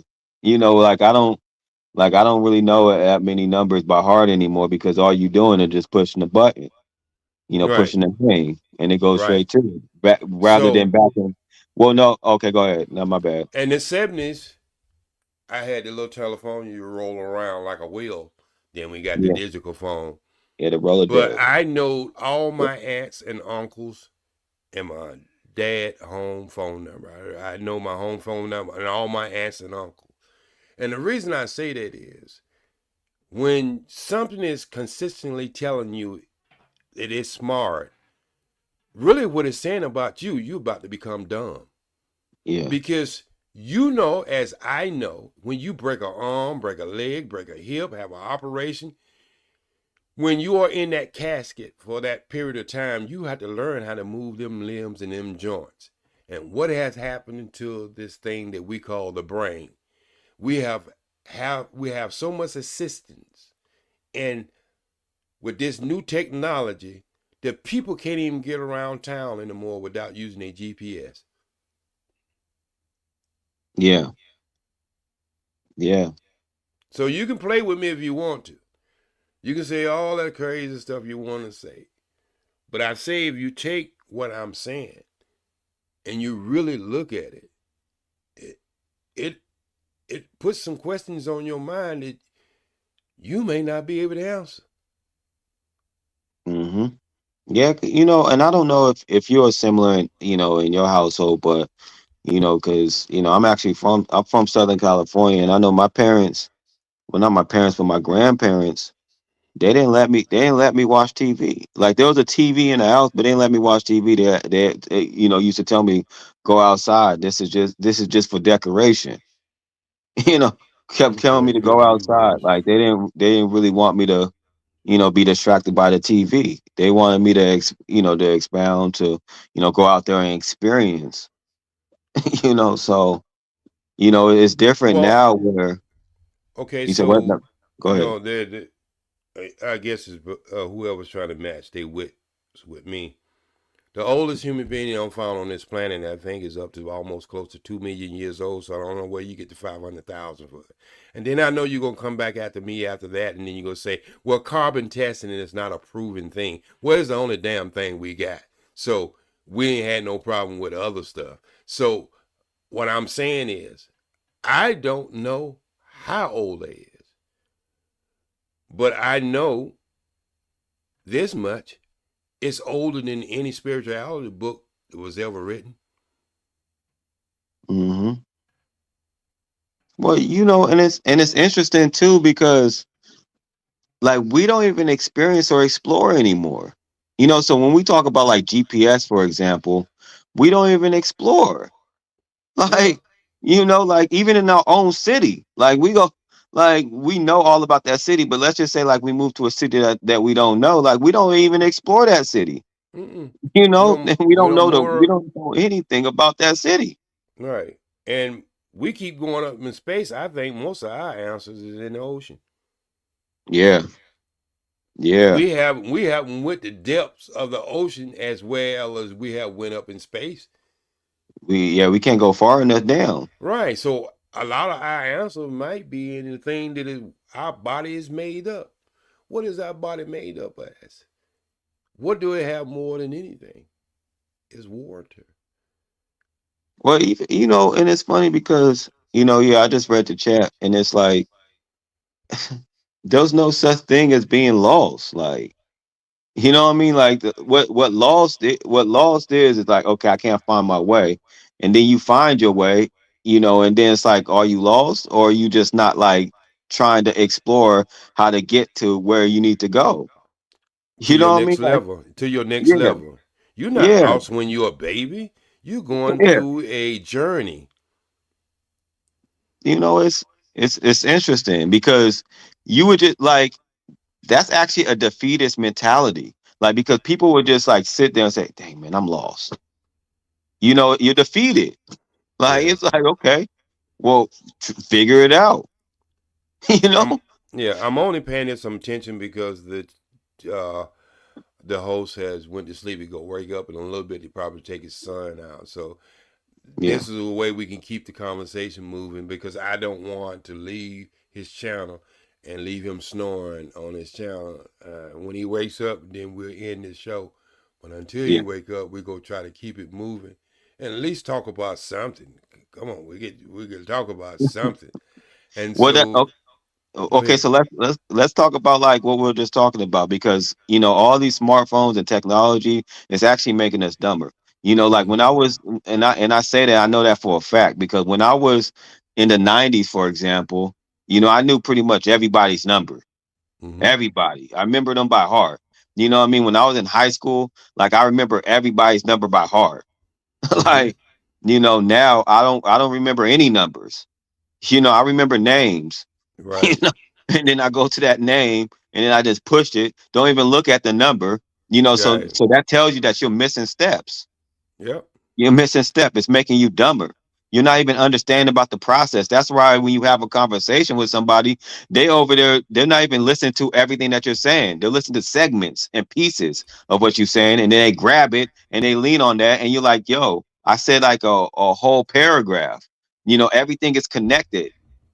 Like, you Okay. take the piece out of it, you take the context out of it.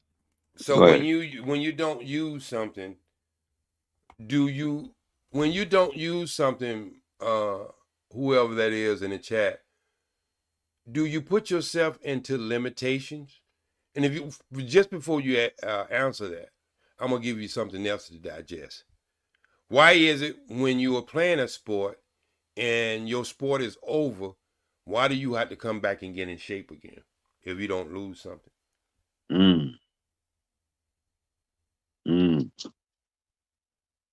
Can you answer that? Yeah, everything's a muscle. You have to work it out. Like you have to work out everything. You know, if you don't lose it, you lose it. I'm waiting. Yeah, man, it just is what it is. And that's just the facts of life. You know, I mean, and you know, it's funny because that's why people get fat when they get older because they're not even as active anymore. No, and you get stiffer and everything else. Yeah. It's primed to happen because look, I got a video of me working out. It's working out, and I do one about every 5 years, just to let people know that I'm in shape and I'm out there. But I noticed when I sit around and I just stay on this computer, whatever, in this job in the last 4 years, that it has taken a toll on how my body responds.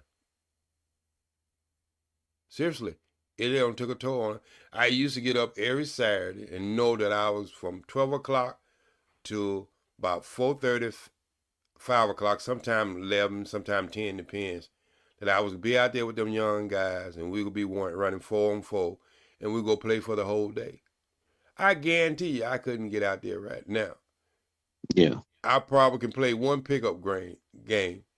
You see what I'm saying? But if I got back out there and started doing it every week, instead of like I say, because each sport, you have to get conditioned for that sport.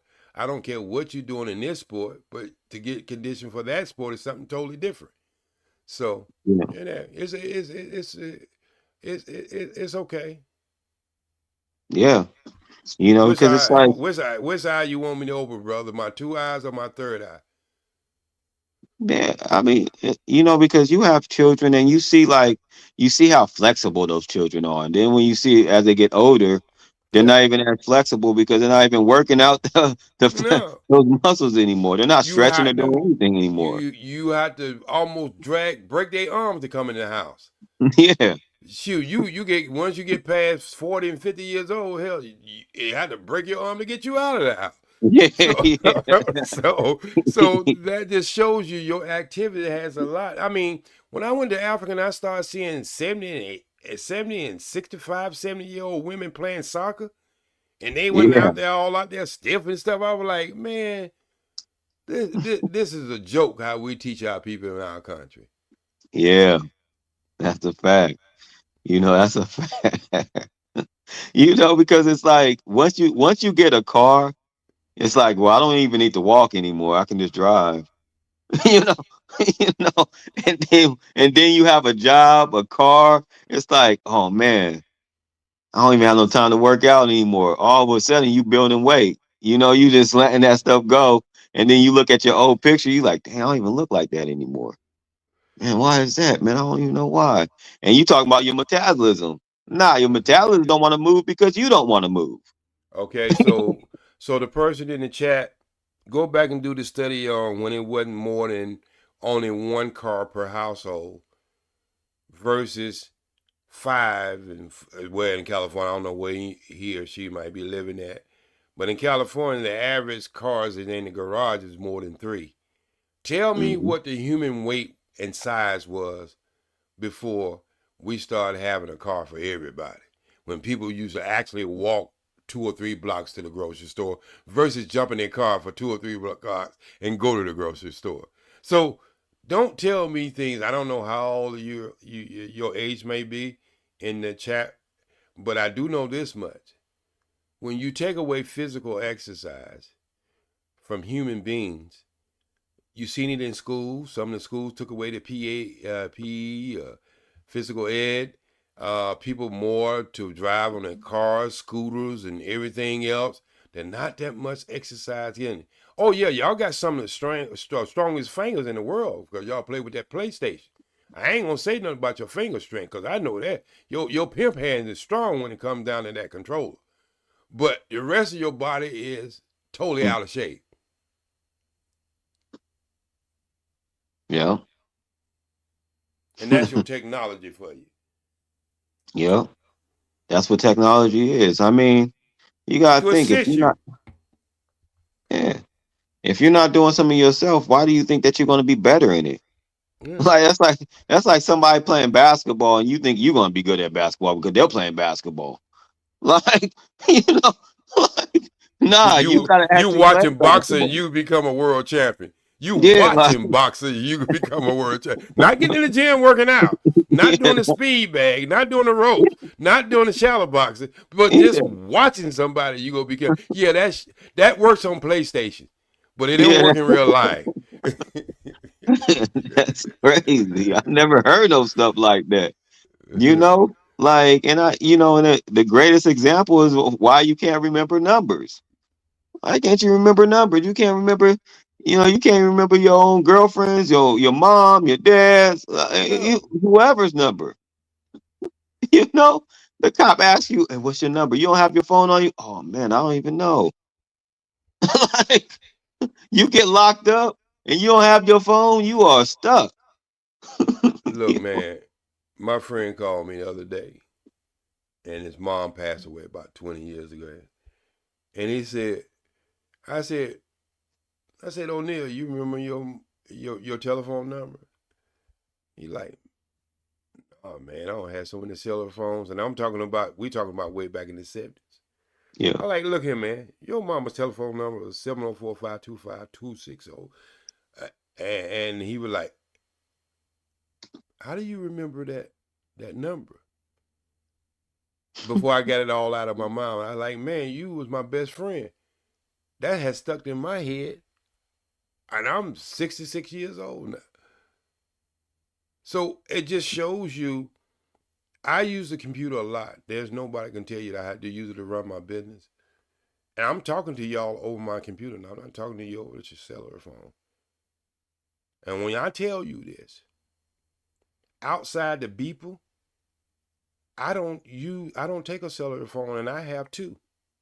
I have the 12 and the Android, best of all phones. I don't take them outside the house.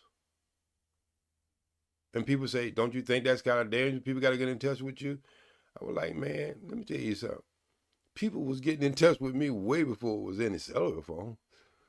Mm-hmm. And Yeah. then what they say, well, what happened if it was an emergency? I say, I'm like Prince on that one. Everybody else got one. I can tell anybody call 911. Yeah.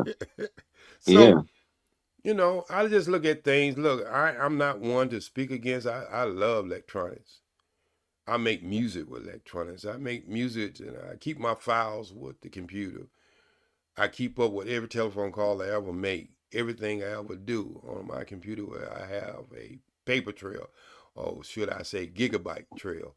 So I'm not hating on anything, but I'm saying look around at you with 65% of us overweight.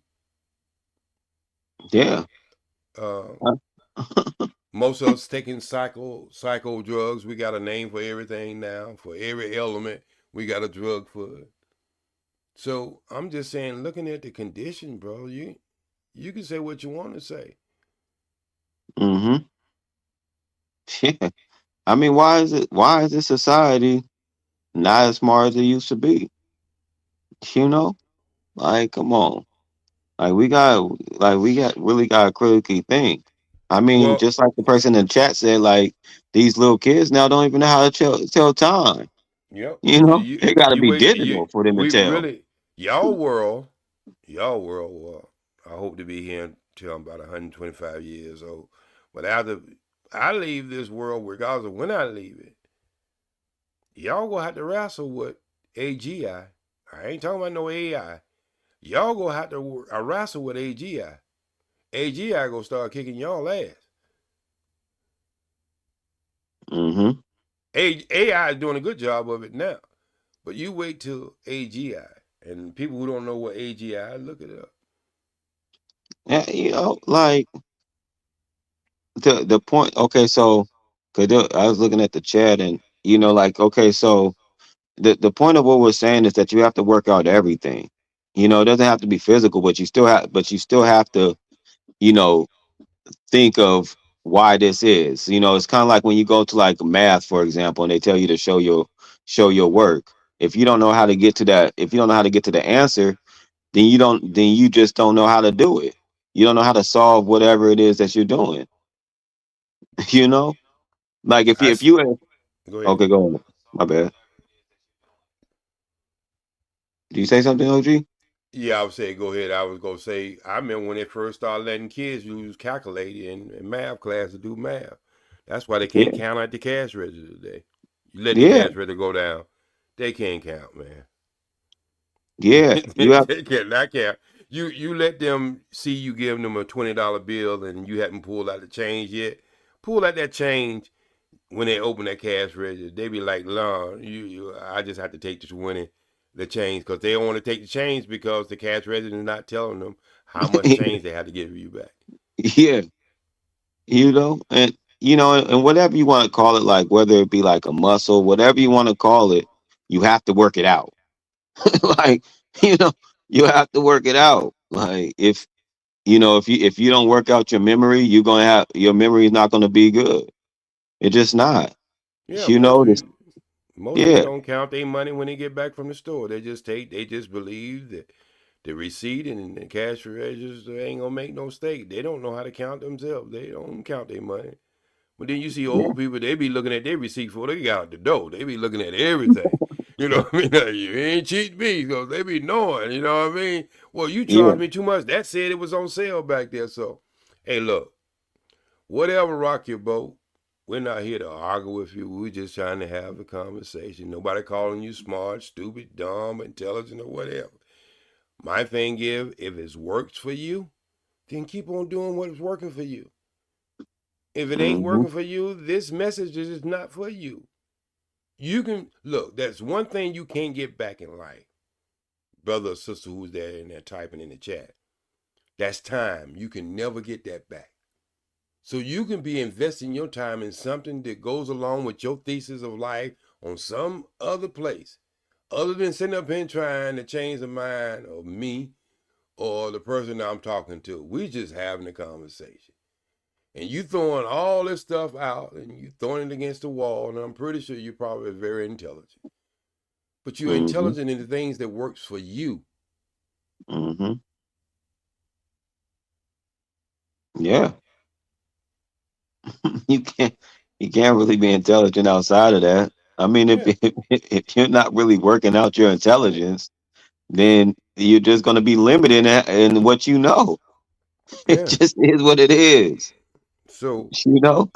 I would volunteer my time if you got a space that you don't build and you got some things going on, brother. I ain't punching down. Show me your results of whatever your mindset has made you able to produce that in large can help humankind. Hey, I'm the first one in that line. Because I told you from the beginning, I don't know everything. I'm just a student of a student of a student. Yeah, because I still don't understand. Like, if you're not doing something yourself, then how you know how to do it? I still don't understand that. If you, like, can you please explain this to me? If you're not doing something yourself, how do you know how to do it? So I really want to everything know needs to be that one worked too. out. Only thing I know, women are still beautiful. Yeah. I wouldn't take them for nothing in the world.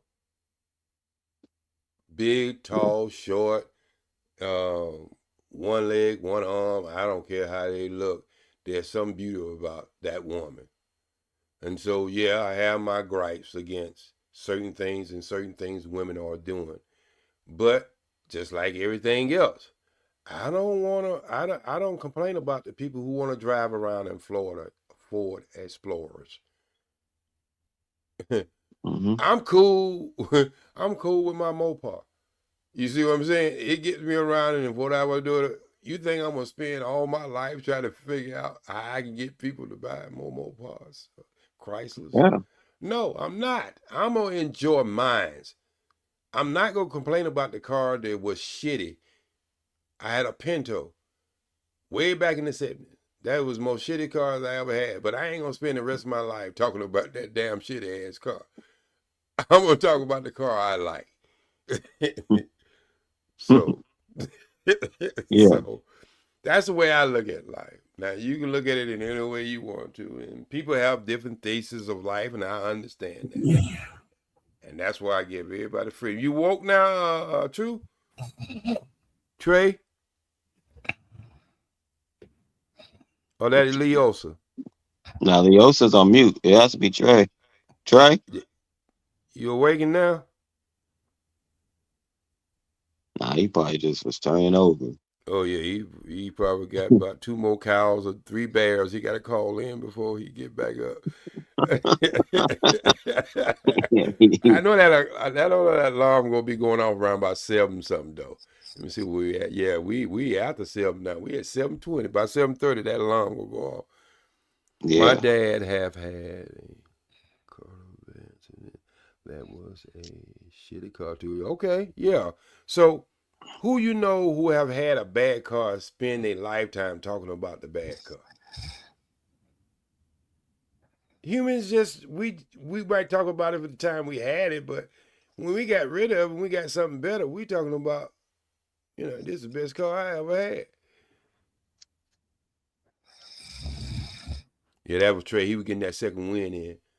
Yeah, that was him. He hitting the hogs now. He calling the pigs now. But anyway, so this is why when I come in these conversations is there has to be a time when you stop complaining about what you don't want. How you see the world versus starting to have confidence how you can change the world to being what you want to see. That's a much harder job. And I understand why people take the easy out. But until we understand there's work behind anything, we're going to always get these conversations. Yeah. We're going to always get these conversations wrong. Yeah. And I think that we don't take the time out to do the work. We have gotten lazy. It's harder. Yeah. It's like my neighbor, every day I have to be up at nighttime. People wonder why, man, you be up in daytime, you be up at night. Well, with these people in the house who are having these mental challenges, I have to be up. I can't depend on the smoke alarm. I can't depend on the alarms. I actually have to be up where I can hear. And when they're in the daytime, I can sleep. And it might not be it might not be the greatest thing because I do know that the melanin that we get from the pull of the moon comes between the hour of 9 to 12 at night. I understand that.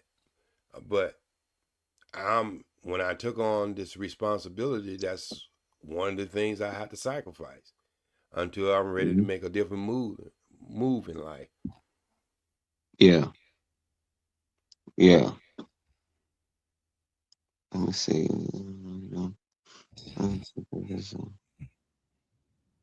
Yeah. We definitely don't want to. I was reading the chat. Yeah, we definitely don't want to do the physical activity. Right. We definitely don't want to do that. We want things to come easy. And I think that, going to like the smartphones and stuff like that, it makes getting information and a lot of different things easier. GPS, it makes it understand where we're going easier. So Okay, go ahead, because I'm finna oh no, kick some I'll say dirt under I'll his say this. shoes. Yeah, I'll say this and then I'll land. I was saying that, since it makes things easier, it kind of just, makes it so we don't really want to do the overall work of doing something because we think that life is easy. Everything is like microwave. Right. So So he said I should just get rid of it and throw it away. Sir, obviously you are into certain parts of my conversation that you want to pick and choose what you want to deal with in my conversation. One of the first things I did say is that we can use anything to our advantage. But when we start putting it first, that's where the problem comes in. It's just like money. everybody needs, in this society, need money. Ain't nobody throwing no money away. But when money become your God and it become more important than you, that's where the problem slide in. Technology, I told you, ain't nothing wrong with technology. But the last time I was on the bus and I was sitting down, everybody had their cellular phone out. They wasn't even paying attention where the driver was going and what was going on or anything. I see people walking down the street. They headed straight in their cellular phone. They got on these damn earphones. They can't hear anything. So if a car was running out of control, they couldn't even hear if the car was about to hit them. What I'm saying is, there's nothing wrong with using something to your advantage. But when it becomes you, then that's where the problem comes in.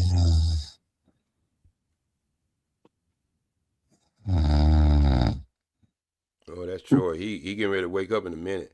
Usually when they get like that, they getting ready to wake up. Yeah, he out for the 10 count. Yeah, he like he in the fight with Mike Tyson right about now. Like it's crazy because he woke up for a little bit. He wasn't snoring, and then like you get that second win. Yeah, usually when they start doing it loud like that again, they get ready to wake up.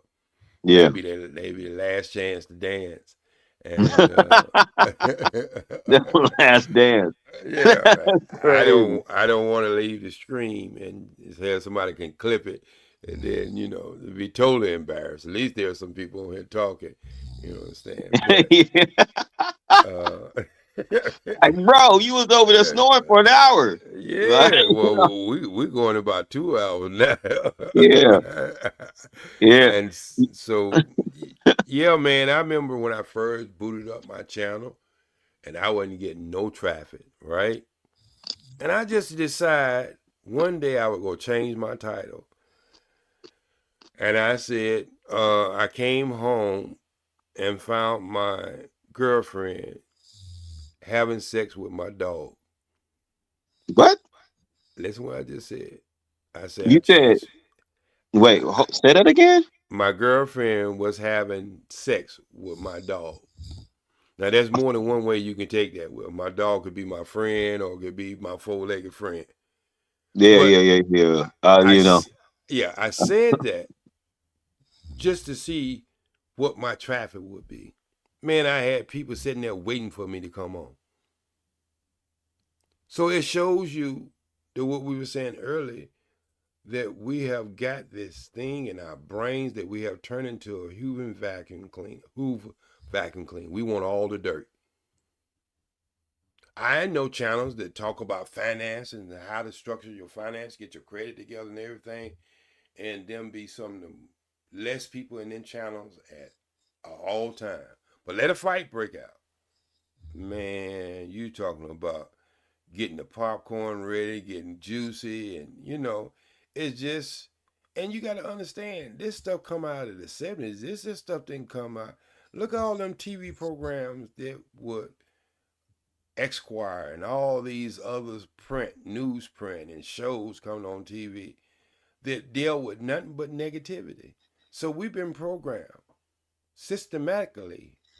These humans in the United States been programmed to be drawn towards negativity, white, black, green, whatever. And we don't see that as being a problem. Something wrong. How we expect our children to go to school and learn? And when they're at home, the only thing you tuning in is something negative. So when they go to school and see something positive, they go reject it. I don't want to be part of that. Man, that class boring, man. They don't be having no excitement in there. Ain't nobody fighting. I can do my timetable. If a fight would break out every once in a while, I count the punches. So that's the kind of madness that we instill in our children. Yeah. No, I agree. I agree. Like, yeah, when you when you don't see anything positive and you just see anything but negative, all of a sudden you be accustomed to it. Yeah, coming home to Jerry Springer. You Yeah. 7 years old, and you coming home to Jerry Springer and your mom saying, "Get out of my way. I ain't got time to look at your report. Yeah, this is my show on, And you sitting up there looking at a bunch of garbage. Yeah. Instead of taking that time and deal with reality, because Jerry Springer was not reality. I had friends who used to go on audition for the show. I wouldn't do shows Yeah. like that. I told my agent close me down to any shows like that. And so what I'm saying is we're so captivated about negativity. And we'll get on the telephone. Girl, did you see that today on Jerry Springer? Oh man, even dudes. Hey man, you see that girl had 5 dudes and they ain't find a daddy. Oh, Morris is the genius, you know. So ain't none of that stuff help you though. Ain't none of that stuff help you. Yep. It definitely don't. Yeah, it definitely don't build you up. Right. Psychologically, or don't build you up intellectually. Right. And you just stuck into it. You stuck into a false reality that is not affecting you personally. And you Yeah. gonna go and cover everybody with them stories. And not knowing that them people, way before they came on that show, you think Maury didn't know the outcome of that show? You think Jerry Springer didn't know when a fight was gonna break out? Mm-hmm. uh, do you really believe that? I mean, most of them shows was done just like wrestling. It was practice. All them people went to them shows, they come and tell you years out like, yeah, when we first got there, they gave us a good hotel, they gave us meals, they gave us first class, we had limousine drive, but then we had this little thing when we go in the room, they say exactly how they wanted the show to go, and this go come in. It wasn't no surprises on them show. Yeah. I actually think that dang, what was that movie called? I think it's called The Ringer. About the Jerry Springer. Like it was a movie about Jerry Springer and what happened, what he was saying, stuff like that. And it's true. It was all fake, bro. Yeah, I had friends who made good. Look, I had this one friend.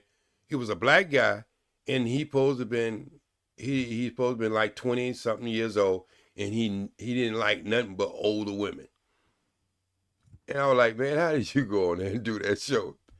You don't like eating old money. Why would you go on there and tell the people you like old women? And he was like, look, man, they paid me $500 to do that show.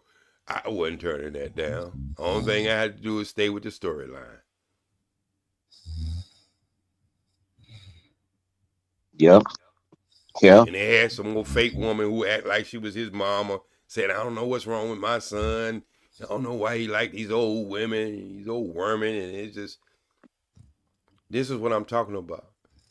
This is what them children that is raised today had to come home to and watch their parents watching stuff like that. And it got so good, they come on in the daytime and the nighttime. That's how good them shows had got. Yep. Yep. And that's why I said, like, because it's, I like to say, like, because those shows, when you have a conversation about it, it just leaves you in a state of stagnation and not progression. Mm-hmm. Like, that's all you doing is talking about it, but it's like, what are you getting out of this conversation? Yeah, where we going with this? Where we Yeah. going at? How many people in your neighborhood look like this show you just seen? Yeah. Oh, I think I had a cousin that did the same thing, but we didn't pay that old fool no. Yeah, I did have a drunk uncle used to fall on the floor and get drunk. But that was at the family gatherings, and we just stopped him from coming to the family gathering. So that's what I'm saying is the littlest least things of negativity that happens in your life. I ask everybody, go outside for 24 hours and tell me everything that happened positive and everything that happened negative. And I guarantee you there are more positive things happen to you, but we concentrate on the negative thing. We can have a good day and somebody blow their horn, stick their finger over, we driving home. Everything else been perfect. And we'll go home and talk about nothing but that the finger been thrown up in the air. Yeah. Like, it's funny because we make a whole world out of a snippet. Like, we'll see something like on the news or something like that. We like, man, Mm-hmm. And then all of a sudden you comparing it to your life. When you go outside, you don't see anything like that. Mm-mm. It's just a snippet. And he over there making the whole world out of that. Yeah, and that's why I say we got to deal with real reality. You know what I mean? And look, I ain't stopping nobody from making their money. I ain't stopping nobody want to discuss what they want to discuss. But somewhere in that mix, even the Jerry Springer show, he used to sit down at the end of the show and give his overview of what should be done, and it don't matches anything on the show. Hey, Trey, you up? Up. Oh God, dang, man! Trey, you up? Hey Trey, we was holding on. Still going? That's crazy. Trey, we were holding it on, but we didn't want you to be clipped and snoring. Yeah, he was over there snoring, bro. So we kept it going until you woke up. We know when we heard that last snore that you was gonna wake up. I told him. Did I tell you that? I said he was in that last gear. He gonna wake up now by 7:30. What time is it now?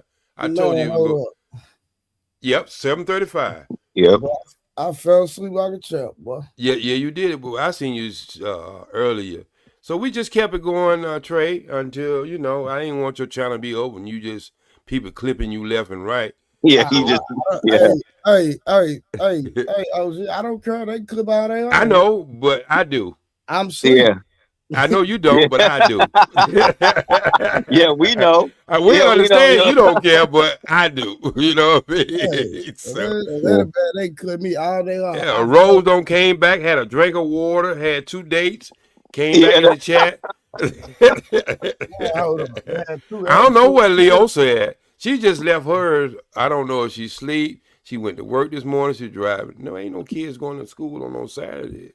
Yeah, Leo, she over there put on music with the play. Out of there, OG. Oh, you were way out of there. You was in another sphere. Yeah, at one point we thought it was Leosha that was snoring. We're like, Leosha? Damn, what the hell? I say it sounded like a 57 Chevrolet with a bad muffler.